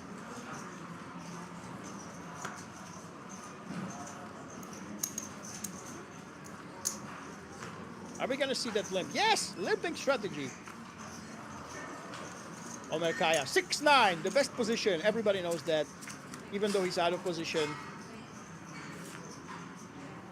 And what a flop for him. And bottom pair, open-ended straight draw. Yeah, of course you want to put the money in. Very tough to make hands heads up, and this is a really, really strong one. And he takes it down.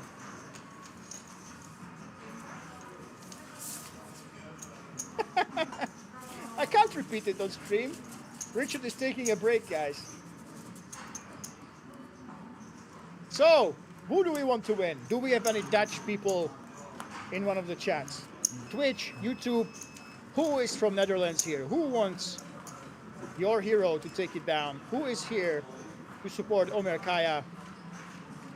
Who is here for Morten Faas? Let me know, guys. Tell me in the chat. Should the trophy of the Dutch Poker Masters go back home? Or do you want it to head to Turkey? For Omer Kaya, who was a huge chip leader.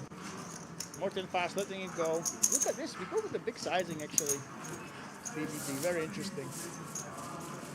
Ariana says Morten looks nervous.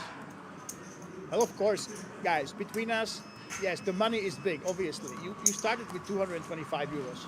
You're playing for 11K up top, right? Yeah.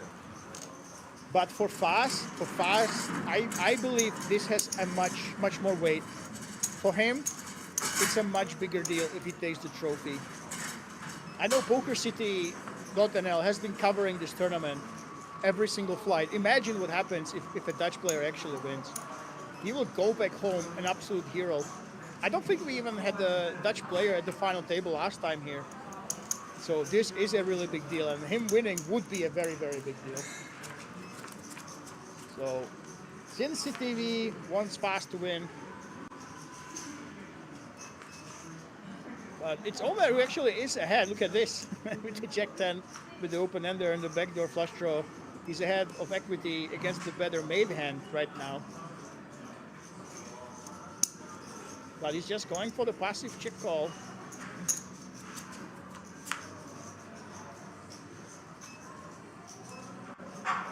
The favorite hand actually got there. Morten Faas. Are you going to go crazy? We've seen some mad bluffs at this final table before. Nope. No blow up this time.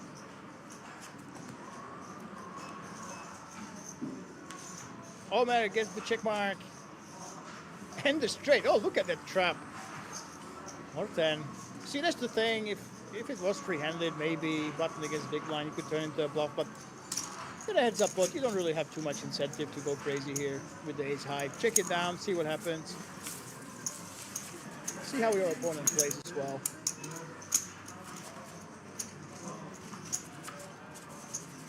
Hey guys, we did make a deal. We have the pinned message on Twitch.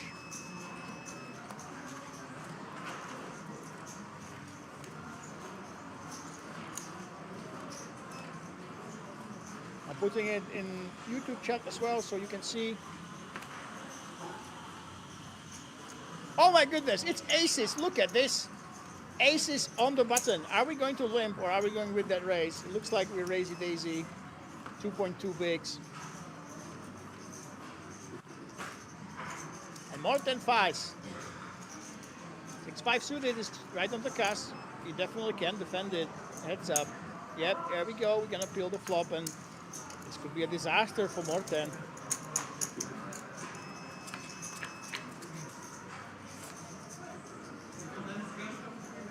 But it's just a paired board that is no danger. There's basically no continuing for him. And for Omer, he can check back. Yes, he does so. And Morten is looking if he does have a club. Doesn't look like it. But the thing is, on the double king board, Omer can check aces. He can check all those mid pairs just to put control. He can be checking 7. So, yep, here we go. Attempted value bet. Can't get anywhere. And we are basically dead even. Look at this. 61 million and 60,900,000. Somehow, after all the hours of play, we are here with completely even stacks in a heads up.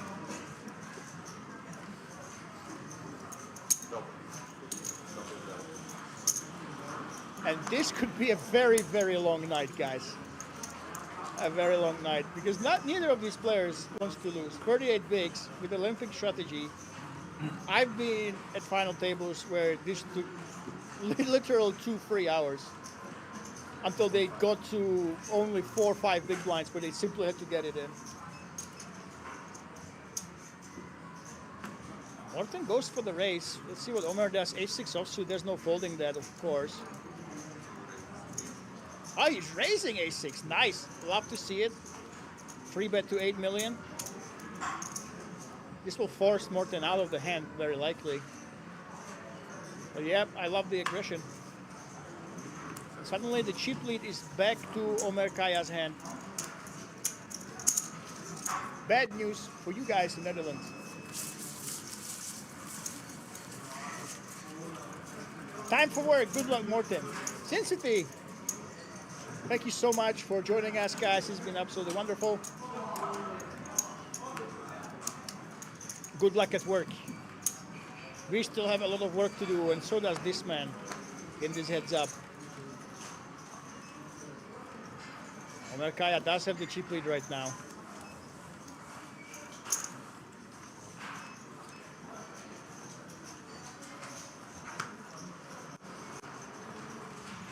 Just going with the limping, and Morten, he has not been putting in pressure. You can mix it in, you can put in some raising pressure with weaker hands from time to time. He has not been opting to do that. He's hoping to hit here. Here we go. Omer is back to putting pressure on. And he takes it down.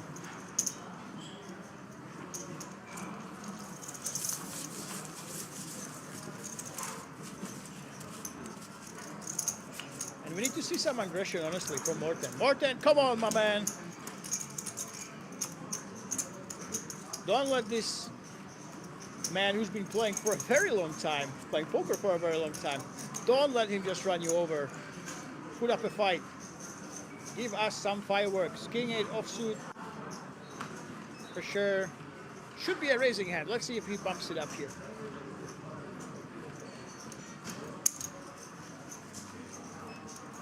That's just a call.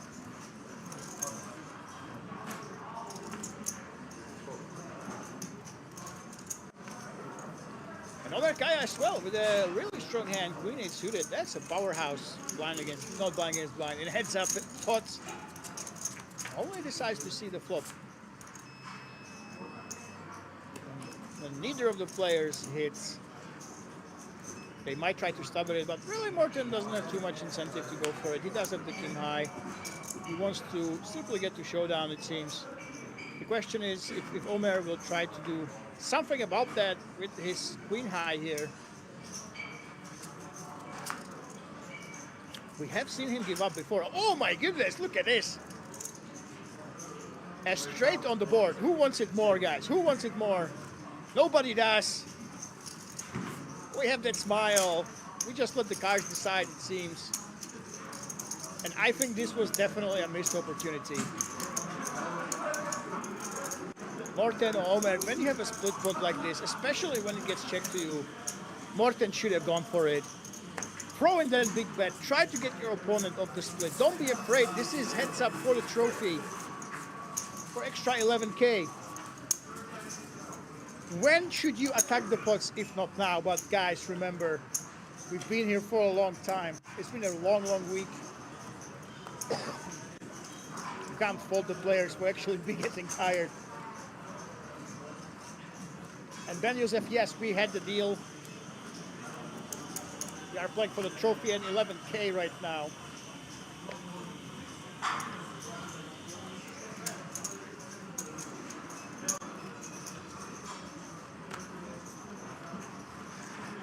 And there we go. Omer is putting some chips in. Nothing that Morten can do about that, though.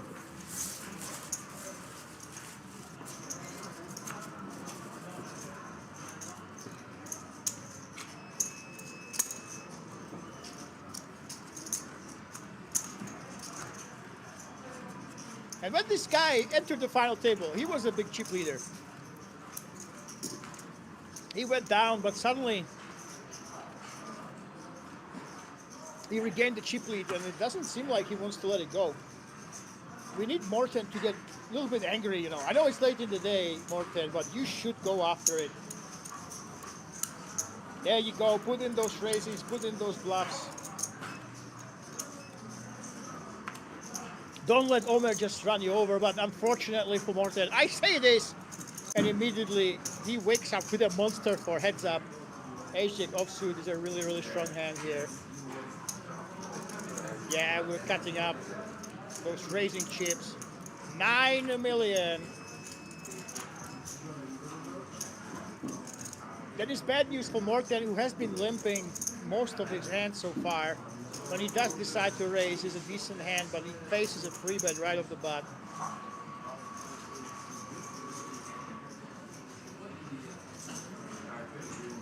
He is reaching for those chips. He actually will call, it looks like. We're hoping for the king or the 10 for Morten Fast to punish that free bet of Omer. And all of a sudden, after limp, after limp, after limp, we have a raise and a free bet and a call, guys. A huge pot that could end it all. Omer does hit the ace. No king, no 10 inside, no backdoors, nothing for Morten Fast, who is here in measly 3%.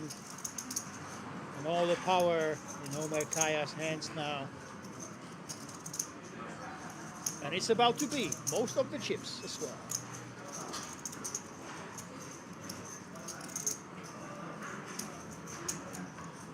Is it about 8 million, 9.5 we're betting here. Nothing that Morten can do about this. And this is not looking good for our Dutch hero. All the momentum is in Omer Kaya's corner. Look at this, 49 big blinds to 27. It's not an insurmountable chip lead, but when you realize when you have 42 million chips to 79, and you don't have the momentum, you feel like your opponent suddenly is running you over, you missed out on that bluff with the split pot, it can't feel too great. And remember, guys, these guys didn't have a break before the heads up. There was no break. They're very likely to be tested in their endurance. You can tell that they are tired, both of them. So it's not just about the strategy, it's not just about the reading the player, it's also about if you can endure, if you can still be sharp and think sharply, even this late into the day, after so many hours of grinding. Morten, let's see if he can actually put on some pressure. Can he actually raise it up? Yes, he can. And he's taking it down. This is the aggression he will need, especially after losing that free bet pot, to get back in the saddle, regain that momentum. Morten Vaz, yes, Maurits, we can tell it means a lot to him. You know, it's so unlikely you get into the heads up of such a massive field. It's not that big for kings, but for normal mortals, okay, that don't grind every single Kings tournament, 2,461 players, that's a massive field. So it's understandable. All the Dutch people, they're hoping that he will be their champion. If he wins this, Poker City will go crazy. All the Dutch players and poker fans will go crazy as well. So I understand that. It does mean a lot to him. And it's not easy when you are in such a high pressure situation, guys. It's very tough to dig deep and not let it influence you when you have so little experience. Many players, when it comes to live tournaments, this is once in a lifetime opportunity to be top 2 between 2K plus entries.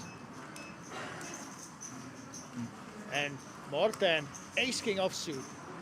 Things have not been going well for him, but obviously this is a monster hand.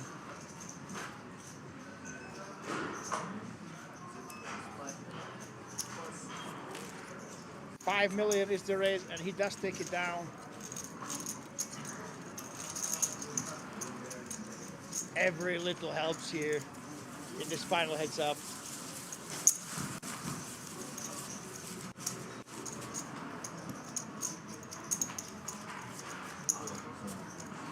By the way,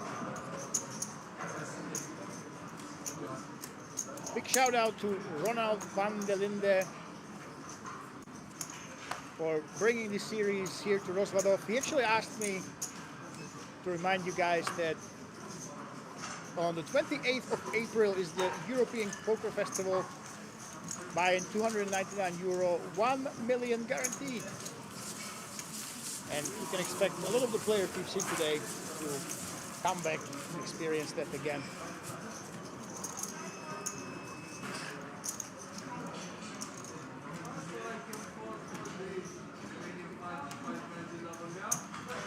Well, who is it gonna be, guys? Turkey against Netherlands.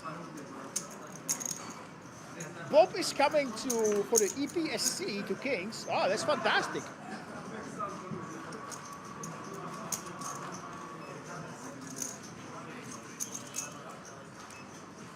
And actually, most likely, I will actually be commenting on that one as well. So if you win that, you will hear my commentary on you. So good luck there. And look at this. Omer Kaya, he's been limping a lot. And Morten, oh my goodness, King X offsuit is a strong hand, but this time he was absolutely crushed.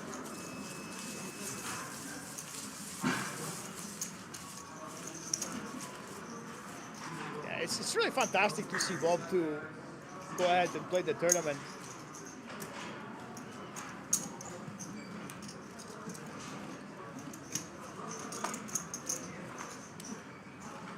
Right, so the EPSC guys, actually, it's starting on Wednesday.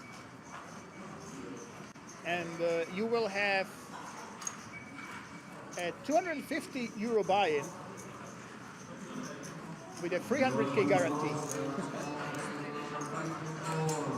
That will be a lot of players, and I hope you enjoyed that experience, my man.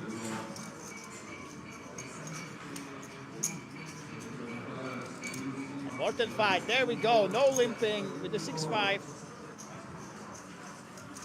And Omer Kaya now with the ace, this is a powerhouse.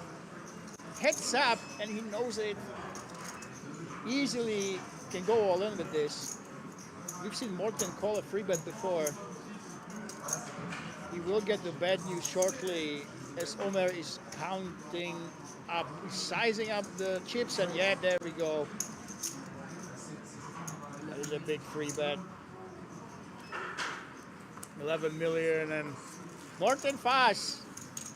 It seems like whatever he tries in this heads-up match, it's just not working. He was limping, he was raising, calling free bets. Passive play didn't pay off. Now he's being more aggressive. He's getting punished. Sometimes in heads-up, it's just so tough, guys, if you don't have momentum. I don't know if you ever experienced it, but it just feels no matter what you do, it's so tough to beat your opponent. All it takes is one big hand, though, and he's right back in it.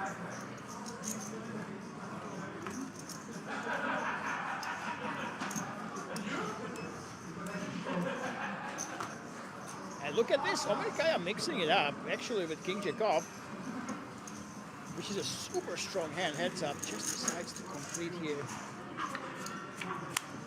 Allowing Morten pass, get to the flop. Oh my goodness, Omer with the trips.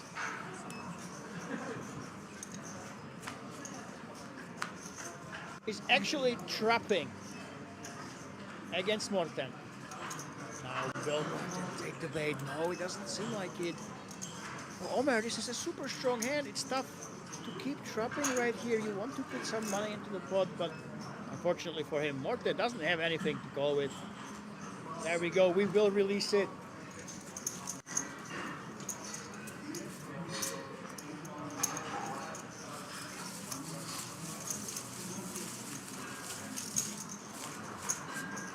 And remember, guys, all these top 10 players today, they got a package for the European Poker Championship that includes the ticket for the 5 million guarantee. Super main event at only 1,150 euro.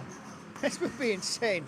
So many players here in Rosvadov in September. They also got tickets for 3 other tournaments during that festival.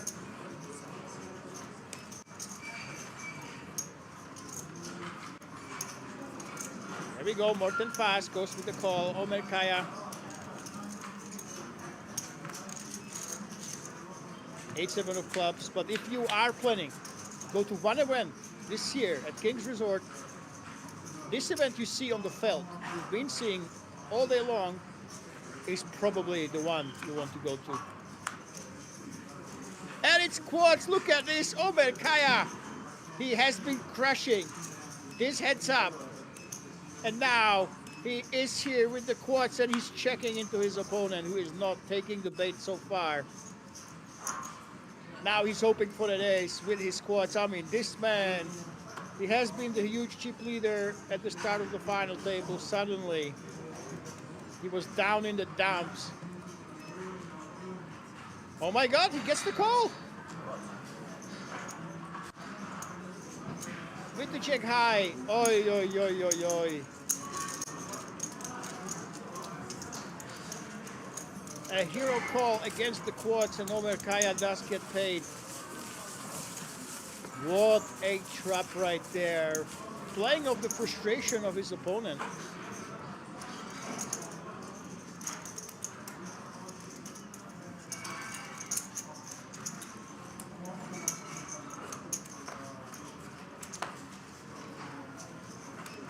I can feel the frustration through the screen, let me tell you guys.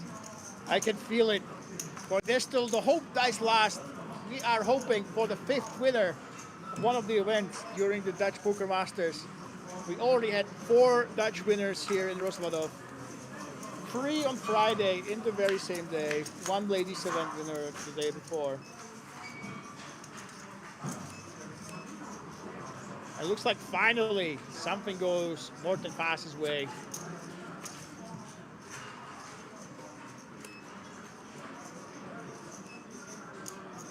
Now he has the 2 pair here, but unfortunately for him, not much American actually call with.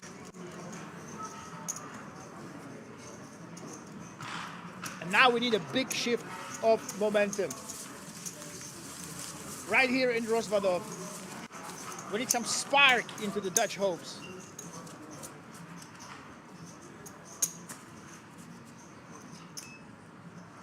He has shown that he wants to play aggressively. I really love that. Go on, my son. Let's fight for it.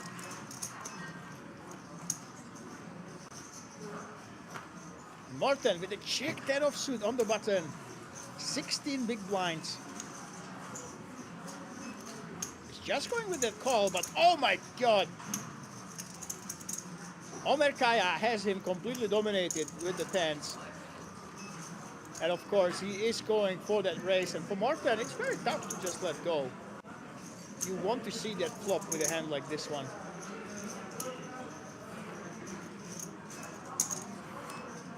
Yes, here we go. A 10 could end it all. A check will give that hope to Morten. Let's see that flop. And Omer Kaya here, he has the 10s, but look at this, Morten Fast with the diamond. Suddenly there is a lot of hope for him. With his flush draw, the bet is 6 million.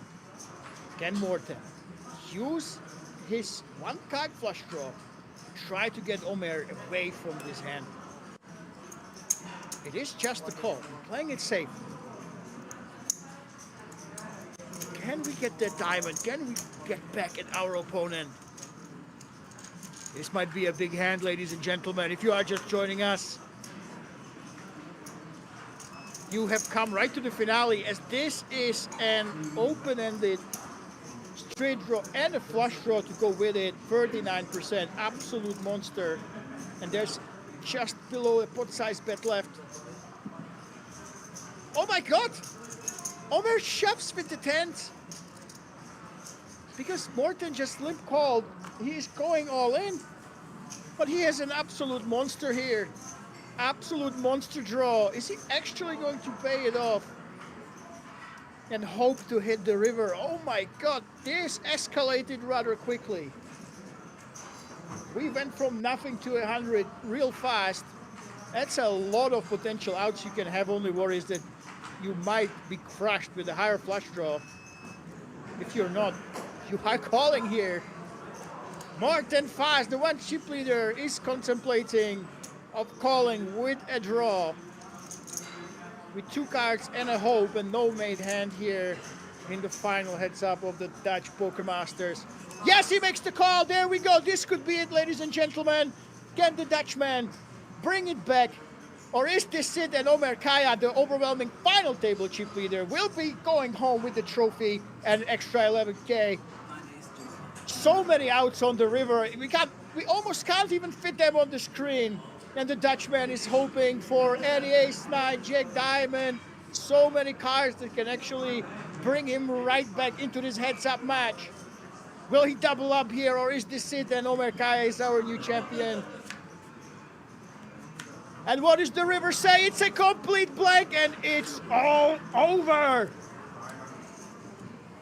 Huge disappointment on Morten Vaas's face. The Dutch hero will not be bringing the Dutch Poker Masters home, and it's this man, the Turkish veteran, who wins the tournament.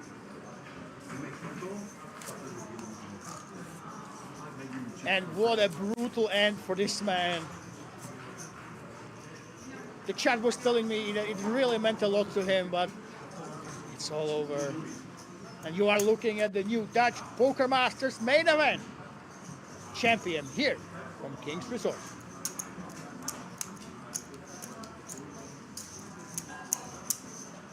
This has been Lemon Poker, and I'll see you here in Rozvadov next time.